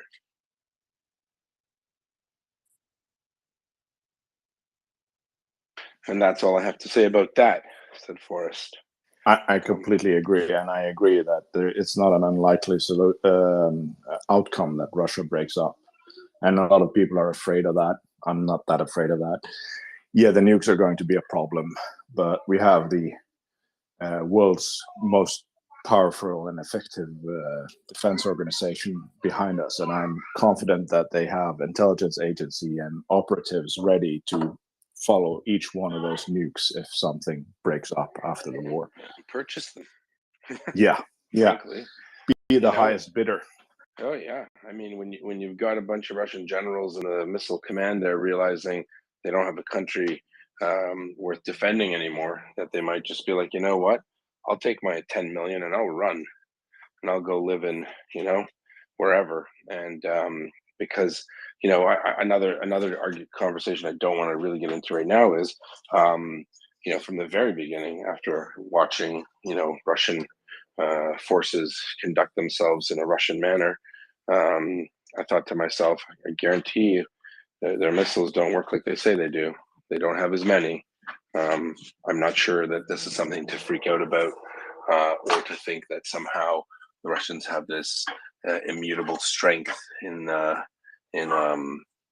technology, and in other words, I think that it's a paper tiger there too. However, obviously, radioactive material is radioactive material, and that would have to be cleaned up. So I guarantee that anywhere Western intelligence thinks those missiles or those warheads are places where they're going to make some backroom deals. So you're right.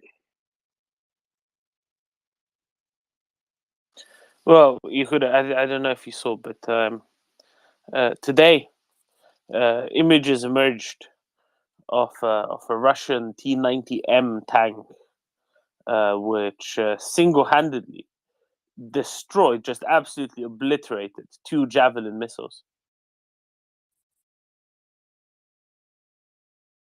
It's incredible. I hope they're very proud. I mean, they did an excellent job. Those missiles are really nowhere to be found anymore. Then, John? Regarding Russia's recovery after this. I mean, I don't know if you've seen it, but apparently Lukashenko is promising to start building fighter jets for Putin, for Russia. I mean, that's laughable. He didn't say the scale, Dan. No. Of course, no. It could be. It could be RC, remote controlled. Yeah, or even the small plastic ones. But that's laughable on 2 levels. First of all, they're not going to be able to build them, and the other laughable part of it is their ambition. Their ambition is to start building something that stopped production in 1991. They're like going way back in time and saying, well, we're going to start building the Su-25. Boo-hoo, we're very afraid of that. I'll stack that up against a Phantom even.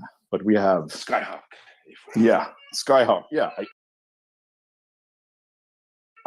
If I could choose to deliver 50 aircraft to Ukraine between the Skyhawk and the Su-25, I'd definitely go with the Skyhawk. So it's laughable on so many levels. Yeah, I know sorry, the article, John, just to give you more ammunition, the article was boasting that that Belarus and Russia have engaged in 2022. 100% of all their commitments were met. 80% of the deliveries were made. Blah blah blah, all this nonsense, and it goes, and the Sukhois, they're going to do this, that, and the other, a comma with minor technical input from Russia. Because not even the Belarusians can make a 40-year-old, a 30-year-old plane. It's ridiculous. It's so laughable.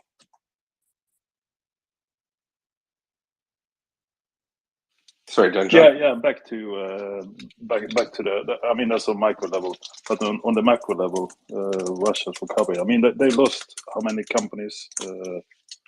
Western companies, 1,000 more, 1,500 left. I mean, and that economy is, I don't know, is it 100%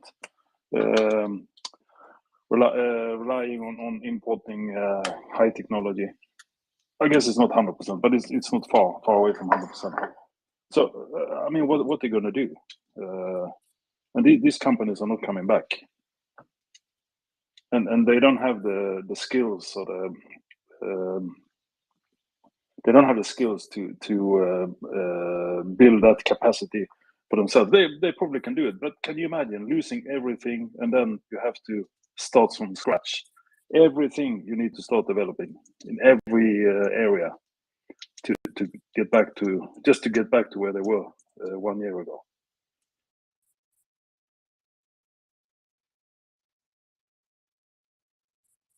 I mean, I have no doubt that they will do an absolutely fantastic job of it.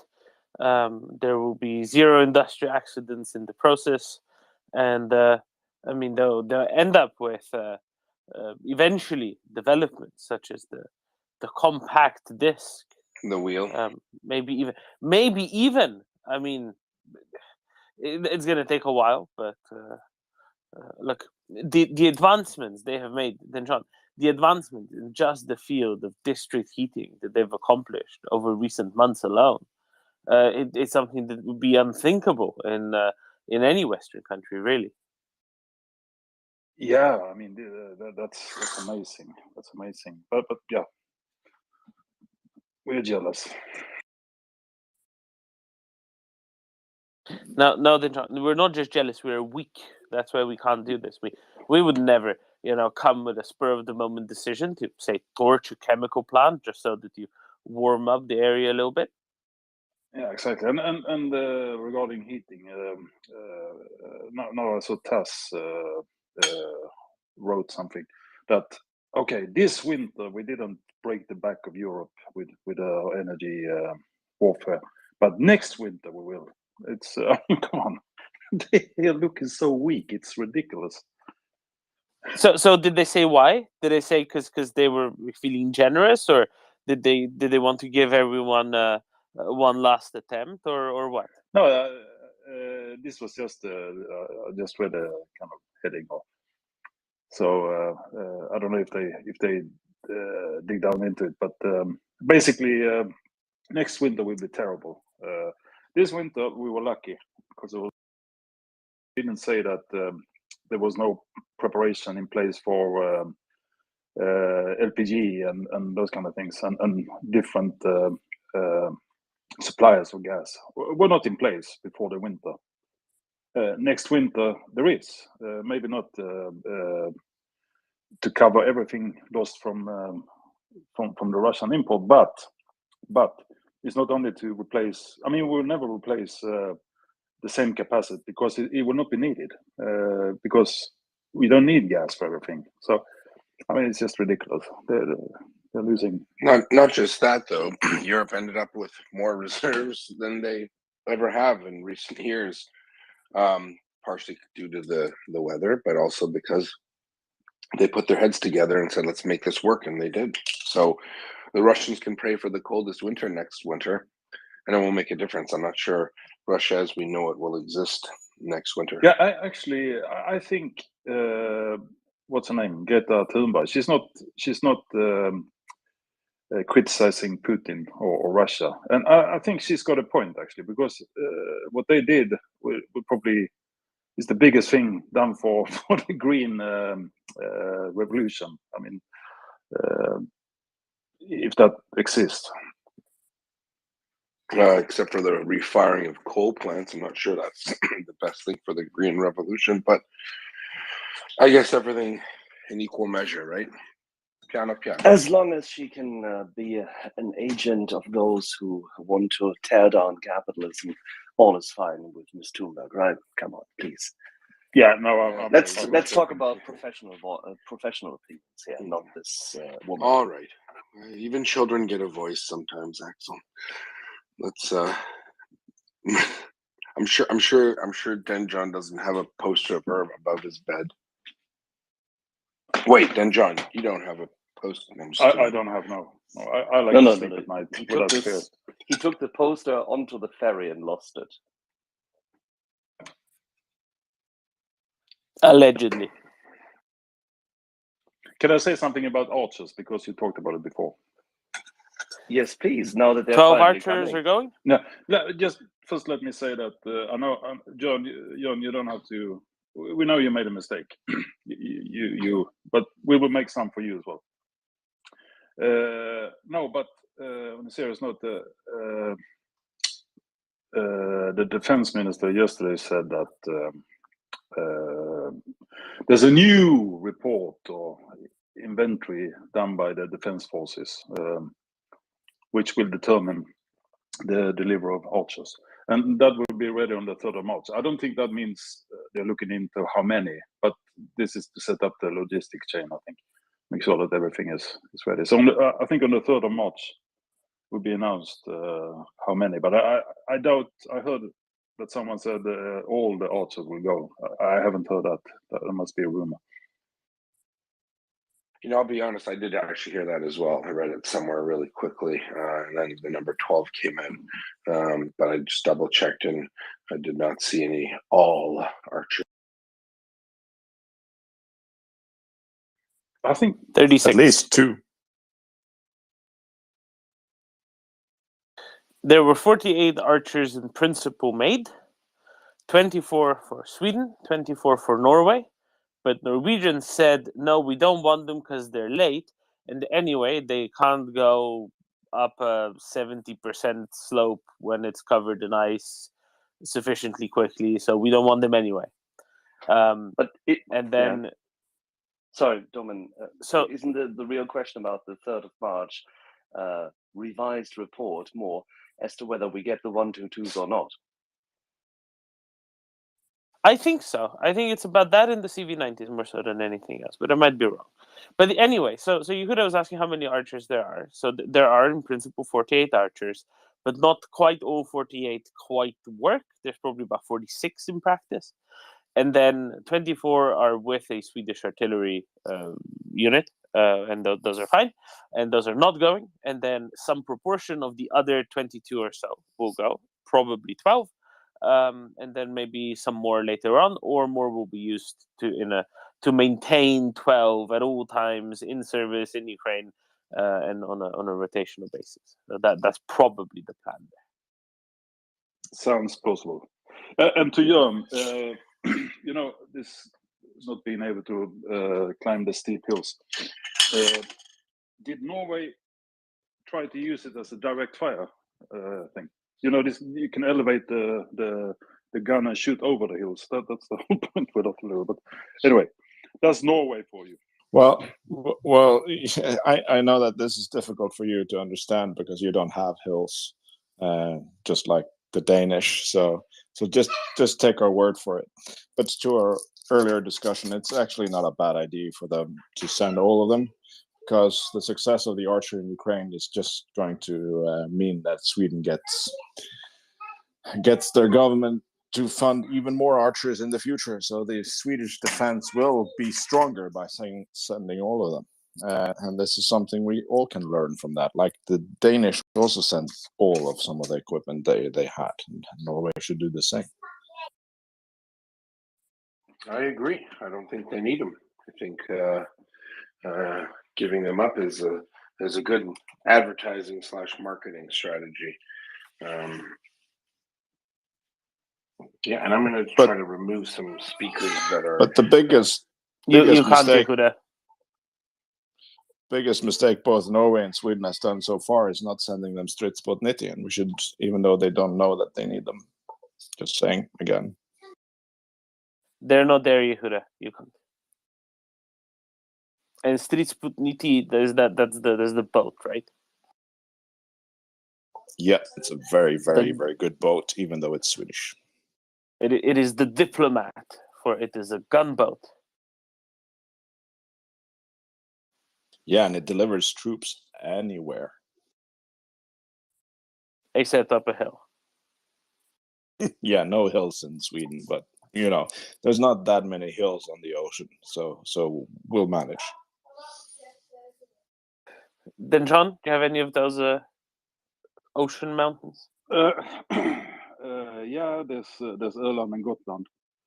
But yeah, they are not. It's only a few meters over the sea level, so easy to jump. And also, I think that boat is a water jet, right? So there's no propeller to tangle. So I'm sure you can just skip over them. But regarding the need for weapons, to keep some weapons or to have weapons, I think we need to add currently, because we will need weapons. I mean, that's the whole thing.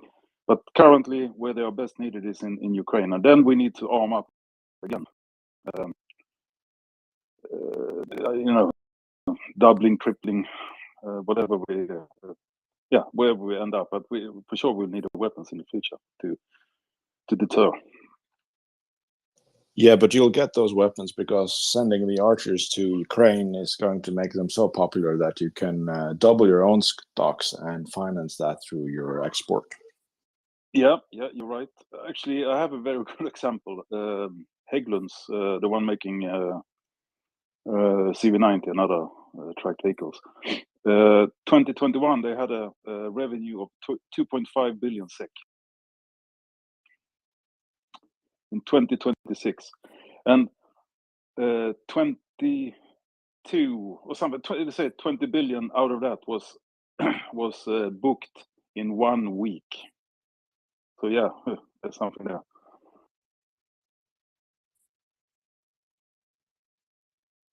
And that's without having seen any of the vehicles on the battlefield. So yeah, it's probably a good investment. And that's also before the Italian procurement goes through for their IFV of the future.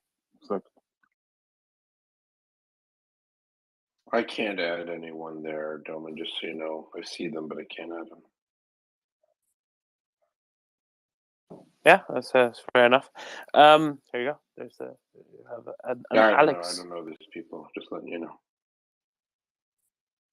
I don't know who all your friends are. You have lots of friends. You're very popular here. I'm not sure if that's true. Hurts my heart.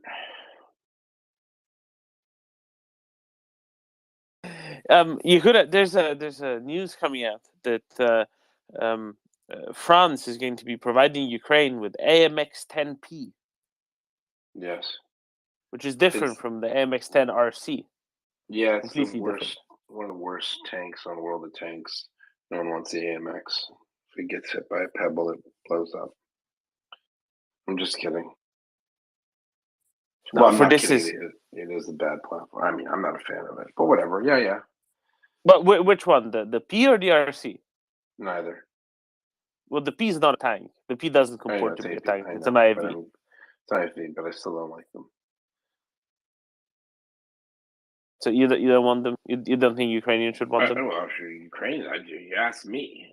For Ukraine, they take everything. Take everything they give you. You know. Sorry, but let's finish your point. What you're saying.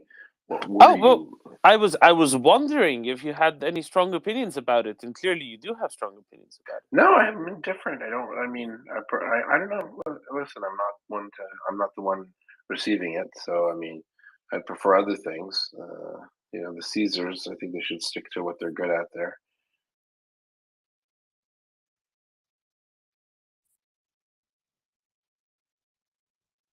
Why don't we go to some hands? Alex. Hi guys, I'm Alex and I came from China. I'm Chinese descendant. I'm a member of the New Fields of China.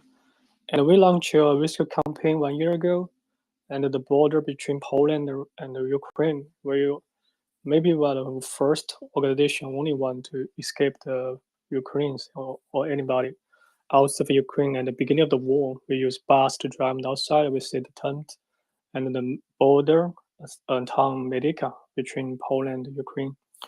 And recently, we have intelligence resources inside of China and other places. And recently, we got intelligence that the Russia have bought 3 million the blues. I don't know. Have you guys noticed about the spy blue news around the United States? But Russia bought 3 million ordered, not bought once time, but he ordered 3 million blues from CCP.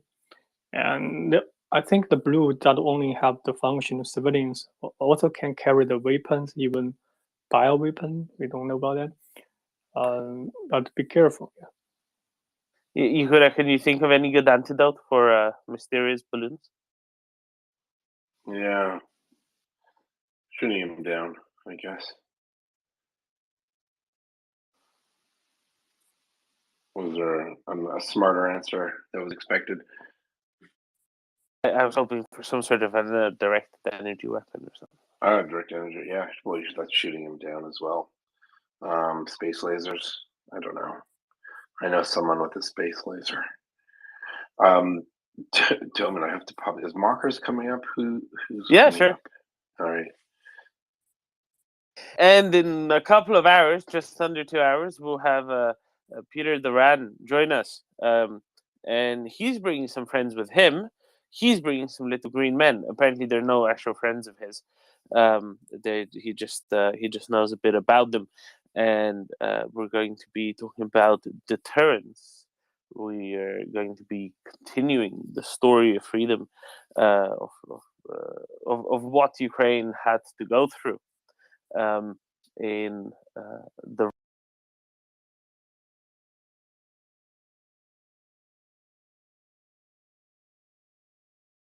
run-up, indeed, to the full-scale Russian invasion of Ukraine, and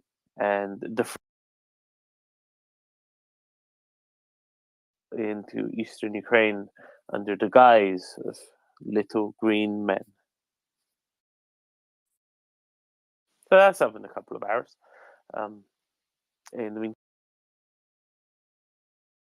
Viking brethren with us, and Jörn, apparently there's a drive on the internet to remind you that there is such a thing as Himmelberg, and you shouldn't forget that, and don't mock it. Just because it looks flat doesn't mean it isn't a mountain. Calling that a mountain is like calling Russia military power.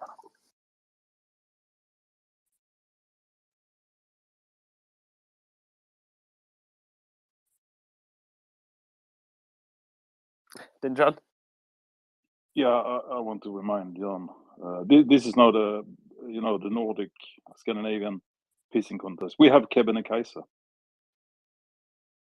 Yeah, you had that. There's actually a quiz question in Norway. What went from being number 125 to number 1 on 7 June 1905, and that's Kebnekaise because it is in Norway, Sweden. It was mountain number 125, and then when we released the shackles of oppression, it became mountain number 1 in Sweden.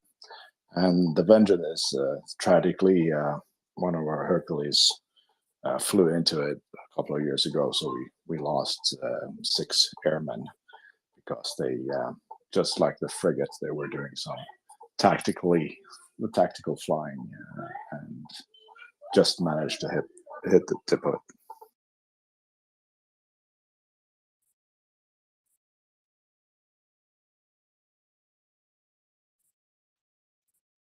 Yeah, Jörn, I'm just scrolling around Lofoten on the map, and I now see that even at the end of the Lofoten, the mountains are, some 4 or even 5 Denmarks tall. So yeah, you really are not kidding. Yeah, in Lofoten, it's basically a mountain standing in the sea. But right outside the house I grew up, there's a 700-meter tall mountain just straight up from the house.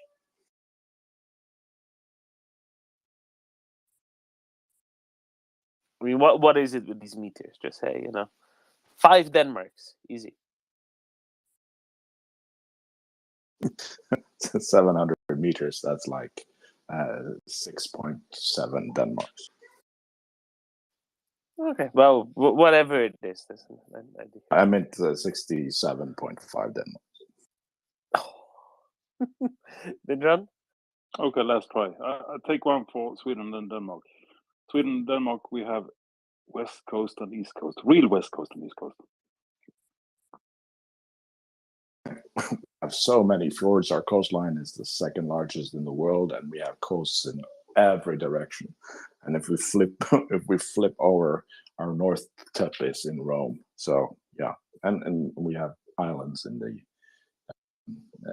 near the south. We own the South Pole, so we're both north and south. So, roll with it. We're gonna take Greenland back, by the way.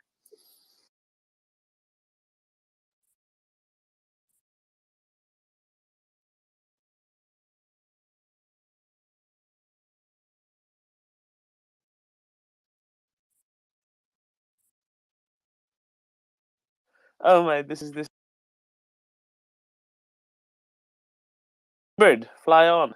Yeah, hi Domin. I speak about the situation in Munich today.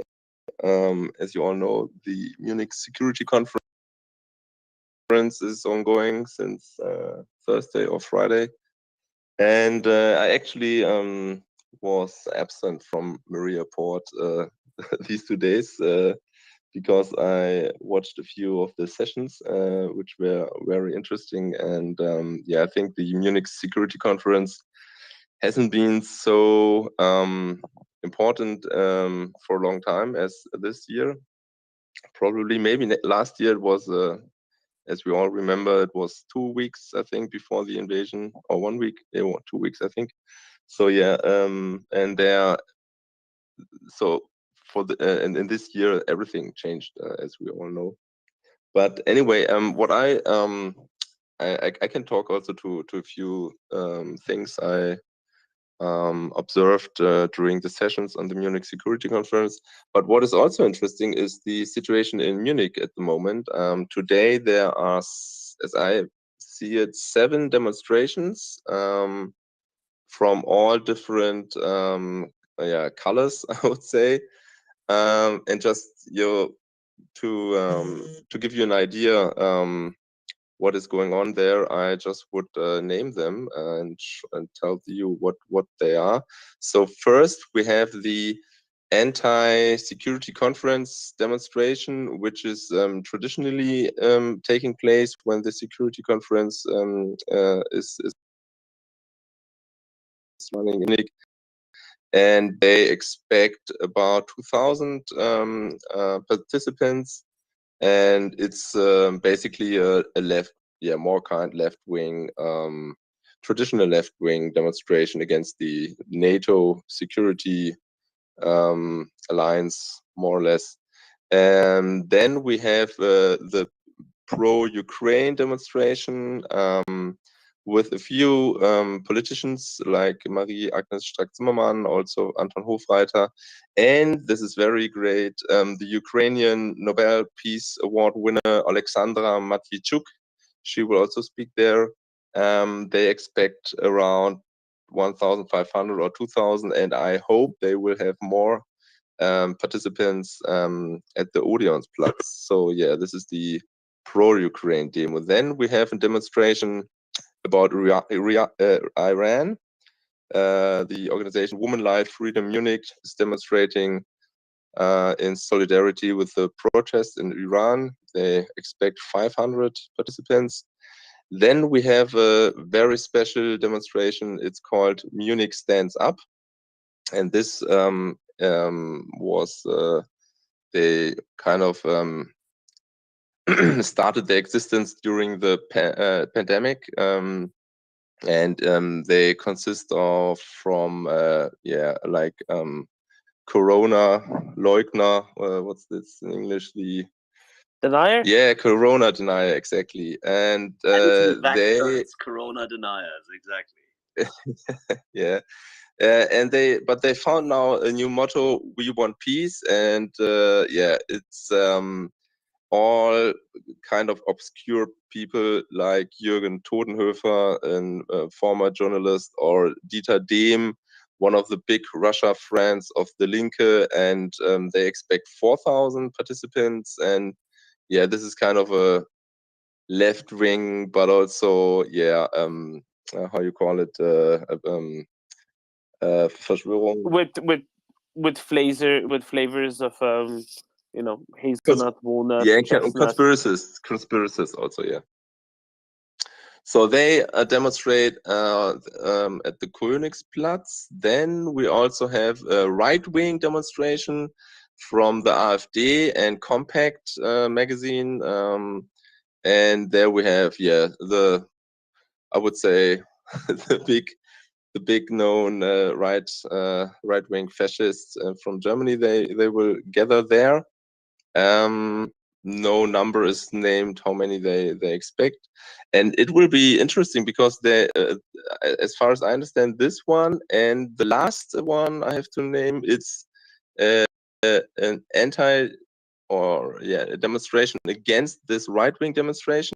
There's the anti-fascist movement they are organizing, and they are only demonstrating against the AfD Compact and the Corona deniers. So there might be some clashes also because they don't like each other very much. But anyway, and there's another one, and this is actually my favorite beside the pro-Ukraine demonstration, because this one is Bass gegen Hass, and this is a demonstration from out of the techno scene, the techno music scene in Munich, and they want to join the pro-Ukraine demonstration. Yeah, so it's good to see some cultural activists also siding with Ukraine. Yes, 7 demonstrations. Maybe I read that some smaller ones are also taking place, but yeah, this is a hell of a lot, and it's kind of a German crystallization point of the German public now in Munich. So you see all the colors that are all the different aspects that are discussed in German publicity, in the German public sphere. They are now on the street. Not all of them, of course, but you know, the loudest one. So the former city of the National Socialist Movement, the city of the movement, as they called it, when Mr. Hitler, the Schicklgruber of Braunau, was whipping up the passions of the fascists in the 1920s. Munich, the brown city, which then later supposedly turned red. Munich, the brown city, is yet again a city of movement, but more, shall we say, pro-Ukrainian, pro-democratic, and in this case also anti-mullah city. Is that true? And then you have the horseshoe with the Antifa, the hard communist left on the one hand and the hard right on the other. Yeah, so Munich is what we would call Schwerpunkt, the gravitational point towards everything gyrates to. You know, actually, when you call something a brown movement, I think that has particular imagery. Yeah, but that's what I'm saying. Munich was the so-called city, die Stadt der Bewegung. Munich was the galvanization point of the National Socialist Party. And everybody who's ever studied German history of the 1920s knows this. So it's quite funky that the AfD and the anti-vaxxers, of course, join up there against the Munich Security Conference, meaning the conference which discusses the overall Westphalian peace, enlightenment-induced, rational, institutional world order as we know it, which Ukraine is currently defending. So I'd say it's quite telling, isn't it? No, I know, but brown movement, you know, it's a brown movement. Am I not making myself clear? On the other hand, look at the bright side. Look at how far Munich has gotten. It's now been some 36,261 days without a putsch. Well, depends on how you define putsch, but yes. I mean, they had various, starting with a cup putsch.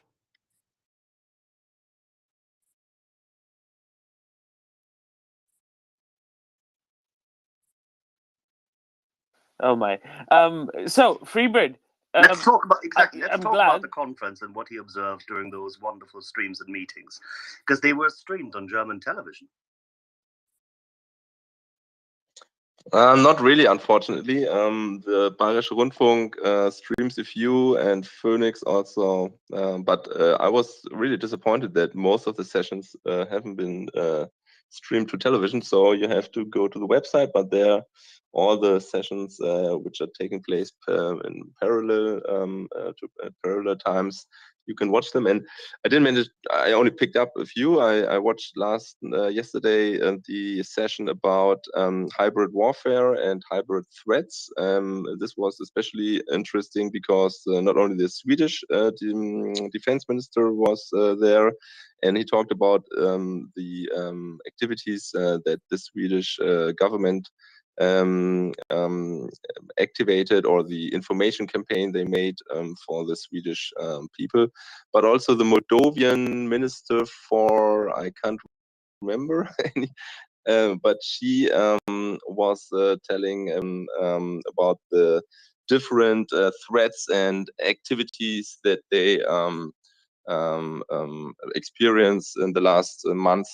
Especially what I haven't known before was that there are constantly bomb threats in schools in Moldova. So yeah, those kind of stuff. And also what this was also very important, what she expects European partners to support Moldova and of course other nations who are in the line or in the crossfade of Russian campaigns. What she expects Europe to do and to set up, and she wants to have a center of anti hybrid warfare, like a kind of a expert commission in Moldova. I think she also mentioned Frontex to be here stepped up the digital.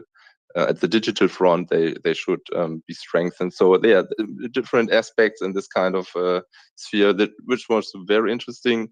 And of course, the Ukraine session last night by moderated by the Deutsche Welle with Mitch McConnell, who is very clear on this matter.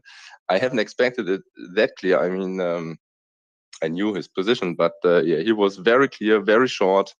He would give Ukraine F-16s. We should go give them everything they need. And he also put forward this argument we also discussed here on this space many times, that I can't remember the exact number, but he said I think 0.02% of American GDP is now put into Ukraine to let Ukraine, or to help Ukraine get rid of the biggest threat in the world right now, or one of the two biggest threats. So he actually said it's such a small number for of such a small amount of money for Americans, and we should do more. So that was his message. How would you rate Mitch McConnell's body language whilst he was delivering that speech? Well, when he is not talking, he looks like the old grandpa sitting in the corner, and everyone knows he's not really up to date anymore. But when he talks, yeah, he actually doesn't, not much is moving in his face, I would say. It's very, but yeah, he's, frankly speaking, just that's the what do you say? Comes to the point very fast, and we call it sharp, not going much around. We call it sharp as a whistle. He is exceptionally calm, super incisive. He's the classic good old national security conservative, meaning get it done now, overwhelming force. And another impression I had was from Thursday. That was the Munich Security Conference did a format. They traveled around Germany before this weekend, and the last session was in Munich. Then it's so-called town hall format. And on Thursday, among others, there was Joachim Gauck, the former president of Germany, and he is also as clear as someone as Mitch McConnell. He was very clear on how this war should be seen. He said it's a very clear white and black matter, like nothing else in this world. And the perpetrator, the aggressor, has to be punished, and we have to do everything. And it's and he has the right words. He is on point, and I really it was really sad to see that we have now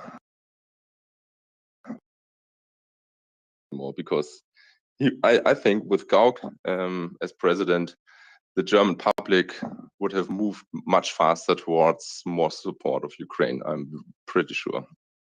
100%, as a friend of mine says.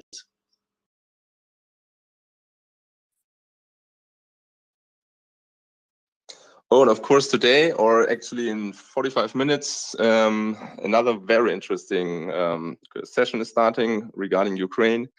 Mr. Kuleba, the foreign minister, Annalena Baerbock, and Blinken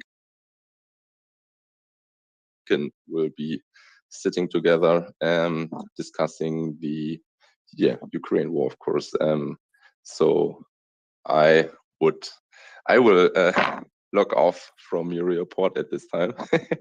Yeah, but this will be interesting as well. Also, Rishi Sunak today, what is really interesting is I heard from all the big NATO states, UK, USA, Germany, France, they all said we have to deliver more weapons and we have to deliver it much faster. So we heard this before, but this was like a common strategy or like a common communication. And I'm wondering what this will mean, because we all know the ongoing discussions, what can we deliver? We don't have too much in stock. So if they announce this more and faster aid, then it has to translate somehow and has to manifest in the coming weeks. And I'm looking forward what this will be. Rishi Sunak today spoke again of long-range weapons. I guess he's talking about long-range missiles. Storm shadows. And yeah. So I expect after this weekend, I expect NATO states come on with much more and much faster, as they say. So as such, would you say that this is a security conference with a clear message, with a concise and unified message?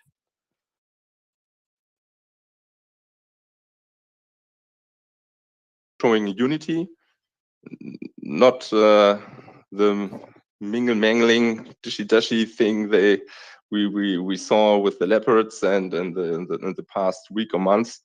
I didn't see any grave difference. Of course, the French foreign minister is saying things differently than the Polish prime minister. There are differences, of course, but regarding the support of Ukraine, it's the communication is pretty much the same. Also, Macron in his speech did, in my ears, did a step forward to more support and faster support.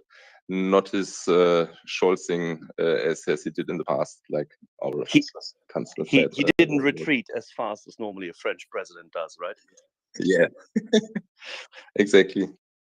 How did you rate the speech by Mr. Scholz himself? Because there were various, various comments made towards it, but you did listen to it, right? I have to admit I didn't. Okay, Sorry, all right. I had to kid. We'll have to go through that later because I think it was interesting. It was sort of say a tale of three speeches in one.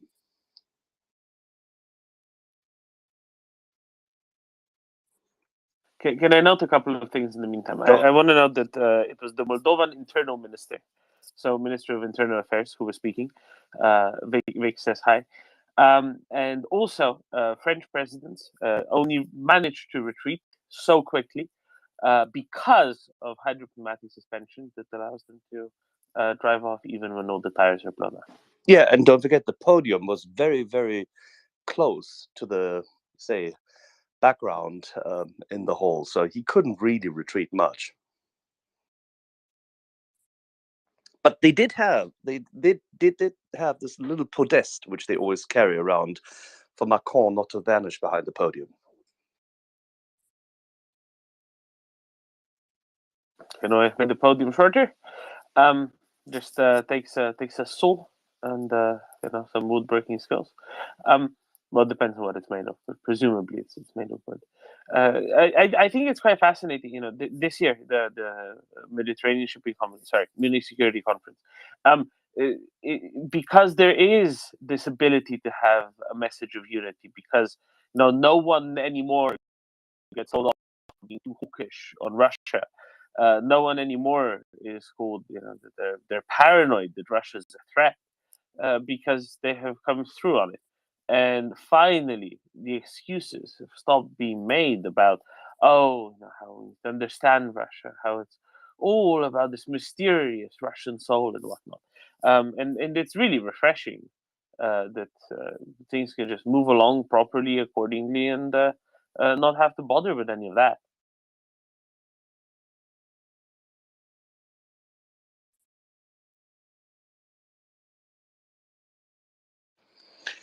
So we'll have, how many more sessions do we have today? I didn't look at it, and I'm currently at the log cabin, so I don't have a desktop in front of me. So, Freebird, can you tell us?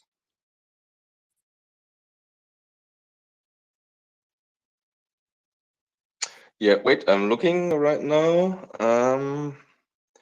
So we have this is ongoing.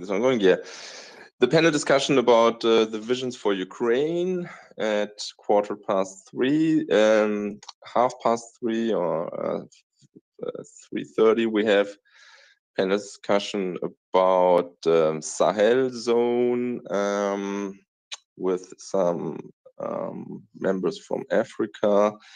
Then we also have a spotlight Lexi with the Minister of Foreign Affairs from Romania. There's no time given on, I think it's maybe in the same session as the Sahel discussion.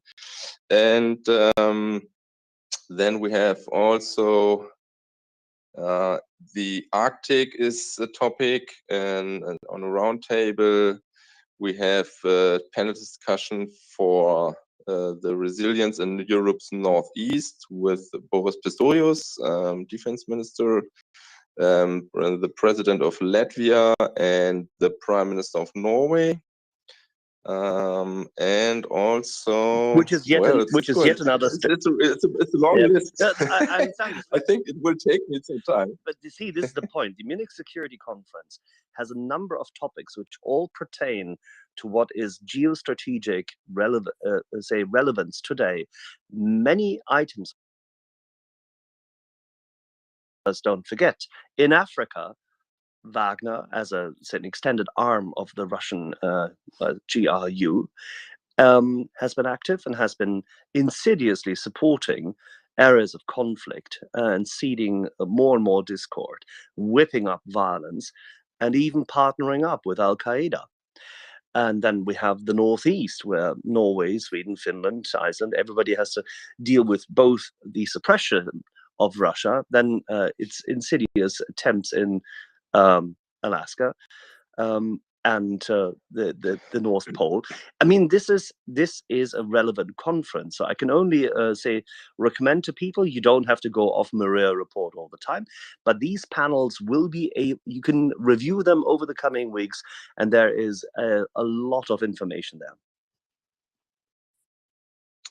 Yeah, exactly. And the two sessions I would like to point out, they are both tomorrow, because I think those are very relevant also to Ukraine or the strategy towards Russia. And this is the panel discussion called Back to the Future tomorrow morning, 9:30, Visions for the European Security Architecture, with Kaja Kallas and Josep Borrell and Ulf Kristersson, the Prime Minister of Sweden. So yeah, how will Europe build up its security architecture? This is, I think, very important. And the last one is called A Dream Come True, or Come Do, towards European strategic sovereignty, with the Prime Minister of Belgium, Prime Minister of Lithuania, and the Minister of Foreign Affairs of Italy, and also the SPD chief of Germany, Lars Klingbeil. So yeah, I think those two are very interesting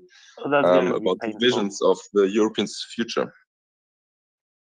That one's going to be painful. Between the Belgian Prime Minister and Klingbeil, that's going to be it's going to require some tempering on the side of the list. What kind of wine pairing? It depends. What kind of wine pairing will there be? Wine? Have we shared some wine? It sounds more like an aquavit kind of. But it depends. I mean, the quality, in my view, of the Munich Security Conference are not only the guests, and I mean, those are professional politicians, but also the moderators. And some of them or many of them can ask pretty sharp questions. They come to the point. They don't do this normal this and that talk as you see in often in television or journalists. They ask the right questions and they come to the point and they want to have answers. So I was really positively astounded also from the guy I heard before from Deutsche Welle last night. Tim Sebastian? With Sebastian. Tim Sebastian. Yeah. Former BBC. Yeah. He invented hard talk. Absolutely spiffing chap. Yeah, so this is equality, and then the I mean, of course, no one will say what they don't want to say, but they have to say this or that or nothing. So it's not, they cannot talk around so much as in usual journalistic interviews. If only they would dare to come here.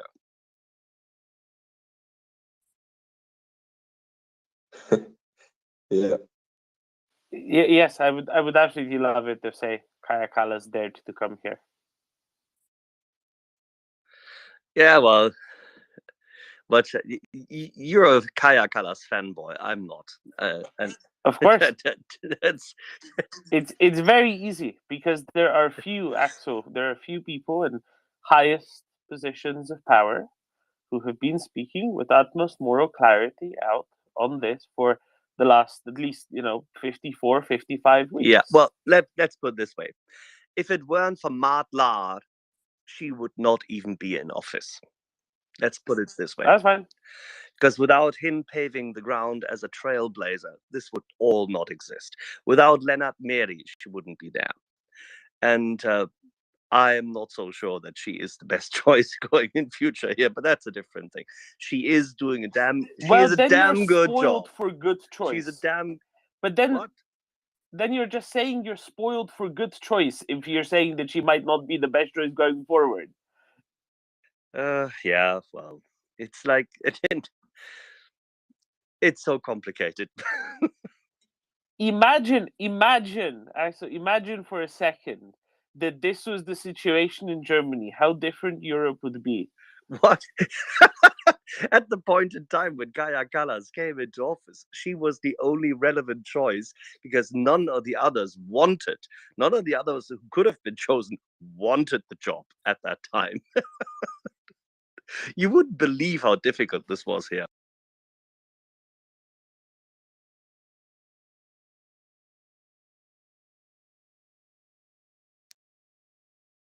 See, that's fine, but imagine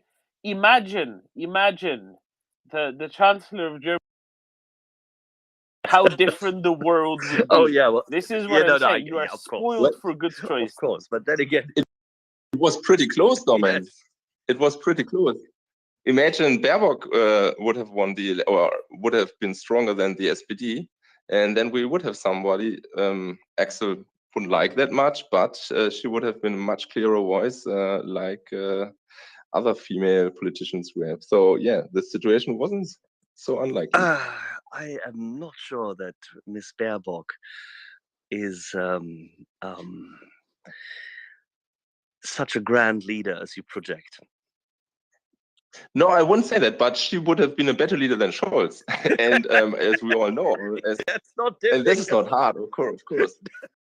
But we all know that she obviously, behind the scenes, pushed more or less other nations to put pressure on Scholz. I mean, she was really doing something nasty behind the scenes, obviously, and she's not stopping with it. And she also pushes him in the government, in my point of view. Ms. Baerbock had a choice to avoid Ukrainian suffering. She knew which choice that was, and she knew it as soon as she had been told by Scholz and his cabinet that he would not allow Rheinmetall, Krauss-Maffei, and the others to deliver what Ukraine wanted to purchase. And she had that choice late March. By that time, she hadn't developed her opinion. She had the choice again in May and throughout the summer. She did not want to sacrifice the mythology of the Green Party to turn around and take a different coalition. This whole discussion about accelerated ammunition and tank deliveries and IFV deliveries towards Ukraine and therefore accelerating the build out of the Ukrainian army at a point in time when the Ukrainian general staff had specifically asked for these weapons, had specifically asked for Germany to take a lead. This could all have been avoided and accelerated and done in summer if Ms. Baerbock were not such a political animal. As you just rightly said, behind the scenes, she is pretty forceful, yes, but only in order to achieve her green dream, rather than form a government of national cohesion to avert disaster. The Greens did their own thing for political purposes rather than going together with the Christian Democrats because they would have had to sacrifice their own anti-nuclear mythology. And Ukrainian civilians in the thousands, in the many thousands, Ukrainian civil assets in the billions, the freedom of people, the survival of the elderly, the sacred trust of children has been sacrificed on the altar of green mythology. They should be ashamed of themselves. In summer last year, they should have turned around, eaten, as we would say, the croak, and gone with the Christian Democrats to form a different government, to release those tanks. And I will never forgive her for that. Okay, some points I can accept, but I want to make clear for everyone, the Greens, are the German Greens are the party who have the most long-standing history of supporting Ukraine, and those were the only ones who didn't go to Russia all the time and kiss their asses. So this is a fact. I mean, all the other parties were heavily involved in the Moscow Kremlin politics. Is it true that Mr. Merz and his group of people, and I don't have to like him, I really don't like him personally, I really don't care for him, but is it true that Mr. Merz has reached out to Mr. Hofreiter and Mrs. Baerbock and Habeck the whole time? Sure. And for the sake of he even gave them the option to say, we will go together for a coalition. We'll make an agreement. We open up this government to everyone who wants to join in the Bundestag, including people from the Social Democrats, to make it one government to survive this war. And after 1.5 or 2 years, whenever the war is over, 6 months after the war is over, we'll come for a new election. This was the offer on the table throughout the whole summer, and she did not take it. I will never forgive her. Of course, but I mean, I wouldn't trust Merz either. But anyway, what I was saying is that from the party-wise, not the persons, but the party-wise, the Greens have this tradition. They have the links to Ukraine. Many people in the Green Party have their links and the tradition. And it was the Greens, the only party who talked about military support before the election. And you know, I'm not saying the Greens are perfect. I'm just saying you shouldn't bash too much the Greens, because those have at least some form of rückgrat, not as other parties. Well, I bash the leadership of this Green Party, and I do it for exactly the purpose I just told you. And yes, there's many people amongst the Conservatives who should have risen up against their previous leadership, and they didn't, and it's despicable, because it's the role of the Christian Democrats in Germany to actually stand against communism, authoritarianism, and the pressure from Russia, and that they succumbed to it throughout the Merkel years. They should also not be forgiven for at all. I'm completely in line with you in that regard. But the chance last year, when they finally saw the light, the chance last year in summer was there, and we have lost a good 8 to 9 months for nothing other than mythology. Okay, yeah, point taken. Last, and I turn to whataboutism. I mean, we have this problems in other countries as well, and you know it. I mean, the US also did take a long time before deciding on really more, let's say, more complex weapon systems. So, I mean, I think there are a few nations only who can what they can from the beginning. I mean, this is. Problems. They all were kind of afraid of the situation, and then plus they all have some like, let's domestic say, political thing. Domestic political problems as well. So yeah, but point taken, nobody's perfect, and especially not in the German government. Yeah. Did we drop a Doman?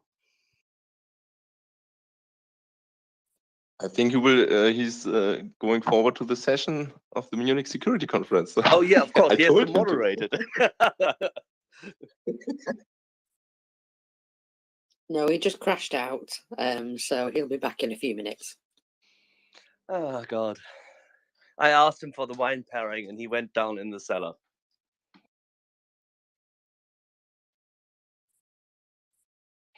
I can see we have, oh God, wait one. Did I carry this correctly? Name on the trophy.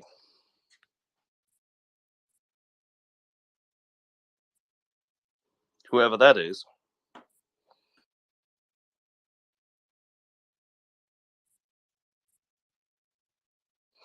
All right, so gentle people, there is a good... Your defense is terrified.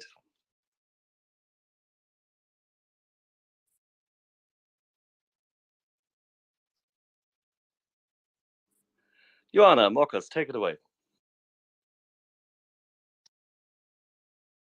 Thank you, Axel. So it was very interesting to hear news from the Ramstein conference. I have seen the news about the Prime Minister of Great Britain, Rishi Sunak, talking about longer range weapons, and I'm very interested by this. Do you have any details? It's the storm shadows, or it's something even more useful? Well, if I take this, he only spoke of long range weapons and that they have to be delivered fast and quick. But he didn't name any specifically. So I think this isn't the first time it was talked about from the British side. So I guess they are preparing someone. It sounded like that if they are preparing something in the background, and yeah, but he didn't go specifically. Yes, I thought so. So yes, they did speak about the storm shadows, and I was interested to know if they managed to find a way in which the Ukrainians may use them, and yeah, or if there is something else. I don't know if Great Britain has ATACMS, but something in this domain. Welcome back. Thank you. Perfect timing of that. From the British government statement right in advance of Zelensky's visit, I read the Prime ability to continually target Ukraine's civilian and critical national infrastructure and help relieve assuring that there are only three things in British arsenal, which does not include ATACMS, which have a longer range than things previously provided. Two of those are launched from submarines, one conventional, one not, neither of which are clearly an option since submarines are not an option in themselves. The third is the aforementioned Storm Shadow. Therefore, by a simple deductive approach, Storm Shadows must be the thing that they refer to. Shut up, Dolman. Exactly. Once you have eliminated the impossible, whatever is left, however improbable, must be what the you truth. call along the proof. There we go. So it is what it is. So Storm Shadows must be it. I'm somewhat curious as to their phrasing, where they say Britain will be the first. But come on, then, Britain, get a move on. Let's please do that, so somebody else can also be second. And you know how that goes. What else did I wish to mention here? Yes, seeing that this is a cruise missile that is obviously way beyond visual range and doesn't have any active anything other than a navigation system, it doesn't really have to communicate much with the plane. So as long as you can program it on the ground and the pilot releases it while in the appropriate location, speed, direction, altitude envelope, should be fine, really. There's no reason why it couldn't work. So that's just my thoughts there, and hopefully that happens soon. And they can put them on Sukhoi 27s, and away go Russian cruise missile stocks. also attack them, please. See, because if Britain is first, then that means that ATACMS can't be first, so they have to be second. So that means that we want Storm Shadow soon, so that ATACMS could be soon. Freebird? Yeah, and I'll remember one thing. I was what Rishi Sunak said. What I was not sure I heard before, and maybe you can tell me. He spoke of that Ukrainian pilots are trained in the UK. Is that true, or did I misunderstand that? That they will begin training, I believe, as opposed to already being trained. Okay, so I mean, or even if, then only barely just beginning. Okay, but what do you train them on? I mean, if then the decision which fighter jets will be delivered has to be made already. I mean, it wouldn't make sense to train them on any air system, craft, and then sending another one. Does it? I believe it was NATO procedures or something like this for the moment. Talk about the choice of words for obfuscation purposes.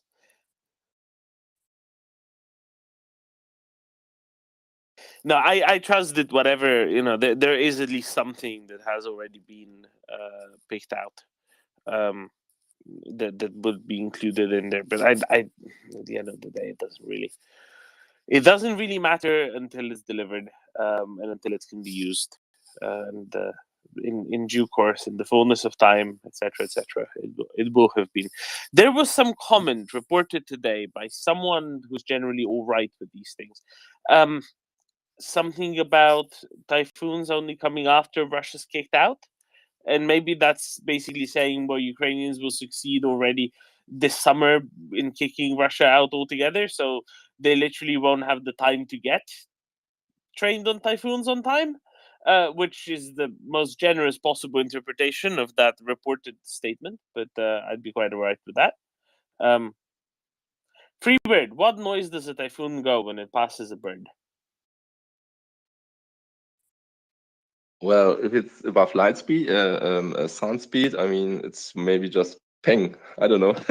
Anyway, but this is interesting. I mean, out of Rammstein, I think it was Mark Milley. He said that he believes Ukraine will make a decisive offensive, or the decisive offensive will be possible with those weapons who are now dedicated and will arrive in Ukraine in the spring. So, so that was before the Munich Security Conference, where everyone started speaking about more weapons and quicker weapons. So now I'm wondering, what is the stance? I mean, I could understand the point. Okay, we gave them a lot now.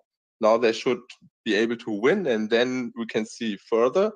Now it sounds more like, okay, we have to start now with the next system. So that's maybe also the idea of taking on training already now for stuff they will get later. And another thing in this context was also the suddenly, in quotation marks, the suddenly initiatives by different US politicians about the F-16. Not only Mitch McConnell was proposing it, but also a group of representatives from both parties. I think it was a letter by 5 representatives, House representatives, that they support, or they asked for delivering F-16s, and also let me get it right, the guy from the Foreign Politics Committee, I think, Mark McCall, or McCall, he's named, I think. He also was proposing more, let's give them everything they need. So there are initiatives in the US to get F-16s and even more stuff like ATACMS, I believe, or whatever. And yeah, maybe it's not the president, but other political actors who are now pushing for more support.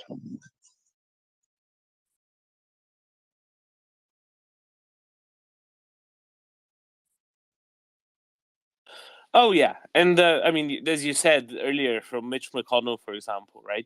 I like this opposition that asks for more.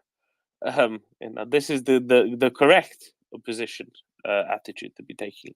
Yes, but more still. So, I mean, and you're right, Freebird. You know, with planes, much more so than with, say, artillery.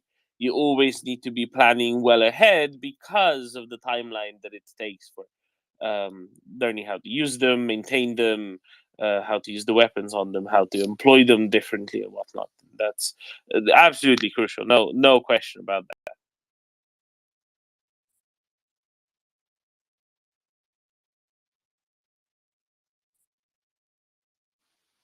Alex, very good morning.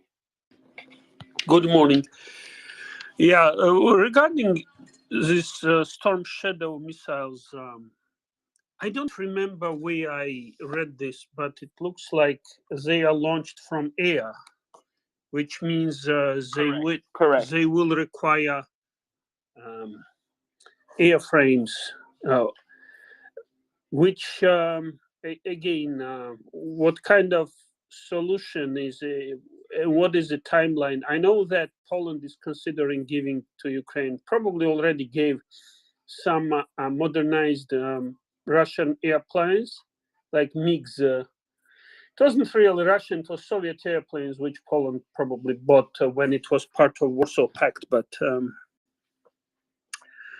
the question would be, has it been modernized to be able to launch those rockets? Because otherwise, without it, I don't know how Ukrainians will be able to use those Storm Shadow missiles, or even. So, Alex, this has been discussed for quite a while, since mid-autumn-ish, October or so, at the highest levels. You know, Ben Wallace kind of level. So, the concept being the following: harms have been able to be set up on adapted hardpoints on Soviet jets. Right, we know that. So we know that in principle you can adjust things somewhat. The other component of it being that Storm Shadows have a range of almost 600 kilometers. Obviously, they don't need to interact with a radar or anything of the plane, so it should be pretty simple, because all the plane is needed for is to get it up to altitude and then to be released. You should be, in principle, able to pre-program destination coordinates into the missile before takeoff, right? And as long as you're in the right location, direction, speed, altitude envelope for it to be within range, then it should be fine. So ideally, they will have figured out some sort of way to fit it to a Sukhoi 24, a Sukhoi 27, or some such, and pre-program them, take off, release, let them go on their merry way, and return back to home. Yeah, but that's limited. I am sure that Storm Shadow, like in its original intention, is much smarter. I'm not sure how these details work, but this rocket, like you listed all the, it's a big list of everything should work fine, but it's like it won't be the same type of smart weapon which kind of hits a target about 1 meter, they could be bigger variants, which better than nothing. But I was kind of wondering if there is a technical solution to use it, full scale rather than with only limited capability. Because I understand you can launch any kind of munition, given the all other things equal. Like it will be like type of rockets that Russians are using today, like S-300 or something. I understand it can work like that too, but that high precision thing may be lost in. Yeah, if it is kind of bastardized, I'm not sure like how they're approaching it. Probably they will find something. Anyway, I had another question. Let me know when I can ask. Go ahead, Alex. I'm just saying, technologically, it seems one of the easier things to adapt because it doesn't have to do a whole lot of talking with the computer on the plane, right? Or with any of the equipment on the plane. So it should be okay. I think once it's when it launched, comes to adapting, once it's that's the launched, logic. you cannot correct the route, or like how it works. If you even if you can, you wouldn't need to do it from the plane that launched it, right? Okay. So I don't know if you can do anything after it's launched. You can definitely do waypoints and whatnot before launch, but I don't know what you can do after the launch. But if you can do anything after the launch, I don't see why you would need to do it from the same plane as you launched it from. And why not from, for example, via satellite or whatnot. So it wouldn't be anything to do with the plane, right? The plane compatibility is the problematic bit. Everything else is solvable. So I reckon that should be all right. And again, this is something that is kind like of Ben, you could, like Ben Wallace was talking about this months ago. Yeah, but they just had recently months to he prep said for that this. let's be realistic, like these airplanes will take time, which means like I understand political will is there, and we all kind of celebrated it. But yeah, now like at least the political will is there. Now it's what needs to be done is find a way. But yeah, it's been a major milestone, definitely political will. My other question was about, the European Union is preparing a big list of items that will be banned from export to Russia. And like, Toilets. yes, we were talking about toilets, but it's like toilets as part of big list, and the list takes like 140 pages, which is virtually anything, which is good. I fully support that. My only question is like how realistically to make sure that this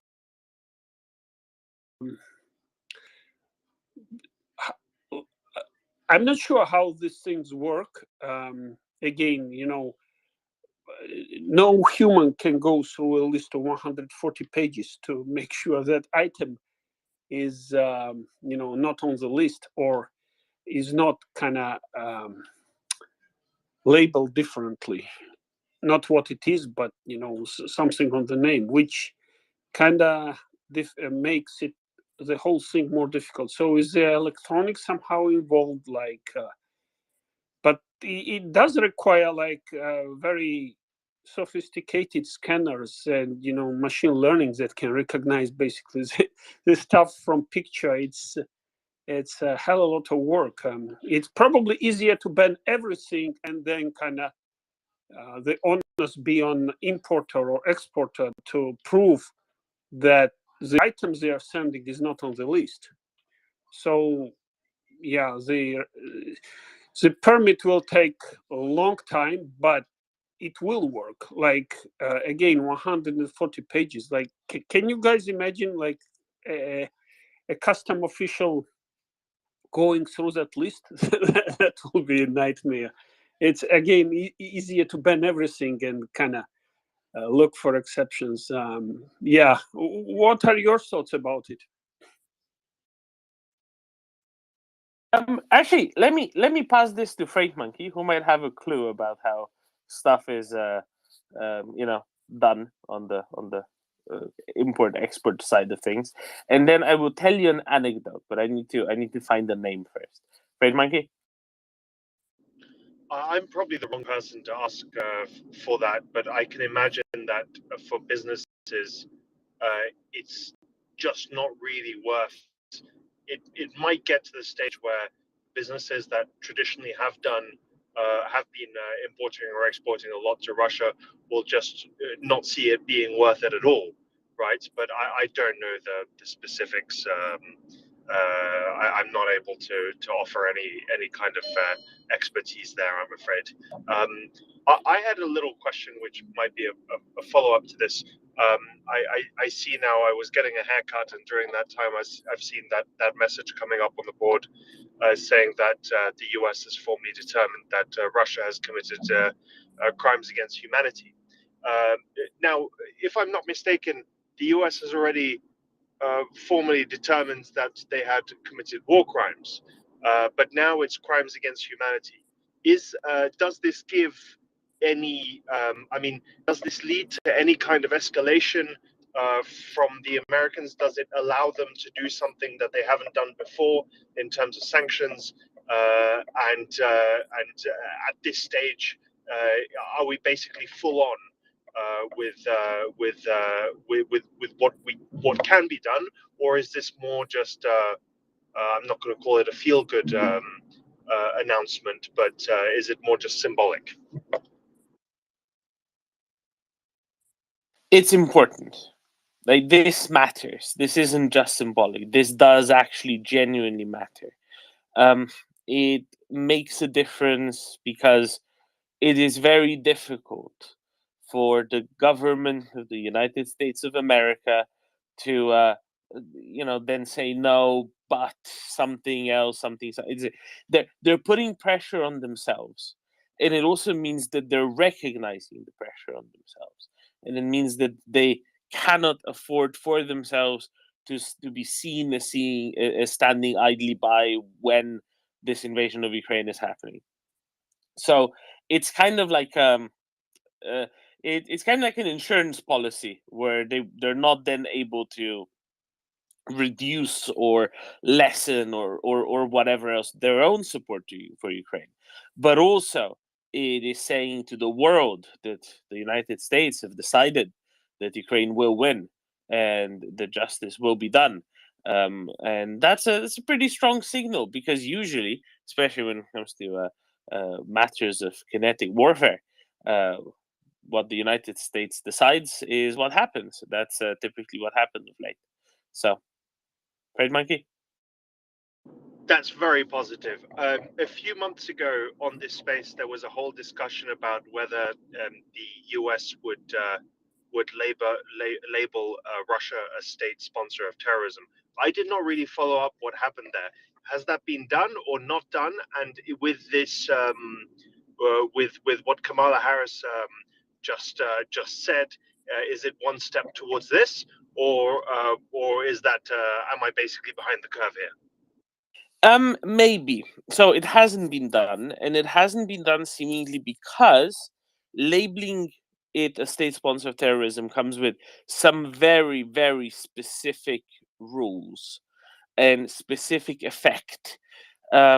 So it's not.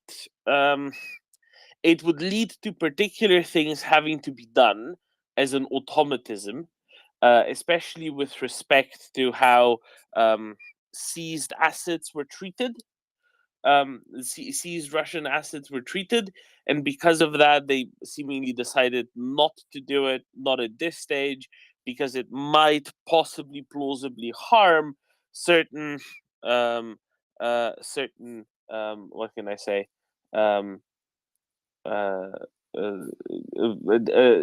Ukrainians' access to some of these assets later on. That's why, if that makes sense at all.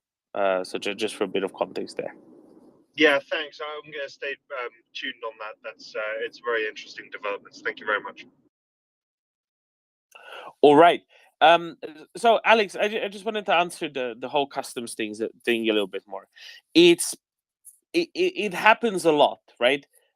Checking whether something fits the manifest, whether it doesn't fit the manifest. It shouldn't be too difficult. But as Trade Monkey said, the bigger problem is, what happens if you're the one caught doing it? You really don't want to do it.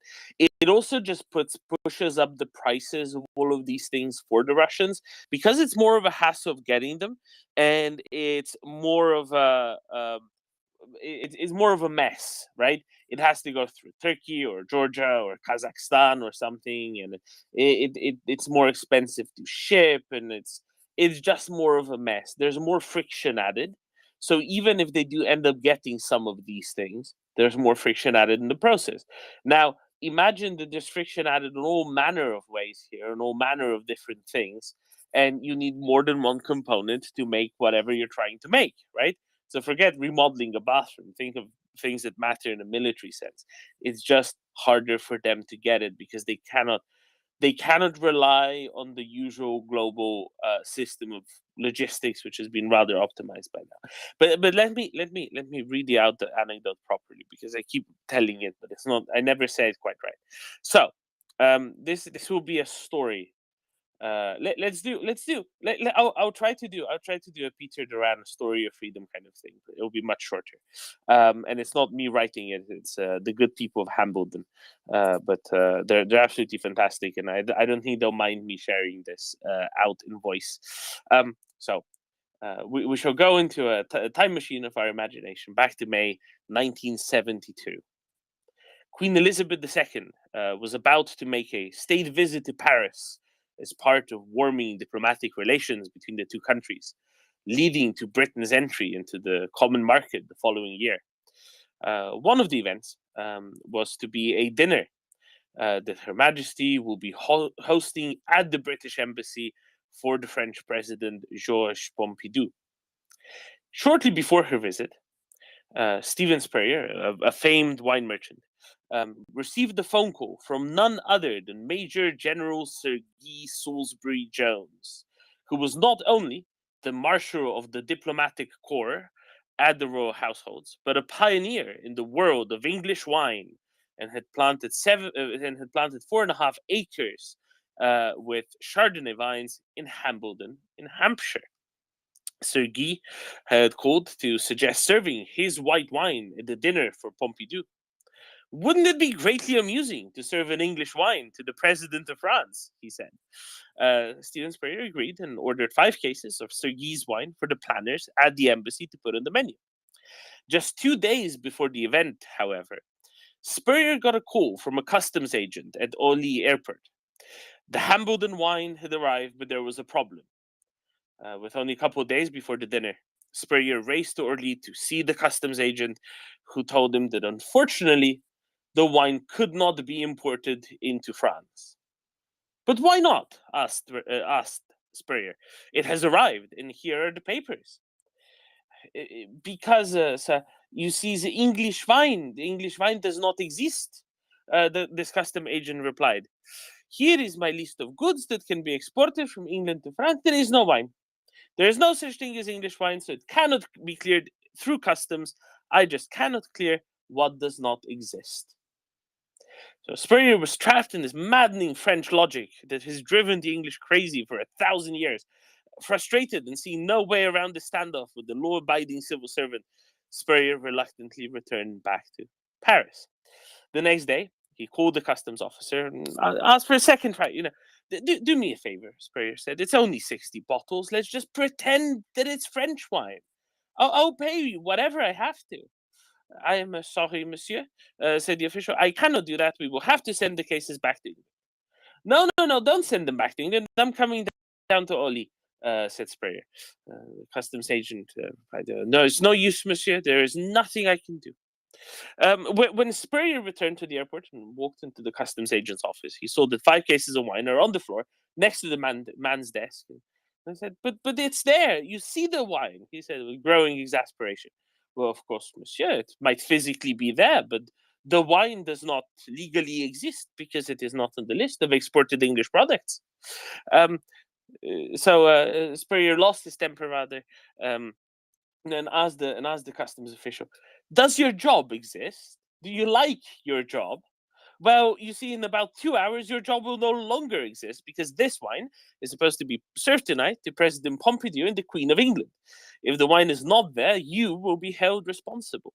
And then with amazing speed, the customs officer put the papers right, and the wine was cleared through customs, not as English wine, but as who knows what else. And soon thereafter, the non-existent wine, the non-existent wine was served by the Queen to the President of France, who doubtlessly opined, "How curious! An English wine."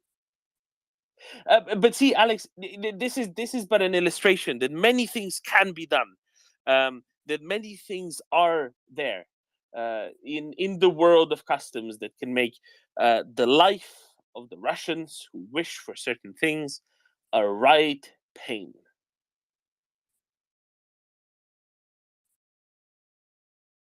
And yes, I know Peter's much better at this than I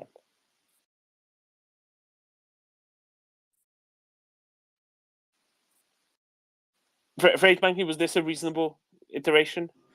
Yeah, it's very reasonable, and I agree with the logic. It's again, you need to create pressure where it's cheaper not to deal with Russians, or because it's gonna cause problems, and you don't even know from which end these problems will come and bite you by the ass. But yeah.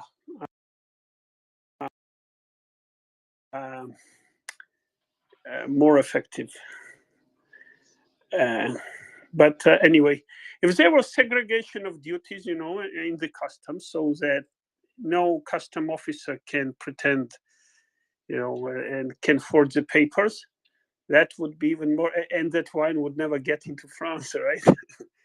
Anyway. Exactly. That's how endlessly painful it can be made to be. Hey, Doman, I see Axel posted something just before me. What a jerk. Well, if you were more on the ball, he wouldn't have. No, it's because he probably knew that I was thinking that, and he decided to be Mr. Clever with the breaking news. I just wanted, did you briefly discuss this? Not yet. I was about to, and I... 9. Well, that's great. I'm glad you're here. Please do it. Axel's leaving. He's going to his sauna to beat himself with shrubs, as they're wont to do in the Baltics. The weirdos. For those who don't know, they have a sauna culture. They go in, they take some weird sticks, they soak them in cold water, and they whip each other in the back in a hot sauna. Whatever works, I guess. I don't have any. I don't make judgments. No, okay. All jokes aside, this is. I wrote in a post. This is bigger than Abrams. This is bigger than ATACMS. It's probably bigger than any weapon right now that America could give. This is a death sentence. This is a final call, curtain call for the Russian regime. The Americans were holding off on this for a very long time. Bucha, European Hostomel, they know all about it. Izium, Liman, mass graves, crematoria, Mariupol, you name it, Melitopol, anywhere where the Russians were and now are not, and in some cases they're still there, there are war crimes going on. And this could have been considered a bridge too far for the Americans 6 months ago, 7 months ago, 8 months ago. Let me tell you something. If you thought the MiGs were good news, this is very good news. Short of saying Putin, Lavrov, General Command et al., Shoigu, Shoigun, all of them, he's not talking about a local commander on the ground. Those are all dead, actually. So you can't bring him to justice, can you? This statement, so for those who haven't read it in the nest, we've posted a couple of articles, a couple of people posted the same article. Anthony Blinken has stated today that based on the law and available facts, I've determined that members of Russia's forces and other Russian officials have committed crimes against humanity in Ukraine. All those responsible for these atrocities must be held accountable. Boom, the shoe has dropped. This is huge. This is enormous. This means the statement that Secretary Blinken has made it absolutely impossible to ever go back anymore, full stop. This means that Putin and his cronies will be hunted down to the end of their days all over the world. Russian officials will not find comfort or succor in any normal country Obviously, Iran, North Korea. I don't even think China would hold them, but those other countries would. This is big news. This is huge news.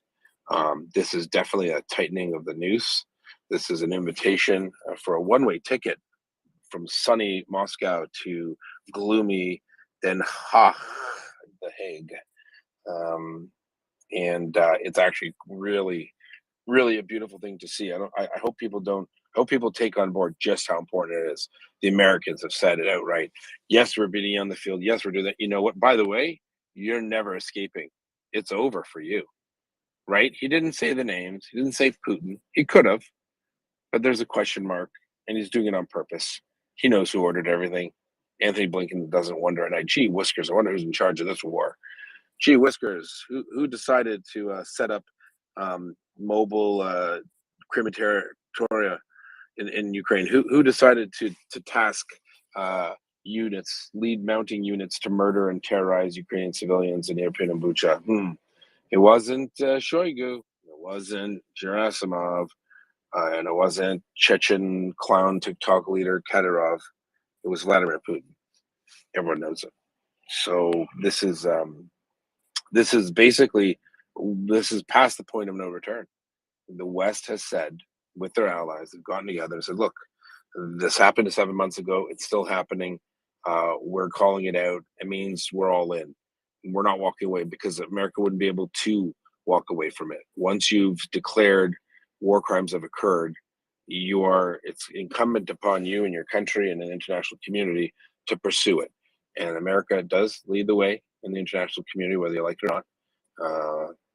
And this is very, very, it's a seminal, mark it on your calendar. Today is the 18th of February, 2023. And the United States has dropped the gauntlet. Russia has committed war crimes. It's a genocide, and they will pursue these Russian officials till there are none left to pursue. And that's a great day. So I just wanted to jump in and say that. Do you reckon it's fair to say that the Vice President and Secretary of State saying it separately within 10, 15 minutes of each other is a way to really drive the message home that this is very intentional, very thought through, very deliberate statement? Okay, Doman. So aside from one blip in the radar of American politics, American officials don't make statements like this without teams of staff that craft messages, decide on timing. I can assure you that Mr. Blinken was not on a toilet angry at TMZ and decided to post something on the internet. Nothing, these things don't happen by accident. There's a reason. And obviously, as a Secretary of State, that is an incredibly important role in the United States. It impacts the entire world. Vice President as well. And this is incredibly. I mean, you might not even see Biden do it because it might be beneath him. Right? But it's a formal role. This is the key aspect. Secretary Blinken, in his role as the Secretary of State, had to make that determination by law. This is the process. No, what do you mean he had to make? He doesn't have to make any determination. He chose. This is definitely. He could say we want to refer this to the ICJ or ICC for adjudication or examination. He's saying something that is a little unique, and that is, I have determined. Okay, someone might say, who are you? You're the Secretary of State of one country. He's not really. He's quite powerful. But the fact that he went out of his way to say, he could have said, we have had multiple reports that we believe are true of crimes against humanity. We demand the international do this, that, and the other. No, he said, I've determined they have occurred. Period. Full stop. Putin has now made sure that the United States will personally be going after him till the end of the world. A lot of people ask, why didn't the Americans say this sooner? It was a bridge too far up until then, apparently. But now it is a bridge they've passed. That is, we know you did it. We're calling you out. They're not saying we need the ICJ or the ICC, International Court of Criminal Court, or International Court of Justice, or whatever. They're saying we've determined. When he says I have determined, he means to say the United States of America. This is a glorious day. And as I just said it, the sun has popped out from the clouds to shine down on me and disinfect the Twitter sphere, disabuse the Russian trolls, the Kremlinites, the Kremlin supporters, the useful idiots, the overall bad people, the criminals of the world. Your day has come.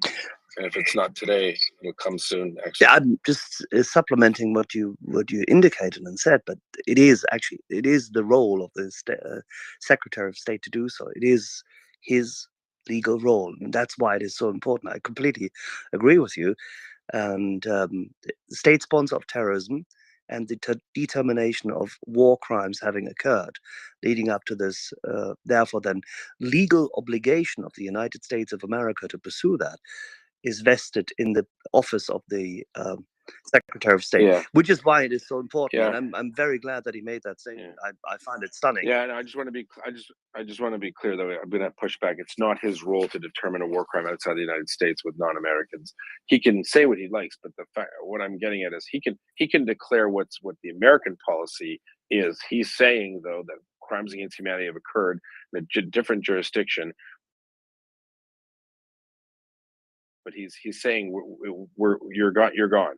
So I just want to make it clear that no one asked him. So countries can recommend to international bodies that things are done, right? There are certain countries in the Middle East that have recommended Israel to the ICC or something, even though they're not signed into it. But the Americans are signed into it. So anything happening outside the United States technically would be something that they would refer to an international agency. I'm reading this as, and if there's a professor of international relations, please do come up. That he's accepting that on a personal level on behalf of the United States. So I don't want to get into it too much further, but the point is, as we can all agree though, that this is a huge momentous day and a very seminal moment for the recognition of the genocide and the clear promises that the United States will be leading the charge in prosecuting these people, which is fantastic. Let's go to some hands. Freight Monkey. Yeah, if I understand Yehuda correctly, the Americans have just made it their business to hunt down who they consider to be responsible for this, and that's maybe the difference. And that's the difference with saying we have observed what has happened in Bucha. This is a war crime. I mean, a war crime can also be isolated in an event inside a structure that doesn't that is not intended on committing crimes against humanity, right? I mean, you could have war crimes by accident in a way. I mean, you can have situations that get out of control, but it's different if you start saying Russia is committing crimes against humanity. This is a much more systematic thing, and not only is this now under investigation as it's been until now, but this is something that we have determined is true. So I think I think it's very interesting. And going back to the conversation that we had before, I mean, the fear of every single business and businessman on the world, in the whole world, is to end up on a list, on the OFAC list or the sanctions list or whatever you want to call it, for doing business with Russia in a way that's not very legal. I think this statement is also going to put a lot of people, is going to take them off the fence in a way, because until now, a lot of people, a lot of businesses could legitimize what they were doing. They could say, well, you know, if you went to them and you said, but, you know, the Russians are committing war crimes, you know, they would maybe go back to you saying, well, okay, but the Ukrainians have committed war crimes. You know, I mean, or they could say, how do we know? They could say, no one said that. No one's determined that. Exactly. You know? And now you actually have the great power that comes and says, well, this is what it is. I think this might have an effect on the conversation that we're having before about commerce. It'll be taking people off the fence, and they'll be like, well, for my business, it's just not worth it. And that's certainly what I hope so. And I think a lot of this has to also do with China, because this is also a warning shot to China. This is that we can't ignore the fact that the Chinese are ratcheting up behavior, and the Americans said, you know what, the Chinese are going to poop their pants if we say this, because they have a ton of business that supplies stuff to the States, and all the Americans have to do is find the connection, and there are many, between those businesses and Russia, and all of a sudden those companies are verboten, they're forbidden to be dealt with. And also it means if you think you can try that in Taiwan, guess what? We'll chase you to the end of the world as well. And I think it's very poignant. And again, I don't want to belabor. I don't think Axel and I usually disagree on anything, but in this case, just to clarify, when it comes to the American government saying we're going to sanction so and so because we believe they've committed war crimes, that's one thing. But he's speaking almost for the world. That's what it sounds like. He said they must be pursued. So again, the United States is signatory to all sorts of international conventions with respect to war crimes. They do pass this up, and usually they're accusations of war crimes. Then the tribunals appoint rapporteurs and investigators that sift through the evidence, and then they're the ones that make the determination. He's definitely what we would say in the Army is situated the estimate. He has said they've already done it, and they must be pursued. It's a huge change in language. It's an enormous change in language for the United States of America, and it's a warning to future dictators as well. He hasn't said, he said the facts. He didn't say after the international investigators have had collected this and this and this. He's saying, I have determined based on law and available evidence. Obviously there is a lot of available evidence, but he's not using the evidence that has been obtained by war crimes investigators as a crutch or as a basis. He would link something to it, and it'd be a much longer press release, but the press release was pretty brief. And for a subject that's so important, it's actually quite shocking. And I think the effects of that statement will be discussed in universities, in international relations courses for the next 50 years, because it's a turning point and it's a big deal. And I think a lot of it obviously has to do with China overstepping their bounds, China acting erratically, China being silly. Guess what's happened recently? What was shot down? What do you think was gleaned? What information did the Americans learn about what was on those balloons that the Chinese were trying to do? And it wasn't a weather balloon. Like I'm going to assume it's not a weather balloon. And the Americans are like, if this is where you're going to go, let's make it very clear. You want to act like a dictator? You want to murder, rape, and genocide people? You have a price to pay, and we're in it to win it. And they don't walk that back. He didn't say we will find out. In the past, they made milk toast statements about the need to investigate, determination, yada yada. But now it's a foregone conclusion. And I can tell you one thing: companies, as you said, throughout the world that have dealt with Russia now have to ask themselves the question: do we want to be accessories to genocide and spend our last days in The Hague? Or do we cut ties with Russia? The noose tightens. Over to you, Tony. This is secondary Absolutely. sanctions territory. Secondary. These are when secondary and tertiary sanctions get ratcheted up as well. You can't. With the United States, this will have an impact as well on the United States, on global economies, for sure. Once the scope of the relationships between certain companies, certain large multinational companies have with Russia, that's when you're going to see a fallout. I don't think they know it yet, but all the planets have aligned really in favor of just a sweeping change in how things are viewed. We're talking about Russian officials, relations, assets all over the world, not even personal, but familial, anything tied to shell accounts.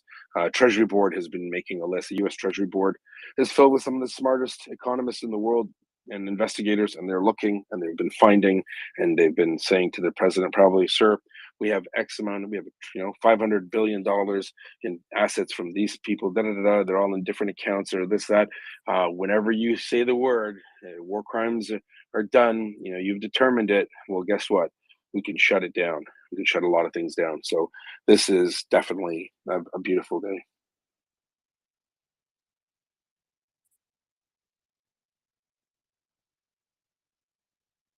All right, let's go to Don Croxford. Go ahead. Morning, Dom. How you doing?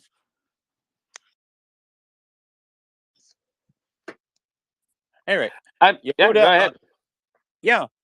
Yehuda, I would, if what you're saying is true, and I believe it's true, I would expect that the next moves would be for the Secretary of State to go in front of the UN and make that case, and have a nice televised fireside chat with President Biden, where he says "my fellow Americans" and lays it all out.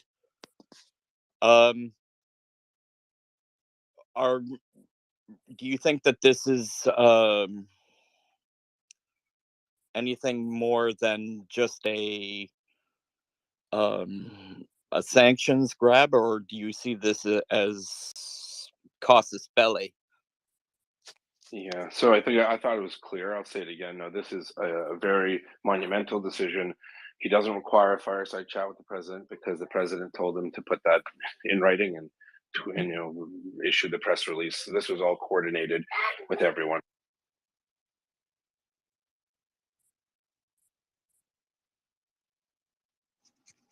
Like, no, what I'm trying to get at is, do you think that he's making a justification for entering this thing? Well, it's not.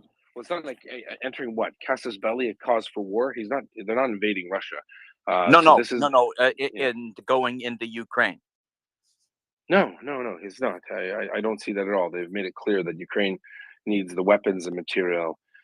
This is not a sanctions grab either. I don't know what a sanctions grab means. I mean, they're not grabbing anything. They're not making money off of it. Sanctions work both ways. They hurt other people too. This is definitely a decision made by the U.S. administration. They have said war crimes have been committed.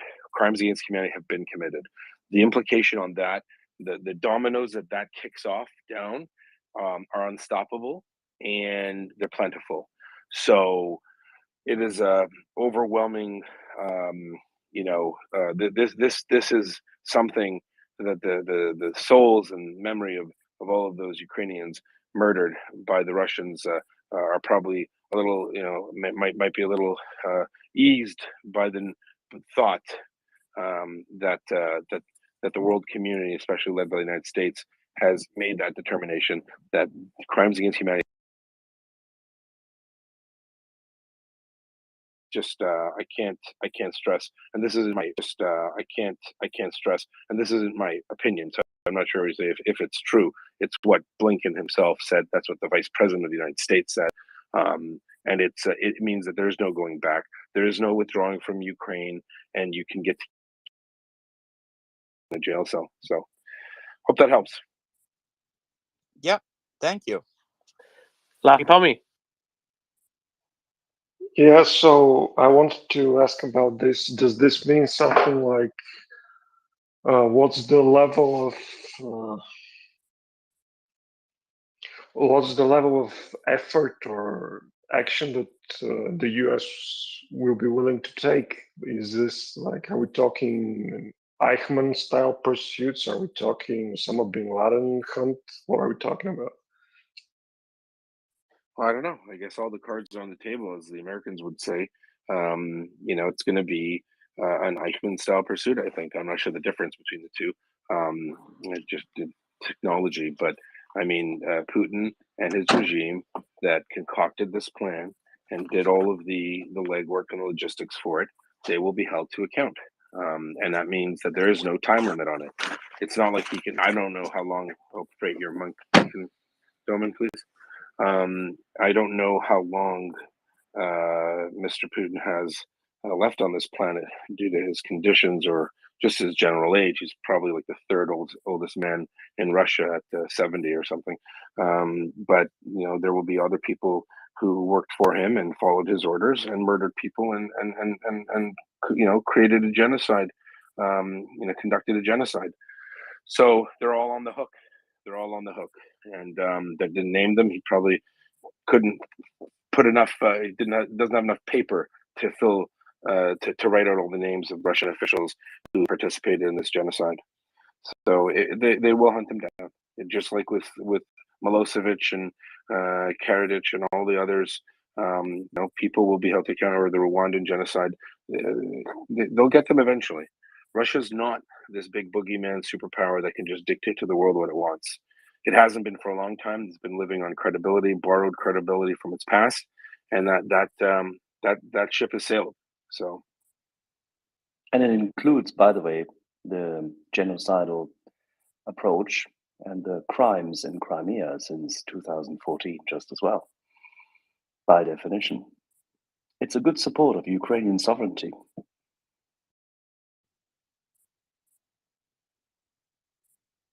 It's a huge point. Yeah. Hey, how's everyone doing? I actually didn't see this until the last half hour, and I'm just really just wanted to jump up, say hello to Yehuda, and wanted to just agree, 100% with you on this, and kind of give a little bit of my insight on, the way our statements come out in the U.S. government, and how people like Secretary Blinken comes to these determinations.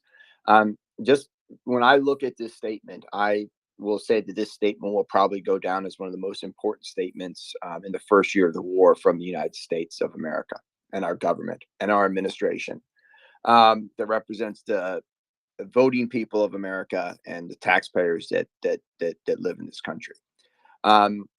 One of the things that I believe this has a multiple layer effect, going, starting at the long term. This will give the ability. This is put a flag in the ground, to say that we will pursue justice, and we'll do it for as long as it takes. But in the meantime, what this has done, this statement, and we need to make sure we are promoting this for everyone who's on this space. Make sure this statement is being shared. Tag your local reporters and your news outlets, because what this does, it gives every reporter the ability to counteract any misinformation they get. This report gives the information to our individuals, this statement, individual people to use this to say, no, wait a second. When I tell you that hundreds of thousands of children are being deported from this country, it's true. And you can't argue against it now. Politics is politics, but this will lead to an opening of Pandora's box, in my opinion. But it gives supporting fires to so many people who've been saying this and talking to people about these issues. The way that he laid out, very articulate, the details of what's going on, even in a very short statement, I think is very important. It's not something to be, thought that he should have wrote a book. We need to be able to get this information out in short bursts, and this is one of them. Going to the process, when the secretary is part of the cabinet of the President of the United States of America. When something like this comes out on official letterhead, this is not him talking in the back rooms. This is not a overheard conversation. This is the United States Department of State putting out an official administrative statement from the highest level of that department, which only answers to really one person, and that's the president. So the gravity of this is very important. This will be a statement that is 3 paragraphs that will live on for a very long time. And I do believe that we need to make sure we promote it as much as possible. So sorry to go on a rant, but this is, as I said, as important or more important than we're even talking about. But the ability for us to plant the flag right now, going into a week where we're going to be seeing people protest in support of a genocidal regime, and the idea of negotiating with terrorists and people who are willing to commit wars against humanity. Everybody who goes to anybody who's even thinking about going to an event needs to see this and need to see this today. So anyway, I'll yield my time. Yeah, no, it's not too long. It's exactly right. It's stupendous. It's momentous. This statement scares Putin more than the Americans saying we're giving F-16s. This statement has a more profound effect on the future of Russia's relationship with the world than F-16s. It's actually incredible, and they made the decision. Why they made it now? They knew about this before. They're not stupid. I think a lot of it had to do with timing, and a lot of it had to also do Yeah. with the point of no return and China. Yeah, sorry, I didn't mean to interrupt you, but I was going to just kind of explain again the process. So I meant to just but the amount of work that goes into a statement like this coming from Secretary Blinken, whether it's on this issue or many other issues, even basic issues, the levels of compliance that has to go through is incredible. And these things are very thought out. We do this in this world where, when we have, something we want to release, we're looking at the exact right time that fits what we need to do. So we might not know exactly why this was released, but it was released for a reason. So you're 100% correct, Yehuda, on how important these are. Not just whims. This goes through massive. Not toilet talk, is it? Exactly. Yeah, as a reference to tweeting on the bathroom. Another thing is, I guarantee you, look at that statement. I bet you there were half of the advisors or half the State Department said to Secretary Blinken, I bet you half of them said, all those responsible for these atrocities will be held accountable. And I bet you the other half said, no, let's write must. This is the kind of vetting that goes on in the back rooms, right? And I bet you someone said, no, just put must be held accountable. It's all about nuance and terminology and wording. So I think, as you said, it'll be one of the most looked at statements of this first year of the invasion and genocide of Ukrainians. But either way, again, Secretary Antony Blinken stated today on behalf of the United States government and the President of the United States, based on the law and the available facts, I've determined that members of Russia's forces and other Russian officials have committed crimes against humanity in Ukraine.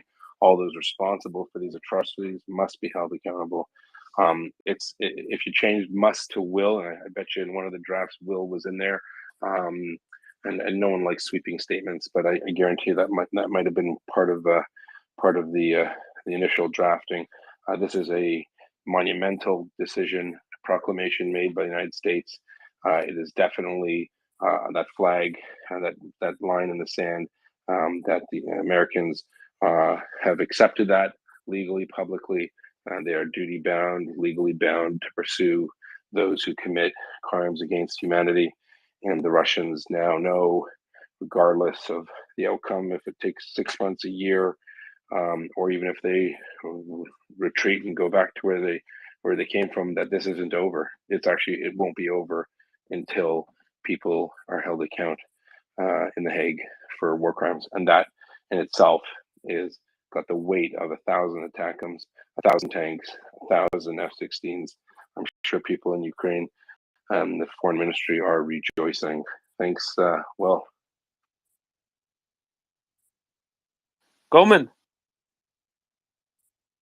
Yeah, I don't think it's an accident that this came out of 12 hours, 14 hours after the Child Rights Commissioner for Russia admitted in a discussion with Putin that she herself adopted a 15-year-old child from the Donbass. It's one thing to say there are crimes against humanity being conducted on the battlefield by individuals. It's a very difficult thing to say that it's state sponsored, but when you have someone within the state apparatus making these types of statements, that they themselves are participating in it by actually adopting one of the children.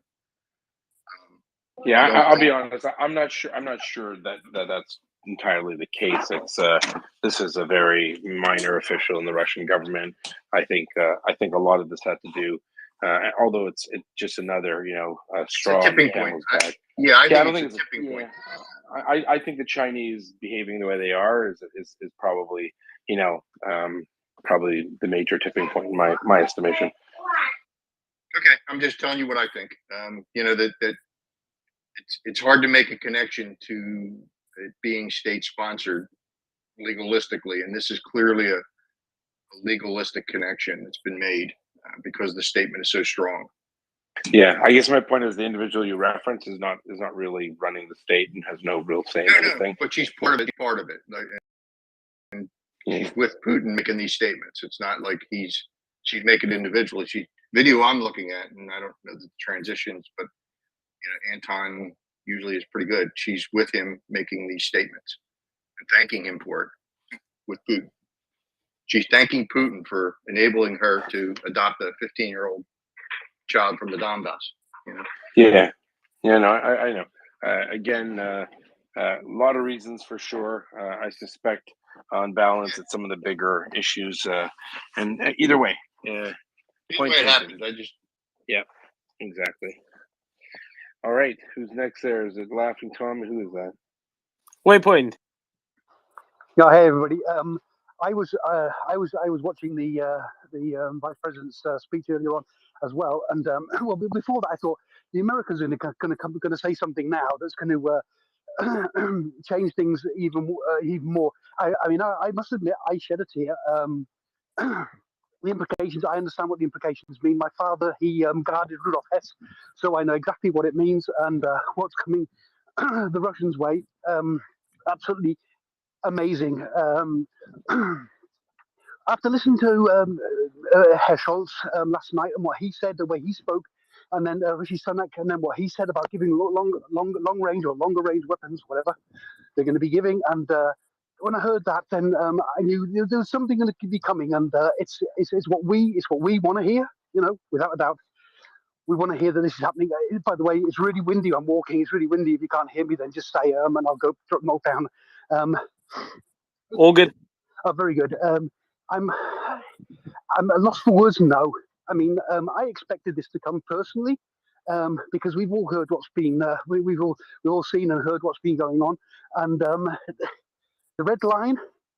We could all swear and say that they, and with very, very many words, are the ones that did this in the first place, and they've only got they're only got themselves to blame.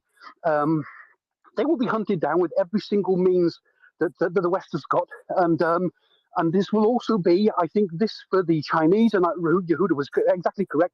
They've been, rattling their swords and getting their shields up and saying all wonderful different things of what they're going to do to Taiwan and of the other nations, and this is going to be a bit of a shock to them that they realise, enough is enough.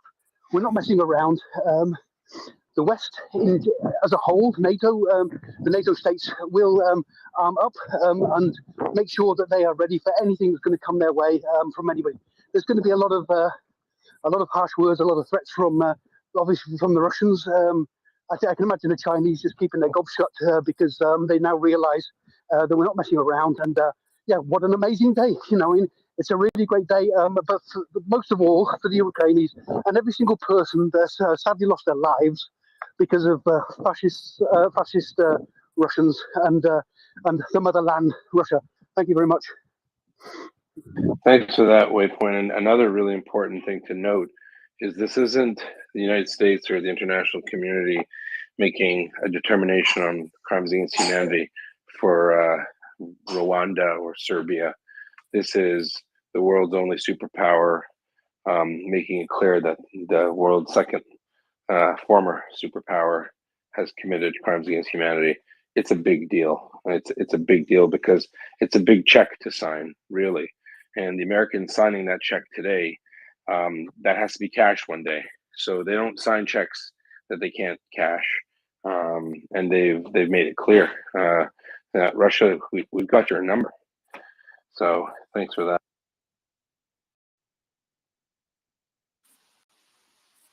Waypoint. Yeah, obviously that, and also Putin thought he had to watch his back before. I think before he had like a 15-meter table. I think that 50-meter table is now going to become a 300-meter table. There won't be rooms big enough for the man to sit in. Very good. Tommy?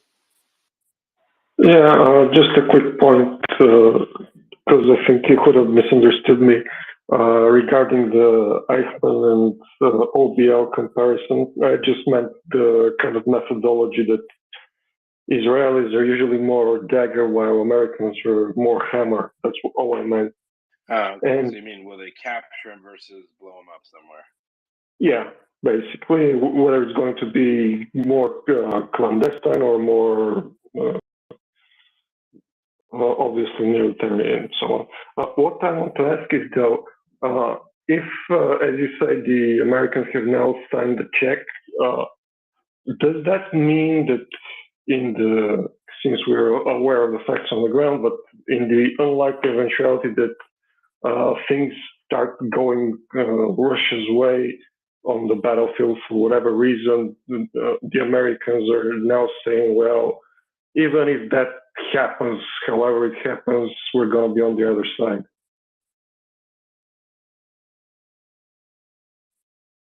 Sorry, I missed the last part of it. Doman, did you? Yeah, I think kind of laughing, Tommy. I think the best comparison is probably ICTY, right? Much more so than anything else. And yeah, pretty much whatever happens. But then the world isn't that predictable. So we went into this, but 5 hours ago, as you will recall. Ambiguity is good in this regard. Exactly. Thank you. A dose of ambiguity, right? Not excessive, but reasonable, measured ambiguity. For it is an ambiguous world we live in. Not to mention the strategic aspects of it. Let's go to Freight Monkey, and then I think we'll be perfectly timed for our story of freedom today. I am so excited for the stories of freedom. I had another thought looking at the wording, and at the end of every war or conflict, there's always the question, which side were you on? And inside the country, there's always question marks and discussions about why did you do this? And often the answer from soldiers, officers, politicians was, I was just following orders. This was heavily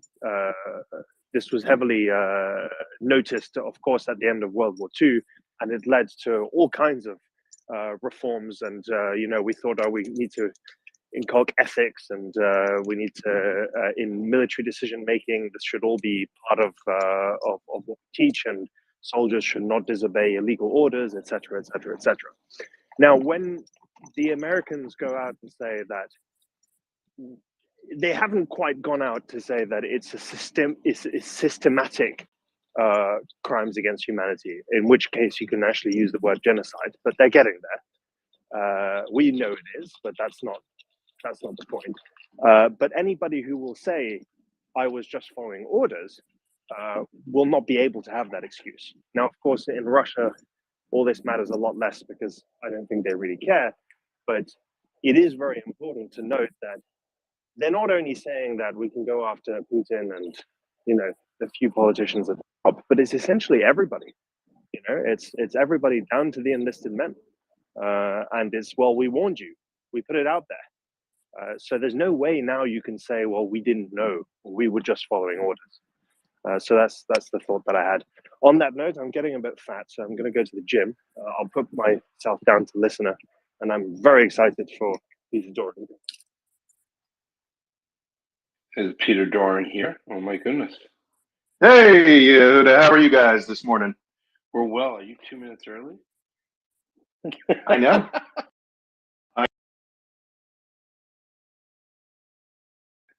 Peter, just so you know, we've been talking about the good news. I'm not sure if you've been listening. Listening and retweeting it out, but why don't you repeat? Why don't I say again? It's a joke for the Army. Let's repeat. Listen, Peter, you kind of know a thing or two about what's that place? Washington, District of Columbia. I think you do. How we've discussed it with the room. We talked about Secretary Blinken's statement, how powerful and what a watershed moment in international relations I think the statement is. And I think if people aren't thinking of it in that light, they're not doing it themselves a service. The United States is probably, it's the one superpower in the world. And when the United States says you're a bad bunch of dudes, and we got your number, your ticket's up. How important is this statement in your opinion? I mean, you've got the experience on the Hill. You know these people. It's a big deal. Why?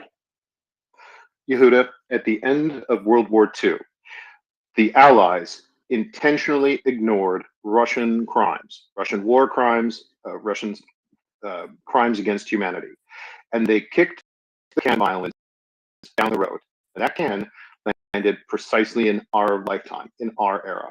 And this shift now is the beginning of a coming to terms that will eventually say, no, we are no longer going to look the other way when it comes to Russian crimes against humanity. Amazing. On that note, I pass it off to you. Cheers.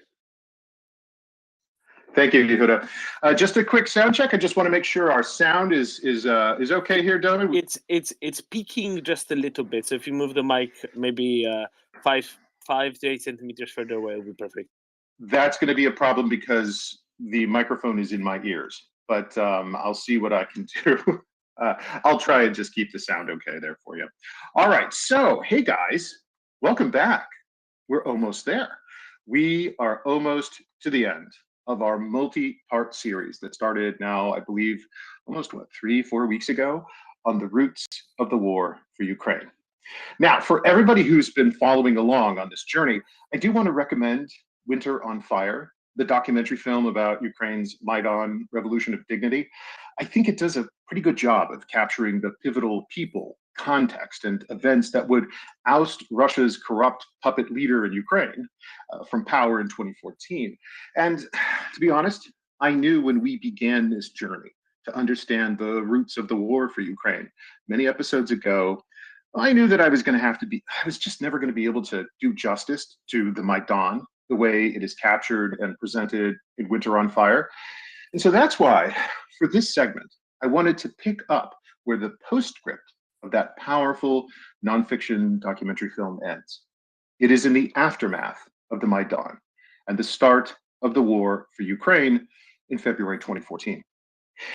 And it's because of that war that we're going to do something very dangerous here on Stories of Freedom this morning. Using our time machine of the imagination, our thought experiment that we use to revisit pivotal moments in space and time, we're going to jump to Red Square in the heart of Moscow on March 18th, 2014. Not since the Cold War has Red Square hosted such an alarming spectacle. The sky on this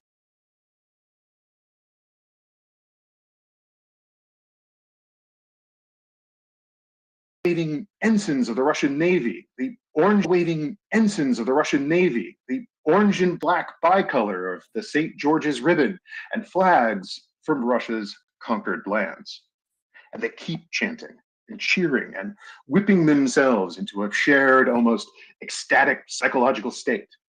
It's a perverse spectacle. Yeah. That famed 20th century archaeologist, Henry Jones Sr. once said to his son, Indiana, my boy, we are pilgrims in an unholy land. Now, hanging back from the spectacle before us, perhaps from a spot under the Russian revival arches of the old GUM department store, we can see President Vladimir Putin as he takes the stage on Red Square. He is the guest of honor for this militaristic pep rally. He's the trigger for the crowd's emotional release.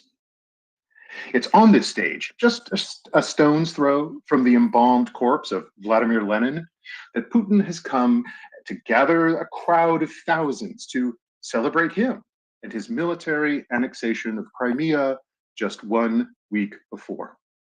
We've made our jump to this mass rally on Red Square to witness something important, perhaps something that was missed at the time. What cannot be missed here on Red Square is Putin's talent for merging violent statecraft with stagecraft.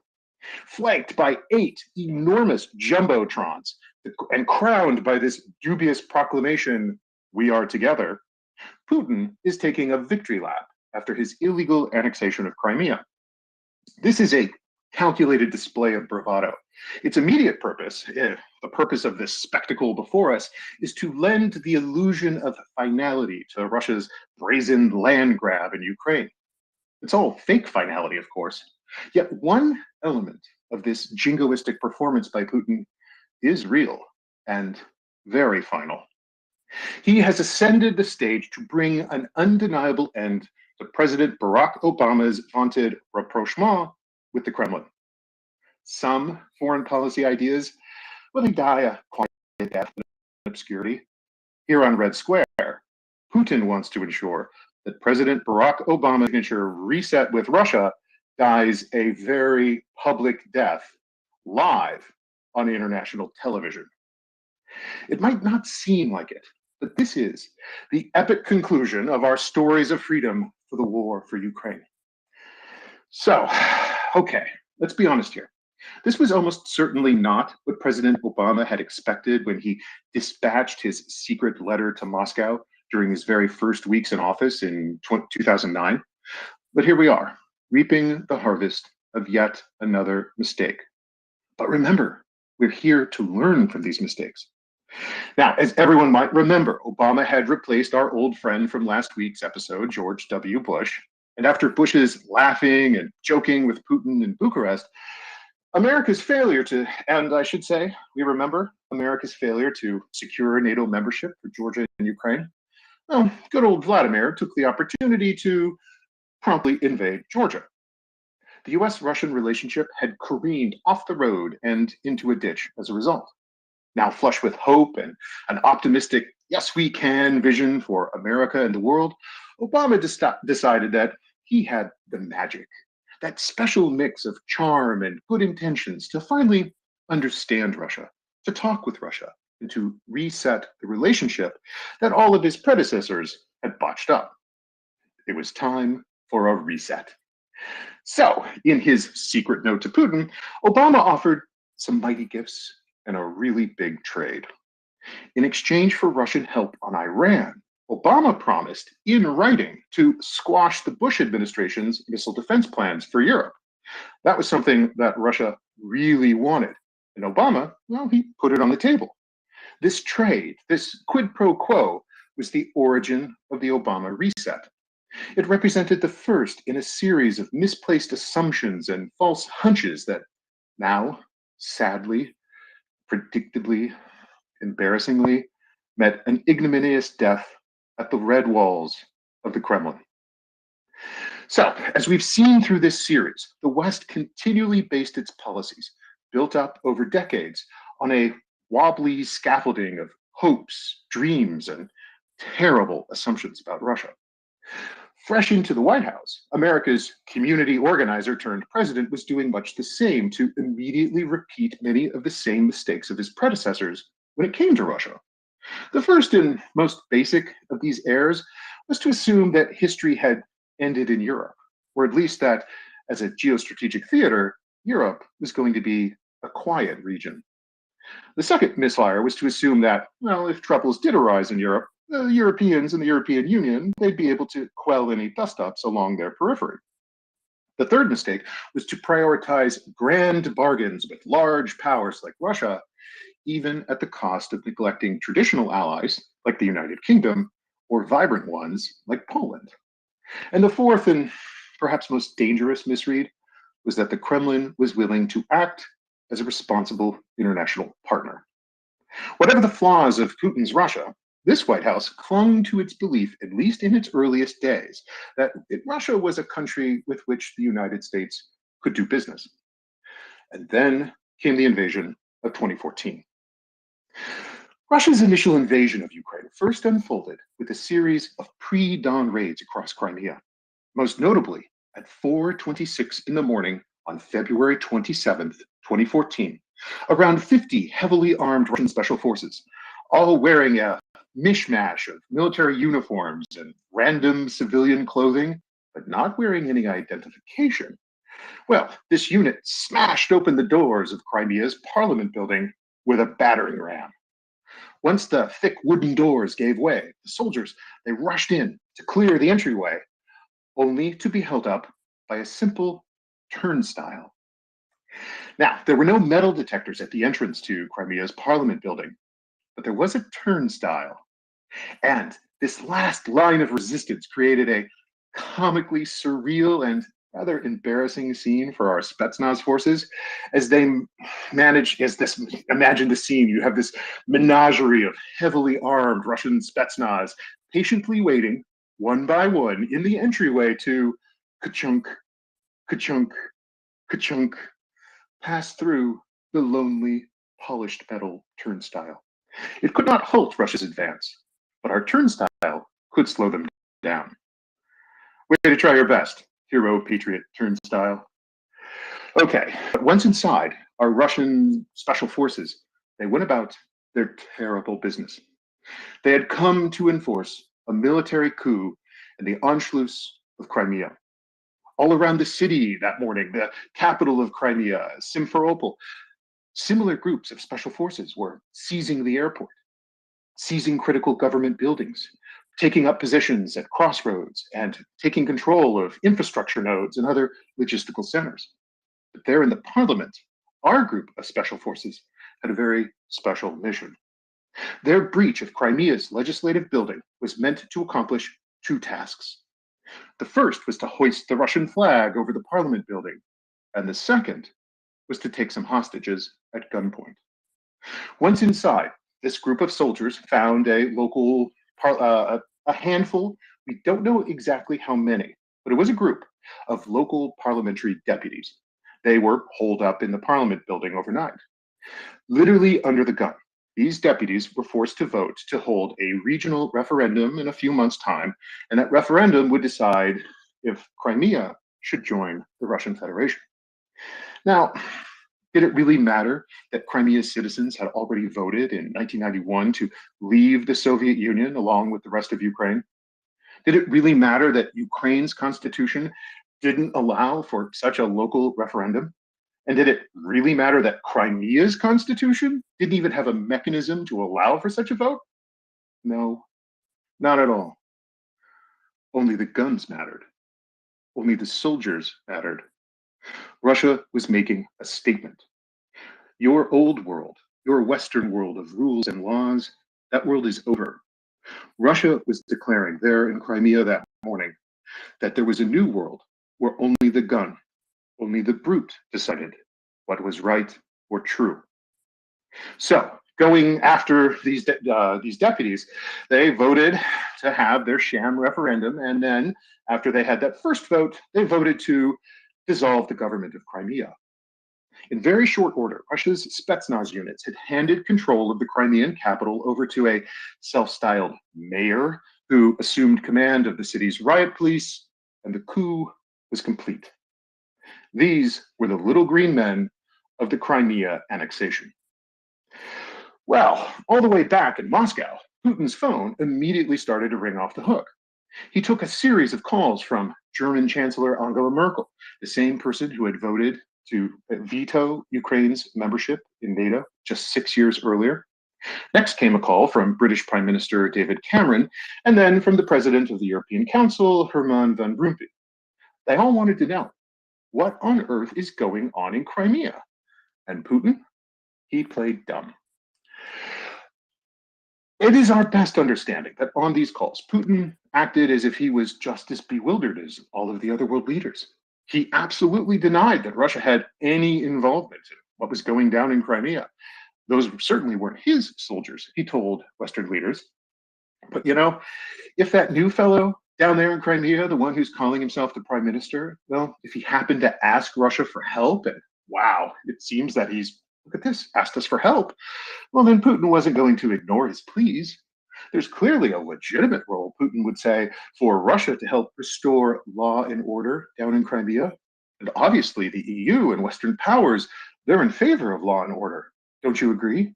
What's more, if the democratically elected parliament of Crimea wanted to uphold the rule of law by ignoring that illegal government in Kyiv, well, why shouldn't Russia offer to protect them by annexing their territory? This was, after all, the will of the people. Yeah, what we're seeing here from Putin, this is hybrid war. It's insidious stuff, and it's about to get worse. You see, it just so happened that, out of the blue, really, a large Russian military exercise was going on around Crimea at precisely this time. And so, beginning on March 1st, 2014, these convenient Russian forces answered the call for help from Crimea, and they landed on the peninsula to keep the peace. Again, doesn't everyone want peace? Who could be opposed to peace? For weeks, the Kremlin spewed this kind of Orwellian nonsense. And What was remarkable, or I should say, unremarkable, about this annexation of Crimea, well, it wasn't the Kremlin's use of low-threshold hybrid war. That style of fighting had been well established in Russian doctrine and used by Russian forces for decades. I'd say what was remarkable was the complete confusion and surprise that the Crimean smash and grab had created among Western governments.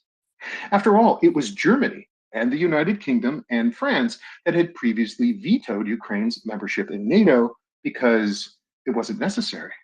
Russia would never do such a thing. It would never act just as it had done. If you have missed, by the way, the last episode where we considered this titanic debacle in Bucharest, first, how dare you? And second, don't forget you can indulge in the full archive of our Stories of Freedom over at my Substack. Because when you do, perhaps you might also begin to see what we've been building towards over these many weeks. Sadly, the truly unremarkable thing about Russia's invasion and illegal annexation of Crimea was just how many calls Western leaders initially got wrong about Russia. And as we've seen throughout our series, on our many visits to the past in our time machine of the imagination, these mistakes, well, they weren't just unique to the Obama administration. Washington's most recent mistakes, however, well, they were many. For starters, the eastern edge of Europe was obviously not a dormant strategic fault line. Instead, it was very clearly one of the world's most active. Next, the EU was obviously underprepared for this kind of full contact geopolitical competition that was now breaking out all around its eastern borders. Agreements with Putin were dubious propositions at best, and Putin himself, well, now we can see he was a revisionist leader of the first magnitude. Most importantly of all, Putin's Crimean adventure, frankly, and his subsequent invasion of Ukraine's Donbas region was no simple land grab. Rather, it was part of a systemic effort by the Kremlin to undo the post-1989 settlement of Europe. The consequences of this event would be lasting and profound. Over the course of a single week in Crimea, Russia had ruptured a delicate framework of historic agreements that have guaranteed peace in Europe for decades. And now, thanks to our many stories of freedom, we know the stories behind the story of this shattered peace. These promises of peace, made over decades by Russia, well, they affirmed and reaffirmed the Kremlin's pledge to never invade Ukraine's territory, to alter its borders, or challenge its independence through force of arms. Collectively, these promises had facilitated Ukraine's surrender of its nuclear arsenal, NATO's eventual enlargement eastward, and one of the longest stretches of unthreatened tranquility in Europe since the French Revolution. But worse than this trail of broken promises was Putin's attempt, now for the second time, to redraw the map of Europe. Recall that brief but bloody invasion of Georgia in 2008? Well, that was the first example of Russia's revisionist strategy at work.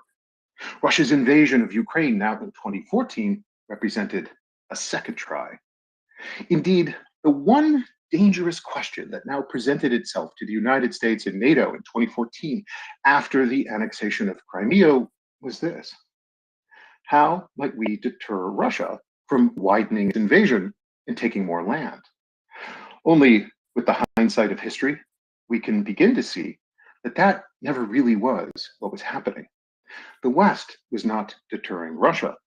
Instead, it was Russia who was deterring us.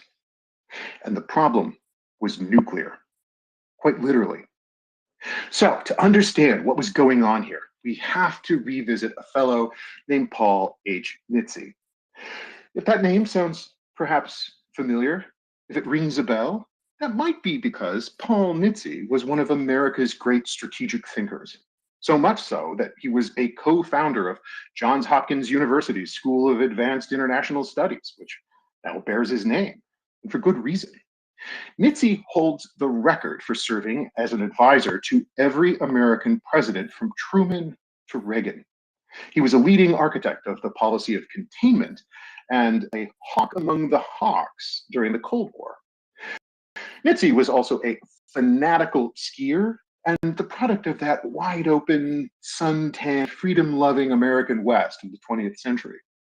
And it was back in that era, during the middle of the 20th century, when Nitze observed a significant geostrategic problem with the bomb.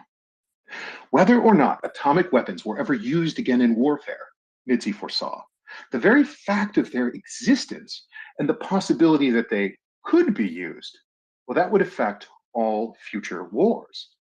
Now, at the time of his observation, Nitze's reference point was the Korean War. In his view, the Korean War was an atomic war, even though no atomic weapons were ever used. It was just the possibility of their use that made all the difference. It changed how countries reacted to each other. And Nitze? Well, he wasn't alone in this conclusion. In fact, it was this very dynamic, this power of nuclear weapons that Soviet leader Nikita Khrushchev seemed to understand on the same level as Nitze. It was perhaps this same insight which led, or at least contributed to, Khrushchev's infamous invasion of the United Nations General Assembly of 1960. And if you're thinking that, was this the General Assembly of the alleged shoe-pounding incident? Well, yeah, you're thinking of the exact correct General Assembly. Now, remember, Khrushchev, well, he wasn't even invited to the UN General Assembly in 1960 anyway. And by crashing the UN party, Khrushchev was just getting started. Without the approval of the UN, Khrushchev unilaterally just declared himself as the representative of every country within the Soviet Union there in New York. Sure, why not? That's how these things work at the UN, right, Nikita? All right, so there in New York, Khrushchev, well, he was going to turn this polite, well-mannered international forum for diplomacy, well, he was going to turn it into an absolute goat rodeo. Now, just picture the scene where President Dwight D. Eisenhower is on the rostrum of the UN, and there was Khrushchev, brooding, hunched over his table, scowling at his nemesis, Eisenhower. The American president had just offered him an early feeler for a nuclear disarmament proposal, and Khrushchev just scoffed. Why should he give up the Soviet Union's nuclear weapons? That's what made him important. And more than that, our man Khrushchev, well, he started to amp up his theatrics at the UN. And the more that he was theatrical, the more that everyone paid attention to his tantrums. When British Prime Minister Harold Macmillan spoke to the Assembly, Khrushchev led his delegation of diplomats and the adjacent delegation from the Congo in a drum session, literally using their fists and cigarette lighters to bash their table in a rhythmic beating motion so that no one in the Assembly could hear what anyone was saying. From his back seat in the Assembly, Khrushchev, he would not let anyone speak freely unless he allowed them to talk. And in a sign of things to come from Moscow over the coming decades, Khrushchev was intentionally making a mockery of the UN and the international system. He would stand up and shout down speakers. He would start his drum rolling whenever he didn't like something that someone said. But back in 1960, when it was finally Khrushchev's turn to speak, he harangued the UN as a den of imperialist lackeys. At the rostrum, Khrushchev did his best, perhaps unintentional impersonation of Mussolini. He waved his open palm around for dramatic effect as he slammed the UN for its worst crime of all, threatening the USSR and its communist client states, the Congo, and Cuba. Oh yeah, there was some amazing hypocrisy going on from Khrushchev.